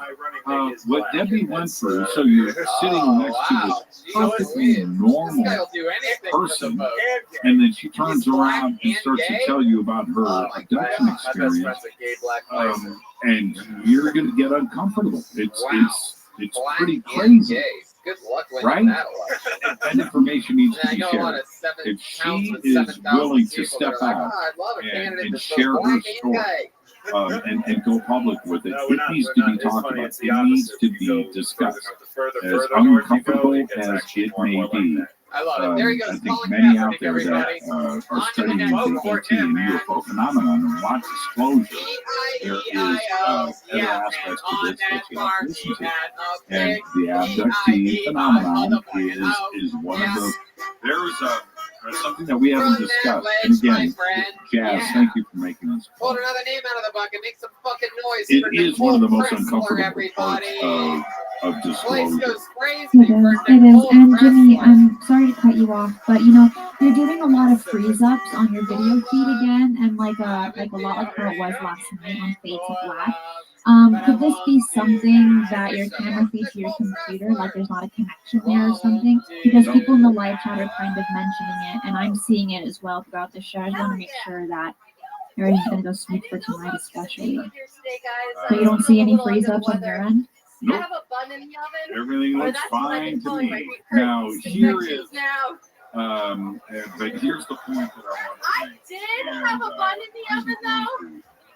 That's why you see all this excess baby weight. While we were talking, is that the more that the Senate and the UAP task force and these reports are coming out and the discussion that is going on out there, that is going to, man, I've got literally 1.1 gigabyte download. 1.1 gigabytes. That's download. But ladies, I have a tip for you. Is here in just a second. If you pee yourself in the bedroom, it's so bizarre. Yeah, upload is running around 49 megabytes. And that's insane. So I don't know what it is. So back to the more that disclosure is being discussed, and the more that the mass media is discussing this, and the Senate Intelligence Committee, the Department of Defense, the DIA, Lou Elizondo, the New York Times, Tucker Carlson with that bow tie, the more that people talk about this, abductees are going to step forward. Their comfort zone is there, and they feel that they can finally discuss this stuff in the public without ridicule and teasing, as it should be. So the more that we move forward, the stories are going to continue. They're not going to go away. We need to listen to everybody out there, and as soon as we get some official confirmation out there, from the government, we're close to that. Kind of feels like they already have. But if that busts out, think about all of those abductees that are finally able to say, see, this is what I've been on about. I told you it was real. I told you I told you. You know this, Nicole, but we have a running game on this show, and now is the time where I ask you, what is in that fanny pack? This might be a little bit sensitive, but yeah, we've been borrowing a few million people from planet Earth and hanging out with them over the last 5,000 years. Wow. And everything that they said was probably true. Yeah, it's part time for sure. I'm cool with that, and it's probably going to happen. I have a question for you. We know that these stories are becoming more prevalent, but they're also, in some respects, stories that simply aren't true, where people said they were abducted, but they really weren't. For someone that has heard thousands of people speak, you've interviewed thousands of guests from all aspects of life, how would you be able to decipher when someone is telling the truth about their abduction and when they might be fabricating it or when it might not be true altogether? Well, how do you do that? I mean, lie detectors. But I'm saying you, like if you are like you are a human lie detector, for example. Okay, how would you decipher it? Yeah, it's okay, Christina. Here is broadcasting 101. It's not my job to be judge or jury. It's not. It's simply not. I cannot, with all of the BS that comes out of my mouth, with my own experiences. Can you explain to us? I don't want people to judge me, and I don't want people to. I'd rather have them listen. They don't have to believe me, but they should always listen without criticism. Okay, that's it. Well, that's what I would want, and I have to give the same respect to everybody else. I just have to do that. And I think with our community that we have to establish some basic rules of ethics that we all must adhere to. Are you okay with that, or does it bother you? And part of that is listening to everybody. Now, why should we? Their memory is may not even be accurate, but it's their truth. Did they make it a little bit? Right? It's their truth. So we have to listen. It may not be 100% accurate. It just it may not. They may feel that they were taken away on the ship into outer space. But what if they were just taken to another room in a ship that was staying in the backyard? You're not slinging insurance or Okay, stand up. What do you like? maybe they were never on the ship. Just lay on your back, close down the Legends, the greatest social casino and sportsbook experience has arrived at Legends.com. With thousands of the best free-to-play casino-style games, chances to earn millions of bonus coins and win real money. Legends is revolutionizing the Vegas experience wherever you are. If you love winning, then you'll love playing at LEGANDZ.com. Legends is a free-to-play social casino. Void where prohibited. Play responsibly. Visit Legends.com for more information. Legends with a Z.com is legendary fun. Step into the world of I definitely want to get older now. with family. Yeah, well, that is so fucking cool. Introducing The Godfather at ChumbaCasino.com. Test your luck in the shadow of The Godfather slot Sunday. Record on your service. Play The Godfather now at ChumbaCasino.com. To the family. Yeah, I'm gonna check in with Maybe this was projected to them, and they thought that they were taken somewhere else. But this why would you do that? Their memory is that something else happened. Okay? I don't know the truth to any of this, but it's not my job to not only be judgmental, but to call somebody out or to Nicole, I think you're absolutely amazing. And I'll tell you what, if we ever do another show locally around here or anywhere in your area that you can make it to, hit us up on social media and we'll just give you a minute on that. Able to smart people That is amazing. I just that love will you. take a look at something or an individual or a case in the past She's so and adorable. figure things out. Some of it happens very quickly, like in a matter of seconds. Some takes a little bit longer. But our community in general is accepting of everybody. Why? Well, we're talking about UFOs here. And if you can't, the UFO community, Christine, is like the barber shop. And it has to be that way. We're in. We're already in the fucking store. Last night, 3 chicks from Venus came into my room, kidnapped me, and we went around Saturn, and all right, you need to be able to say that.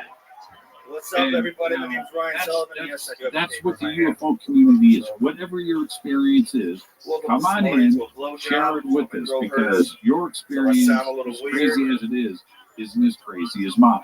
Or isn't as crazy as that. And that's what the beautiful thing about the UFO community.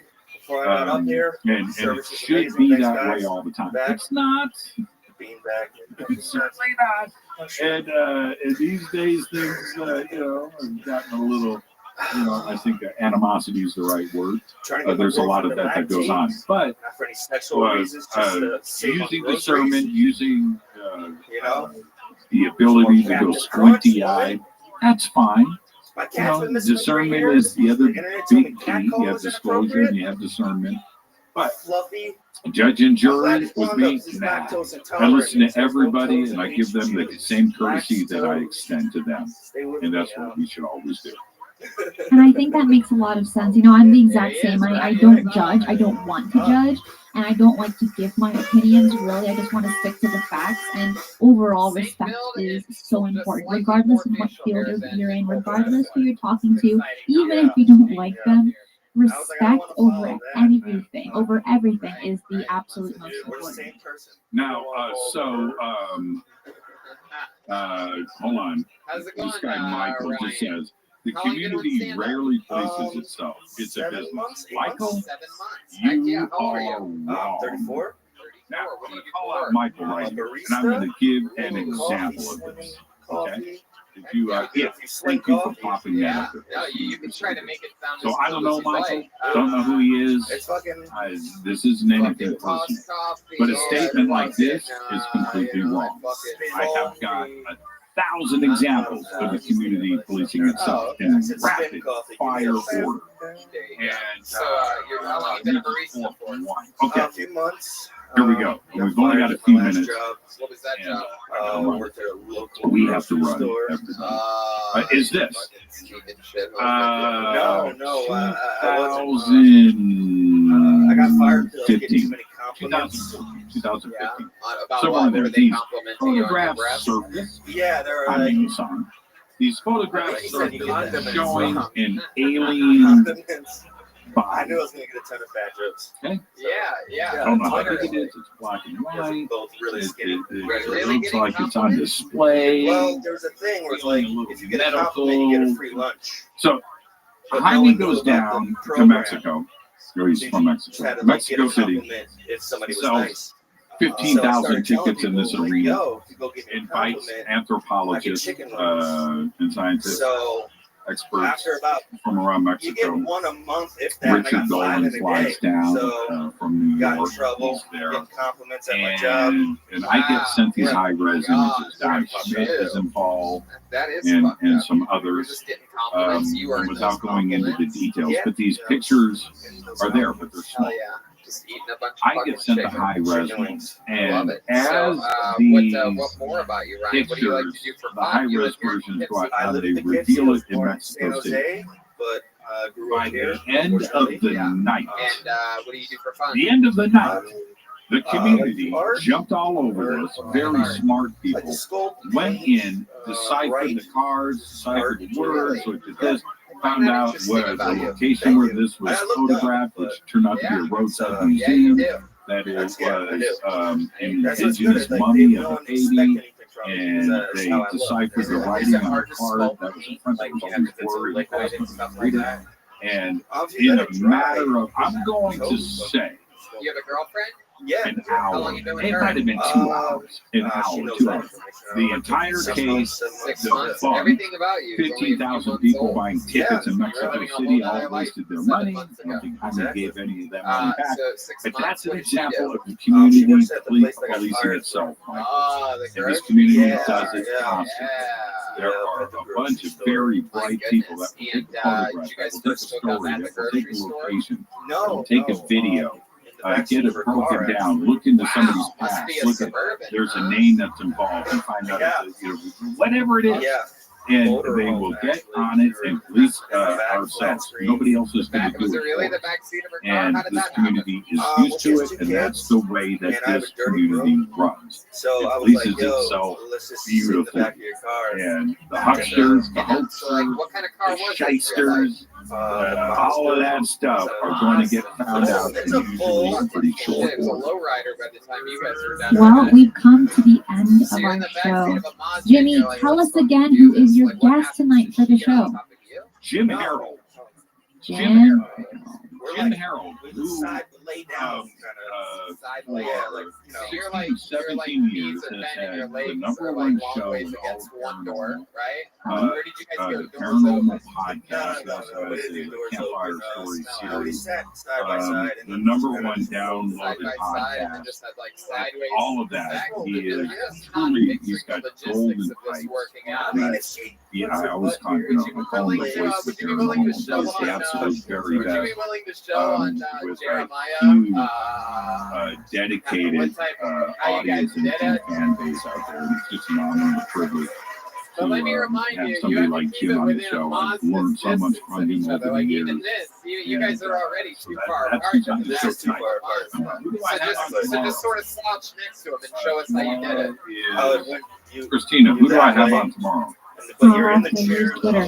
Man, I You're in can't. the chair. But on Thursday, it will be Ryan Sprague instead of having him yesterday. And that means Fader Night's on Friday.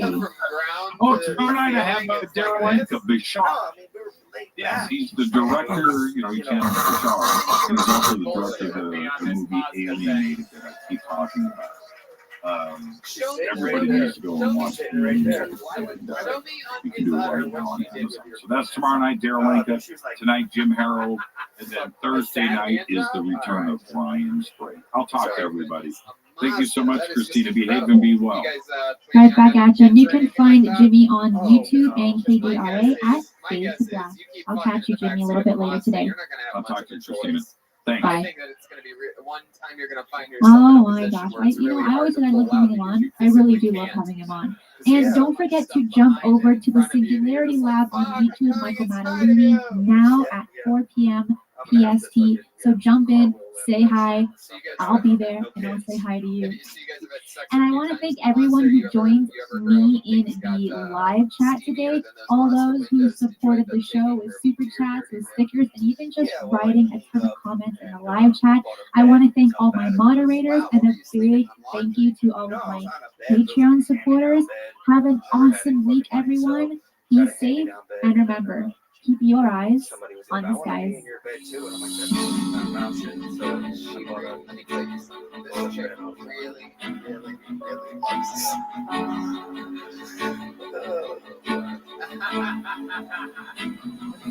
I love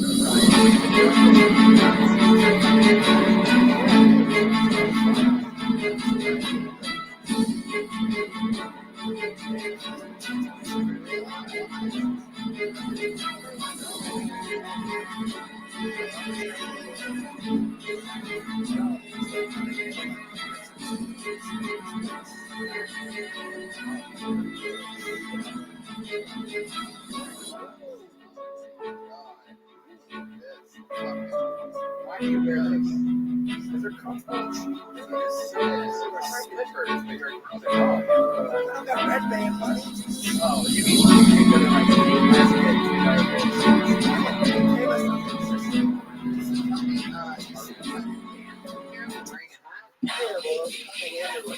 Legends, the greatest social casino and sportsbook experience, has arrived at Legends.com. With thousands of the best free-to-play casino-style games, chances to earn millions of bonus coins and win real money.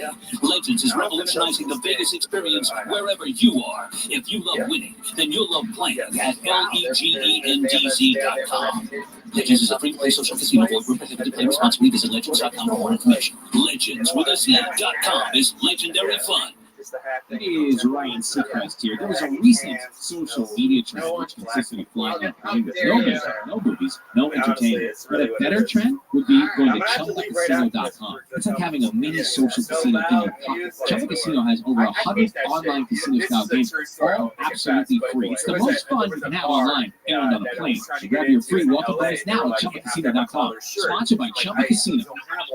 And I drove 45 minutes to go to this place for my friend's anniversary party. And so my girlfriend at the No matter time where goes, you hey, live, I think I have we're a, playing I have a Miami-Dade collared County. shirt. Your daily actions impact the marine wildlife and My the water boyfriend goes, quality I of think I have a Biscayne Bay. collared shirt in my We've done car. some And she's serious a very damage to our smart person. freshwater Let's supply try and it. So I coastlines go as to our her car. colonies grow. I put on Pet this waste, fertilizer, little and litter collared all shirt get to washed the point into where storm my drains, fat canals, stomach's and hanging out waterways, of my arms. which I eventually go feed to into the the bay. place. It's They're all like, connected. all right, well, So are you. put 'em in. Learn more about how you can be Biscayne Bay friendly at How about another hand for miamidade.gov/Biscayne Ryan Sullivan, everybody? Hey, hardworking folks, They wanted listen up. him to If you're put on a tired of collared paying through the shirt, nose for your he went wireless and put plan, on it's a time to collared switch to shirt. Ampy Mobile and keep more of your hard-earned money. Here's the deal. 5 gigabytes a month for $75 a year. Need more data? Get 10 gigabytes for $99 or 15 gigabytes for $150 a year. And for unlimited data users, our 20 gigabyte unlimited plan is just $200 a year. That's 50 to 70% cheaper than the big guys, and the same trusted networks you already rely on. And we make switching simple. Bring your unlocked phone, no need to buy a new one. Put your number so you don't miss a single call or text. And get this, every week, one lucky new customer wins a free iPhone. Terms apply, but you could be the next. Visit www.infimobile.com today. That's www.infimobile.com. Stop paying more than you should. InfiMobile, wireless that works for you.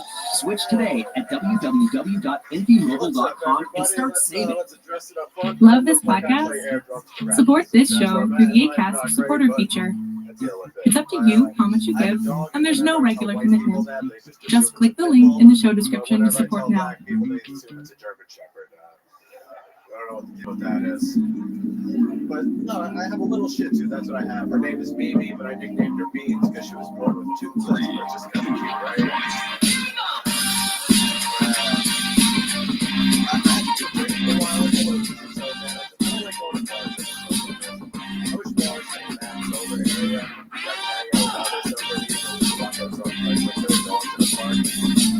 Hey, this one's yours. That's like their max over there for the German Irish mix. They say no, that's you, but really I think you got the thing. Hang on 1 second. Max, what is that? Fireball? Down. Never learned to play, boy. This is the best. Thank you. Yeah, Tommy. Caroline. How are you? Doing good. Hello and welcome to episode 19 of Shifting Paradigm. While this intro was playing, no one else can see but me, but my guest was dancing and jamming to the music, and we're going to bring him in shortly. I am Christina Gomez, your hostess for this next hour of adventure and UFO shenanigans, where we look and think outside the proverbial box, jump down rabbit holes, and where the red pill is actually a red tic-tac. I would love to say hi to everyone in the live chat. Spaghetti Lee, Paul, Alien Girl, Zofa, how are all of you guys doing? Today I am so pumped to introduce my guest, my good friend and teammate from the debrief, Chris Plain. Chris is a fantasy and science fiction novelist, a stand-up comedian, and currently works as the head science writer at the debrief. Across his 30-year writing career, Chris has written hundreds of comedy sketches. Okay, I think there's a man running for city council of your city. I think I've seen the poster. Hell yeah. What do you do for work? Plumbing construction. Ah, plumbing and construction. Interesting. I'm guessing more plumbing than construction, right? Well, no, it's plumbing construction. Like you build the toilets. Oh, okay. Sorry about that. So, let me introduce you, our special guest, Mr. Chris Plain. How are you doing, Chris? Christina, how are you? Great to be here. Super excited to be here. Before we start, I just want to do something for my mother. Carol, and this is for you. How do you know that? There you go. That was it, just for my mom. Yeah, you gotta say hi to your mom when you're on anywhere.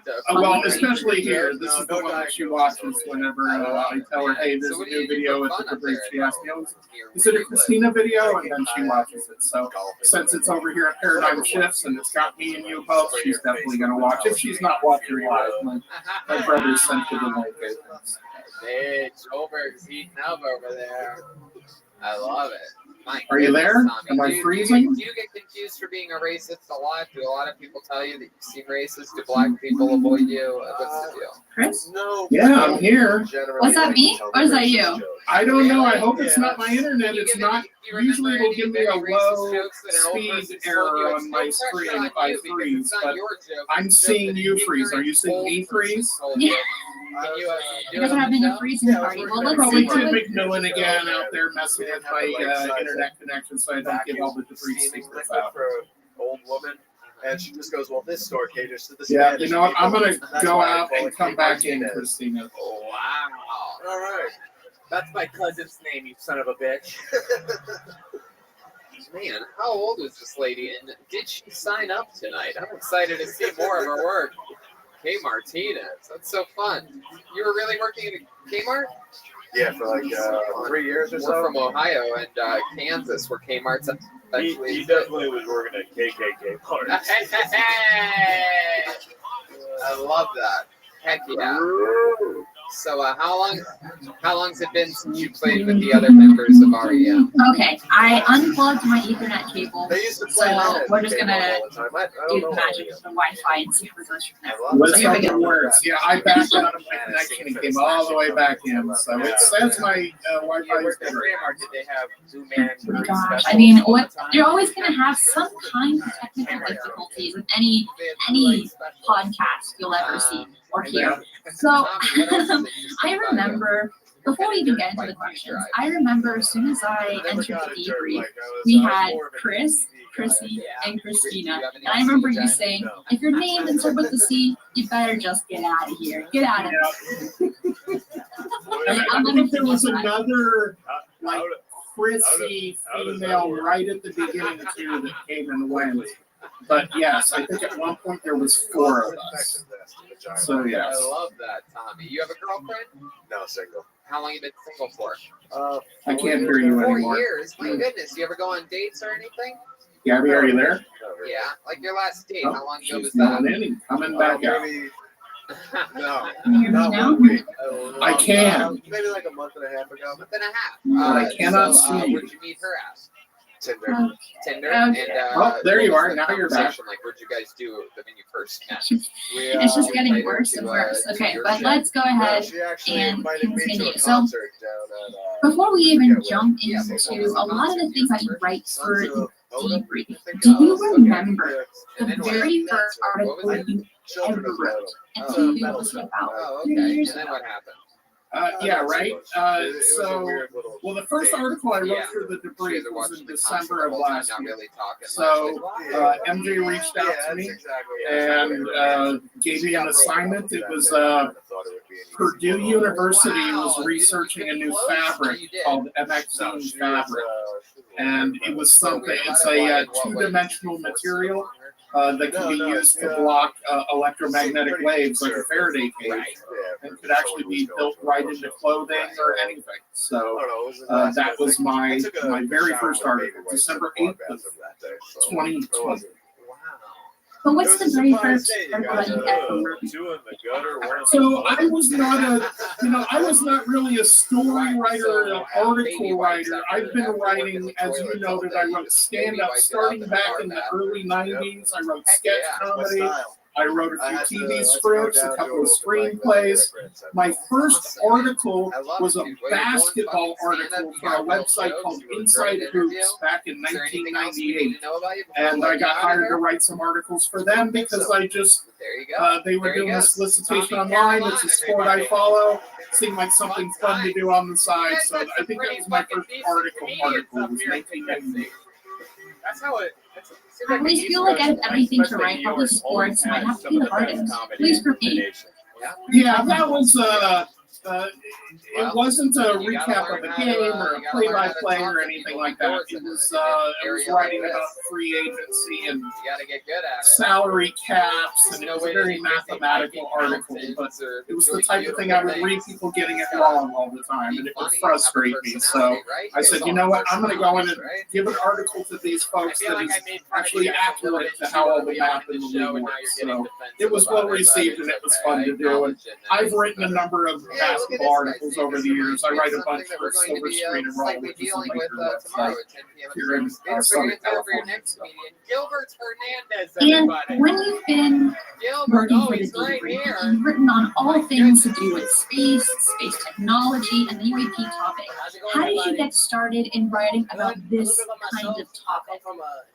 So I think science in general, this is my first job writing about science. But I can tell you, UAPs and UFOs is something I've been following my whole life. I tell people all the time that In Search Of ran their first episode on UFOs in 1977.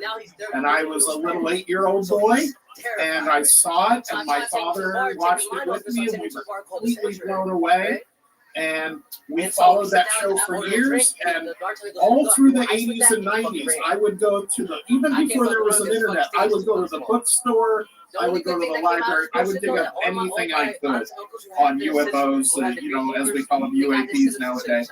And so that's something I've been following, writing about. when the debris found me, there was a website called UAP Research that was around all last year. And it went out of business when the founder got another job and closed it down. He had reached out to me because I had blogged about it on my author site, plainfiction.com, where I promote my books and other writers.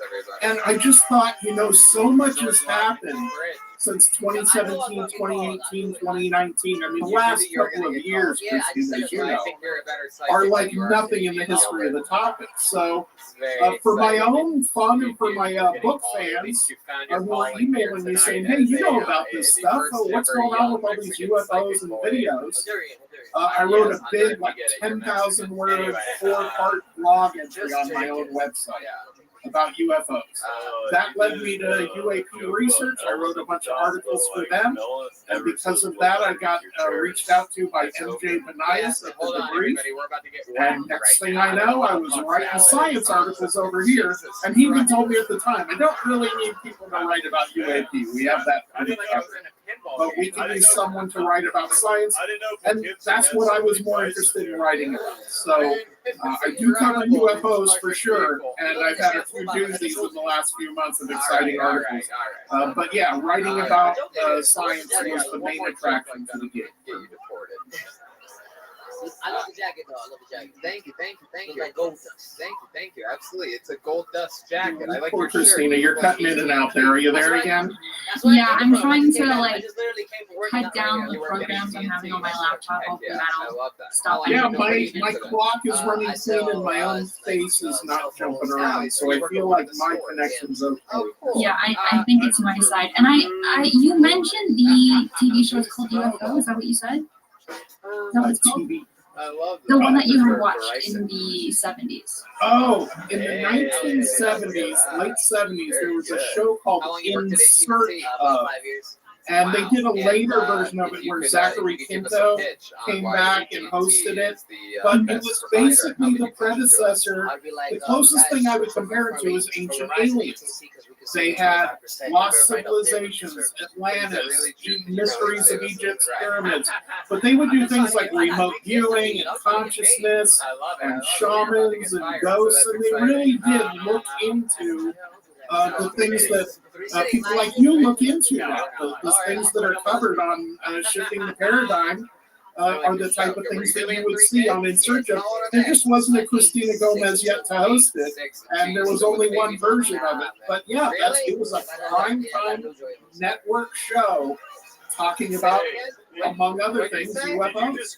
And at the time in the 70s, was this a popular TV show? Yeah, it was really popular. And I can tell you, like I said, I was very young, but there wasn't really anything else feeding it. Think about the interest you have in it. Think of this community you and I are part of that has all these people interested. And imagine there's no place to go for that information.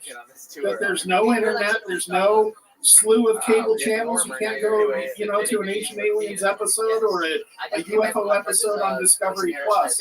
So when they came out covering Atlantis and Lemuria and just all of these hidden mysteries, I mean, it was the first time I had heard of the Loch Ness Monster. It was the first time I had heard of the Bermuda Triangle. A lot of these mysteries that still exist today. That's so exciting. Talking about the Loch Ness Monster, when I used to live in Europe, I had visited Scotland, and my dad and I went to go to the infamous lake where the Loch Ness Monster was. And let me just tell you how this started. I was 6 and knew we'd never be able to see the Loch Ness Monster. It was just a lake, basically. Just a very boring lake. There were no awesome pictures. Brought my camera and everything. And was that your doing? You were like 6 and you're like, Dad, I want to go see the Loch Ness Monster? Heck yeah. Oh my God, so you've been there forever? Yeah. And there was like a huge statue right next to the lake of the Loch Ness, and I was like, I'm pumped. I brought my snacks, my camera. I am ready to have a stakeout. And my dad was like, yeah, it's getting kind of late. We should probably just head back. We're not going to see it. I can see 6-year-old Gomez with your little camera around your neck, with binoculars on your head. You got a little map. You're like, okay, so the top 3 sightings were here, and here. So, yeah, I can see you. Totally. I love it. How sweet your dad indulged you. My dad was the same way. My mother was very Catholic and didn't love the UFO stuff and thought I was reading about demons or my children or something. But my father was totally opposite. Just loved the mystery stuff. He and I would sit around and talk about things like Roswell. You know, that same show, In Search of, in 1980, was pretty much what broke that story. You know, Roswell had been in the paper back when it happened, and it had kind of existed very much in the background. And then researcher Stanton Friedman was able to interview Jesse Marcel, the first officer on the scene at Max Brazel's ranch in Corona. And that was this first, you know, sometimes you see these famous clips of Jesse Marcel saying, we don't know what it was. And they sure know it wasn't a regular balloon. And this was the first guy on the scene. That was from that show. And my father and I would show it in, and we would discuss it in depth. Somehow in that living room, we were going to figure out if aliens were real. I don't know if you noticed, they don't allow. I definitely feel when it comes to parents, they're some of the best foundations we have when we're children, with our interests, our likes, and our dislikes. And I think it's amazing that you as a child and even other children are able to openly talk about these kinds of topics and have support on being able to talk about them and be like, you know what, I like that point, but I might disagree with this, and this. And I think without parents, we wouldn't have these kinds of interests. Absolutely. Like I said, it was a mixed bag. Because as far as my mother was concerned, she would prefer that I didn't ever talk about UFOs or Atlantis or all of that stuff. Because, you know, she was raised very strict Catholic, and in her upbringing, that was, you know, not something that she was excited about. But she didn't stop me from doing it by any of it.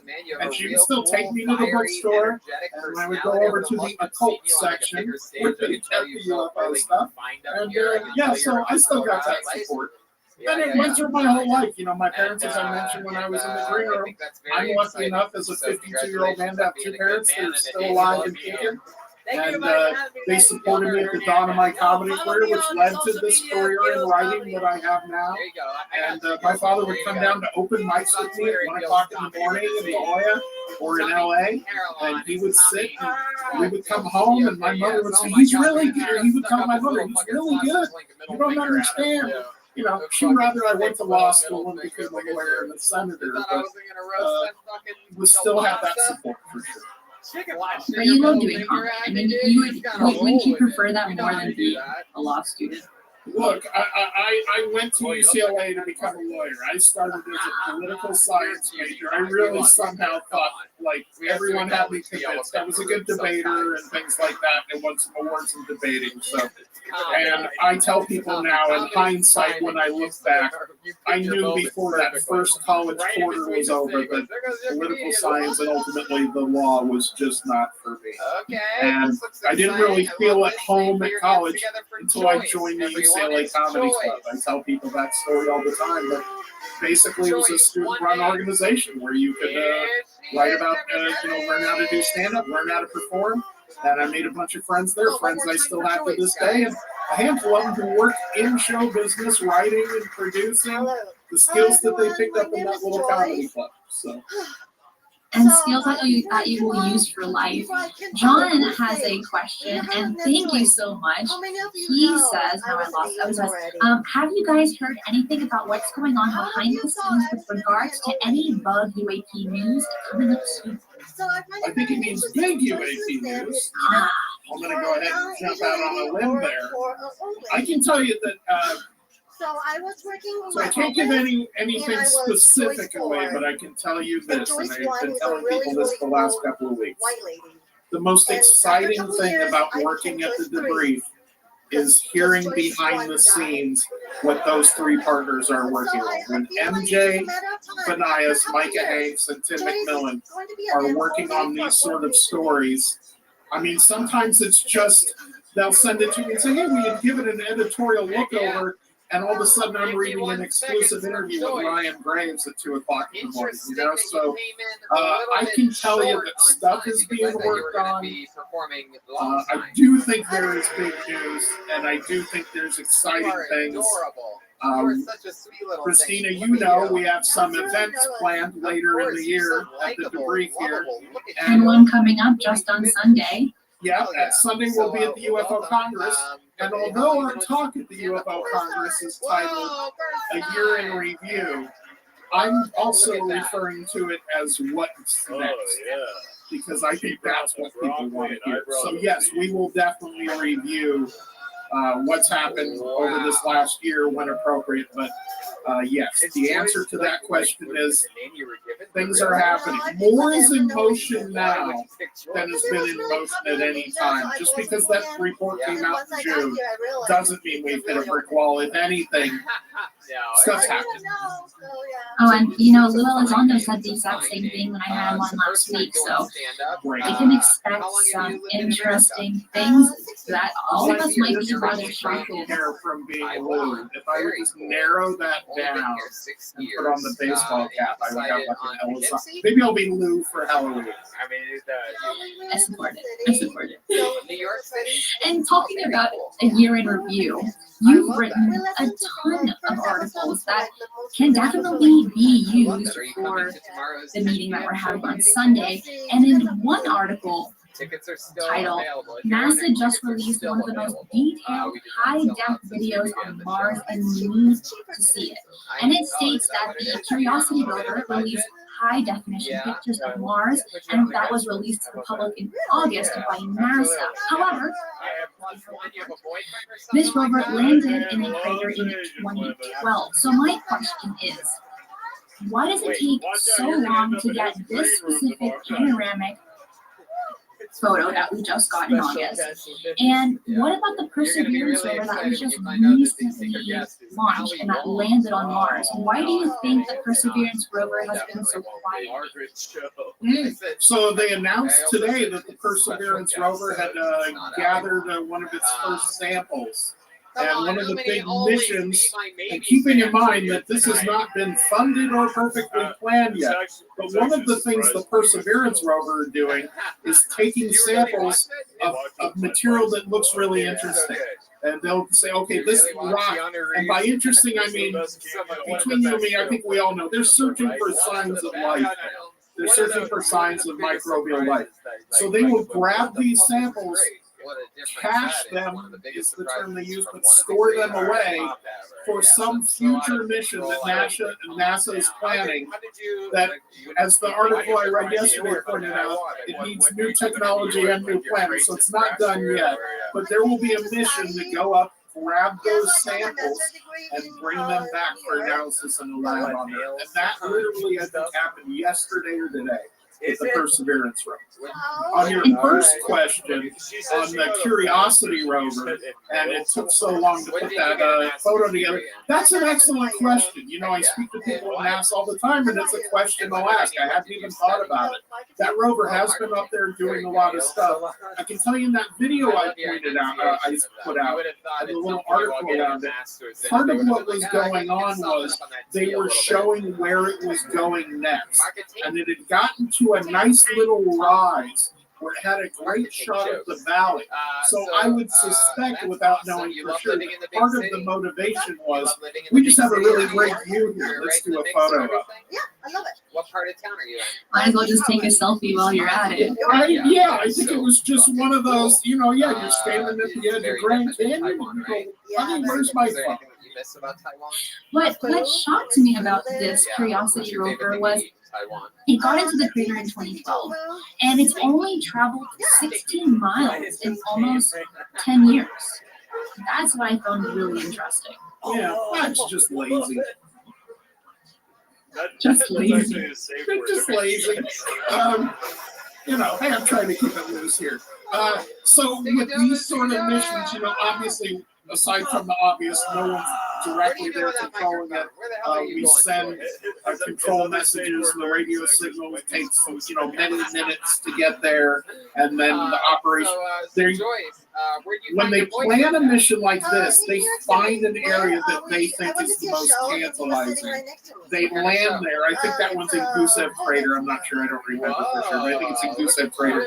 And it lands there, and it really is just analyzing that little area that it is. It's not designed to traverse miles and miles, but basically to be a little localized lab that has the ability to move around. Like a free class to take a free pole dancing class.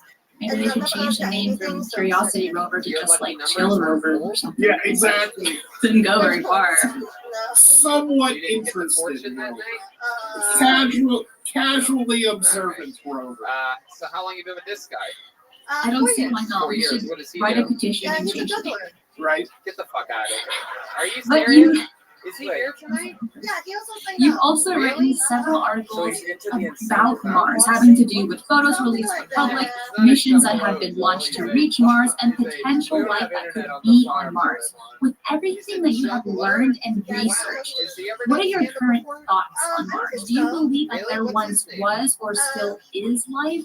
And do you believe that enough effort in research is being made on the planet Mars? Yes, and yes.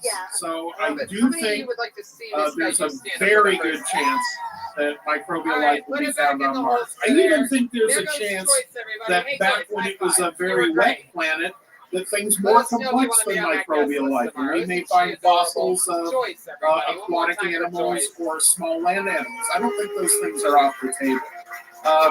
In 1978, when the Viking mission went to Mars, they believed, the scientists that worked on that mission, some of which are still alive today, believe they found life then. They scooped up some material, put it in a little oven on the rover, cooked it up, analyzed the gas, and said, yes, these are signs of life. Now, since then, there wasn't enough independent confirmation, and it was one simple test.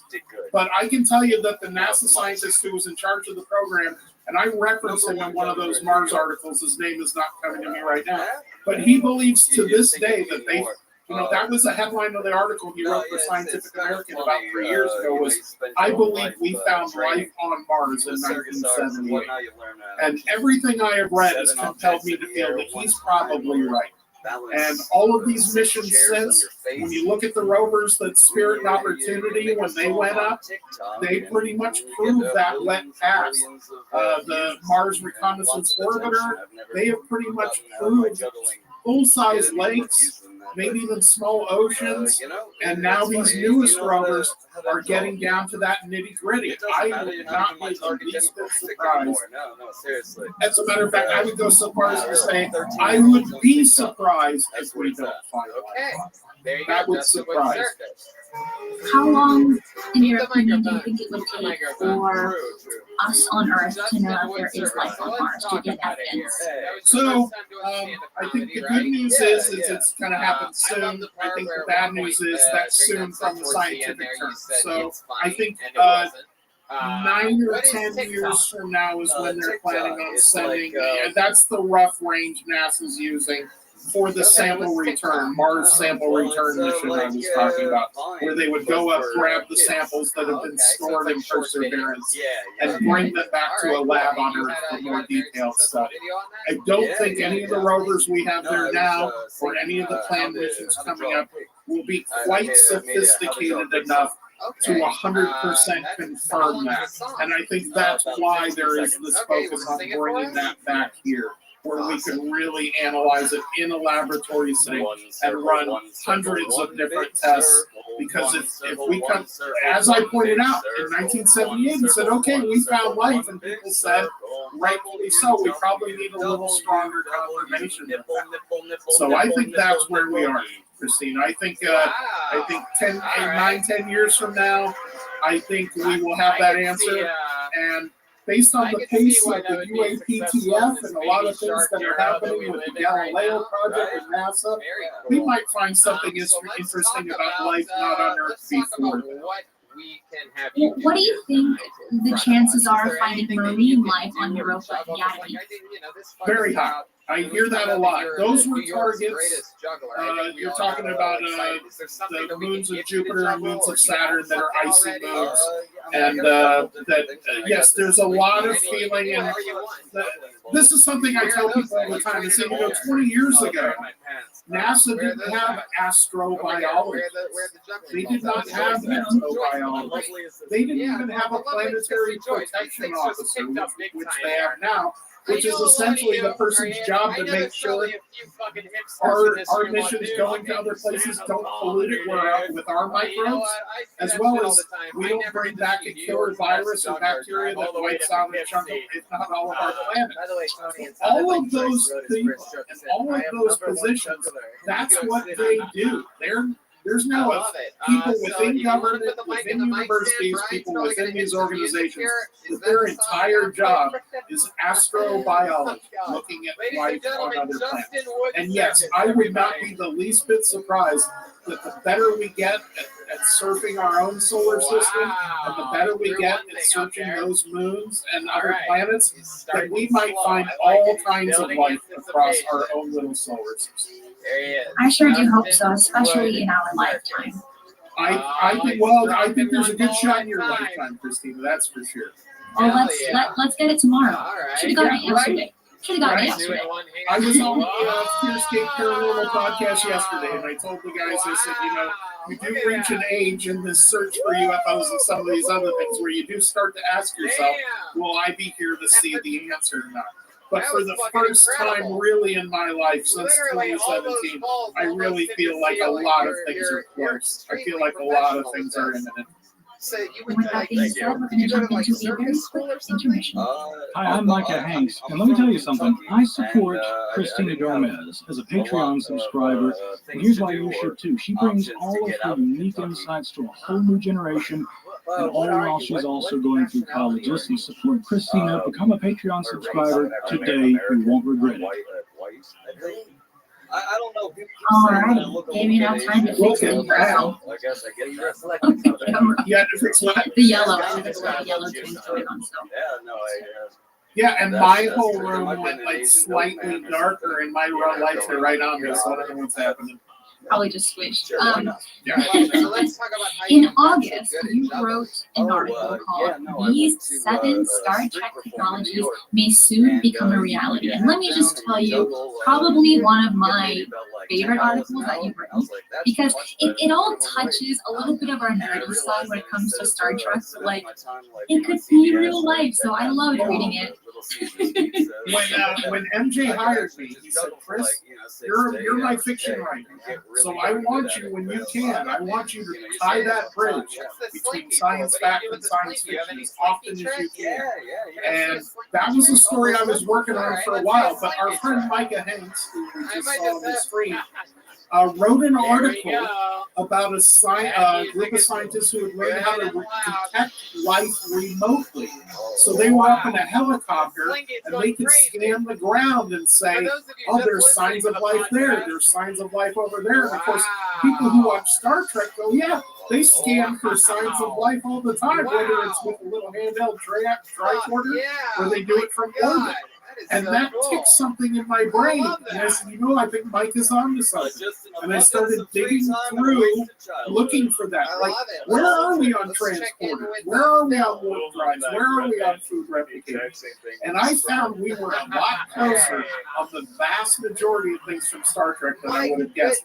And a number of which, as people pointed out, I mean, tablet PC computers, they were carrying them around on Next Generation before we had iPads. Talking your computer by voice was something they did in the original Star Trek. Now I talk to Alexa 100 times a day. So those things, a lot of things have just straight up become reality. And yes, it was a fun article to write. It was a fun article to research. It did get a lot of positive response. And I can tell you there's some sequels coming with Star Wars and Stargate and some other sci-fi shows that once again, shockingly, movies and shows predicted the future. And out of the 7 pieces of technology that you talked about in that specific article, which one are you looking forward to the most? So, although I write about warp drive a lot, and I have a big one-on-one interview with Sonny White coming out, Harold White, Sonny White, who is the warp drive pioneer over at NASA and now has his own group. I feel like warp drive is probably 50 to 100 years away, and that's me not knowing anything, just the scientist I talk to. I think something like that is viable, and I think there is a real possibility that warp drive may be within our lifetime. Unfortunately, the one technology I touched on in there that I think we would all like the most, or at least is the one that everyone asked me about, is the transporter. And I really feel like the transporter is something that's not going to happen. That's, again, that's my opinion. I can tell you the one I'm really looking forward to is the food replicator, because I'm tired of cooking. Interesting stuff, and you're entertaining kids and fucking adults. I feel like juggling the figures are I'll just put stuff in the oven, letting it do its own thing after it's been frozen. But I'm really happy that you brought up several that I genuinely wanted to talk about. One of them being is the food replicator. You also mentioned in that specific article that there is something kind of already coming to us in present day. It actually came out in 2016 called Food Inc. That blew my mind. Can you talk a little bit about that? So I just did a little research on them, but they were basically a pop-up restaurant, I believe popped up in New York, and they pop up from place to place, Food Inc., and they were the first, what they call printed food. So just what you would think, like a 3D printer prints physical components.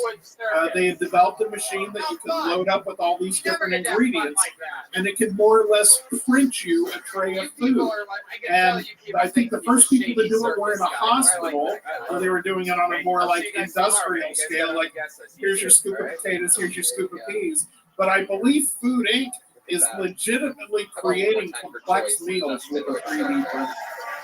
That's what I was a little bit confused about as well, and like how it actually created food in 3D. I didn't get how it worked.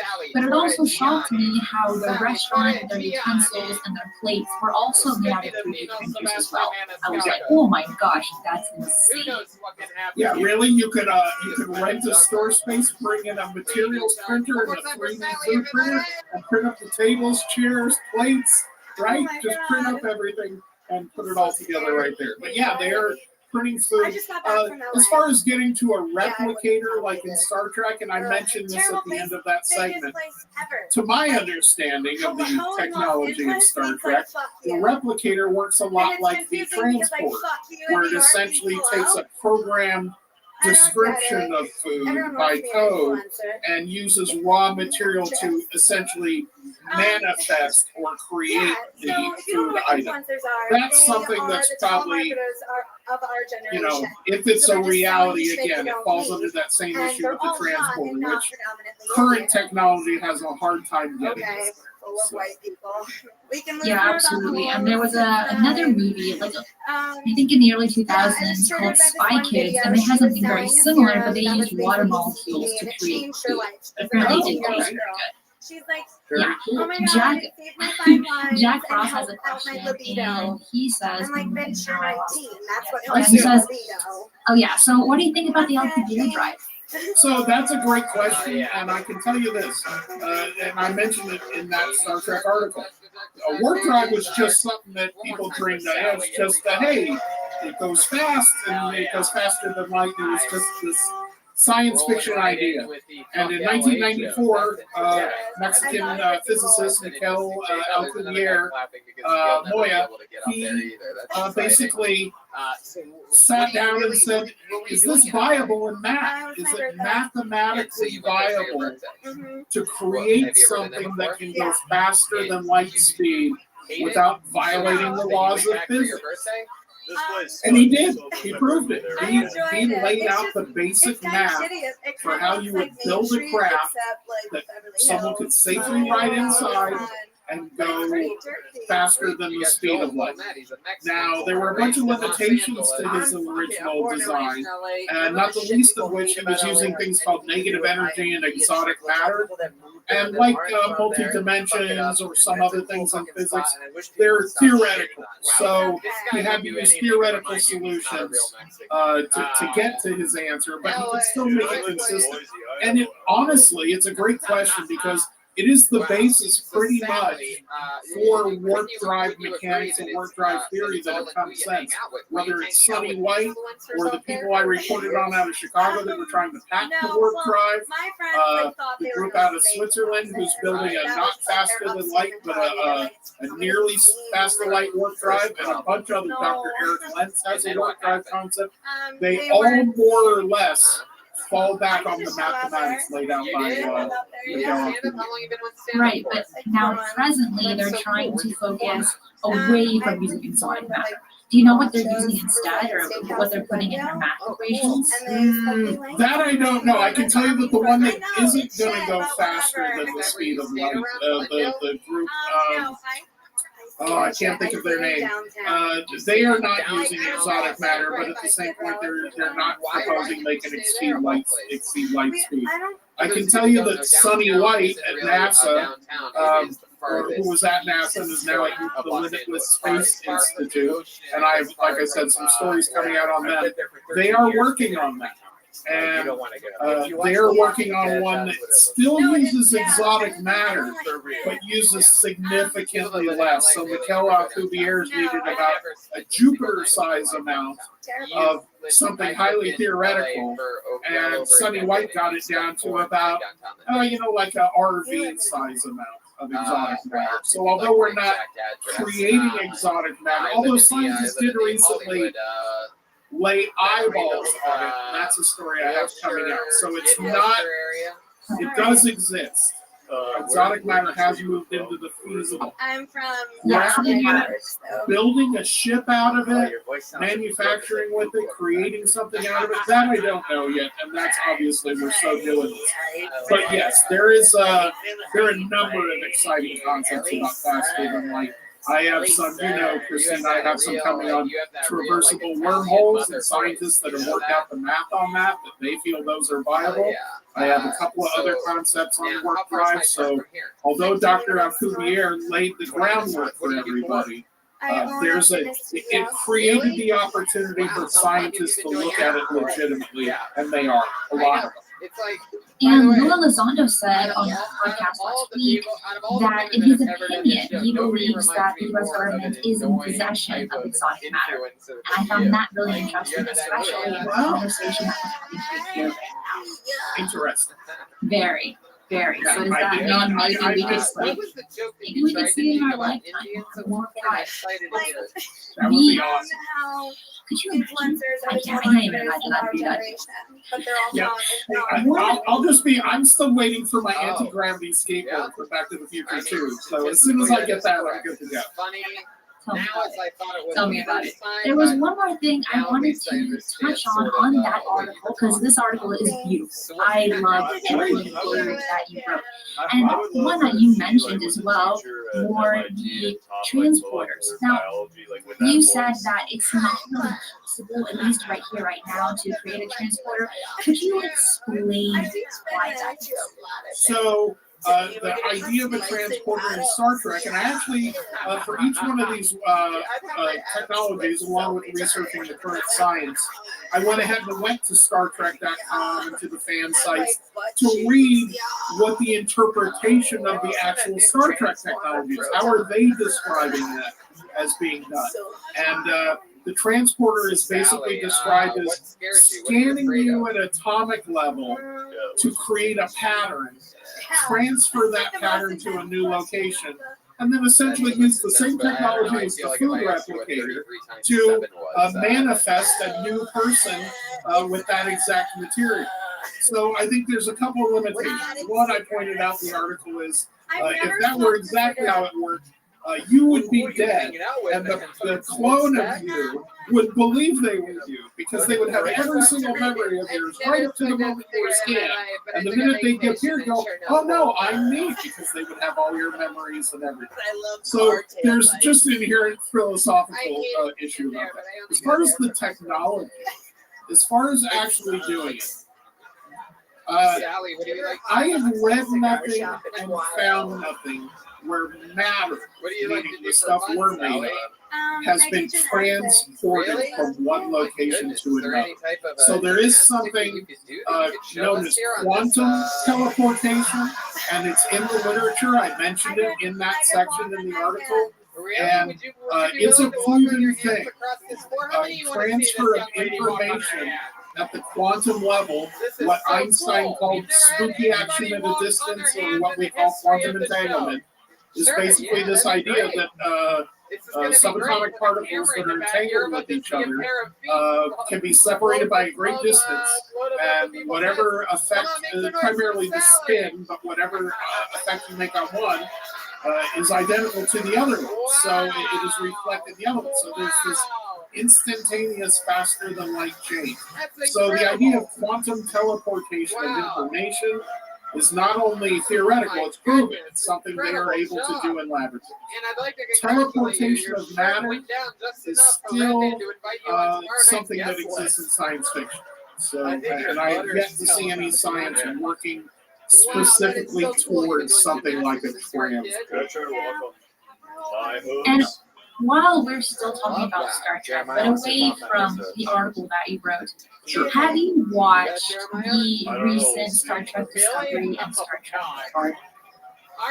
I have to plead guilty in not being as current on my Star Trek as I need to be. So I have not watched either. My wife has fallen in love with Patrick Stewart since he did a movie called Coda, and so she's been encouraging me that she will sit down and watch Picard with me. So I finally have someone to watch it with me. So yes, I will watch Picard. Discovery I saw when it first premiered. I saw about 3 episodes, and then I started some work in a new company that moved my schedule all around, and it was just suddenly not an option for me. So I just fell out of the new Star Trek series. But you can ask me anything about Next Generation. Sally, do you sleep with a lot of men? When you get a chance, I recommend watching Discovery. The first several seasons are pretty darn good, and I know that Picard is going to have their second season rather soon. That leads me to my next question. Have you seen The Expanse? Is it rather new?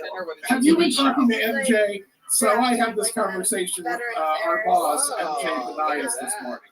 And this morning? Yeah, literally this morning we were, because we were talking about this, this article, this Star Trek 7 Technologies, has shown up in a lot of different places. It's the article of all the UFO stuff we do, of all the things I've done. It's the one I've been asked the most about. It's the most exciting because it's something we see. So he and I started talking about these follow-ups that we can do, these other science fiction series, maybe even technologies of James Cameron from the Alien movies or Avatar movies. There's so much wealth in science fiction.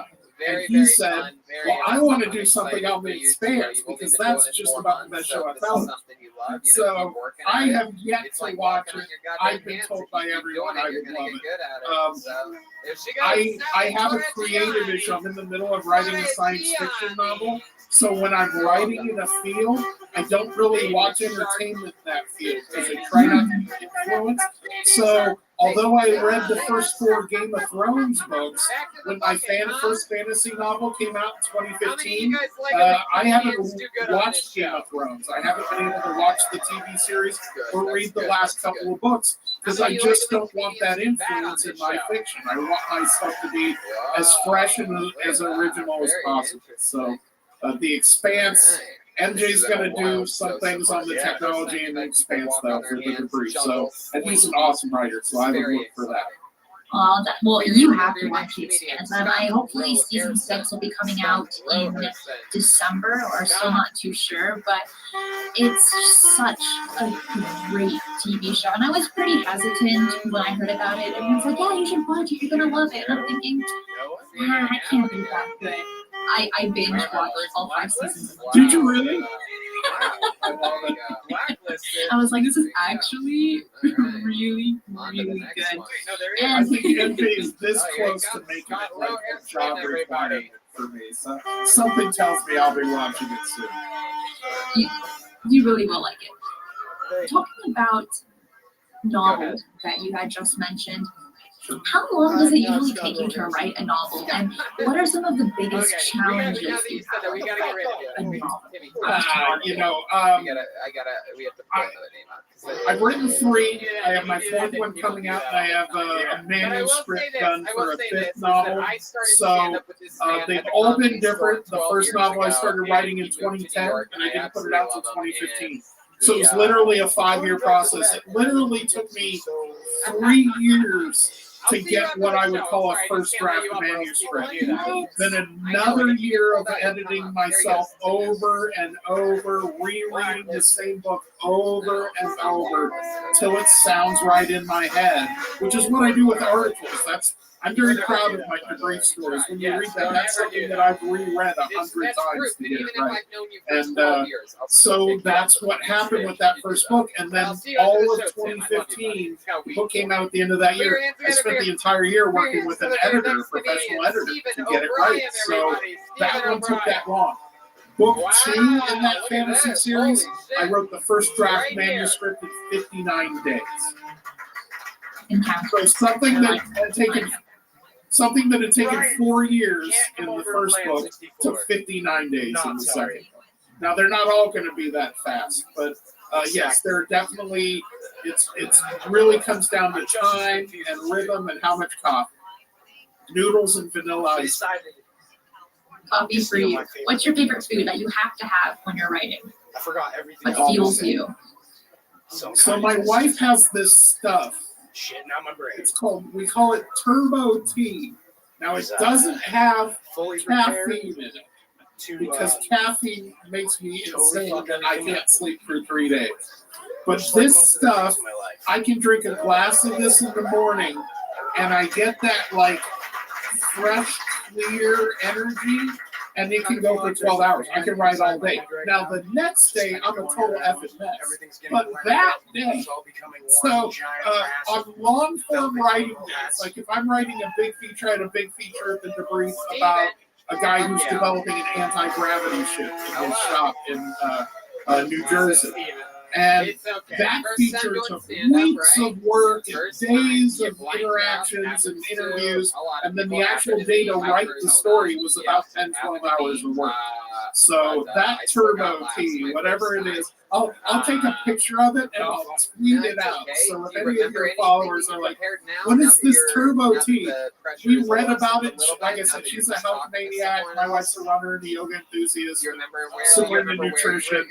And I read about this, and to this day she says, Chris, it's your greatest find. Where did you write the turbo tea? In my bedroom. I have so many questions on it, but we're not going to get into it. Just send me a picture. Yeah, I will research it. Essence has a question, and it says, will the James Webb Space Telescope be able to look at exoplanets to find life, looking for biosignature and technosignatures, and what will the scientific community reaction look like if an exoplanet has possible life? Just because no one wants to The people that do this for a living at NASA, at various universities, people I've spoken to in international organizations that have time booked on the James Webb Telescope, I can't remember, and maybe it's because I'm reporting on it now, but maybe I can't remember in my lifetime this much anticipation for a scientific instrument. Tell me about it. Oh, let me tell you. We were talking earlier about a sample return from Mars and finding life on Mars maybe in 10 years. The James Webb Telescope may find signs of life on another planet next year. It's going up in December. A bunch of these, like for instance, there's a star system called around the star itself is TRAPPIST-1, and the planets around it. I think there's 7 or 8 planets in that system, and at least 3 of them are Earth-sized rocky planets that sit more or less in the star's habitable zone. That there's an entire team who's booked time on James Webb just to look at those planets. As a matter of fact, I spoke to 4 different groups, including a group from France, a group from Canada, and 2 American groups, all with time booked on the James Webb Telescope, all to look at planets in the TRAPPIST-1 system. That's how encouraging that is. And yes, do I think we will find biosignatures in the atmosphere? Yes. Will we debate them? Yes, just like the potential biosignature we found in the atmosphere of Venus. But I think we may find some very robust. I think with the range of planets, with the ability, because think about it, imagine the Hubble telescope is a pair of binoculars, right? You're standing on the mountain and you're looking for, say you're looking for a buffalo in the distance, right? Or what? I don't know. I watched a Western last night. So, right? You're standing on a mountain, you got your binoculars, you're looking for a buffalo. And you say, I see a bunch of little dots there, they might be buffalo. And then somebody pulls up with an actual, astronomical telescope that can take you right into, the face of that buffalo. That's the difference between Hubble and James Webb. Hubble is a visual spectrum telescope that can more or less kind of look around, and it's found tons of stuff by looking around. James Webb telescope is an infrared telescope that can look so much closer at such deeper distances with so much more accuracy. We're going to see and find things with that telescope the same way Hubble opened up the window. I mean, we didn't even know exoplanets existed, before that didn't explain until the 90s, yeah. So, and Hubble opened that up. Well, now, this James Webb, it's going to change the game. I can't wait. And it's going to be launching so soon. Thank you so much, Aston. That was a really, really fun question. It got Chris all hyped up. If you can tell, he's getting a little excited. James Webb is a big deal. That's a really exciting, that's as advanced a piece of astronomical equipment as ever been put into space. I can't overstate how valuable that telescope is going to be. I'm excited when they... Specifically for finding signs of life and possible techniques. Well, not even hot anymore. It was just room temperature water. Me too. Imagine we look through that telescope, Christina. We spot a planet's atmosphere, and there's enough gases in that atmosphere, oxygen, methane, enough signatures that we say the only thing we can think of that would do that is life. And we say to ourselves, we found a planet that we don't know how complex the life is, but there's life there. Imagine what that does. Imagine what that does to this field. Every deep space mission we've ever talked about gets scrapped, and the whole budget gets poured into a probe to go there. That's my opinion. I don't know if it'll happen. But I think that changes everything. It does. And, we had the pleasure in talking to Jacob Hackmishra, who's also excited for the telescope, and who's also an astrobiologist. Because you've spoken to him several times to email, right? You've written several articles. And could you just kind of talk about what those articles we're kind of covering over when it comes to astrobiology, Jacob Hackmishra, and possibly incorporating it with the James Webb telescope? He has a group called the Blue Marble Institute, Dr. Hackmishra, and basically that's what they do. They're at the cutting edge. Looking for signs of technology, exobiology, as well as technosignatures, and they've written a number of science papers. He partnered up with, oh boy, I'm forgetting the names because I speak to so many scientists every day, but yes, they are at the leading edge of that, the Blue Marble Institute, and they have NASA contracts and work in that same field as these people doing that. So I don't know that there's anything. I don't think that he's booked for time on James Webb. I don't know that there's an active project underway. But I can tell you what Jacob is indicative of to me. And I tell people this all the time. This is the biggest change. And you can quote me on this, Christina. I tell people all the time, people don't change their minds. Not in my opinion. I don't see many people change their minds in their life. What happens is old people with old ideas die, and new people with new ideas are born. Okay? And that's my quote. I use it all the time.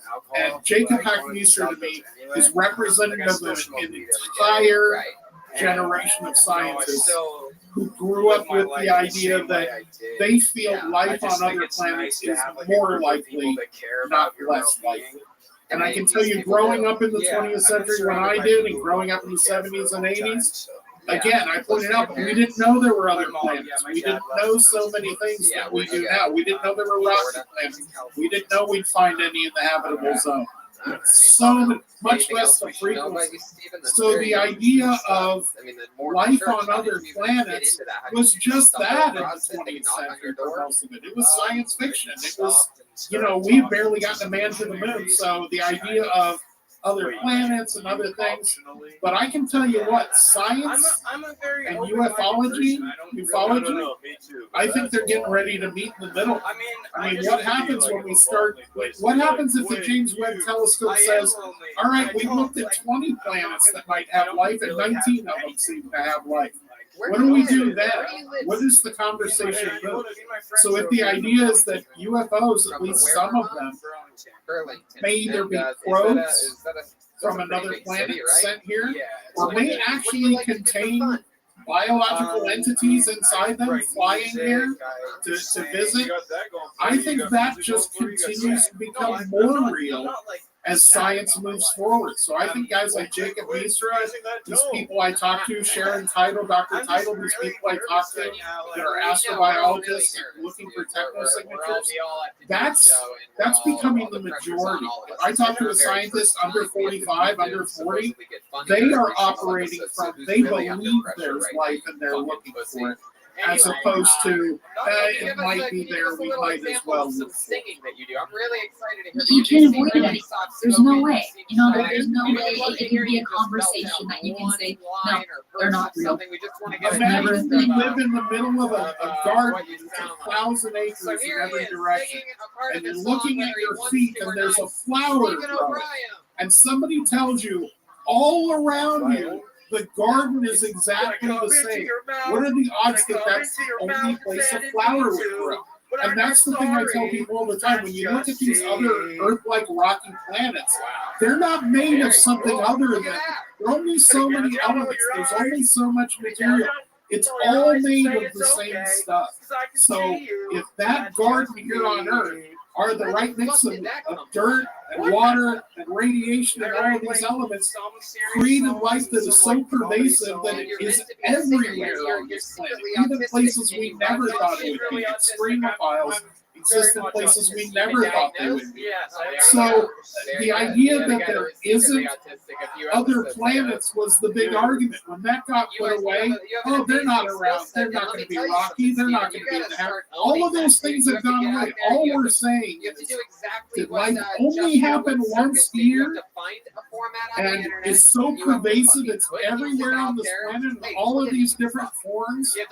That almost seems like a religious thing to do. To me, the thinking is more, it's a very simple piece of rock, and we're flying around on a dirty raindrop that's orbiting the sun, right? It's just salt water, dirt, and all that. That's everywhere. That's all in the cosmos. And there's planets just like Earth all throughout the cosmos. Yes. And that's all the time we have for today's show. I want to thank all of you for joining Chris and I today. Thank you for the lively chat and the super chat. Y'all are always awesome. I want to thank Chris so much for coming to the show. Chris, can you take a moment to tell us where they can find you on social media and where they can find your books? So I always tell people the top 3 places. First of all, just go to the debrief every day, because we're putting out stories every day We're adding writers. We're adding content producers.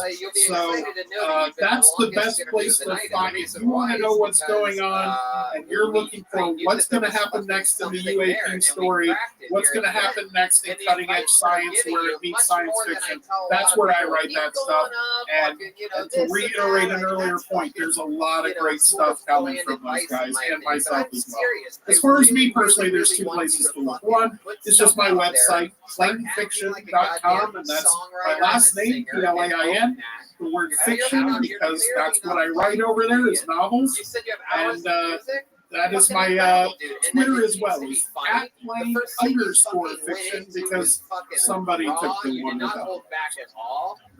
Well, there you go. I want to thank Chris yet again. And I want to say a huge thank you to all my Patreon supporters. I'm so humbled by all those that support me, my work, and this channel. For my Patreon supporters, we will do another 15 minutes of Q&A, which will be posted on the Patreon site later tonight. Everyone have a spectacular weekend. Be safe. And remember, keep your eyes on the skies. So that I can really just hear and get the confidence to move forward. Well, you did it. You went above and beyond your goals, my friend. You bombed your goddamn ass off. Break up with that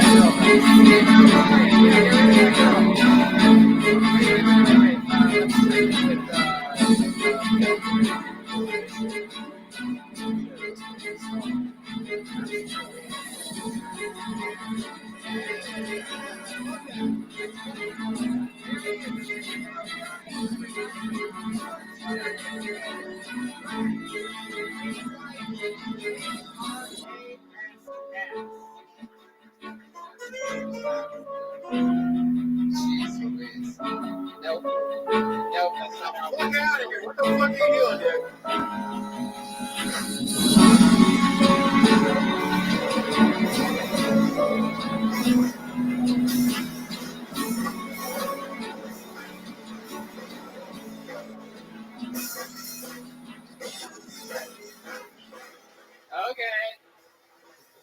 Okay. The rumors are true. Coconut shrimp is back at Pollo Tropical. Tell your mommy, tia, even la vecina, it's that good. We're serving up crispy, golden shrimp goodness, just how you like it. Get it on salad with fresh guacamole, as a platter with rice and beans, or as a side with a sweet, tangy pineapple rum sauce. So don't wait. Get your coconut shrimp fix today.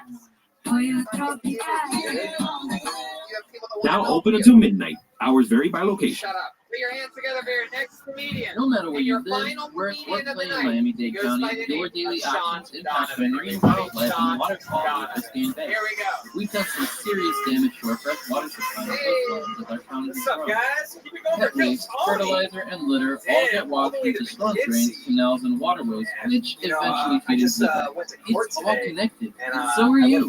Learn more about how you can be Biscayne Bay friendly at miamidade.gov/Biscayne Bay. Actually, I have no idea. The rumors are true. Coconut shrimp is back at Pollo Tropical. Tell your mommy, tia, even la vecina, it's that good. We're serving up crispy, golden shrimp goodness, just how you like it. Get it on salad with fresh guacamole, as a platter with rice and beans, or as a side with our sweet, tangy pineapple rum sauce. So don't wait. Get your coconut shrimp fix today. Now open until midnight. Hours vary by location. Love this podcast? Support this show through the Acast supporter feature. It's up to you how much you give, and there's no regular commitment. Just click the link in the show description to support now. I've ever seen in my life, and he's just like, all right. We're gonna drop it down to stop signs. I was like, oh, that's good. Look behind me and all the fucking people are just staring like, this motherfucker right here. Wow. Yeah, that was a fun little run. That really has to play. It actually did. So what are you gonna talk about if I didn't have to tell? Honestly, I have no idea. When you had signed up, it had nothing or story that happened.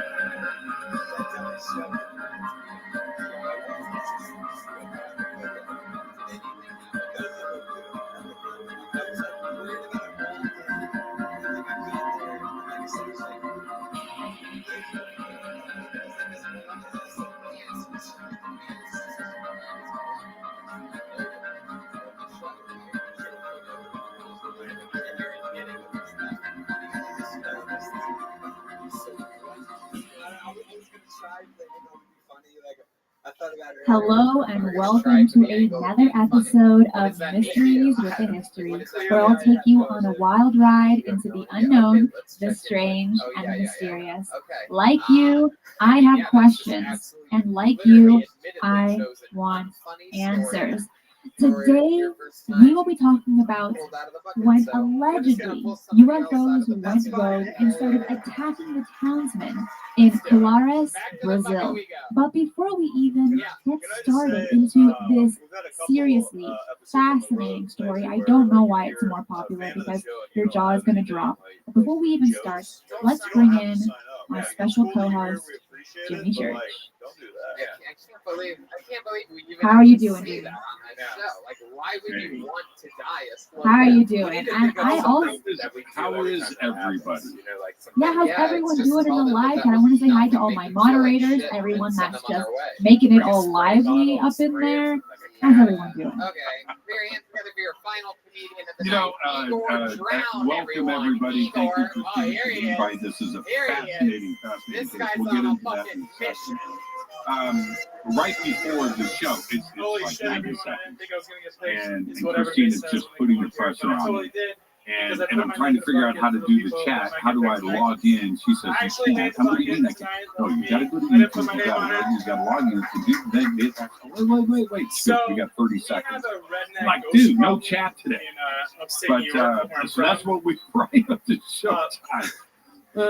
Sounds crazy, but she goes, you're stressing me out. Sometimes I'll you're go stressing me take out, a shit, man. and but it's all good. I get out of the bathroom, my beer will be half gone. Let me ask you this, Christine, and welcome to everybody. We skipped a week. And my bowl It's been crazy for everyone. It's been really crazy. Crazy for you, crazy for myself, and a lot of things going on. If we catch up to any of that at the end of the show today, and then there's a monster sticker we can chat about all the other stuff that's going on. But I get back inside my car, I'm going to start here. Tickets are scratched up. How did you find this case? Just got lucky. I just stumbled upon it and I just vaguely read it. And I'm thinking this is going to be the next episode, and I just dove into it, reading books, watching the documentary to get my hands on, reading witness accounts, and of course, jumping on over to the Black Vault to read what John Greenwald wrote on it as well. So the link is below for those that do want to read the documents that he has. And that's fantastic because I agree. This is a case that deserves a lot more attention. You know, it goes back to 1977, but I have been looking into this case now for probably wow, it's possible to do this for the first time and prepare and execute as if though you've seen the show more than one time. That's incredible. And I remember when I first started to do the deep dive, I thought, holy crap, everybody was in on this case. Everything. You've got, you know, the village, the local government, the military, the Air Force, researchers converging on the town. You've got deaths, people were killed, injured. You've got laser guns. Everything. We got flying Winnebagos, you know, and orbs and things in the water. And this went on for quite a while with all kinds of witnesses and victims and families. And it's just a wild and crazy documented case. It's fantastic. It is. And if, for those that have a favorite alien movie, this story is going to blow it out of the water because it's true. Allegedly it's true. And it really did happen for about, 6,000 townsmen in the town of Flora. Yeah. So you have many witnesses. There are, before we jump into the details of the case, what I remember doing is Now, we're going back 30 years. I've researched this case a lot over the years. Wow, And I hear references to it. Of course, James Fox is down there right now with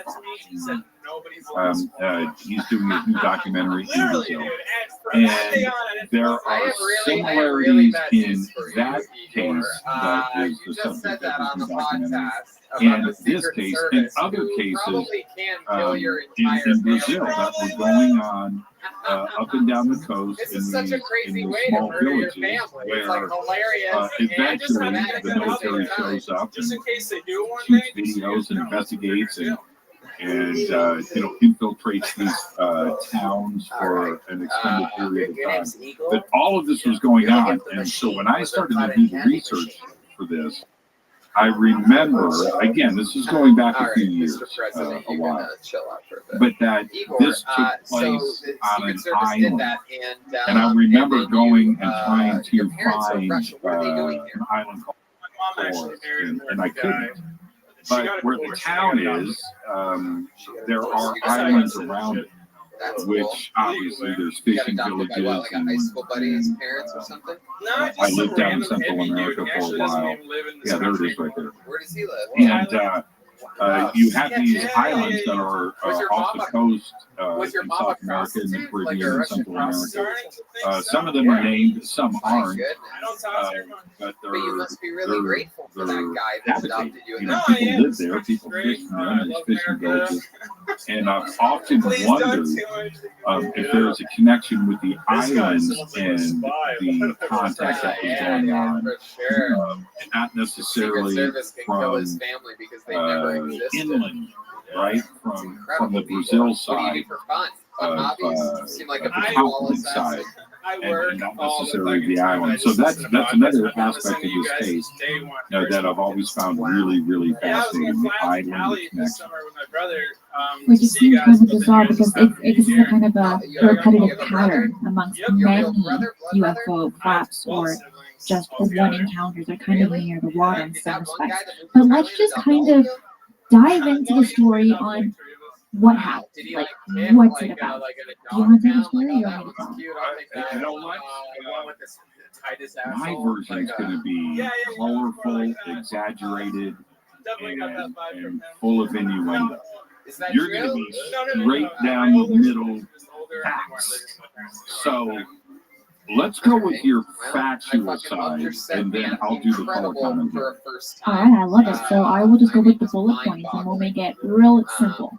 So this happened for about 6 months in Brazil in 1977, and I have not heard another story that lasts that long. UFO sightings being seen every single night. It wasn't just like sparse here and there. It was consistent. And many witnesses said it happened about every night between 7 and 8 p.m. for 6 months, give or take. And what happened was these people that were just casually outside or even in their home would see incredibly bright lights that would penetrate through the roof, through the windows, through the walls, and it would practically burn their skin. But more than just burn it, it would add these kinds of puncture wounds in the skin. For females, mainly, it was in the chest area, and for males, it was near the neck and jugular area. Of course, there were also places such as the thigh and the lower part of the leg, but for the majority of the people that were interviewed, which is about 3,000 give or take, and that was just by the military that interviewed about 3,000 people. We don't actually know about how many people were interviewed by journalists and by other people, but overall, from the data that was collected, the neck and the chest area were the most prevalent, and it wasn't just one puncture wound, it could have been easily 2 or 3, along with burns that were somehow connected to radiation. Now, also with this, these people that were seeing these lights in the sky, it wasn't just one color. They were seeing yellow lights, green, and red. Some people believe that these lights were kind of like they were signaling either to the people on the ground or amongst the other ships that were in the same. No matter where you live, work, or play in Miami-Dade County, your daily actions impact the marine wildlife and water quality of Biscayne Bay. Learn how you can be Biscayne Bay at miamidade.gov. Shout out to John for Biscayne providing Bay. the drums tonight. The rumors are true. Coconut shrimp is back at Foro Tropical. Get crispy, golden shrimp goodness on a salad, platter, or as a side with pineapple rum sauce. Get your coconut shrimp fix today. Areas then, but of course that is not fully explained or understood into why these crafts had multiple lights. All right, Jimmy, I'll leave it to you now. And in case anybody has noticed, Christina's not with us on terra firma. She's orbiting the planet right now, looking down at Calores, Brazil, as we speak. And I'm drinking Mexican Coke, Hecho and Mexico. There you go. What makes it different from like American Coke? Sugar. Lots of it. New York Lots City, of real make sugar. some Okay. fucking noise. We're here. Yeah, I can't. American Coke. I mean, just Coke in general. Hey, is it's like Brian really- Reagan, everybody. This is like being Wow, kissed how by the baby. exciting is this? The first So ever back to the story, Jimmy. I want to hear your version of it. Let's get serious. It's crazy. This, I have the fucking New York Urn of the Destiny here. original Still waiting on those sightings names to be kicked cut off. up. There was some other stuff with Chaos. the You guys local excited police. about this shit or But what? the first Live things that from the kicked off with Gramercy Theater. Boy, the oh locals boy, we've there, come a long way, the Brian. villages was in late How November exciting of is this? 1977. I fucking And they love ended it. up It's so having, good to be here. I went back and took some quick notes. It's all happening. But Ryan listen J. to Bell this, couldn't everybody. make it tonight. The first However, we do have observation is some November amazing New York, 27th, very special drinks made and for- that's in made for you guys, 1977. that are available on the Then show. November Sign 'em 28th, November 29th, November 30th, December We gotta 2nd, get ready for December another show 4th. tonight at 10 p.m. Tickets still available, by the way. Just If you like right in a tickets, row, if rolling anybody over gets into the antsy new and, year. wants to live their dreams, The military came in. The military surprise had their own sightings. Yeah, a really All of big this continued. surprise. The military Very went back exciting and because, wrote it's a crazy weekend. How two many of you are going to versions Skankfest of this weekend, report. huh? One was Oh boy. 200 to 300 Red Man pages, with a and hard another double version of that arm lead. report Look was at between that. 600 and A real 800 reminder pages. that you can get Wendy's on Some of this Postmates has been anytime, available, and I have gone back anytime over the replaced. years Use the and promo read the code Trump translations you of get these fucking reports. Postmates. Absolutely How exciting fascinating. is that? Jacques Vallée goes to Brazil. Very cool. He heads straight there. Lovely He Gramercy interviews Theater. We a made bunch it. of So the good. You make villagers. it all the way to Now, the a top. couple of This is what it's things going to be like one day that, when we're in Madison Square Garden. and We're going to we'll be get here. into It's this so great to deeper, be here. but immediately this is what stood out. It's exciting. They This is what were it's like in big reporting leagues. You just got to deal with shit. and roll with it. Winnebago So fun. shape and size objects. So remember anything long, else? Let's just get into it, rectangular. right? Now, Normally when we they do say a guest Winnebago, list for on some these reason road they were shows, thinking about which is an campers or exciting RVs. thing.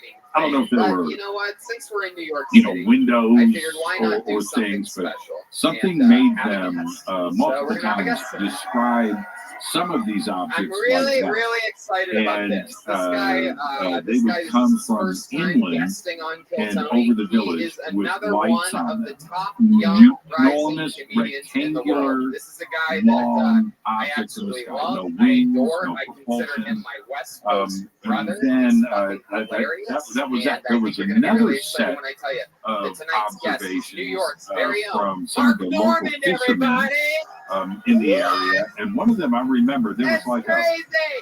a lady that owned like a seaside Hey, bar, oh, look at something that. on the How beach. exciting.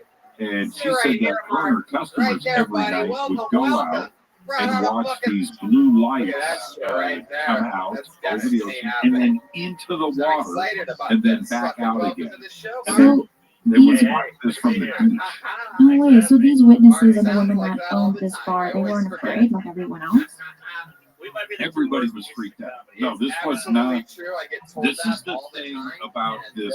Although we should have Michelle Wolf. Well, we talk about this all the time. Benevolent, kind, not so kind, ET content. But I'm excited This that you're was here. a situation where, just imagine this, and how afraid this village was. That these objects were coming over the village and shooting these beams of light, call it lasers, plasma, whatever you want, at individuals and burning them. This one witness says that she's in her house, in her living room. The lights come from outside. They know what's going on, right? They're back. This thing shot a beam through the ceiling into her chest, left a black circle on her chest. This big, with 3 puncture wounds in the middle, and causing great pain. I mean, just imagine being burned, your skin being burned black. And this happened all over the village. Children, men, women, it didn't matter. Everybody is getting hit by these beams of light and getting burned. They're one of my favorite things in all of comedy, period. No they truly fucking crack me up. Every single Dolores episode, was they terrified. different characters. There We never was know what they're going one to of do or what they're the going to do. one of the Lately, things it's in been a lot of new Jacques Vallée's characters. They book, were and I bison went and yesterday I in took a Poughkeepsie. note of this, and I They looked a remember lot reading like this cows, originally. but they said they were bison. Ballet said with all of the interviews that he did, nobody got nauseous and nobody got diarrhea. Right. That's in his notes. Now that's interesting. His point for point, there was always a feeling of weakness. Some could barely walk after getting hit by these beams. Local losses of sensitivity, numbness, trembling, their complexion would change and turn green in shades of gray. Anemia, their blood and hemoglobin levels started to freak out. Can I stop you right there? Can you go into a little bit more depth about that section, especially about the blood?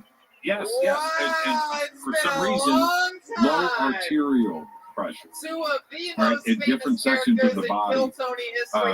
And was this related to the blocking skin? Is it related to some type of radiation, poisoning, sickness from these lights? There was also reports that there was the black circles, and then others had purple circles and red circles, again with the puncture wounds. Everybody described when they got hit by these beams of light as hot, burning, hot, painful. 2 to 3 puncture marks. Then their hair started to fall out. Right? Now, wow, this is crazy. These are some Jacques wrote in his extremely book famous that characters from the not show. only was their hair falling out, but the hair follicles themselves, especially on the men, were completely destroyed. Now, you would relate that possibly to radiation, but yet nobody was getting sick or had diarrhea, which is the point that I made opening up with this. Yeah. Very, very strange stuff. Now, also, I want to back up for a second that in Jacques' book, he says it is in the islands around Bellum where the waters of the Amazon majestically come to meet the ocean 1 degrees south of the equator. And again, references to the islands. And if you go, my original investigation on this case was that this was an island, and it was an island called Coros. I went earlier this week after I knew you were going to do the show. I was so excited, and I remembered that.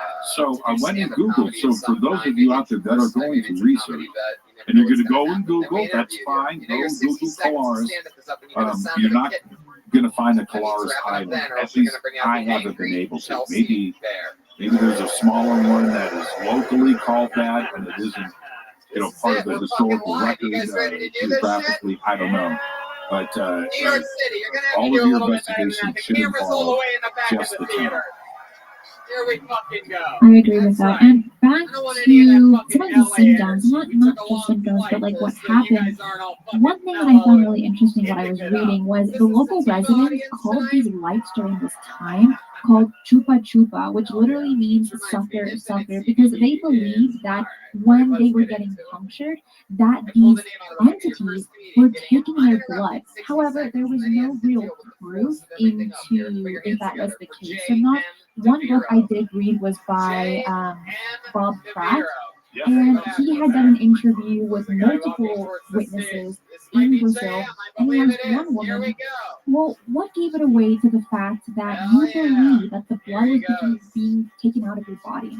And she did not give a well enough explanation to why she believed that, but throughout the entire town, overall, they believed that these entities were taking their blood. And one doctor by the name of Carvalho, I don't know if I'm saying that right, I hope I am. She was one of the main doctors in this small town working in a clinic. She encountered practically the majority of the witnesses that have that. No matter where you live, work, or play in Miami-Dade County, your daily actions impact the marine wildlife and water quality of Biscayne Bay. Learn how you can be Biscayne Bay friendly at miamidade.gov/Biscayne Bay. The rumors are true. Coconut shrimp is back at Pollo Tropical. Tell your mommy, tia, even la vecina, it's that good. We're serving a crispy, golden shrimp goodness, just how you like it. Get it on a salad with fresh guacamole, as a platter with rice and beans, or as a side with our sweet, tangy pineapple rum sauce. So don't wait. Get your coconut shrimp fix today. Now open until midnight. Hours vary by location. Had these encounters with these entities, and when she did blood tests on the people that had these puncturings, they had very low levels of hemoglobin. And I had to research, what's important about hemoglobin in the blood. I was a bit confused. And what it is, for those that might not know, it transfers oxygen through the body. Like it's an element, not an element, but you know what I mean. And it allows oxygen to be flowing through the blood. And my question is, I don't know if you know this, but my question would be, why would there be low levels of hemoglobin in the blood after these encounters? Yeah, and it happened over and over again. And Dr. Cavallo gave Jacques Vallée his patient's records. And Jacques writes about this in the book. It's all very similar, straight down the line. And one of them was, there it is. I've never said that about anyone. Carvalho, that's it. I said Cavallo. It's Carvalho. Yes, at Florida. 24 years old. Well, this was 1977. For today. No, it's a she. And she was 24 at the time that this happened. And I think that's incredibly young to have these kinds of encounters and have no idea what's going on. So I feel kind of bad for her at the time. It's a crazy case.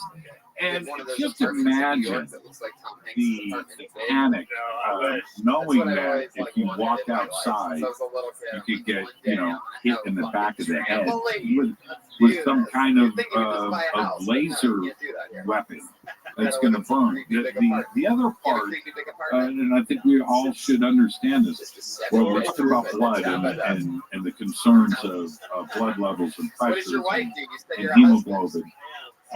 There were puncture wounds involved with these lasers. I'm saying laser. The villagers didn't use the word laser. They always said beams of light. And coming from these cracks. The beams of light and these burns would be 1 inch, 2 inch. The larger black ones were 2 to 3 inches in diameter. That's a concentrated beam. In that, if you have a flashlight, headlight on a car, it spreads apart. Right? Okay, so by the time it gets you, your whole body's illuminated. You're not going to have, something like this. So that's a concentrated, focused beam of light, beam of energy. No, that's not how it works. That's not there how it were works. You wanted to do punctual good with your set? So you wanted to fucking have a good 60 we are seconds? Well, then thinking I have this to is find out what more I've fucking always shit thought about over the you. years. I You think didn't it give was us a enough strange to make fun technology. of you with, so now Do you I have to think fucking that tell us these about your personal lasers had needles in them or somehow, coming down and puncturing the skull? I don't. No. I think that inside that beam of light was another, a very focused, fine laser there doing some kind of entrance into the body. Yes, and I think that's what was going on.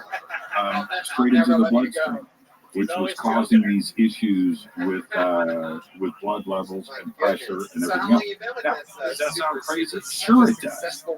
But there were thousands of people that went through this. Now, the next point, somewhere in Brazil, inside of the Brazilian military, there is film, there is video, there is documentation, there are reports, there are witnesses that went up and down the coast, not only here, but in all kinds of other cities. Now, I want you to listen to this.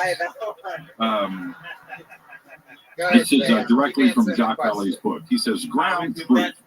There was no denying the wave of 1977. It started in June near Cape Gurupi, north of the town of Viseu, and it moved in both directions along the coast, towards São Luís to the east and toward Belém to the west during June and July. They reached a peak in September and October. I mean, the Brazilian military was all over this in the Air Force, up and down the coast, dealing with this in multiple towns. And what went down specifically in November of 1977, when we collectively interview all of these witnesses in Juarez, was some type of invasion. There was something going on, and the Brazilian military didn't know what to do. I went and did, in 1977, the Brazilian military, and this is no joke, virtually occupied many of these towns, came in, set up camp, troops, equipment, tents, and sat out there with video and film cameras all day and all night for 6 months. There you go. And this is the other thing. It ended nearly as quickly as it started. It was like one day, the Brazilian military is gone. And the villagers are like, well, can we get some help here? What did you conclude? What is it? And there was virtual silence after that. Just an incredible case. Incredible.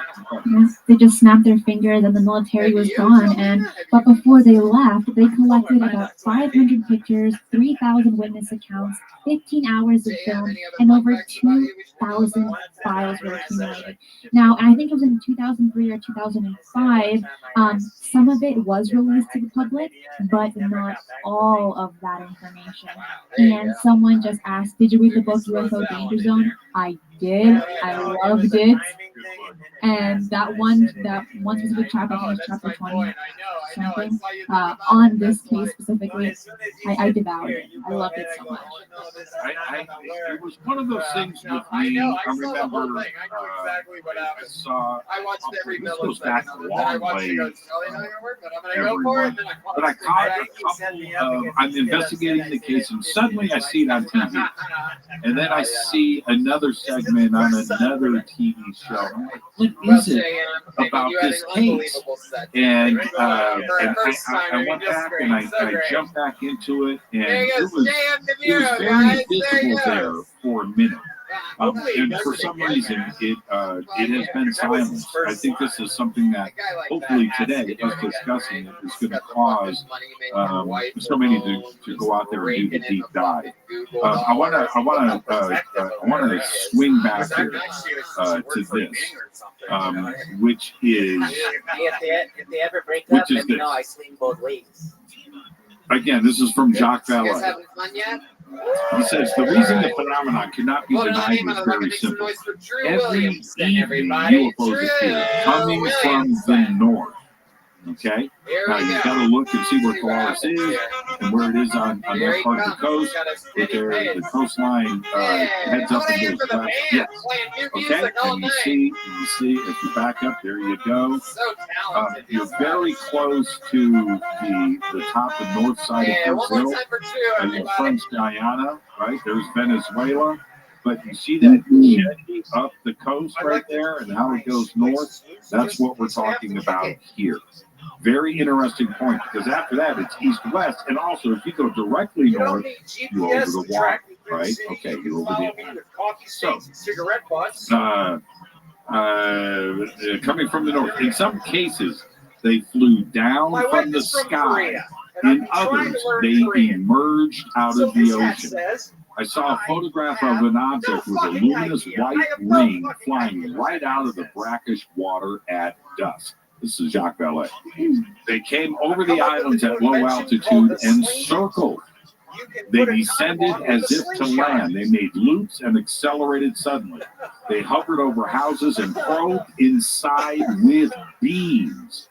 They even emerged out of larger objects and then re-entered them. And this happened on schedule every evening for 3 months. I don't do anything wrong. Imagine how terrified you would be in this village. You know, you've got no defenses, you've got no nothing, and you're running down the street being chased by, right? Yeah, no, it's awful. And I was reading stories that people pulled out their guns and tried to shoot the lights, and I'm thinking, good luck with that. I'm really sorry.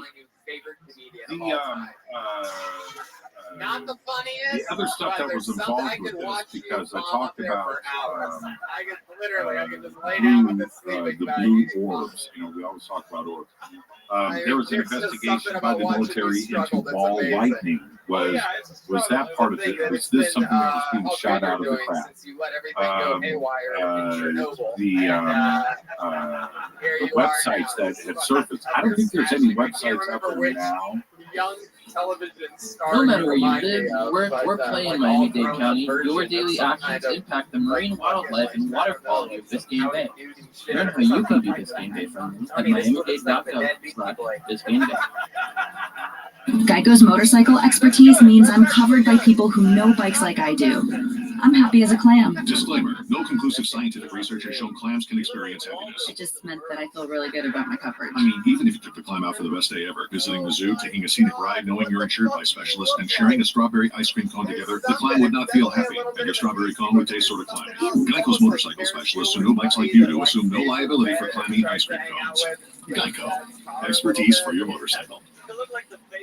I should go and look, and if anybody finds a Polaris website, send it to me. I would like to go back, and maybe it's part of the Wayback Machine, and those older sites were gold.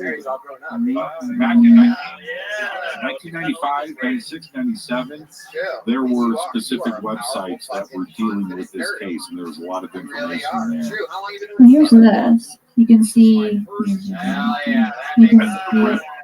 Yeah. Oh, and Spaghetti Lee, thank you so much. He says, "Hi, Christina and Jimmy. Thanks for your hard work." Oh, we love this. We love doing this, right, Jimmy? Yes, and this case is crazy, everyone. And I know you're hearing my enthusiasm. When you jump into this and you start reading, there's a lot of data out there. But you always come back to the same conclusion. It's like, man, don't leave the house. Don't walk down the street. Right? Flying Winnebagos with tractor beams on it, shooting people in the head. The two books, there's two books, Jacques Vallée's Confrontation, and of course Bob Pratt's fabulous book, UFO Danger Zone, Terror and Death in Brazil. So those are the two books that I remember reading about this case many years ago. Fantastic. Oh, without a doubt. People that haven't read it, I recommend it. I personally have not read Jacques Vallée's. I will, now that you mentioned it. I have to read it. It's a must.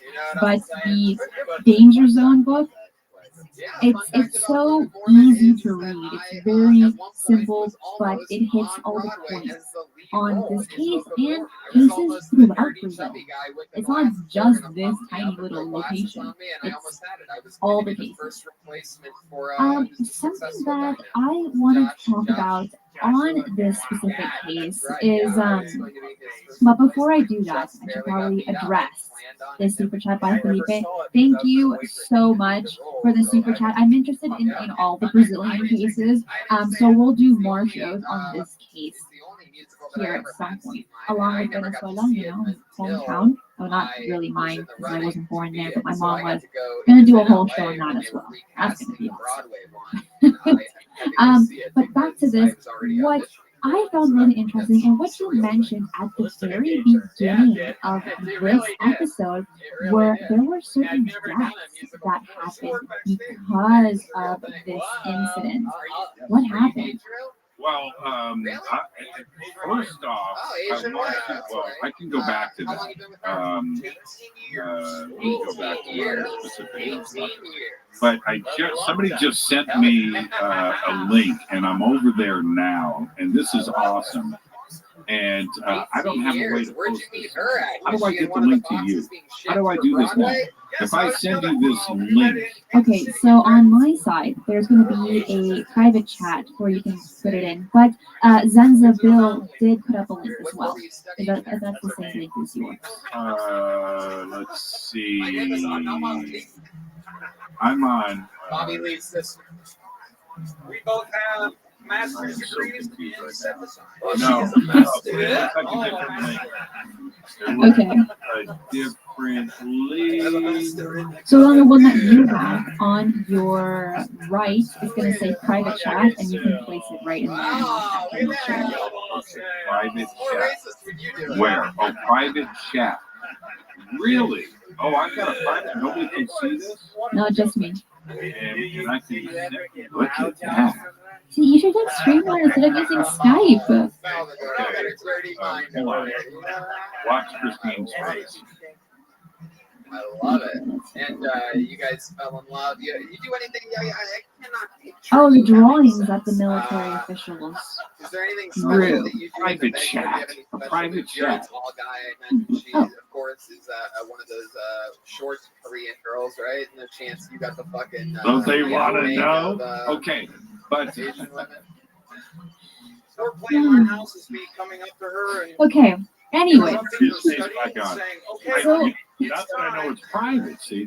Okay, so this is, somebody just sent me this, I'm scrolling through it. First of all, you just wrote yourself a pretty brand new excellent. opening. And there is a link here, I don't want to get too far sideways. Well, hello, honey, it's There's a link here for the report from the Brazilian military. And down here, the reports are available. Okay. All right, this is pretty cool. So that's the site. Or I'll share it. I'll share it. I can't do it. Now, you're asking me about the deaths. Right, if you want to tell the story.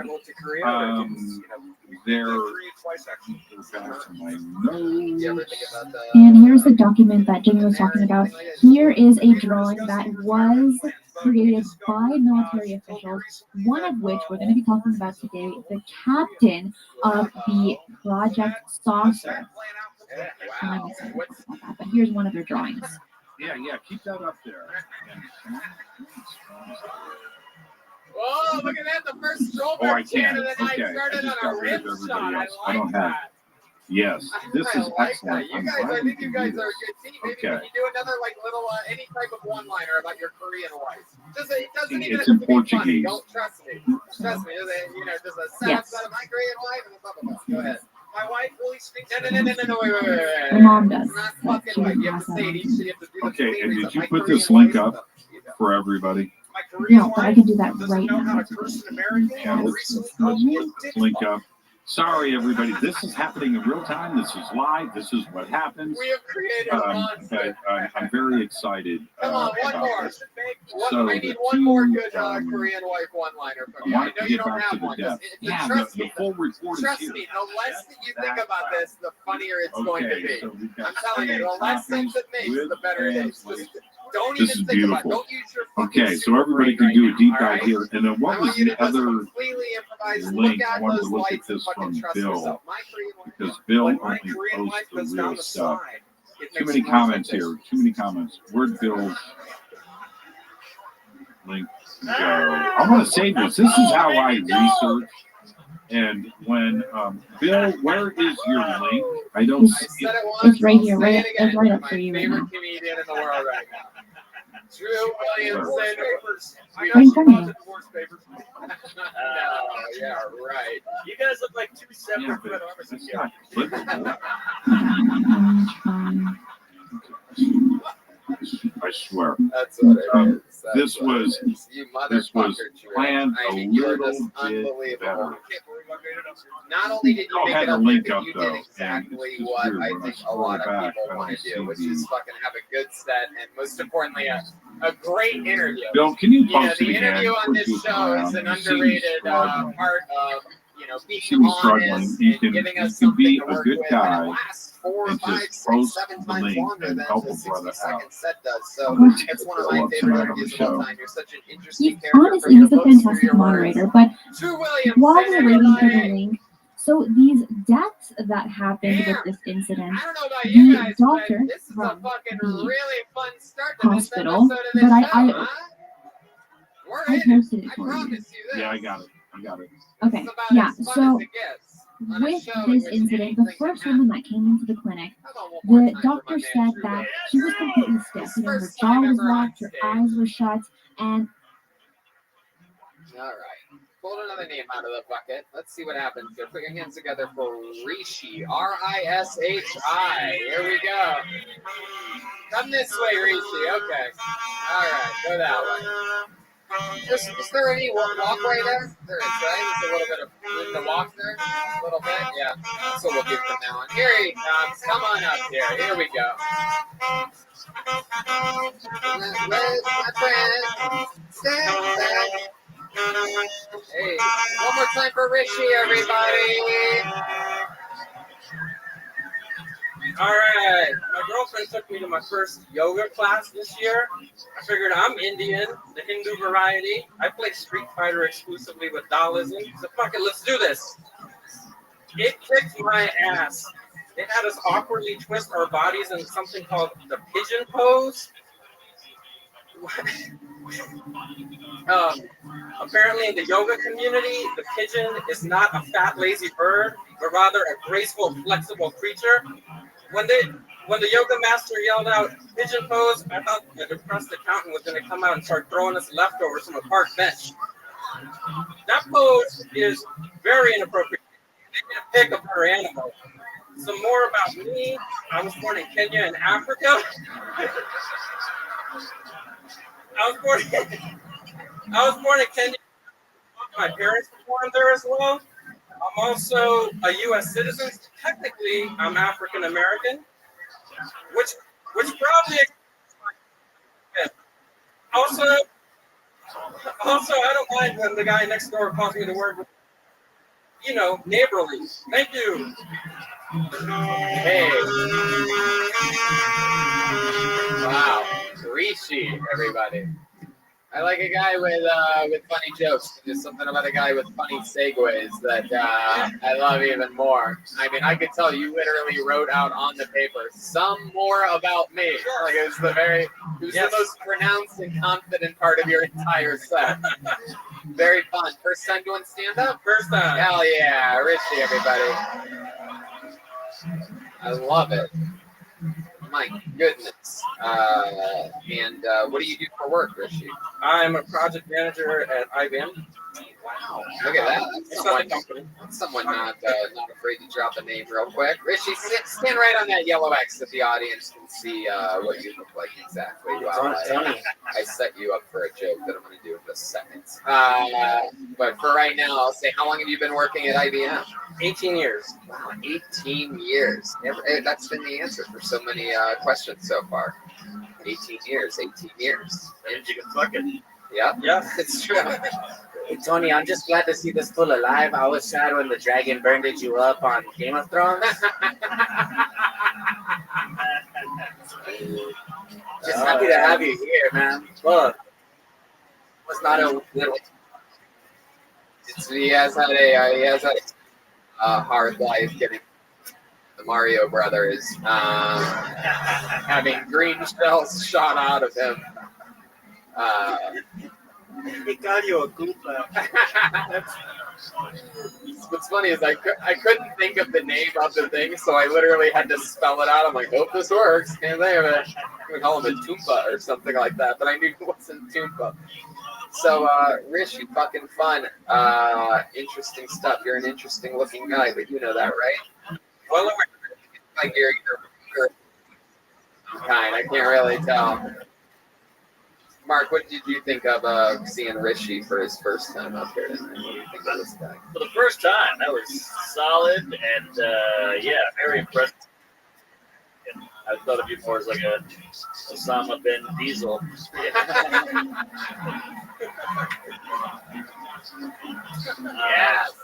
I was waiting for Red Band to drop the line. To drop the line kick. Well, what part of Africa did you say you were born in again? I was born in Kenya. We were gonna get there, Richie. We were gonna get there. Don't rush us, you son of a bitch. You've been watching too much goddamn Kill Tony. Wow, that's so fun. And how old were you when you moved here? 6. And what are your parents? What color are they? We are all of the brown persuasion. Are there a lot of brown people in Kenya? Yes, a lot of Indian people in Kenya. Well, I mean, like light brown people. Do you have AIDS? That's what we're getting to. I love it. Rishi, what do you do for fun, man? Besides dress up like a genie? I think I have to be blue for that, not brown. No, you pull it off just fine. Yeah, I just like a lot of comedy. I'm a huge these days with stories, man. I love it. Big Show Tony fan. Just watch a lot of comedy. I like to travel. I've been to I think 20 national parks in the last 4 years. Wow. What are some of your favorite parks? Definitely Grand Teton. Where's that? Like Wisconsin area. Wyoming areas. Oh, Wyoming, where there are bison. Little fun fact for you. I don't know if you know that. I've educated myself on everywhere that bison exists due to being in an argument with the rest of the cast of the show about it. That was great on the road trip when you guys were to see. Bison? We did.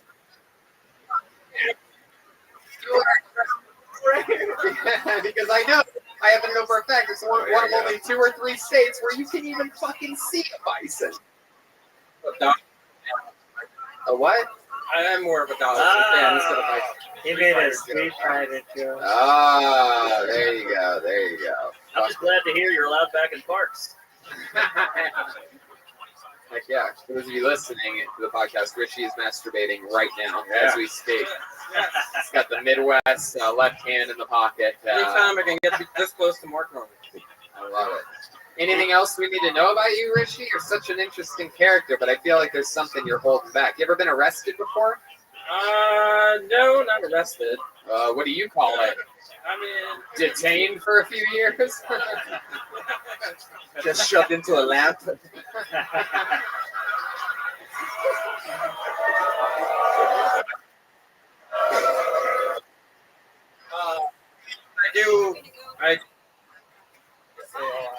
Yeah. What's the worst thing you ever had happen to you? They ever check your butt or anything like that? No, unfortunately, no. I love it. Rishi, very fun. Did it go how you thought it was going to go tonight? Like, how do you feel about this? How do you feel about it? I mean, it wasn't much.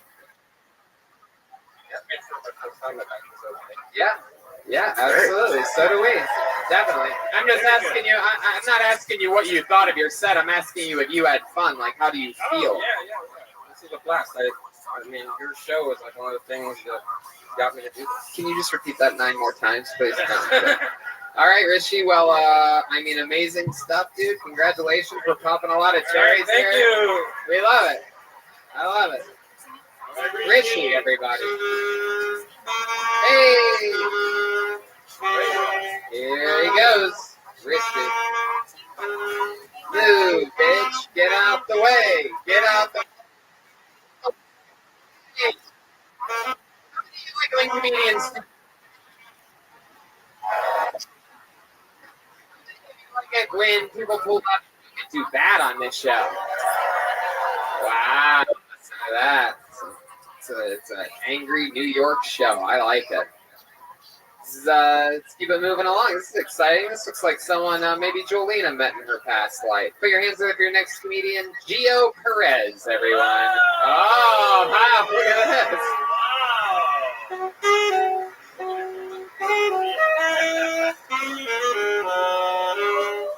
Come on, put your hands together for Gio Perez. All right. Where my weed smokers at? Where you at? Make some noise. Cool. You ever get so high you can sit and watch anything, like anything just starts becoming interesting? Yeah, like me right now. Last week, I got so high, I sat and watched my brother's entire graduation ceremony. Yeah. That's not even the worst part, man. I didn't find out I was in the wrong school to the end. Embarrassing, man. So my grandparents, they were married for 65 years. Yeah, and that's the appropriate response for a theater full of millennials. You guys are not impressed, but I had to ask them. I was like, hey, man, what's your secret? So he sat me down. I was like, listen, in 65 years I was with your grandmother, not once while we were making love that I let her see my face while I was busting a nut. See, I didn't think it was that funny because I couldn't wrap my 8-year-old brain around that shit. It's terrible. So I tried Molly over New Year's in Alabama, and after being awake for 5 days, I found I was actually trying crystal meth for the first time. All right, thank you. That's what's Fuck yeah, man. Wow, I love it. So many jokes. Well executed. Heck yeah. I love it. First time doing stand-up? No way, No. Right? You've been doing it a couple years. A year and a half, under a year. Year and a half. All here in New York. No, Alabama. Alabama. Huntsville, Alabama.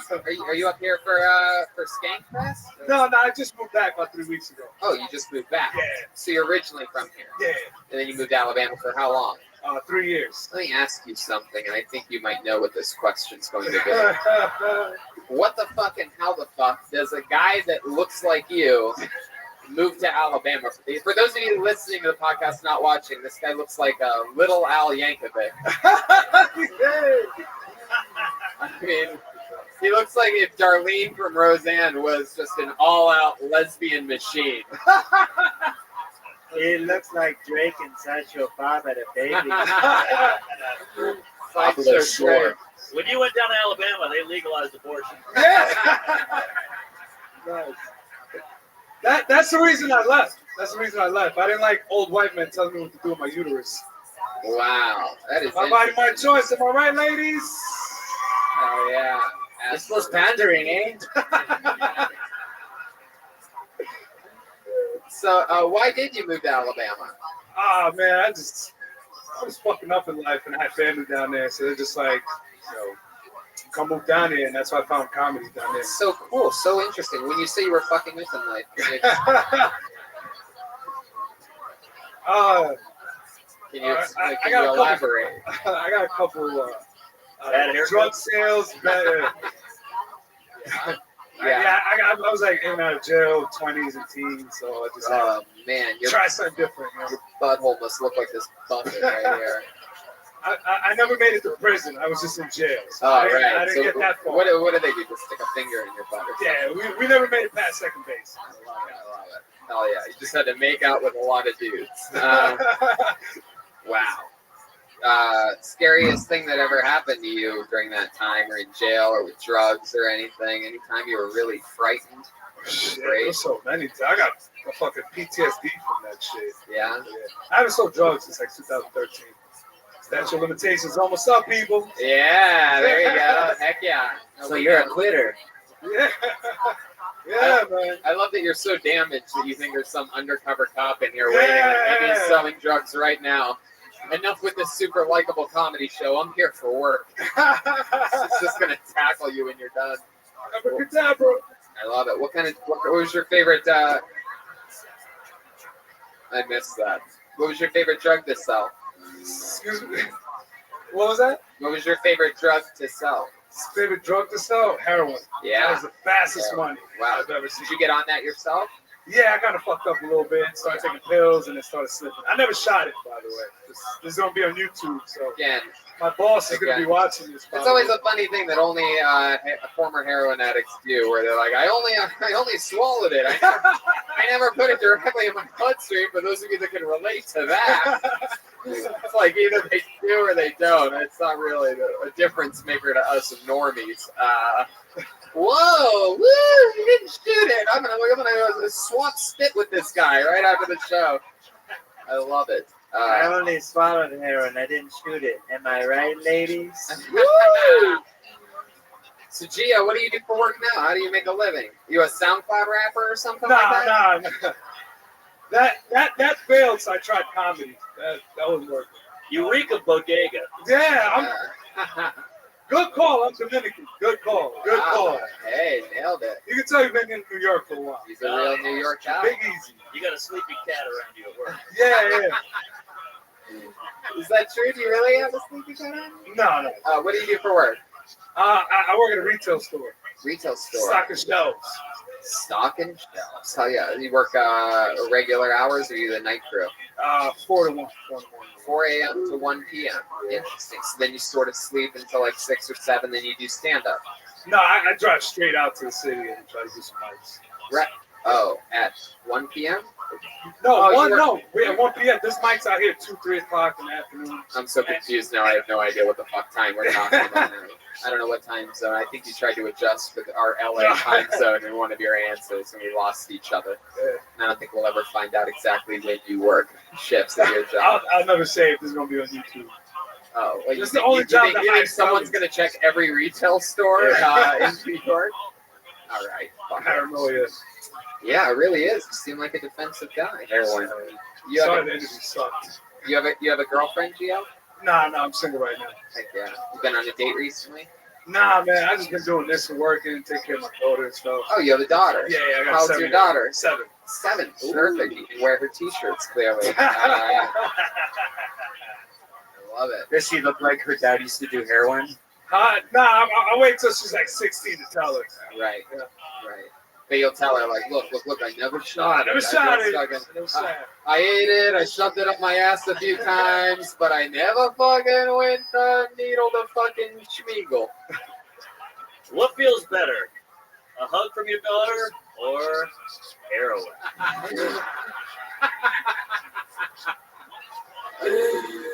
You can all say you were there when Tony Hinchcliffe doubly fell in love with Mark Norman. That is my favorite question of all time ever asked on the show. And let me remind you, Gio, you have to answer honestly. Obviously, hugging my daughter on heroin. Hey!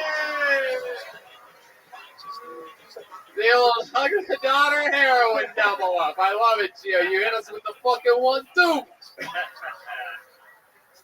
Gio, I fucking loved it, man. You came out guns a-blazing. A lot of people that have been doing this many years end up feeling the pressure of the show when they get up here and they fucking stumble and they get in their heads, or sometimes they overthink it, pick the wrong set list. You did absolutely everything right. You came in guns a-fucking-blazing for one of the best sets of the night, if not the best so far. So thank you so much.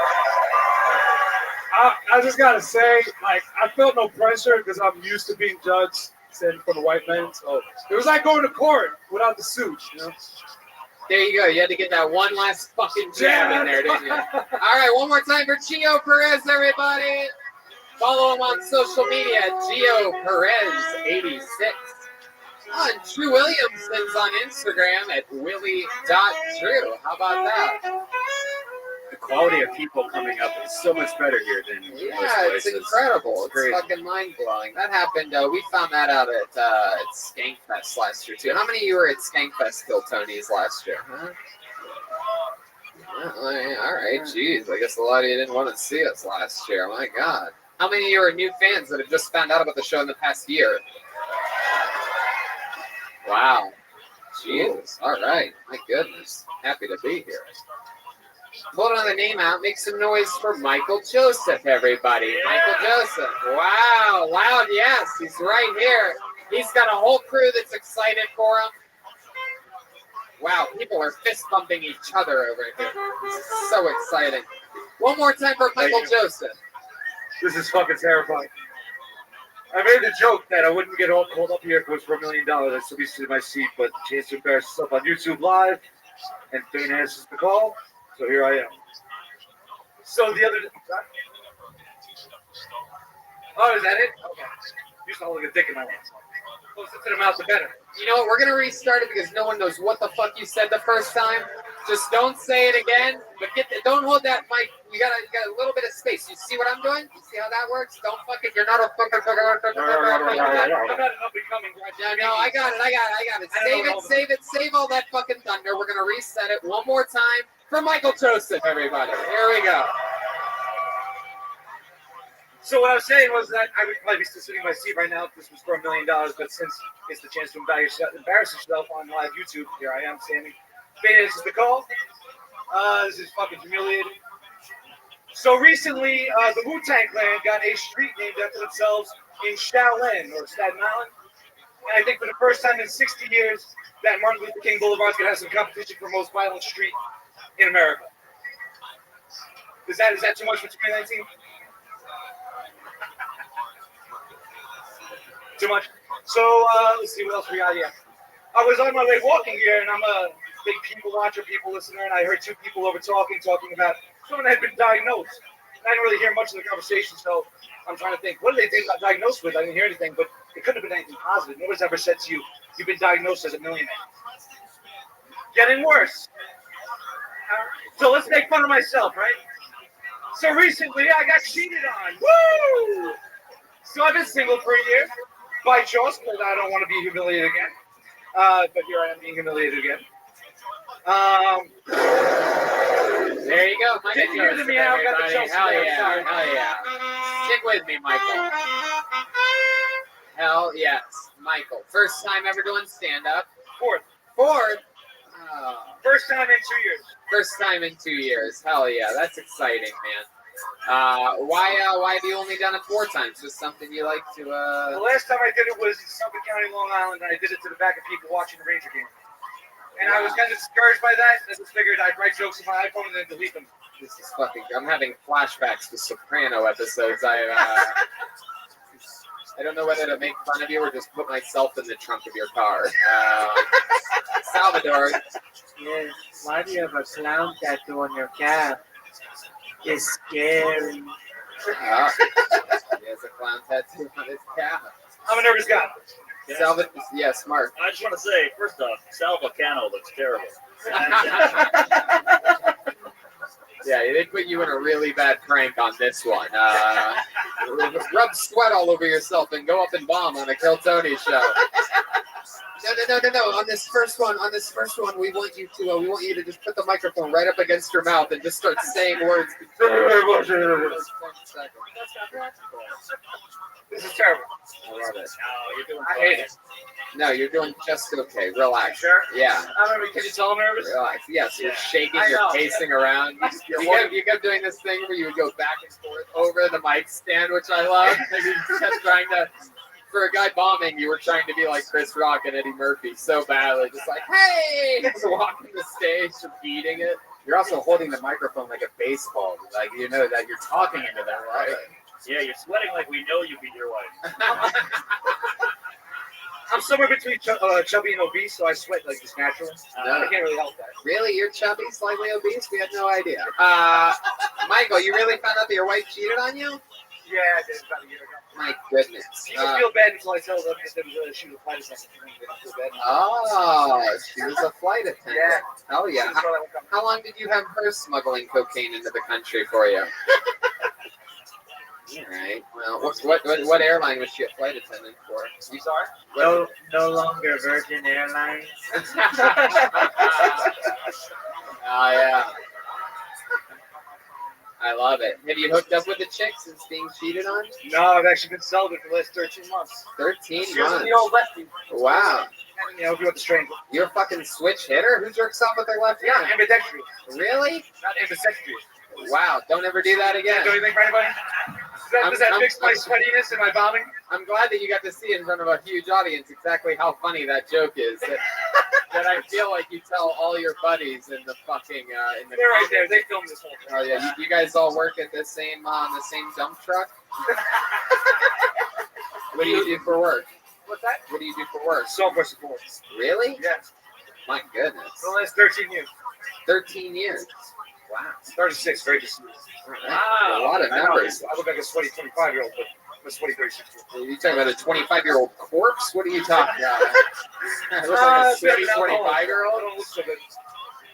I know. I want to dab you like a greasy piece of pizza. Yeah.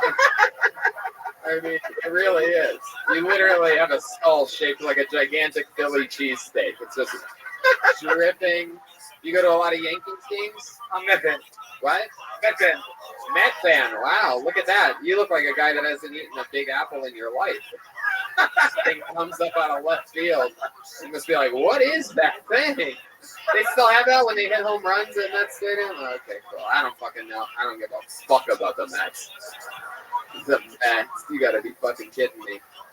I bet the Mets are a big fan of you too. Your comedy is like their baseball. It's a sure thing. They're gonna blow it. Hello. The goddamn Cleveland Indian over here, people. Yeah, and a Dodger fan at times. We were even a White Sox fan for one night last week. So, Michael, anything else interesting about you that you think we should know about? Unfortunately, no. Really?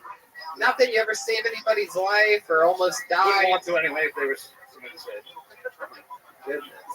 I need subtitles for this fool, man. I know. It's crazy. Wow. What's your favorite thing? You a New Yorker? Yes, I am. What's your favorite thing about being a New Yorker? Get some type of redeeming quality out there for these people. Salvador? I'm about to leave in 6 months. Oh, yeah? You, wow, that's incredible. Come on. Oh, they want you out of here, it seems. They want you to go. Yes. You only have 6 months to live? If I was only that fortunate, I'm moving out of the state. Where are you going to go? You going to go to Bison Country? Down south, yeah. Really? Where? South Carolina. South Carolina. Why South Carolina? For a guy that sweats profusely all the time, you think you wouldn't want to live in South Carolina. You're going to literally fucking melt. It's just slower. I don't know. I'm just old and I don't want to be around. I thought you were 25. You're old. You said you were what? 38? 36. You're 36. You're 36. You're 36. 1983. You're 36. He's talking about his waist. That's funny. It is 36. It really is a 36 waist? Wow, Mark Norman's hitting fucking... With a stretchy waist. I used to work at men's wear. 38 something to 36. My goodness, 36 years old. My God. When you found out your wife cheated on you, that deeply affected. Girlfriend. What? Wait, what did you say? It was a girlfriend, but it was annoying. It wasn't. Oh, it was a deeply girlfriend. affected me, no. Right. Pick up the pieces. But why celibate since then? Not by his choice. Yeah, I know. But by the way, fair enough. But it must be hard to be a celibate rapist. You know what I mean? Like the way I see the sweat dripping off. You think I have enough charm to be a rapist, huh? Yeah. Did you know you could just walk up to girls and go, "It's time"? We're gonna get him up and out of here. 4th time ever on stage. 1st time on Kill Tony from Michael Joseph, everybody. Hell yeah. It's fun. That guy literally just lost 4 pounds on this stage. Just dripping. He came up completely dry and left soaking wet. So before and after an hour of hot yoga, he was up here for 6 fucking minutes. It's incredible. You're welcome, buddy. It wasn't really the biggest compliment I've ever given, but you're welcome. I bet you will. Hell yeah, I'm going to have to cheat on you now. I'm going to move on to the next comedian. Pull another name out of the bucket. Put your hands together for Sean McGuire, everybody. Look at Salvador moving those hips up here for you tonight. I think we know this guy. Oh, yeah? Is it the right one? One more time for Sean McGuire, everybody. What's up, y'all? Good to be here in New York. So, I'm thinking, now that we're finally there, in technology, a couple sex robots are going to do. But not for right now. Definitely when I'm an older man, you know. Right now, I got to focus on what I got, go the organic route, you know, stick to my own time. But that way I'm going to reserve some fun, you know, for the older times. I definitely want one girl, the darkest possible option. I feel like I got some unfinished business. And one Asian girl. And then definitely want a dude who just sits on the couch and just watches. That way, you know, I just look at him over once in a while. Feel a little good about myself, you know. Also, as an old fella, I'll need to be taking some medications. I'll just keep those in the ass cracker one. Yeah. All right, Sean McGuire. Wow. My goodness. Another guy who seems American, but I don't know what the fuck you really set up here. A lot of it. I don't know if you did either. That set was like CBD. Nothing happened. Yes, correct. That was incredible. Sean, I think you've been on this show before, right? You look familiar to us. Either that or you are a few times? He's been on all here in New York? Time. No, one in Philly, another in One New York. in Philly, another here. And what did we find out about you there? That you are the top half of a centaur? Yes. Is it? Did I ever tell you, Sean, that you look like the scary guy from the movie Ghost? Remember that? The long-faced? All right. That is the smallest man bun I've ever seen. Yeah. It's like a white man. It's more like a man biscuit. Look at that fucking thing. It's not even a fudge. What is that? A fucking man cupcake? What is that? What are you trying to do back there, huh? Okay. Next question.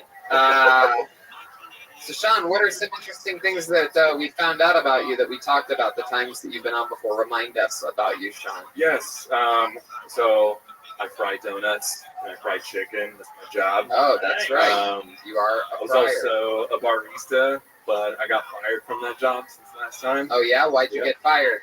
So I had scheduled off to go up to Kiltony and Nyack, and that did not really make it into the books there at work. Oh, so yeah. I noticed that the week the schedule was published, so I said, these fucking idiots forgot. I'm just going to call out.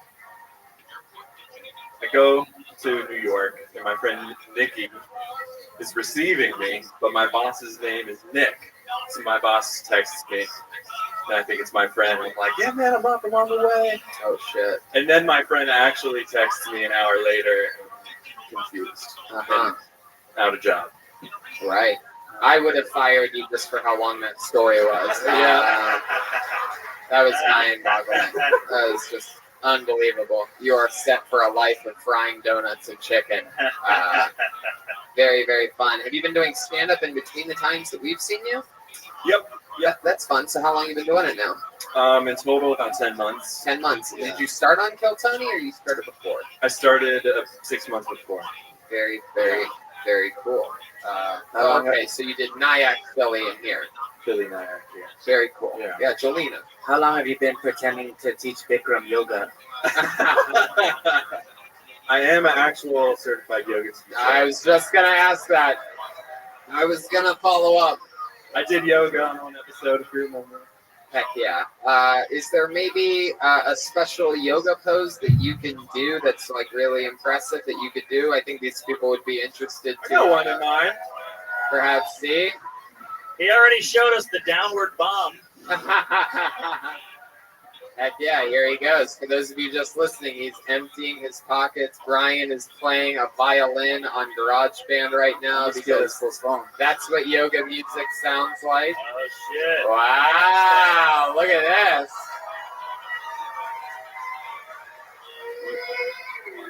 My goodness, that was incredible. He did a headstand. I'm pretty sure Salvador can do a headstand, right, Salvador?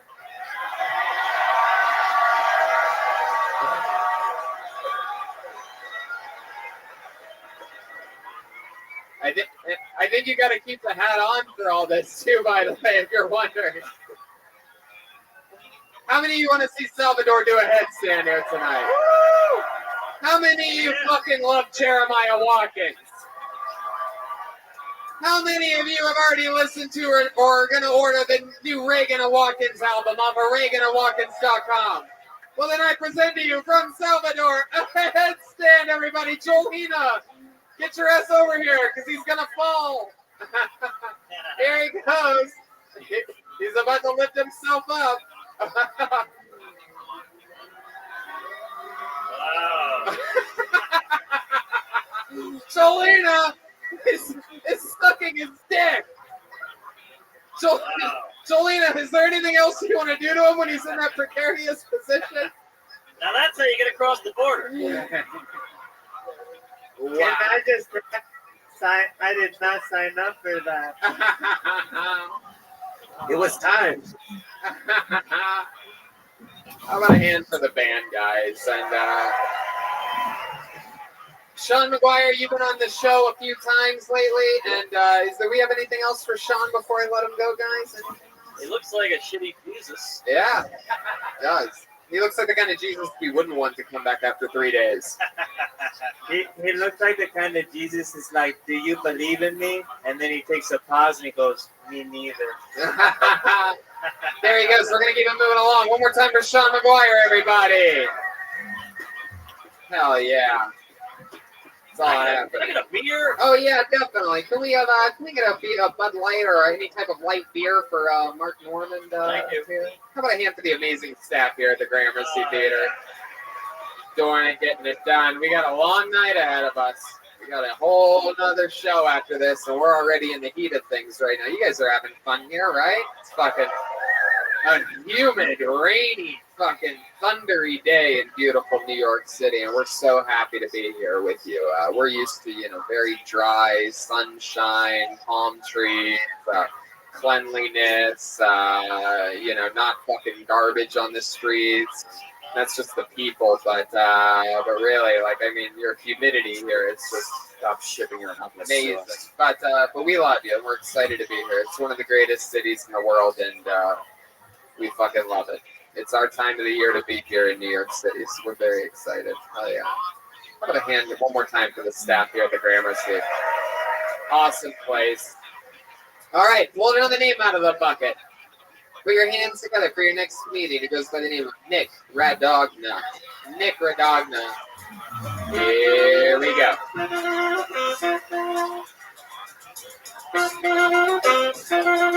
Hey.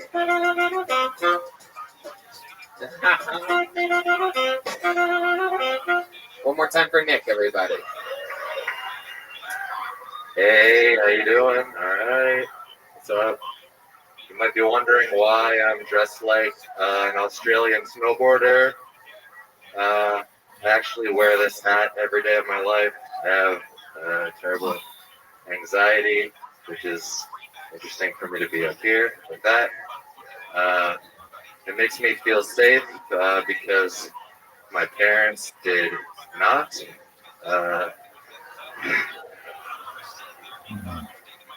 I moved to New York as quick as I could. I came here about 7 years ago.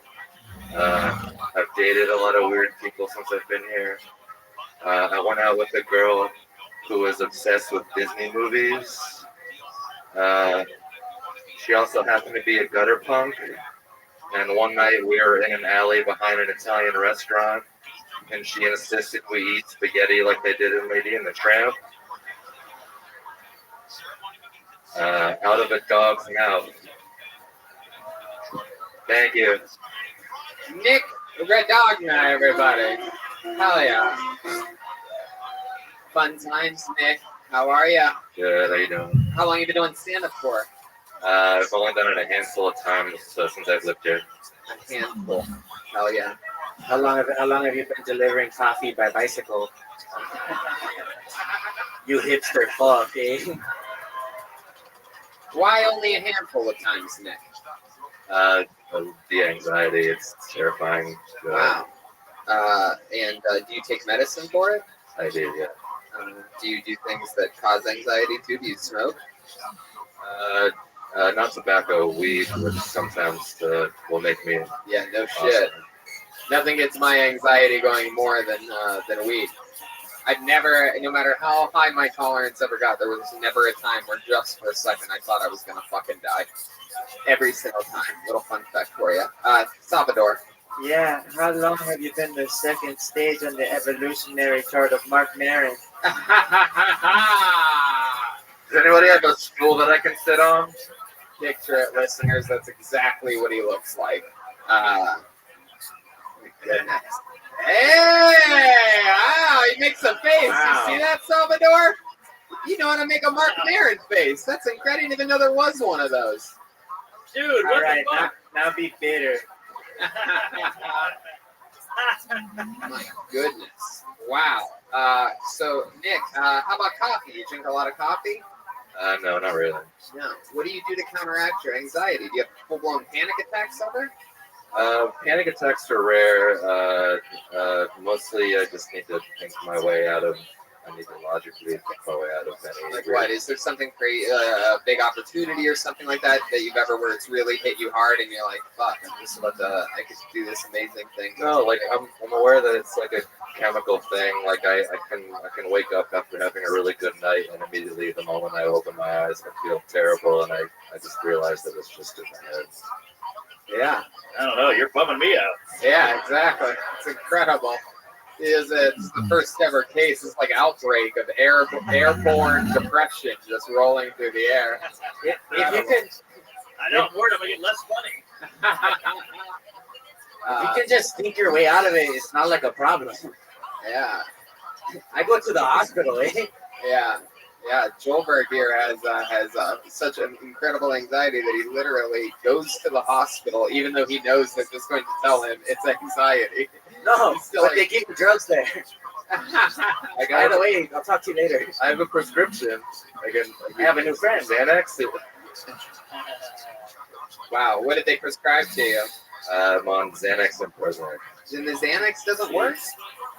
This Xanax works. It's just I try not to use it because I don't want to get addicted to it and then lose potency. And you're even anxious about the anxiety medicine that they gave you. You're like, I don't know if I can take this. Doesn't make me feel quite right. This might do something bad to me. So interesting. So when do you take the Xanax? Do you take it today? No, not today. I've been drinking today. Oh. Look at the way you laugh. You're so funny. You're like a prettier version of Janine Garofalo. This is really exciting. Wow. Yeah, it looks like when you take your hat off, your hair and glasses come with it. My goodness. It's all a costume piece. Did I ask you what you do for work, Nick? I'm a bartender at a burlesque club. Wow, look at that. Do you ever get a little nervous around the ladies when they want to drink or something? Like, hey, Nick, can I have a club soda? And you're just like, ooh. Yeah, I just pass out frequently. Is that true? No, I have two coworkers here with me tonight. My little brother. My little brother was on the West Nyack Kill Tony. Oh, really? What did he do on that? He was the drummer. Oh, wow. Interesting. Fuck yeah. How did he do? I don't remember. He did really well, but Joel won, obviously. Wow. That's interesting. It's true. Has he been practicing? Yeah, he might be interested in a rematch if he gets pulled out of the bucket. Really? You think so? A rematch if he gets pulled out of a bucket. I mean, that sounds like fun and all, but I mean, that's just. I mean, let's face it. We don't have that much longer this show to go. I don't know what you guys think, but I think perhaps he should try to get redemption here tonight for his brother. Fuck yeah. You guys think so? Fuck yeah. All right, why don't you bring your brother up here? Introduce him. There we go. The crowd goes wild. I'm pretty sure you guys want it, huh? Is that what you guys want? The Mexican drum off's a crazy thing, Mark. You're gonna see it. It's a lot. Oh Jesus, this guy's going straight for it. Look at this fucking. Get over here. Before you get back there, come up here. Remind these people, because a lot of them weren't there. What happened in West Nyack? What did we find out about? What's your name? Samuel. Samuel. Rad. Samuel Rad. I have the last name, but I love it. Samuel Rad. And what had happened when you were in West Nyack? I told a really long, misdirect, unfunny joke with no punchline. I do remember now. I do remember. But Runs in the family.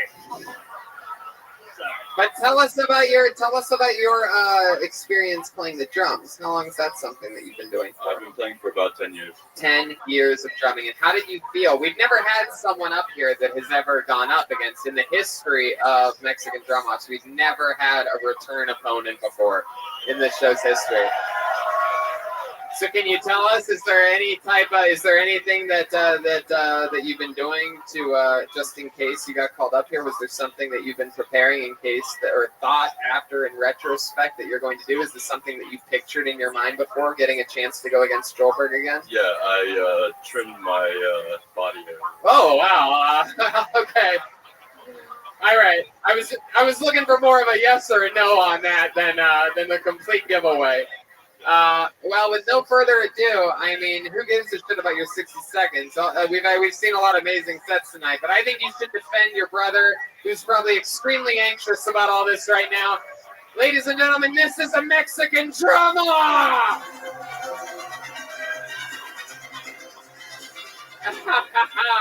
A true Mexican drum-off when Salvador is here. This is very exciting. For those of you that don't know how this works, there is, oh yeah, all right. How about anywhere but there, Salvador? For those of you that don't know, Sam has the, okay, there you go. Yes, against the grain. It's incredible. Very good. Thank you. Thank you, guys.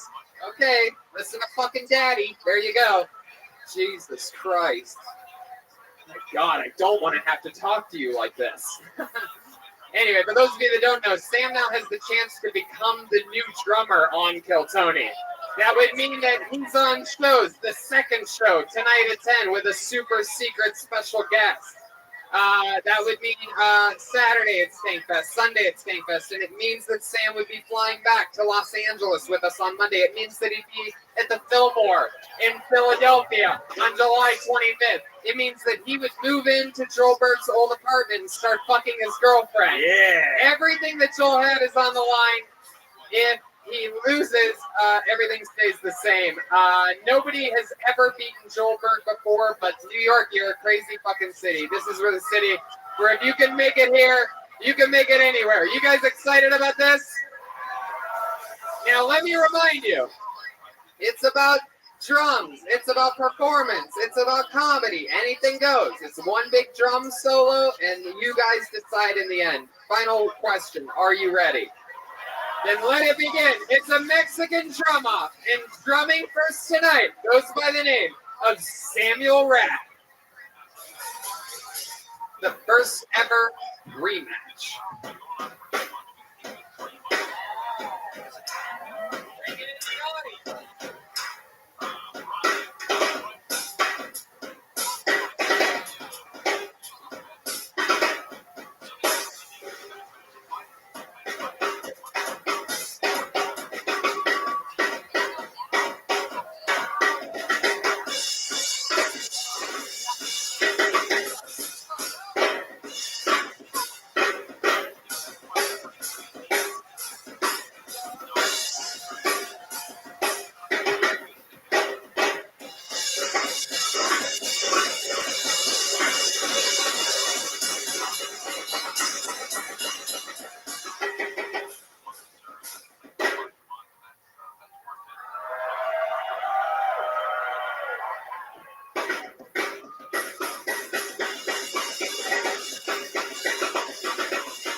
Crowd goes wild. Great. Very good performance.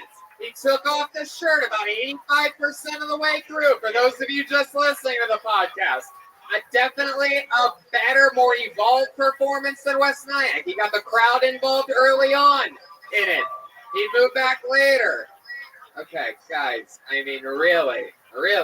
I mean, I fucking love it. But do you hear that level of laughter that they're giving you for it? Is it worth it? Fuck yeah. Very good. Yes, you could even go like that. It's not going to help that much. There you go. Very good. So, now, and in the middle of a segment, on top of all that, beautiful fucking timing. Cracks them up. Very good. Hell yeah. Love it. Very good. His opponent has never, ever been beaten in this. Joelberg is undefeated all time in Mexican drum-offs. Now, while that is a more evolved performance than Samuel's performance in West Nyack, I think he might pull out some stops here in beautiful New York City. Ladies and gentlemen, I present to you the reigning defending drummer of Kill Tony. It's Joelberg Joel Jimenez. Here we go.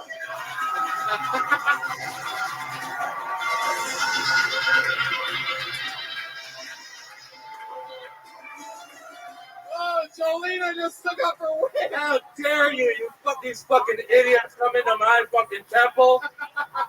Don't move my shit. Wow, he's got pizza in a water bottle. Jolena took up her...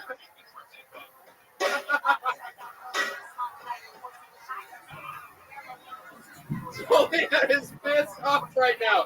I've never seen her. When she gets mad, she takes off her wig. Look at her tits, exposing that she has full-blown Mexican cancer. Wow, she's wearing barely any underwear. She took another bite of the pizza. She also trimmed her body hair. Yes. And she has a massive purple cock. She just sucked it. Breaking news, she just sucked the cock for a second. Oh, wow.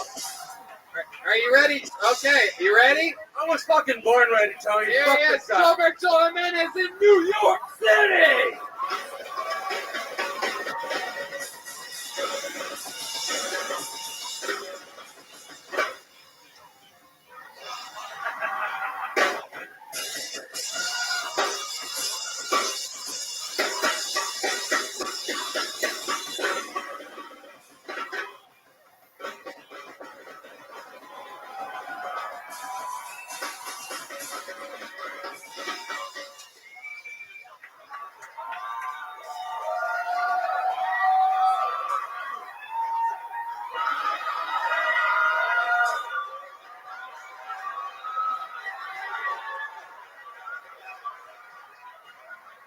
He just sucked his own dick for a second. He's beating the drum with the purple dick. He's beating everything. He's absolutely murdering. Wow. He's around Morosi. This is the most incredible drum up I've ever seen in my life. Wow. Wow! How about that, New York motherfucking city? Woo! That's a standing ovation for Joelberg. His first time doing comedy in New York City. He's getting a standing ovation. Wow! How about one more time for Joelberg, guys? Woo! I swear to God, I almost just fucking passed out during that. Too much blood went to my head. I'm overheating a little bit. You're dismissed. There he goes. Samuel Rad, everybody. He could have had it all. Wow, he's jerked him off. Yeah. He's jerked. Wow. That is just incredible. I mean, Joelberg Joel Jimenez going absolutely all out, all the way. Mind-blowing performance. Man, it's a heavy dick. You mess with the dick, you get fucked.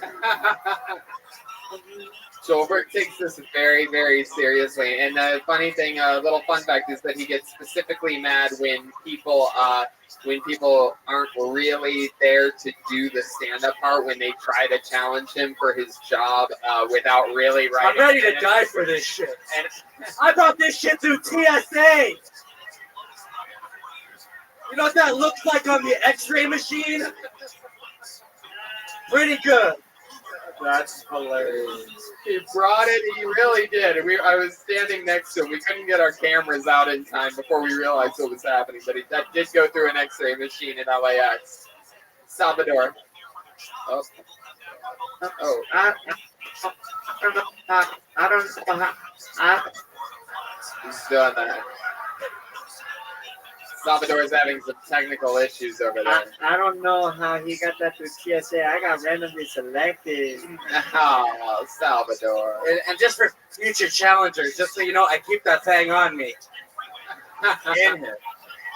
That's his actual dick, guys. It's just a LA Mexican thing, you know what I mean? They have purple nips and purple dicks. He's beating, for those of you listening, he's playing on his erect purple penis right now. He was just hitting it, just playing around a little bit. What do you guys think? Should we go to this bucket one more time, huh? I mean, it's almost impossible to follow a standing ovation Mexican drum off, but if you guys promise you'll enjoy yourselves no matter what, I guess we'll do it, right? Let's do a female. Should we do a female? Yeah. Oh, we haven't had a lady up there, Yeah, let's have do a we? female. No, we just had a couple that sort of look like females. You guys think we should get a lady up here, huh? All right. Sorry to Matt. Sorry to G Money. $sign. Sorry to another fucking regular old New York Michael. Regular old Matt. Calvin, I apologize. So close yet. Oh, here we go. Ladies and gentlemen, I found a lady. You guys ready to bring this thing to a big fucking close or what? Put your hands together for your final comedian of the night, Colleen Martocci, ladies and gentlemen. Here we go. Oh yeah, she's coming. Hey. 1, 2, step back from that ledge, step back from that ledge, my friend. I want you to step back from that ledge, step back from that ledge, my friend. Hey, hey, hey. One more time for Colleen Martocci. Hey. Hello. Okay. So I'm a mom of 2. This is like my big night out, right? Yeah. Being a mom is fun, but it's also really exhausting, obviously, right? And you know what's horrible after childbirth? Sex. Sex is horrible after childbirth. It's a lot of my husband like, okay, is it ready yet? Are we ready? Are we at the time? And me going, maybe another week or so. And then when it does happen, it's like, it's just a lot of like, it's the same, right? We're good. It's the same. Everything's the same down there. And he's just going, he looks great though, by the way. He just lost like 40 pounds. He looks fantastic. He's in like the best shape of his life. I know, thank you. And I am lucky if I get to leave the house in the morning with less than 2 bodily fluids anywhere. Yeah, it's gross, but it's the reality of the thing. So I've been feeling kind of like down in the dumps lately. Go ahead, finish. I feel like I've been kind of, getting back into it. So nothing really takes the wind out of your sails, like getting the Amazon shipment notification that your husband has ordered you Kegel strengthening exercise balls. Oh, that son of a bitch. Wow. Heck yeah. Wow. Colleen, welcome to the show. Thank you. Hell yeah. Hey, have you done stand-up before? No. Wow, congratulations. So welcome. Heck yeah. Very good. Sounds like you need that big purple dick down there. It'll fit, no problem. And 2 gigantic babies. Really? Yeah. Oh yeah, my son was almost 12 pounds. Yeah. Wow. Wow. Who would have guessed that a lady that looks like Nicole Bass would be able to make such a big baby? I'm impressed you got a jean jacket over that couch. The pattern. 12-pound baby. My God. Yeah. Yeah. Is the dad dad big too? Yeah, he's a big guy. He's the guy. Wait, are you the dad? Or I'm confused. No, I'm just kidding. I'm kidding. Yeah. Black guy. White guy? White guy. Yeah. Really? Can you show us on that? No. How tall is he? He's a little taller than me. Little taller than you. Can you show us on Jolina's purple penis? You just. That's about right. Yeah, that's about right. Really? The whole thing? Oh, all right. I guess. What's the answer? Google? I'm not getting an answer out of you. I'm just guessing. It must be Google.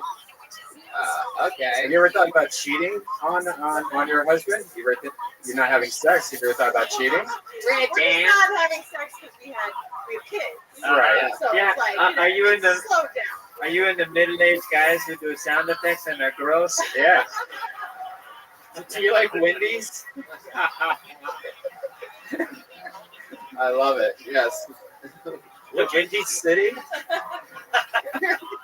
Would you date a guy shorter? Yeah. I don't love to. I like, yeah. Just when you thought you couldn't have another giant baby in your household, you're gonna have a red man there just farting around, pooping, laughing about it, farting again, pooping. Yeah. That's pretty much what her vagina does now, right? After a 12-pound baby. Oh, red man. So your baby's still big. You have one of those like. How old are your babies now? My son is 4, my daughter's 2. 4 and 2, and they're still big kids. Like you have one of those like babies that like is already like smoking cigarettes and shit. It's like looking around. Yeah. My son looks like he's like 8. He's gonna be like 6'6". Oh my God! Yeah. So what are you gonna hope that he gets into? You want him to be a professional wrestler, or a figure skater, or what are we talking about? Basketball. That's the joke in our house. That he'll probably be like a dancer. Yeah. Yeah. He's a baby. He's like a crybaby. You're saying your baby's a little bit gay? He's a little bit of a gay baby. A little bit of a gay baby. Yeah. Puts popsicles in his butt and whatnot. Whatever he wants, you know. Yeah. She's saying that's the last vagina he's gonna touch. Yeah, that's it. He's like, ew, this thing's huge and disgusting. Wah. He uses the second pinky as a butt plug. It just like sucks on it like that. Wow, that's incredible. What makes you think you have a gay baby? No, you said earlier that you think your baby's gay. He's only 4, but you guys have feelings that he's gay. He's gonna be a dancer. He's gay. He's sensitive. I think he's artistic. Yeah. Ooh, what a fancy word for tiger. Oh yeah, those guys use the F word a lot in their personal lives. I was making a joke about a word that you can rarely say anymore, but you two took it a little too seriously. These 2 guys right here that look like they voted for Trump 6 times somehow. Just like, hey, I'll vote in Wisconsin if you vote in Tennessee. Do you get insulted or do you like the term MILF? Ooh, I like it. No, I like it. Yeah, I gotta embrace it. I got these kids that are not going anywhere, so be a MILF. I'll take it. Yeah. Oh yeah. Be a MILF. You are a MILF. You are a mammoth. I would like to talk.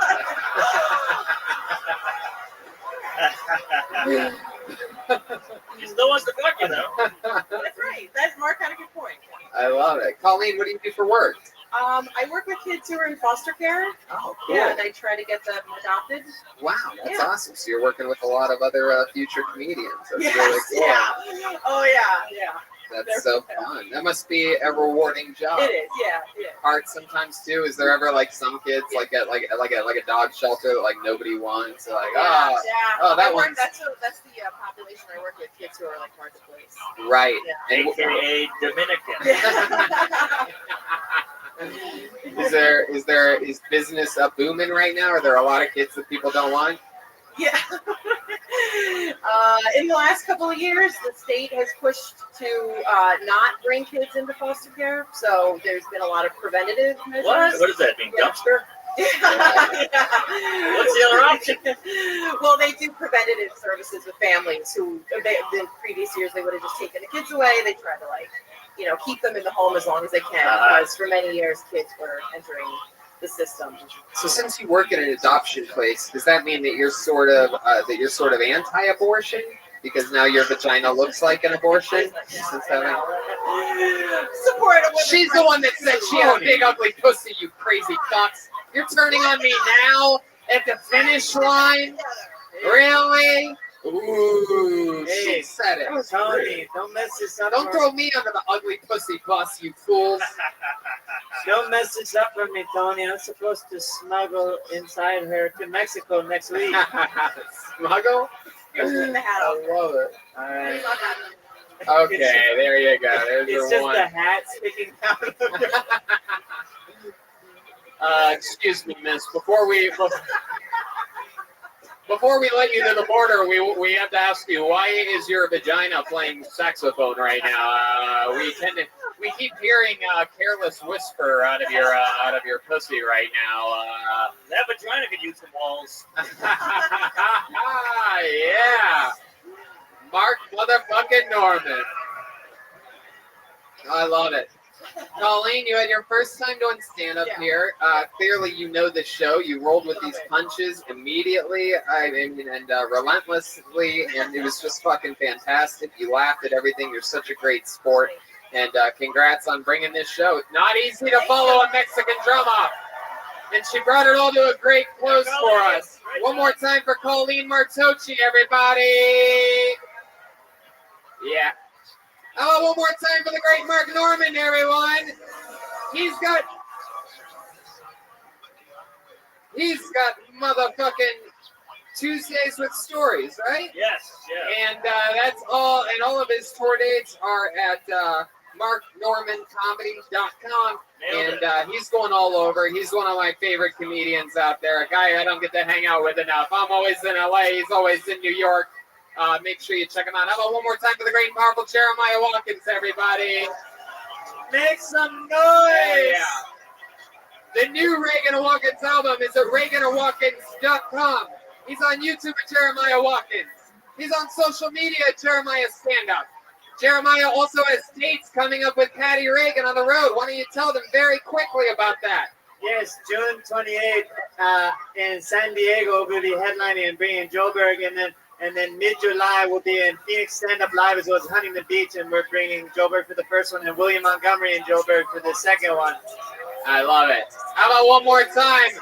He went all out for you tonight. His first time doing comedy in New York City. How about Joel Jimenez, huh? On social media mostly, sorry. Anything else you want to tell these people, Joel? I love you guys. I'll see you at Skankfest. And we love you too.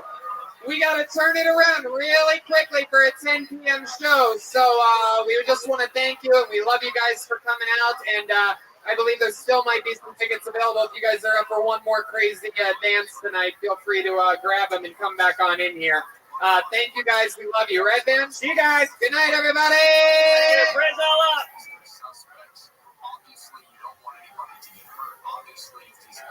New York City Late Show. Let's fucking do this shit. Woo-wee! The great Brian Redband is here, ladies and gentlemen. Yowie, wowie. How exciting is this? You guys ready for a fucking special late night Gramercy Theater? Motherfucking New York City. Fuck yeah. Wow, is this exciting. This is so much fun. We're pumped to get into things. We have so much special fun planned for you. But first, I'm just going to remind the listeners of this podcast that July 25th, the Fillmore in Philadelphia, Pennsylvania, we're doing our biggest show ever. Over 2,200 people at the Fillmore in Philly, July 25th. That goes for you guys, too, if you're willing to make it drive, you fucking animals. And we just added a show in Plano, Texas for that run the first weekend or second weekend of July. Check it out. That's squad.tv, TonyHinchcliffe.com for tickets. A bunch of stand-up dates just got added to TonyHinchcliffe.com for Florida. Congratulations to you. I very rarely go there, but here we go. Yeah, nothing better than Florida in August and September. Wow. So fuck my agents, fuck my life. This is very exciting. but some training for the humidity here in New York today on this beautiful, rainy, thunderous night of destiny. I feel it. I feel you people. I'm so excited for it. So let's just jump right the fuck into it, shall we? Reminder that Ryan J. Ebelt, of course, could not make it tonight. However, he did send along with us some of the coolest posters he's ever made. A special Kill Tony versus New York poster that features a bunch of us as fun characters. Brian is the Stay Puft Marshmallow Man. I'm Godzilla. Why do I have Kevin and to- Stacy's on it. But normally we go guest list on these shows. But New York, I fucking love you. But I guarantee you that I am more excited about this guest than you fucking could ever imagine. I've wanted this guy on this show for 6 years. He's a true New York monster. We've never even had the chance to get him before. And everybody is so pumped to have him here. We hope you're as excited as we are for the king of the aristocrats, the amazing roaster, the brilliant, brilliant comedian, the one, the only, Gilbert Gottfried.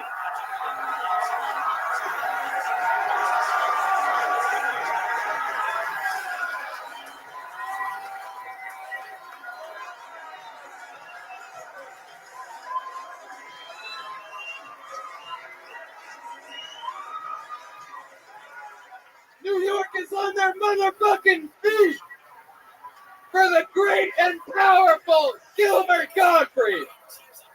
A standing ovation to start the show, ladies and gentlemen. Wow, we have wanted him for a long, long time. Gilbert is the host of Gilbert Gottfried's amazing colossal podcast at gilbertpodcast.com, cameo.com, and gilbertgottfried.com for tour dates. And you are with us on Kill Tony for the first time, Gilbert. Yeah, and now that I got my plugs in, I'm leaving. No sense talking, acting like I'm interested. I want to sell some tickets, get the hell out. We'll get you in and out of here tonight. We're excited. I truly mean, I don't think the cast of this show's ever been this excited for a guest. We're going to watch people try. Some of them are going to be doing stand-up comedy for the very first time tonight, Gilbert. I have a bunch of names in this bucket. But joining all of us tonight, believe it or not, Gilbert, this show, as crazy as it is, we also have a band on this show, ladies and gentlemen. You guys love them. I love them. They're one of my favorite things in all of comedy. Every single episode, they commit to being different characters. Sometimes it's a new character. Sometimes it's the return of one of their famous characters from previous episodes. So let's all find out what they are tonight together. Make some noise for the best damn band in the land. The Kill Tony Band. Jeremiah Watkins and Joel Jimenez. Here we go. Let's see what they are. Whoa!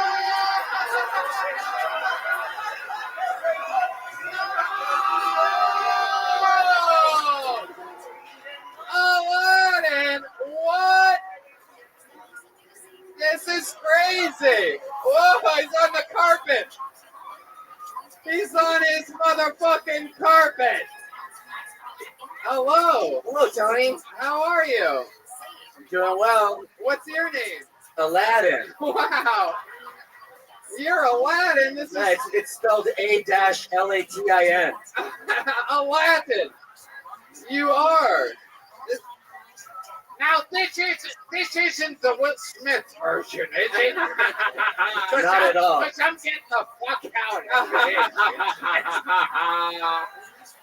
I love it. I've never seen a Mexican sneak into the country via magic carpet before, but I guess you're the first one to do it. This is fun. You rolling solo tonight? I feel like we're missing somebody. I mean, yeah, I may have a friend coming in a little bit. Oh, he's just gonna come? Let's just say, oh, okay. Let's say if I had 3 wishes, one would be to think of something to say right now. I love it. So, actually, here it comes. Oh. Wow. Oh, he's going to rub the lamp. For those of you just listening, he's rubbing the lamp and whoa!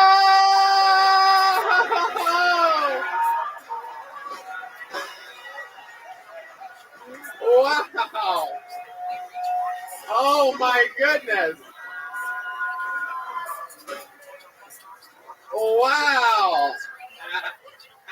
exciting! What's that? Wow! Is that chemo? I've never seen this before. I didn't realize the Blue Man Group had such hard nipples. This is so exciting. Wow! Look at you! How exciting! He's excited to be here. Iago is good to see you. Wow! What's your name? Oh, you're the genie. I love it. So we got the genie, we got Aladdin. Heck yeah, some brand new characters tonight for the Late Show and Gramercy. I'm excited about this. So they're gonna stay up here with us the whole time, Gilbert. We got Red Band on sound, which brings me to this little tiny bucket of destiny. It's like downgraded the opposite from the first show. I downgraded from the giant bucket that we had the first show. I didn't want to obstruct people in the front row's views of my beautiful, beautiful skull. So, but I put all the names in here. A bunch of people signed up for the chance to do 60 seconds uninterrupted and then go through an interview process with us all up here. Comedians, if you get pulled out of the bucket, if you're lucky enough to have your opportunity here tonight, you know your 60 seconds is up when you hear the sound of a kitten. That means wrap it up then, or else you're going to bring out the angry Chelsea Bear. You guys ready for this? It's the Late Show, baby! With Gilbert motherfucking Godfrey. Wow! Tony, you ever seen a genie that's going through chemo? I know. My goodness. Seem to be losing a little bit of hair. Yeah, it's pretty wild. It's very scary. I didn't realize that. I mean, how did you do that? It's fun. Pretty wild. Okie dokie. You guys ready to start this thing? I pulled a name out of the bucket. We're going to get started with a lady. Your first comedian getting an uninterrupted 60 seconds tonight goes by the name of Jane Riccobono. Here we go. We're getting the party started. There she is. You're coming up front, then you're going that way. The entranceway is right over here. So remember that for the rest of the night. Yeah, all right.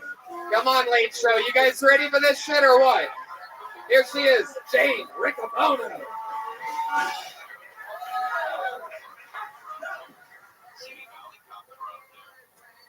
I am a midwife, which means I deliver babies. And people think that because I deliver babies, I like babies. And it's not that I don't like babies. I like babies. I just don't like them so much that I want my own. That's like going to eat at a fancy restaurant and getting a meal and liking it so much you buy the restaurant. I don't just deliver babies, I also do sexual health. So I'm a big proponent of using condoms, etc. I do think that we would have more success with our young people if in our sex ed classes we talk less about using a condom and how that you should use one, and more about how much you're not going to want to. Using a condom is like having a delicious ice cream cone and bringing it to your mouth, and right before you take a bite, you just put the plastic bag over it. I recently went through a breakup, and I went through this like getting my groove back thing and doing yoga and meditation. And my friend called me. She's like, "How are you?" I'm like, "I feel lighter. I feel good." She's like, "Yeah, you got rid of all that baggage." I'm like, "No, I lost 15 pounds." Here you go, Jane Riccobono, everybody. Heck yeah. Welcome to the show, Jane. Heck You yeah. ain't never had a friend like me. What was that, Jeannie? What'd you say? You ain't never had a friend like me. Okay. All right. Jane, first time. What was that again? You ain't never had a friend like me. Gilbert, Godfrey. I love it. So Jane, I had no idea that the genie had this speech defect. You ain't never had a friend like me. There you go. All right. All right. Genie's throwing out all of his jokes real quick here, right from the top. So Jane, welcome to the show. That's your first time doing stand-up? Hey, look at that. She popped her cherry here tonight, which is really hard for a midwife to do. Very hard to be a midwife and pop your cherry. How long you been a midwife for? About a year. About a year. So you've had a baby? 49. 49. Wait, Wait, what? what exactly is a midwife? Yeah, can you remind us of exactly what a midwife does? For a second, I thought you were the one having the baby, but clearly you're like Delivering. you're Oh.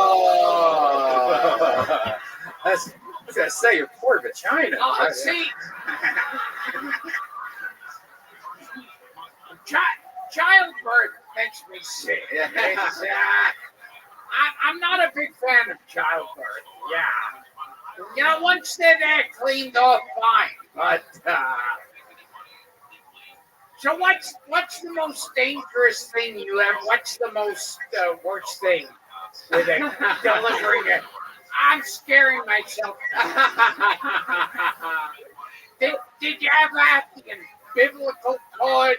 The biblical cord. That's when Moses shows up. When Moses comes out of the vagina, that is the biblical cord. Yes, and also the 10 Commandments fall out. Yes. What's your answer to that question, Jane? I love it. So what made you want to start? So you help people have babies. What made you want to start doing that? I wanted to help women in some way, and I became a doula, a volunteer doula, which is like a birth coach, and that's how I first was introduced to the birth process, and just thought it was so powerful that I wanted to be a part of it. Yeah. The doula. You get paid good money for that job? Yeah. You really do, right? Has Christ ever fallen out of a woman's vagina?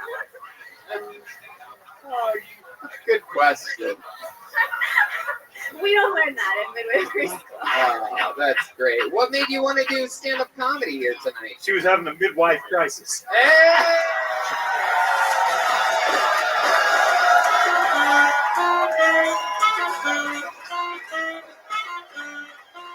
You ain't never had a friend like me.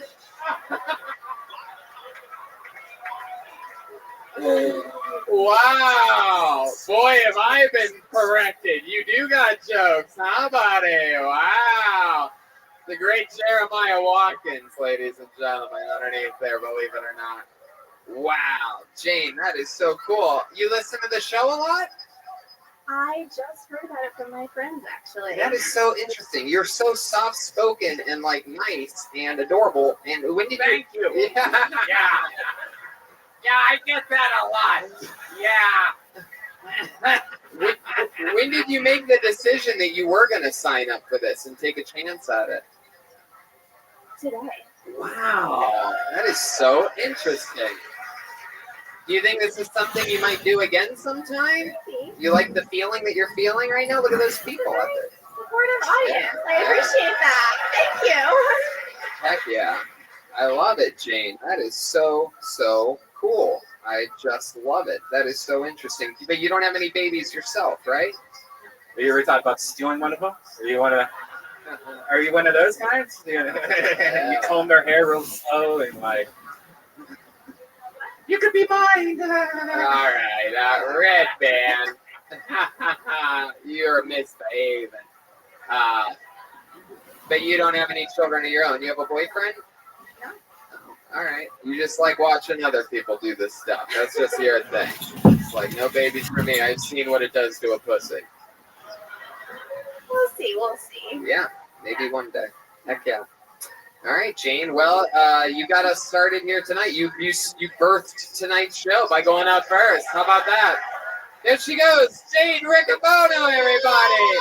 Her first time ever doing stand-up comedy here on Hilltony, The Late Show at the Gramercy Theater. How exciting is this? You guys having fun yet out there, huh? All right, I pulled another name out of the bucket. Let's just keep it moving along. Let's see another 60 seconds, this time from Sally Torreggiani. Sally Torreggiani. That sounds familiar. Yeah, we know her. Oh, we saw Sally in Poughkeepsie last night. I I'm actually quite surprised that she signed up again for this show. Wasn't she in Vancouver also?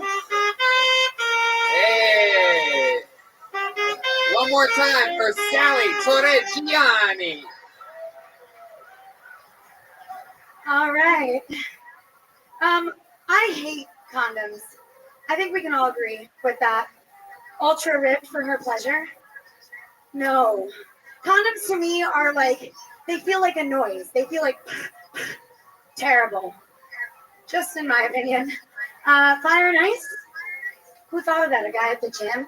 When he was just like rubbing Bengay on his tricep, like, oh, this is really nice. You know where it would feel even better? In someone's vagina that I'm pounding out. No, it's like a UTI waiting to happen. How about that? No, just me? Okay. You wear protection. Do you have kids? Okay. Pulling out didn't work. So you agree with me, you don't like condoms.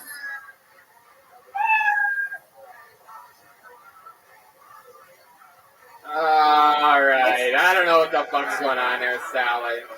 Sally, you don't do crowd work. Sir, over here. Yeah, you. For the rest of the episode, shut the fuck up. I mean, do I have to tell you that? Have you ever not listened to the fucking show before, sir? Oh, you're gonna cheers about that with this fucking slime ball? Really? You're gonna cheers about interrupting somebody 60 seconds, even though I'm positive you didn't have the fucking balls to sign up tonight? Hell yeah. Guys with neck tattoos don't have the balls to sign up for this show. It's just a fact. They just have weak chins. Yeah, they wear their emotions on their skin. I love it. How about one more time for the slightly interrupted Sally Torreggiani? She doesn't like condoms. Heck yeah. Has anyone ever told you have genie nips?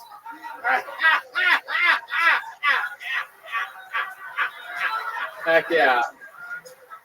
I have an innie nipple. What? Yeah. Its name is Cedric. So Oh. like only one gets Is it hard because the that other one's gets the it. entertainer?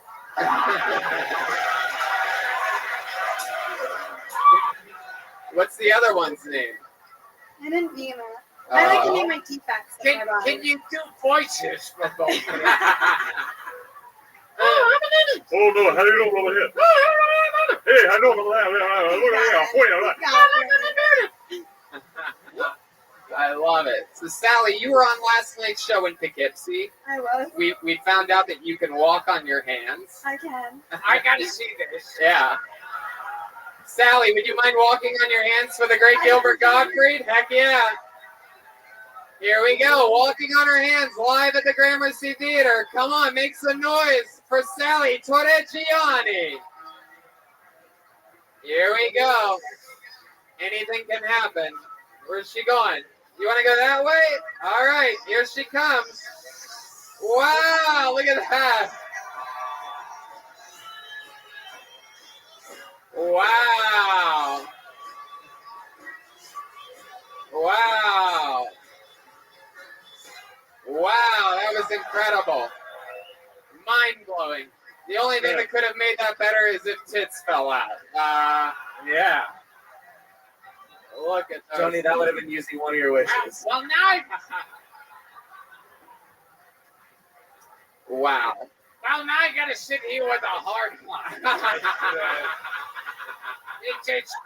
It's kind of like come to when I'm looking at you with a throbbing heart on. I can just keep looking at me. I'll take care of it. I promise.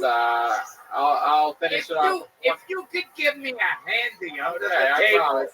Yes. It's a real wild episode so far. I love it. So Sally Torreggiani, this is what, your second time doing stand-up comedy? No. Oh, how long have you been doing it? 4 months. 4 months. And where do you live again? Poughkeepsie. You live in Poughkeepsie. So you did. You made the trip here tonight. Yeah, we did. You had the bug last night. Were you planning on coming to this show regardless of last night? After last night, I definitely wanted to come. I love it. And then I came with my fellow comedian, Renee. Oh, So she, that's right. she Okay. showed it up. There you go. Heck yeah. Last night we found out that you are currently, as of a week, you're in a week-long relationship with a what is it, an Italian, not part. Well, then get the fuck out of here. Yeah, I was being nice to you before, thinking I could get some. Fuck you. Fuck you and your guinea boyfriend. Your fucking greaseball boyfriend. Fuck him. Yes. Holy shit. Holy shit. This is amazing. Yeah, that was great. Oh my god. I love it. So Sally, tell us something about you that we didn't find out about you last night. You got a day to think about it. Good luck. Anything? No, I'm not interested in talking to her anymore. You know, it's like when I thought I could get laid, then it's like, really? You bought those shoes in a store? I'm so fascinated. Go home and fuck your guinea boyfriend. You know what? You know what? I'm gonna let Gilbert call his shot. I like it.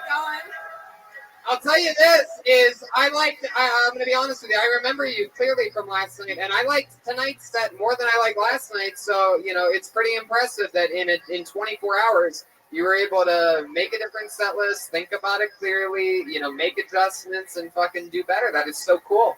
Congratulations. How about one more time for Sally Torreggiani?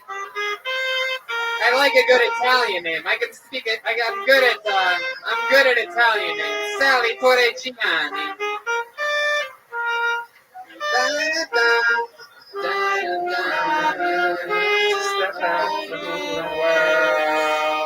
How about a hand for the band making new music every episode? Killing it. How many of you like it when comedians do good on this show with their 60 seconds? How many of you like it when people come up here, they sign up, and they bomb on this show? Wow. Whoa. You guys are ruthless. This really is the fucking Late Show, New York City. I like it. Put your hands together for your next comedian, Joe Verney, everybody. Joe Verney. Here he comes. Wow. Back from the way. One more time for Joe, everybody. So New York. Well, so I was trying to think of jokes for tonight, and the biggest I could think of was my own life, because I'm 20 years old in my mom's house, and I broke my arm trying to learn how to skateboard while I'm 20. Because started when I was 12 years old, but I guess not. The worst part about breaking your arm is that everybody comes up and they're trying to give you sympathy, but I did it to my fucking self, so it's not really worth a shit. Fuck this. Okay. Oh god. I got a couple bad jokes. I don't know. You like holding the door open for people, but just standing in the way of the automatic sensor really doesn't have the same feel to it. But just kind of get the fuck out of my way. I don't really. Oh man. This is Gilbert Gottfried right next to me.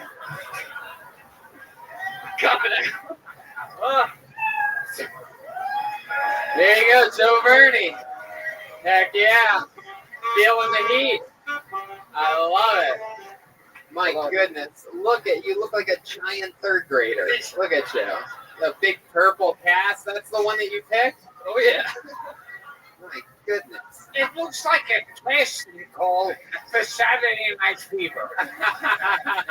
Can you do a little disco in that thing for us? Can you just, all you have to do is turn it upside down if you're wanting. You have to go, no, like that. There you go. Very good. Hell yeah. I can't believe I had to explain that to you, Joe. Joe, how old are you? I'm 20 years old. 20 years old. Wow, you can't even drink yet. You have a broken purple arm. You really did that skateboarding at your mom's house. Yeah, no, my girlfriend's house. Oh, your girlfriend's house. I thought you said you live with your mom? Yeah. Yeah, you do. Okay, I misheard you. I either misheard you or it was just I was a psychic and could just tell that you live with your mom. So you were at your girlfriend's house skateboarding. Where were you skateboarding in the house? Not in the house. I was outside. They have a makeshift ramp. I actually broke my arm exactly how Jeremiah did, dropping in when I didn't have any idea how to. Right. Yeah. Wow. Wow. What do you think about that, Genie? He just said that. I mean, I didn't know. Jeremiah had a broken arm for a while because it is true. He did try to trick that he didn't know how to do. But what do you think about this little 20-year-old punk telling you that? I wish we were not in the same category. I love it. Joe, you left-handed or right-handed? Right-handed. Wow, so you're still just jerking it like an animal, just fucking 20 years old, guns a-blazing, non-stop. I love it, man. And, my goodness, what do you do for work? Boring. Yeah, tell us. Desk job. What is it, comedy? No, okay. Just it's a really boring desk job at the computer all day, just listening to podcasts to get through music. What do you do at the computer? Polls. New Jersey. I do telephone polls. I make sure they get replaced. Like political polls? Nope. No. Telephone poles in the street. I gotta make sure that they actually get fucking replaced. Kill me. Wow. It's temporary, so I could start doing comedy eventually, maybe. When you say start doing comedy, you mean first time? This was your first time Yeah, tonight. absolutely. Wow. That is so cool. And you really mean it. This is something that you want to do. This is something that in your head you plan to do full time, and you're just squeezing out this telephone pole job until you can do it. Yeah, absolutely. I've just been stalling for just way too long. My goodness, that is so exciting that you chose here to start. Huge fan. How long have you been planning on doing this? 2 years, maybe. 2 Not years. planning, not really, but I'm telling you. Red band nail on it. 2 years, man. So, what else about you? Like, tell us more. What's it like being a fucking 20-year-old? You live here in New York City? No, I'm from Jersey. Oh, okay. Yeah. Wow. Boring small town in Jersey. The best thing that ever happened there was Bruce Springsteen left. He was born and raised there. Wow, way to go anti-Bruce Springsteen to an American audience. Wow, way to get the crowd on your side. You're like the boss. Yeah. That was the big thing that you had loaded up. Yeah, the best thing about Jersey is Bruce Springsteen left. Oh. Cricket. Tell us more about you. What do you do for fun? Well, I tried to skateboard, and I also just too much smoking weed and playing video games. I get out and try to do stuff physical, but now I'm a little bit. I got an excuse to sit on the couch. But wow, the broken arm really is the most interesting thing about it. It's so bad. It's so incredible. bad. Okay. Yeah, I'm gonna check in with the genie. Yeah. Your father called. He wished he never had you.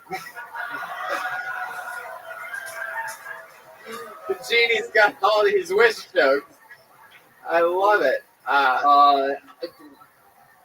Weird fact, I thought I was going to bring up when my parents divorced. So for a couple of years before they did, they stayed in the same house, and my dad would sleep in the basement in a hammock. Oh. So I'm on track. Wow. So I'll say it again. One more joke like that, I'll break your other arm. Not a joke. 100%. I love it. So your dad slept in a hammock for like years, just because he's crazy. My goodness. Could have had a bed, most likely. Right. I actually know something about that. When I was broke and when I first moved to LA, I had like in my budget like $150 for like a bed basically when I moved in with my brother. And we went to a Costco to see what we could do. And I saw a hammock, and I'm like, I'll put that hammock in my new little bedroom area. And it was the worst decision I ever made. It's literally, you cannot imagine the pain when you wake up every hour and a half sleeping on a hammock. Basically, my entire body was shaped like a letter C for 3 months of my life. It was crazy. So yeah, how old were you when your parents divorced? I was probably in like freshman year of high school. Wow, freshman year of high school. That must have broke your heart. Did you put it in a purple cast? Yeah. Have you? Have you used that eggplant on your girlfriend yet? Yeah, how long have you been with this girlfriend, and what base have you made it to with her? It's about probably 9 months now. 9 months. Heck yeah, and you're about ready for a midwife to make you a baby. Oh, another fun fact I remembered. I was actually born in my house, so she could have helped deliver me. Wow. Hey, another fun fact. I had a cucumber last week on a salad. I love your fun facts. They might be the least amount of fun I've ever had in my life. Here's another fun fact. Air has oxygen in it. What the fuck? No, they didn't take me to a hospital. They just laid a tarp out on the ground or something. So your mom's shit all over the place. Oh, come on. Red man. Jesus, someone needs to lay off the Red Bull over here. All right. Well, Joe, I'll tell you, man. This is what I love about this is that you're only 20 years old and that you believe that you're going to do this as a career, and the fact that you had, that's not. I guess it is sort of a joke. We'll find out in a few years how funny it was, because I have a feeling starting at 20 and chasing your dreams, I really think that you have probably a promising future ahead of you. You have no idea. You have no idea right now what's funny, but I think it'll grow on you, Gilbert. And if things don't work out between you and this girlfriend of yours, we know a girl who walks on her hands. Heck yeah. Well, Joe, congratulations, and go live your life, dude. 20 years old. There you go. Joe Verney, everybody. Heck yeah. We're in it to win it tonight. This is a wild one. I'm excited about this. Heck yeah. How many of you, this is the first Kill Tony you've ever been to? How many of you have been to a show before live? Ah, there you go. 50-50. Interesting. I love this. This is an interesting name. I know a wild name when I see one, and this looks like it's all one word. I'm gonna say it like it's one word. Put your hands together for Michaela Lazewski. Michaela Lazewski. Someone just got up right over there. Here we go. While she's coming up here, I'm gonna mention some Gilbert Gottfried dates coming up. Tomorrow night is in Petoskey, Michigan, June 27th in Teaneck, New Jersey. Keep playing, guys. June 28th and 29th at the Stress Factory in Bridgeport, Connecticut. July 5th and 6th at Silver Birches in Holly, PA. July 20th at McGuire's in Bohemia, New York. August 2nd, the Gathering of the Juggalos in Springfield, Indiana. August 3rd in Indiana. One more time for New York City. Kayla Lazewski, ladies and gentlemen. How we all doing? Having a good time? Fucking Kill Tony. I made it, right? My accent's a little hard to place, but I am actually from New York, from Staten Island. We're the borough of parks and racism.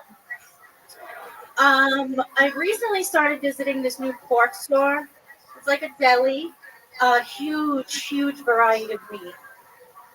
Amazing selection. It's called Tinder. The samples are fantastic. Oh, Jesus, I love to just swipe on my meat. I went on a date with this magician, actually, and I don't hate magicians, but don't try and fool me. The best part of the date was the sex. I don't know if anyone's ever had magic sex, but that's when at the end, all of a sudden, poof, they disappear. Best fucking kind. Thank you, guys. Michaela Lazewski, ladies and gentlemen. Heck yeah. All right. What's up, guys? This is the first time on Kill Tony, right? Yeah, First time at the Gramercy Theater, not going by the name Lisa Loeb. Yeah, pretty much. Yep. Heck yeah. First time doing stand-up comedy? I've been doing it for about 3 months now. Oh, cool. 3 months. That's so awesome. How's it been going for you? Pretty good. I've done New York Comedy Club a couple times. Very cool. Got a couple shows next month. Yeah. Here and there. That's awesome. Are you originally from New York, born and raised? Staten Island, baby. Wow, Staten Island baby. Yeah. Heck yeah. I like the baby that you put on there at the end. Sadly, yeah. Really spiced it up, librarian style. Staten Island baby. I love it. Wow, what do you really do for work? I work at a tattoo shop, actually. Wow. I'm not a tattoo artist. I'm just shop bitch. So You're a tattoo artist. You're just what? I'm not a tattoo artist. I'm just the shop bitch. What? Oh. I manage the money. I pay the artists. Oh. I manage everything. Oh wow. Except for the How do you get into that? You start dating a tattoo artist, and he's Yeah. like, "Hey, I want you at the shop. I don't want you fucking around with Mario. All right, you stay right fucking here with me. You're gonna manage everything. You pay everybody out. I'll make you feel real important." How do you think I afford my tattoos? Say that again. How do you think I afford the tattoos? What? They're mostly free. How do you think I afford them? Yeah. Come on. Oh, I see. Yeah. They pay you in tattoos. What an amazing economical advantage you have figured out. Now, is shop bitch your actual title? Is that self-proclaimed? You say that on your pay stub when you clock in. It goes, clocking in, shop bitch. Look, exactly. That's how the IRS. They're like shop bitch. All right, we got that. Wow, It's look official. at you. Your voice is sexy and creepy at the same time. I You heard that? know. I know. You guys, you have no idea. Wait. You have no We idea. can't hear you over the laughter. You gotta sorry. wait.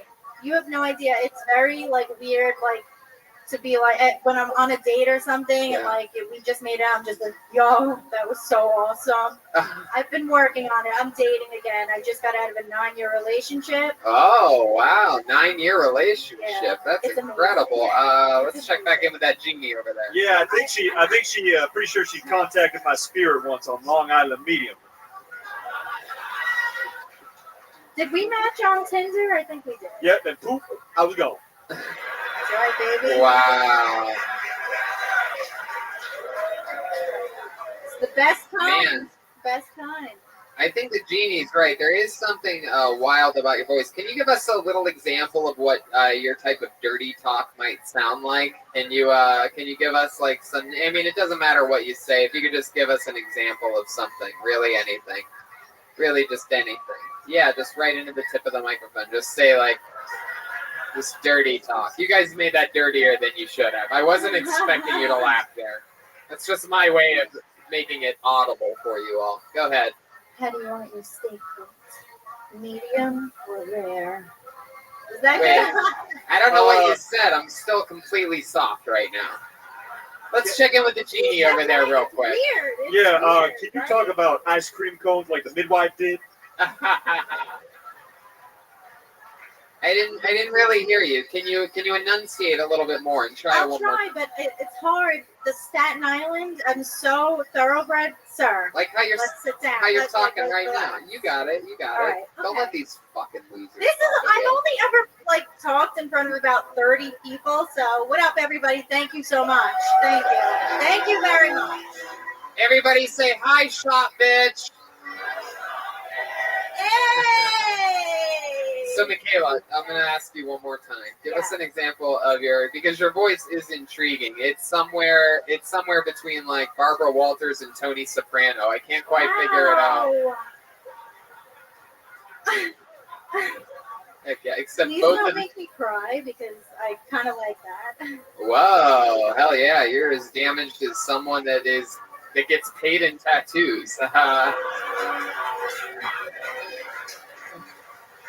I love that. Can you come back again when you don't have a mouthful of Novocaine? I will try.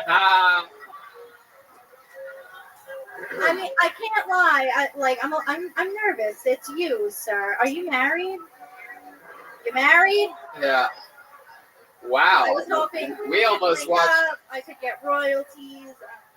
Wow, you think he would give you his royalties? You do not know Gilbert Godfrey, no?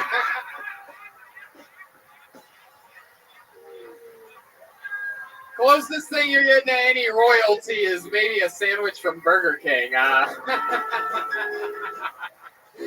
And even then, he's probably got. I'm gonna get the 15-cent deposit on this water.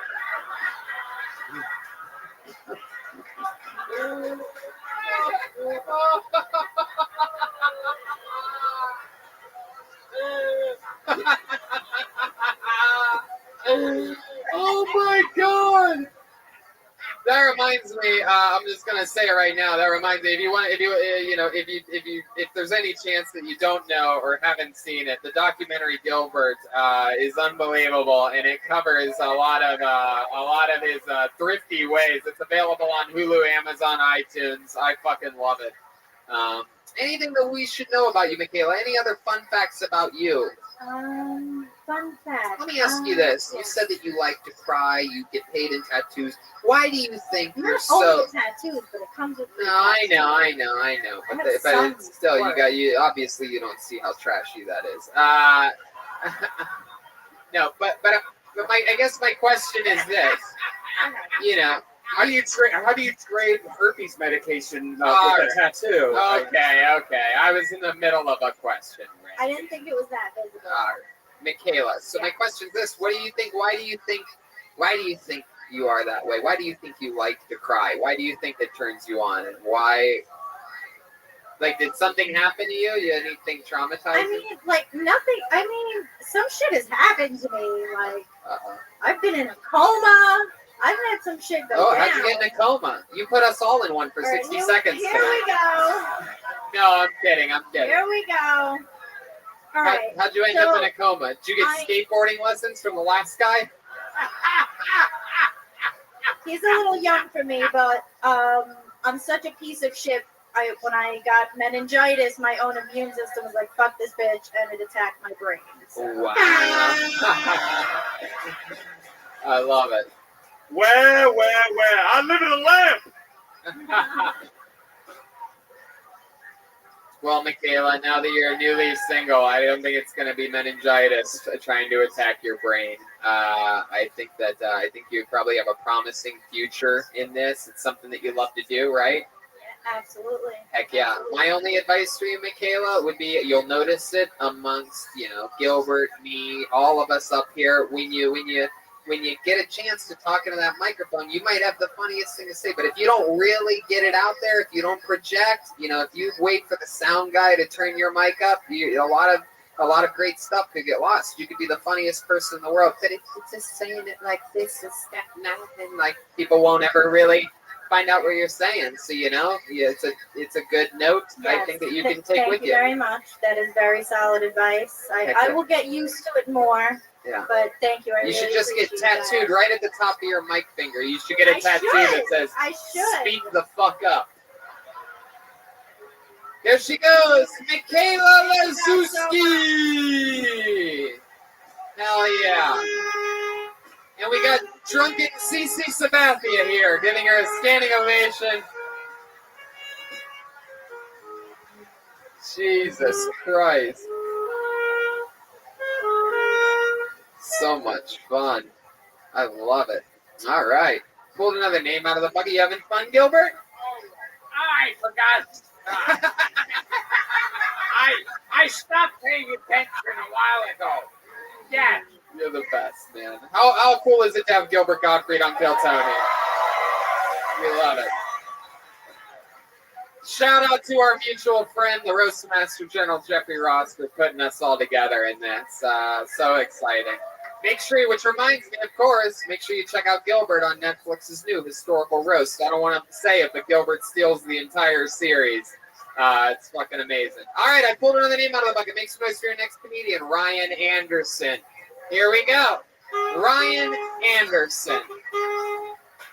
Here he comes from far in the back. He's a big theater, ladies and gentlemen. Oh, that guy's going to the restroom. He's taking a shit. Oh, I'm not seeing any movement. We have our Ryan Anderson. Is this him? Here he comes. Here he comes. Wow, he's from the farthest in the back. Come on, buddy. Come on, pal. He's Price is writing his way up here, high-fiving people. One more time, good and loud for Ryan Anderson.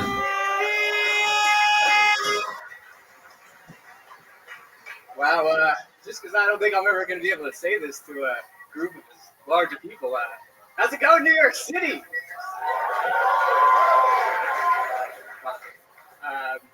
So I actually came here to talk about public health crisis.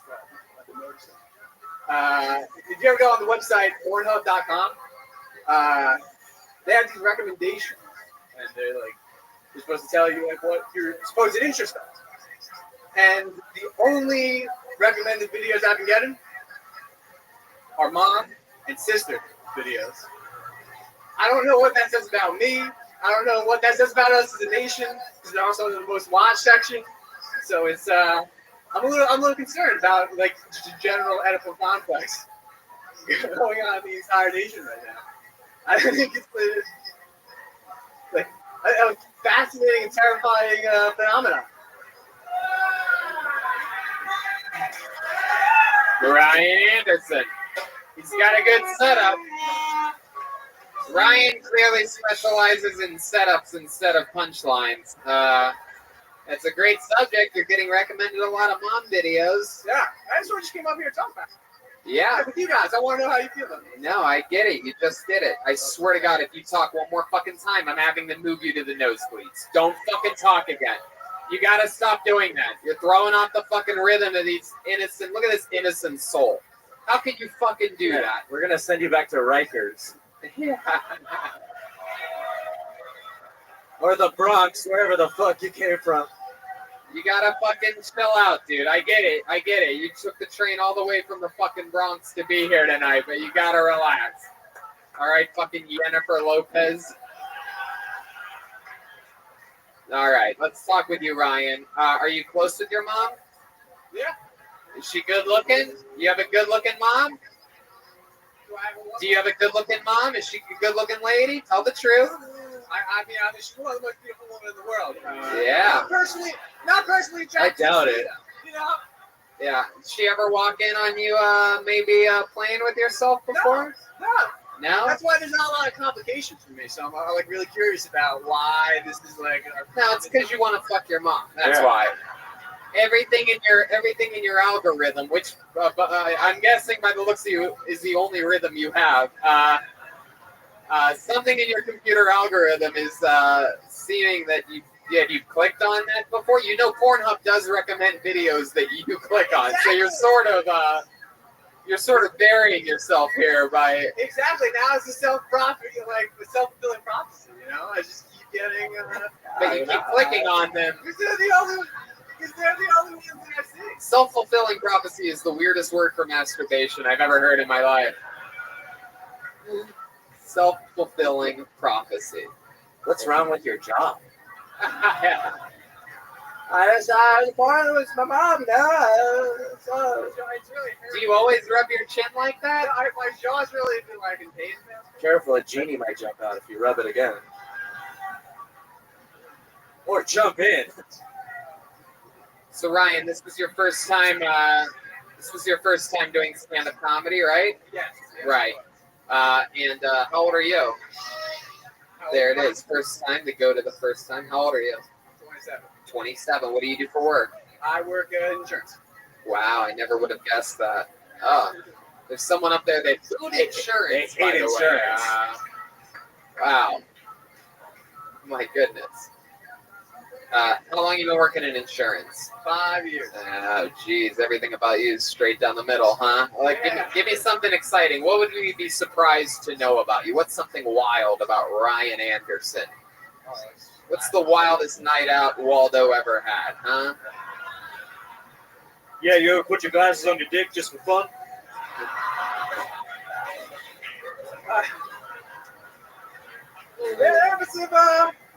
The genie is on fire tonight. Ryan, are you thinking of an answer to my question, or are you literally just massaging your chin until it falls off? What was your question?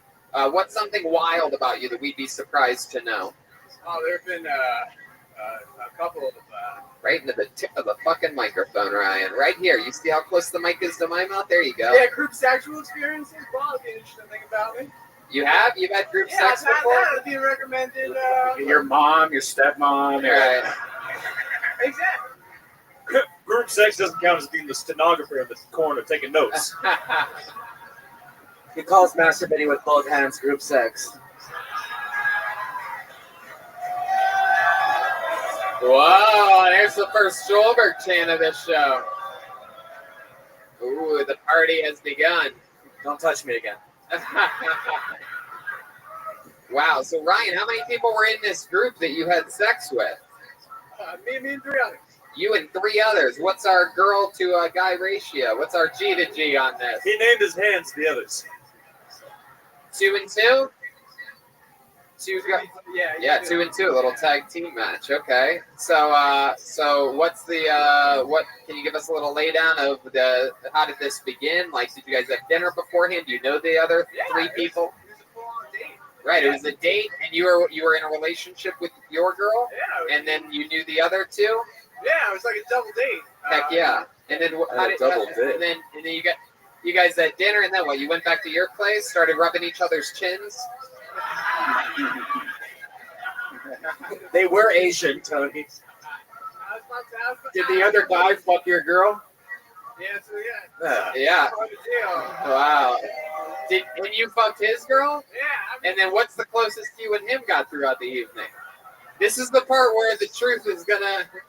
Oh, this guy's to go jerk off real quick. There he goes. Somehow he ended up being gayer than you and the guy that you fucked. Tell us what your interaction with the guy in the group was. Oh, it was an intimate experience. Yeah. What do you? Yeah, I bet. Come on. So you guys made out a little bit. What else? I made out a little bit. Yeah. Okay.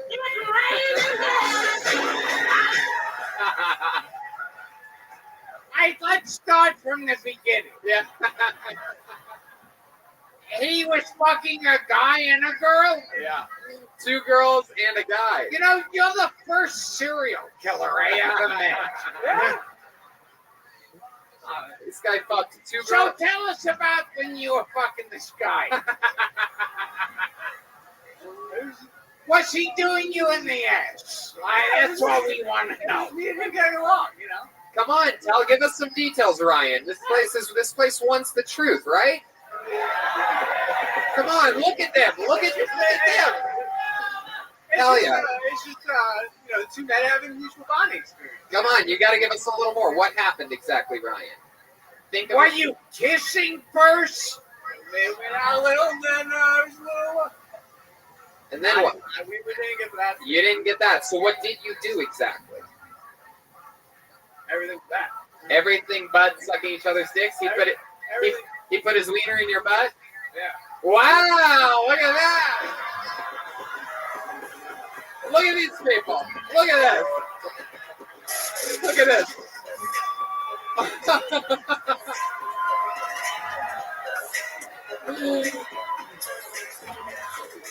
Only on Kill Tony can you get a half a standing ovation for saying a guy put a wiener in your butt. This is the only place. So you had a dick in your ass. That felt good. Heck yeah. I love it. I'm interested to know. So Ryan, you fucked 2 girls, a guy, in probably a pizza place. So I'm interested to know, Ryan, out of the 2 girls, the guy, what was the part that you finished on? What was the part where you're like, oh, I'm gonna fucking come. This is crazy. Yeah, well, that's what everybody started. Yeah. You all have to, experience that moment. Again, you're beating around bushes so much. I think you're still in a foursome. There was no dick sucking going on. I didn't do the dick sucking. What? I did not. Because that's gay, Gilbert. Everyone knows. There's a reciprocation. You understand, like, you did blood for him. He was like, now wait, what position? Could you show the position? Yes. You were in when you were getting fucked in the ass. Yeah. All right, here comes the, wait, get down. Here comes the genie. You gotta get into these things.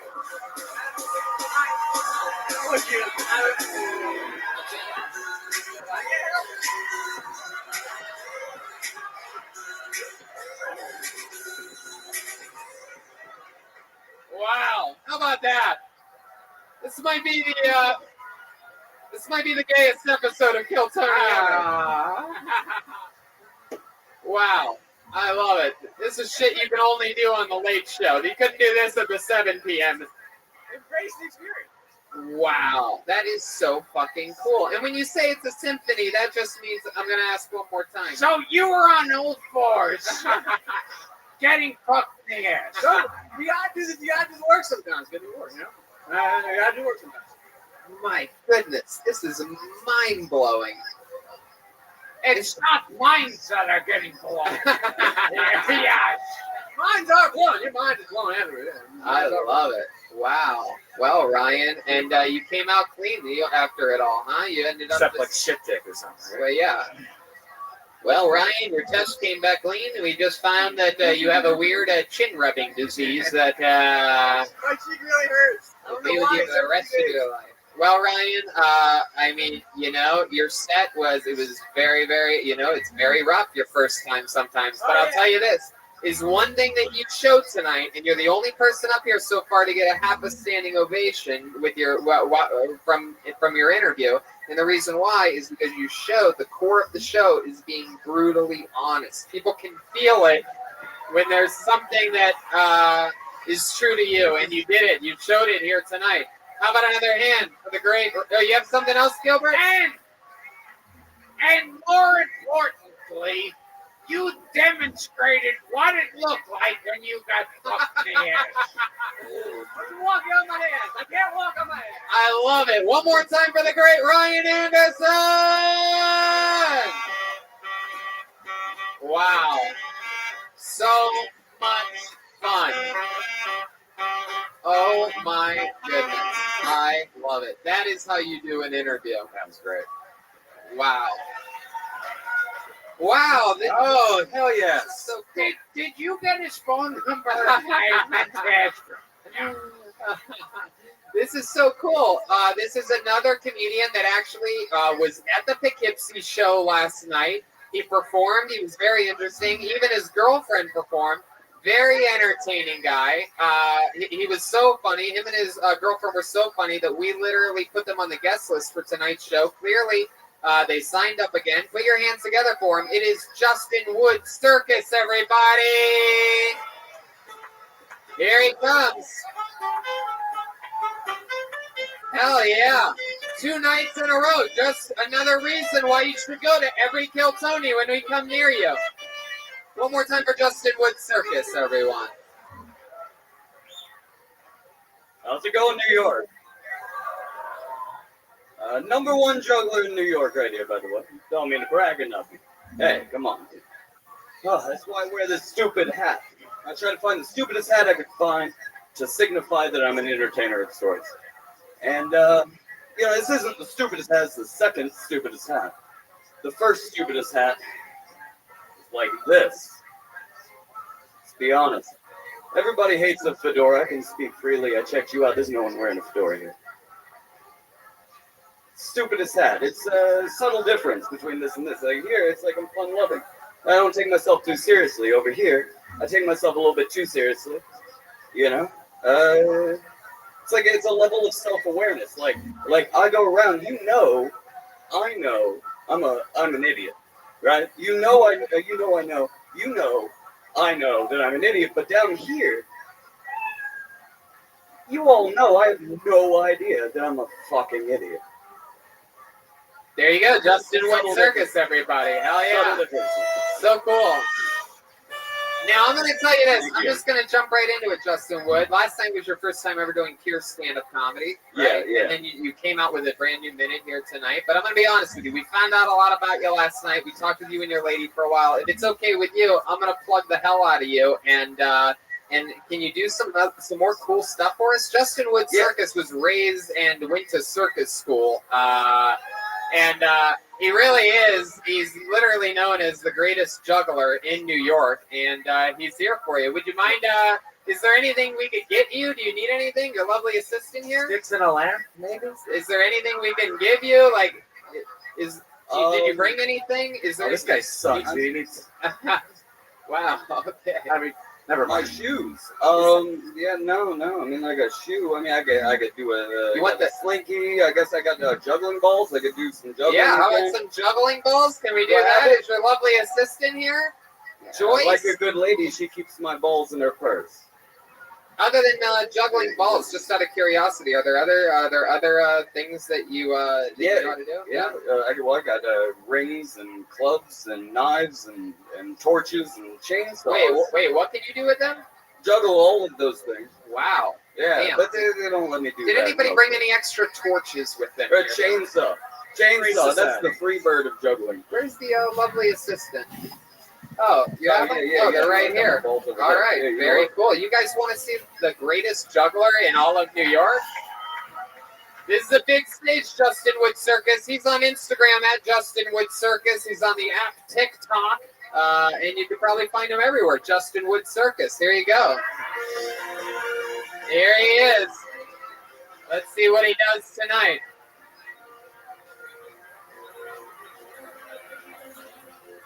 All right, here he is. Oh, the anticipation is killing me. And the listeners. He's got one ball. He tosses it from one hand to the other. Oh, wow, he's got two. Oh, two in one hand. This is incredible. This is what the last comedian looked like during his foursome. Wow. My goodness. Wow.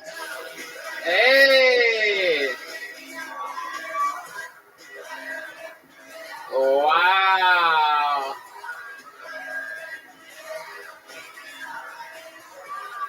Wow. That is incredible. Wow. My goodness, he's still going. He's a fucking machine. That is mind-blowing. Wow. So Justin Wood Circus, the only way you could top that, there's only one way to do it. Have you ever been fucked in the ass before? Speaking of juggling balls, here we go. Justin Wood Circus. Grab it. No. I'm sorry you said brutally honest. No, I love it. Is there anything else that you'd like to talk with us about, or perhaps you'd like to ask Gilbert, the great Gilbert Gottfried, a question? Yeah, you know what? I actually do have a question. You know, I've seen a bunch of your shows. I go every single time I can. You called me the hipster hamburglar in Swansea. I don't remember it, but it's pretty good. You were in Swansea, Massachusetts? Yeah, I gave the guy the lighter. He called me Johnny Depp. He said that I walked to the bar.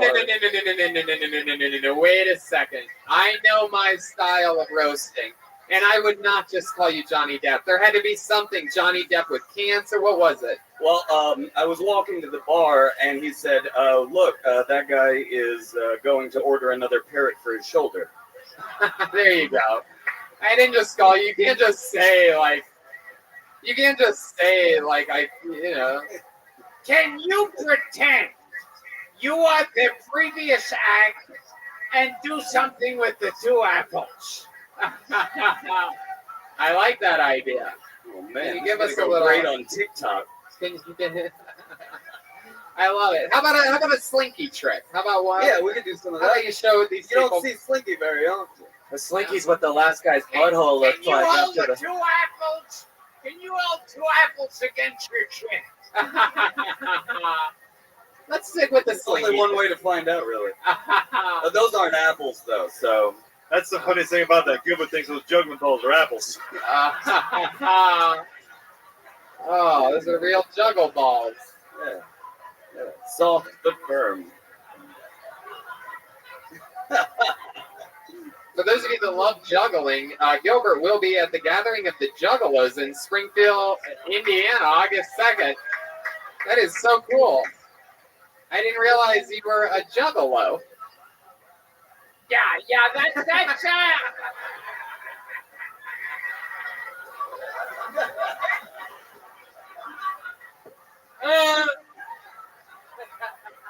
Oh my God, you're so amazing. There's a lot of things you don't know about Gilbert. His safe word during sex is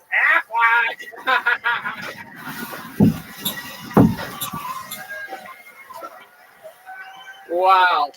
Justin Wood Circus, do a quick something with the slinky so we can move on. All right, There he you got is. it, you Doing got it. slinky tricks before getting out of here. Justin Wood Circus. Wow. Look at that.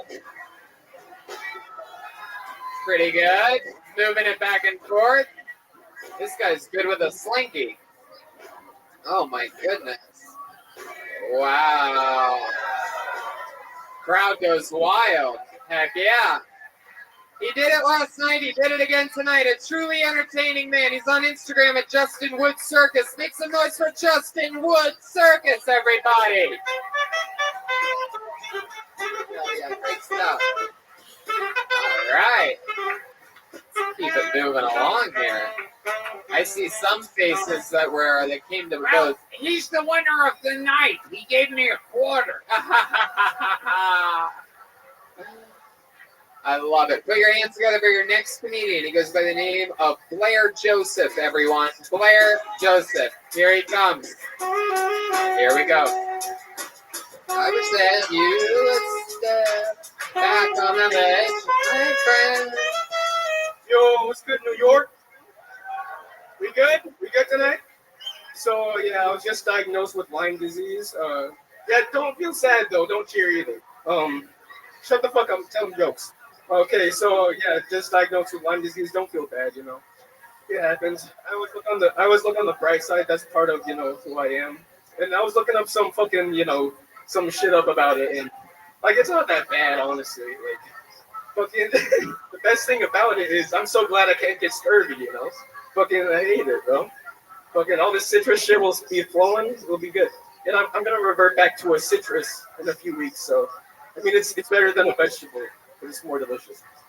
Have you seen any, like, Down syndrome people who are Asian? No, those don't exist. Mythical creatures. So there's 3 facts about life. White women love anal, and so does Ryan. And, okay, and if you disagree with that, talk to my ex-wife. I couldn't handle the workload. And the second one is, I have a massive penis. The third one is that there are no Asians with Down syndrome. Oh, you get it. And, All right. I don't know if that thing was ever going to end. Much like your penis, I don't know if you were ever going to end. Sorry, I was going to finish it. He stole that shit from me. Mr. Gilbert with the big dick, right? I love it. So, Blair Joseph, how long you been doing stand-up for? Oh, first time. First time, everybody. There you go. I love it. And you recently got diagnosed with Lyme disease. Oh, that's fake. Oh, no shit. It's a joke.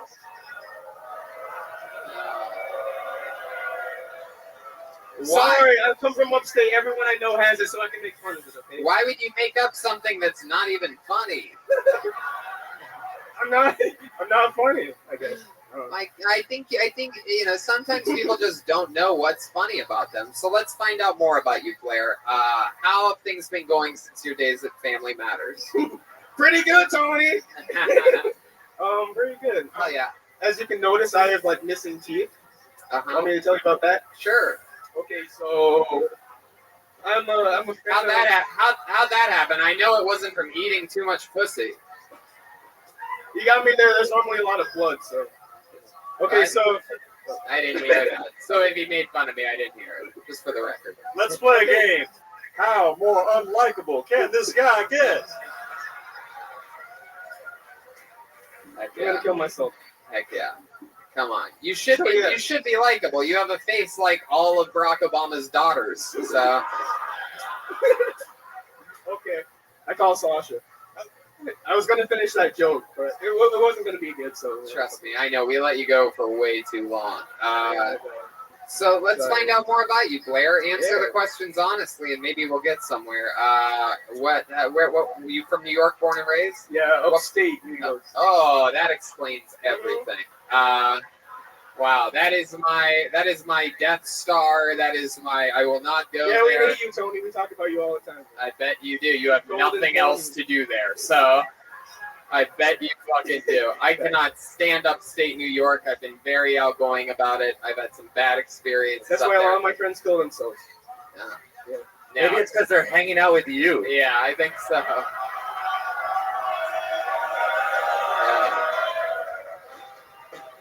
This is like like National Geographic, the very rare unlikable black man on Kill Tony. It's incredible.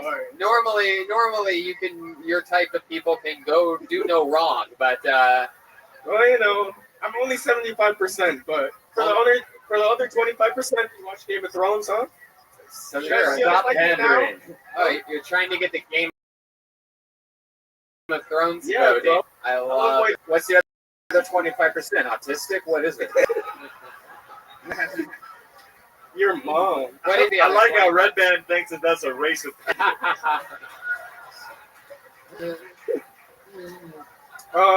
25 is like Irish and fucking British, I think. I love it. I love it. What do you do for work, Blair? Oh, I'm a fucking barista at a fucking cafe. A barista. So, fucking, you know, coffees and shit. Yeah, no, I know what a barista is. Crepes. I know. Thank you. I would not like any at this time. I'm going to just have my coffee and go. You're naturally trying to upsell here, Blair. I love it. I love your jewel, by the way. Cool shit. Sure, thanks. You're still bombing. I love hate this guy. What were you trying to say about Down syndrome people that are Asian? I don't. So my end point was going to be if there's a gaggle of retarded Chinamen in this room, I'll cut my giant cock off. And oh, I think I saw someone. Oh no, that's Gilbert Gottfried. Oh man, Blair. I just made that. My God. Wow. The crowd is going wild right now. He's trying to own it, but we can all see the sweat dripping off your face right now, Blair. You can't really be a bad guy that's sweating at the same time. Go ahead, Jeannie. Yeah, by the way, missing teeth plus a big dick still equals not getting any pussy. Man, Blair, is there any redeeming quality about it? I used to work with kids. You used to work with kids. What type of Michael Jackson shit are we talking about here? Oh, you know, like what did you do with kids? Oh, fucking Salvation Army after school, helping homework and feeding them food and stuff. You know, stopping fights, stuff like that. You know. Oh yeah, it was all right. You know. Okay, Blair, I'll tell you what. You might be one. I'm sorry. You might be one of the worst people ever pulled out of the bucket in the history of the show. Thank you, from Tony. But you know what? To put a positive twist on it, a lot of people start horrible. A lot of people start unlikable, and maybe, just maybe, this will be a great story. Maybe next year you get pulled out of the bucket, you fucking kill, and I go, "Are you the guy that was the worst last year?" Yeah, totally. Go, yes, and the place goes crazy. That's the only possible outcome. And I wrote that, and I'm in the Writers Guild, so I know what the fuck I'm talking about. But for now, I'm going to keep it moving. We're going to get somebody else up here. Let's keep it moving. There goes Blair Joseph. We'll leave his social media out this episode.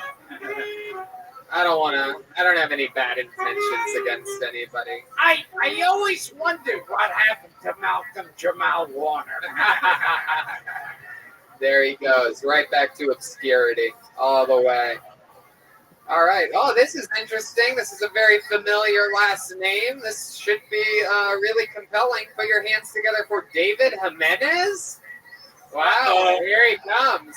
Look out. The Jimenez name pulled out of the bucket. A whole new world. Might be his son. One more time for David Jimenez, everybody.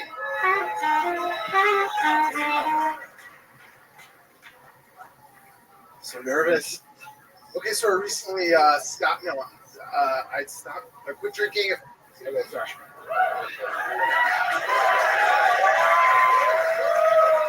This is like walking into my television. It's so fucking weird. Okay, so I quit drinking a few years ago, and I did what every rational person does when they're getting sober. I started smoking weed.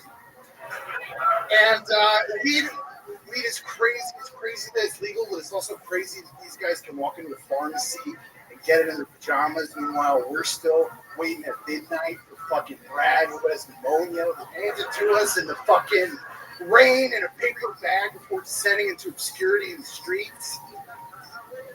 And now it comes in, and on the East Coast, we're getting these little magical gifts. And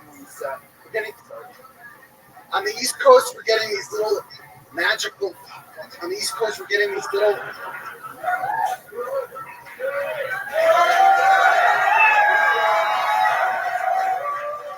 On the East Coast, we're getting these little magical gifts from the Underground Weed Railroad. Everything looks like it's fucking hand-stamped in Narnia or some parallel paranoid, some parallel prankster dimension. And nobody could have anticipated this in the 90s. But at the same time, now Brad opens up his duffel bag and out comes a little parade of boxes with kings and queens and fucking... There you go, David Jimenez. Oh yeah, fuck yeah! You were nervous indeed. That went way worse than I thought. No, you were great, dude. You know what? It's a perfect.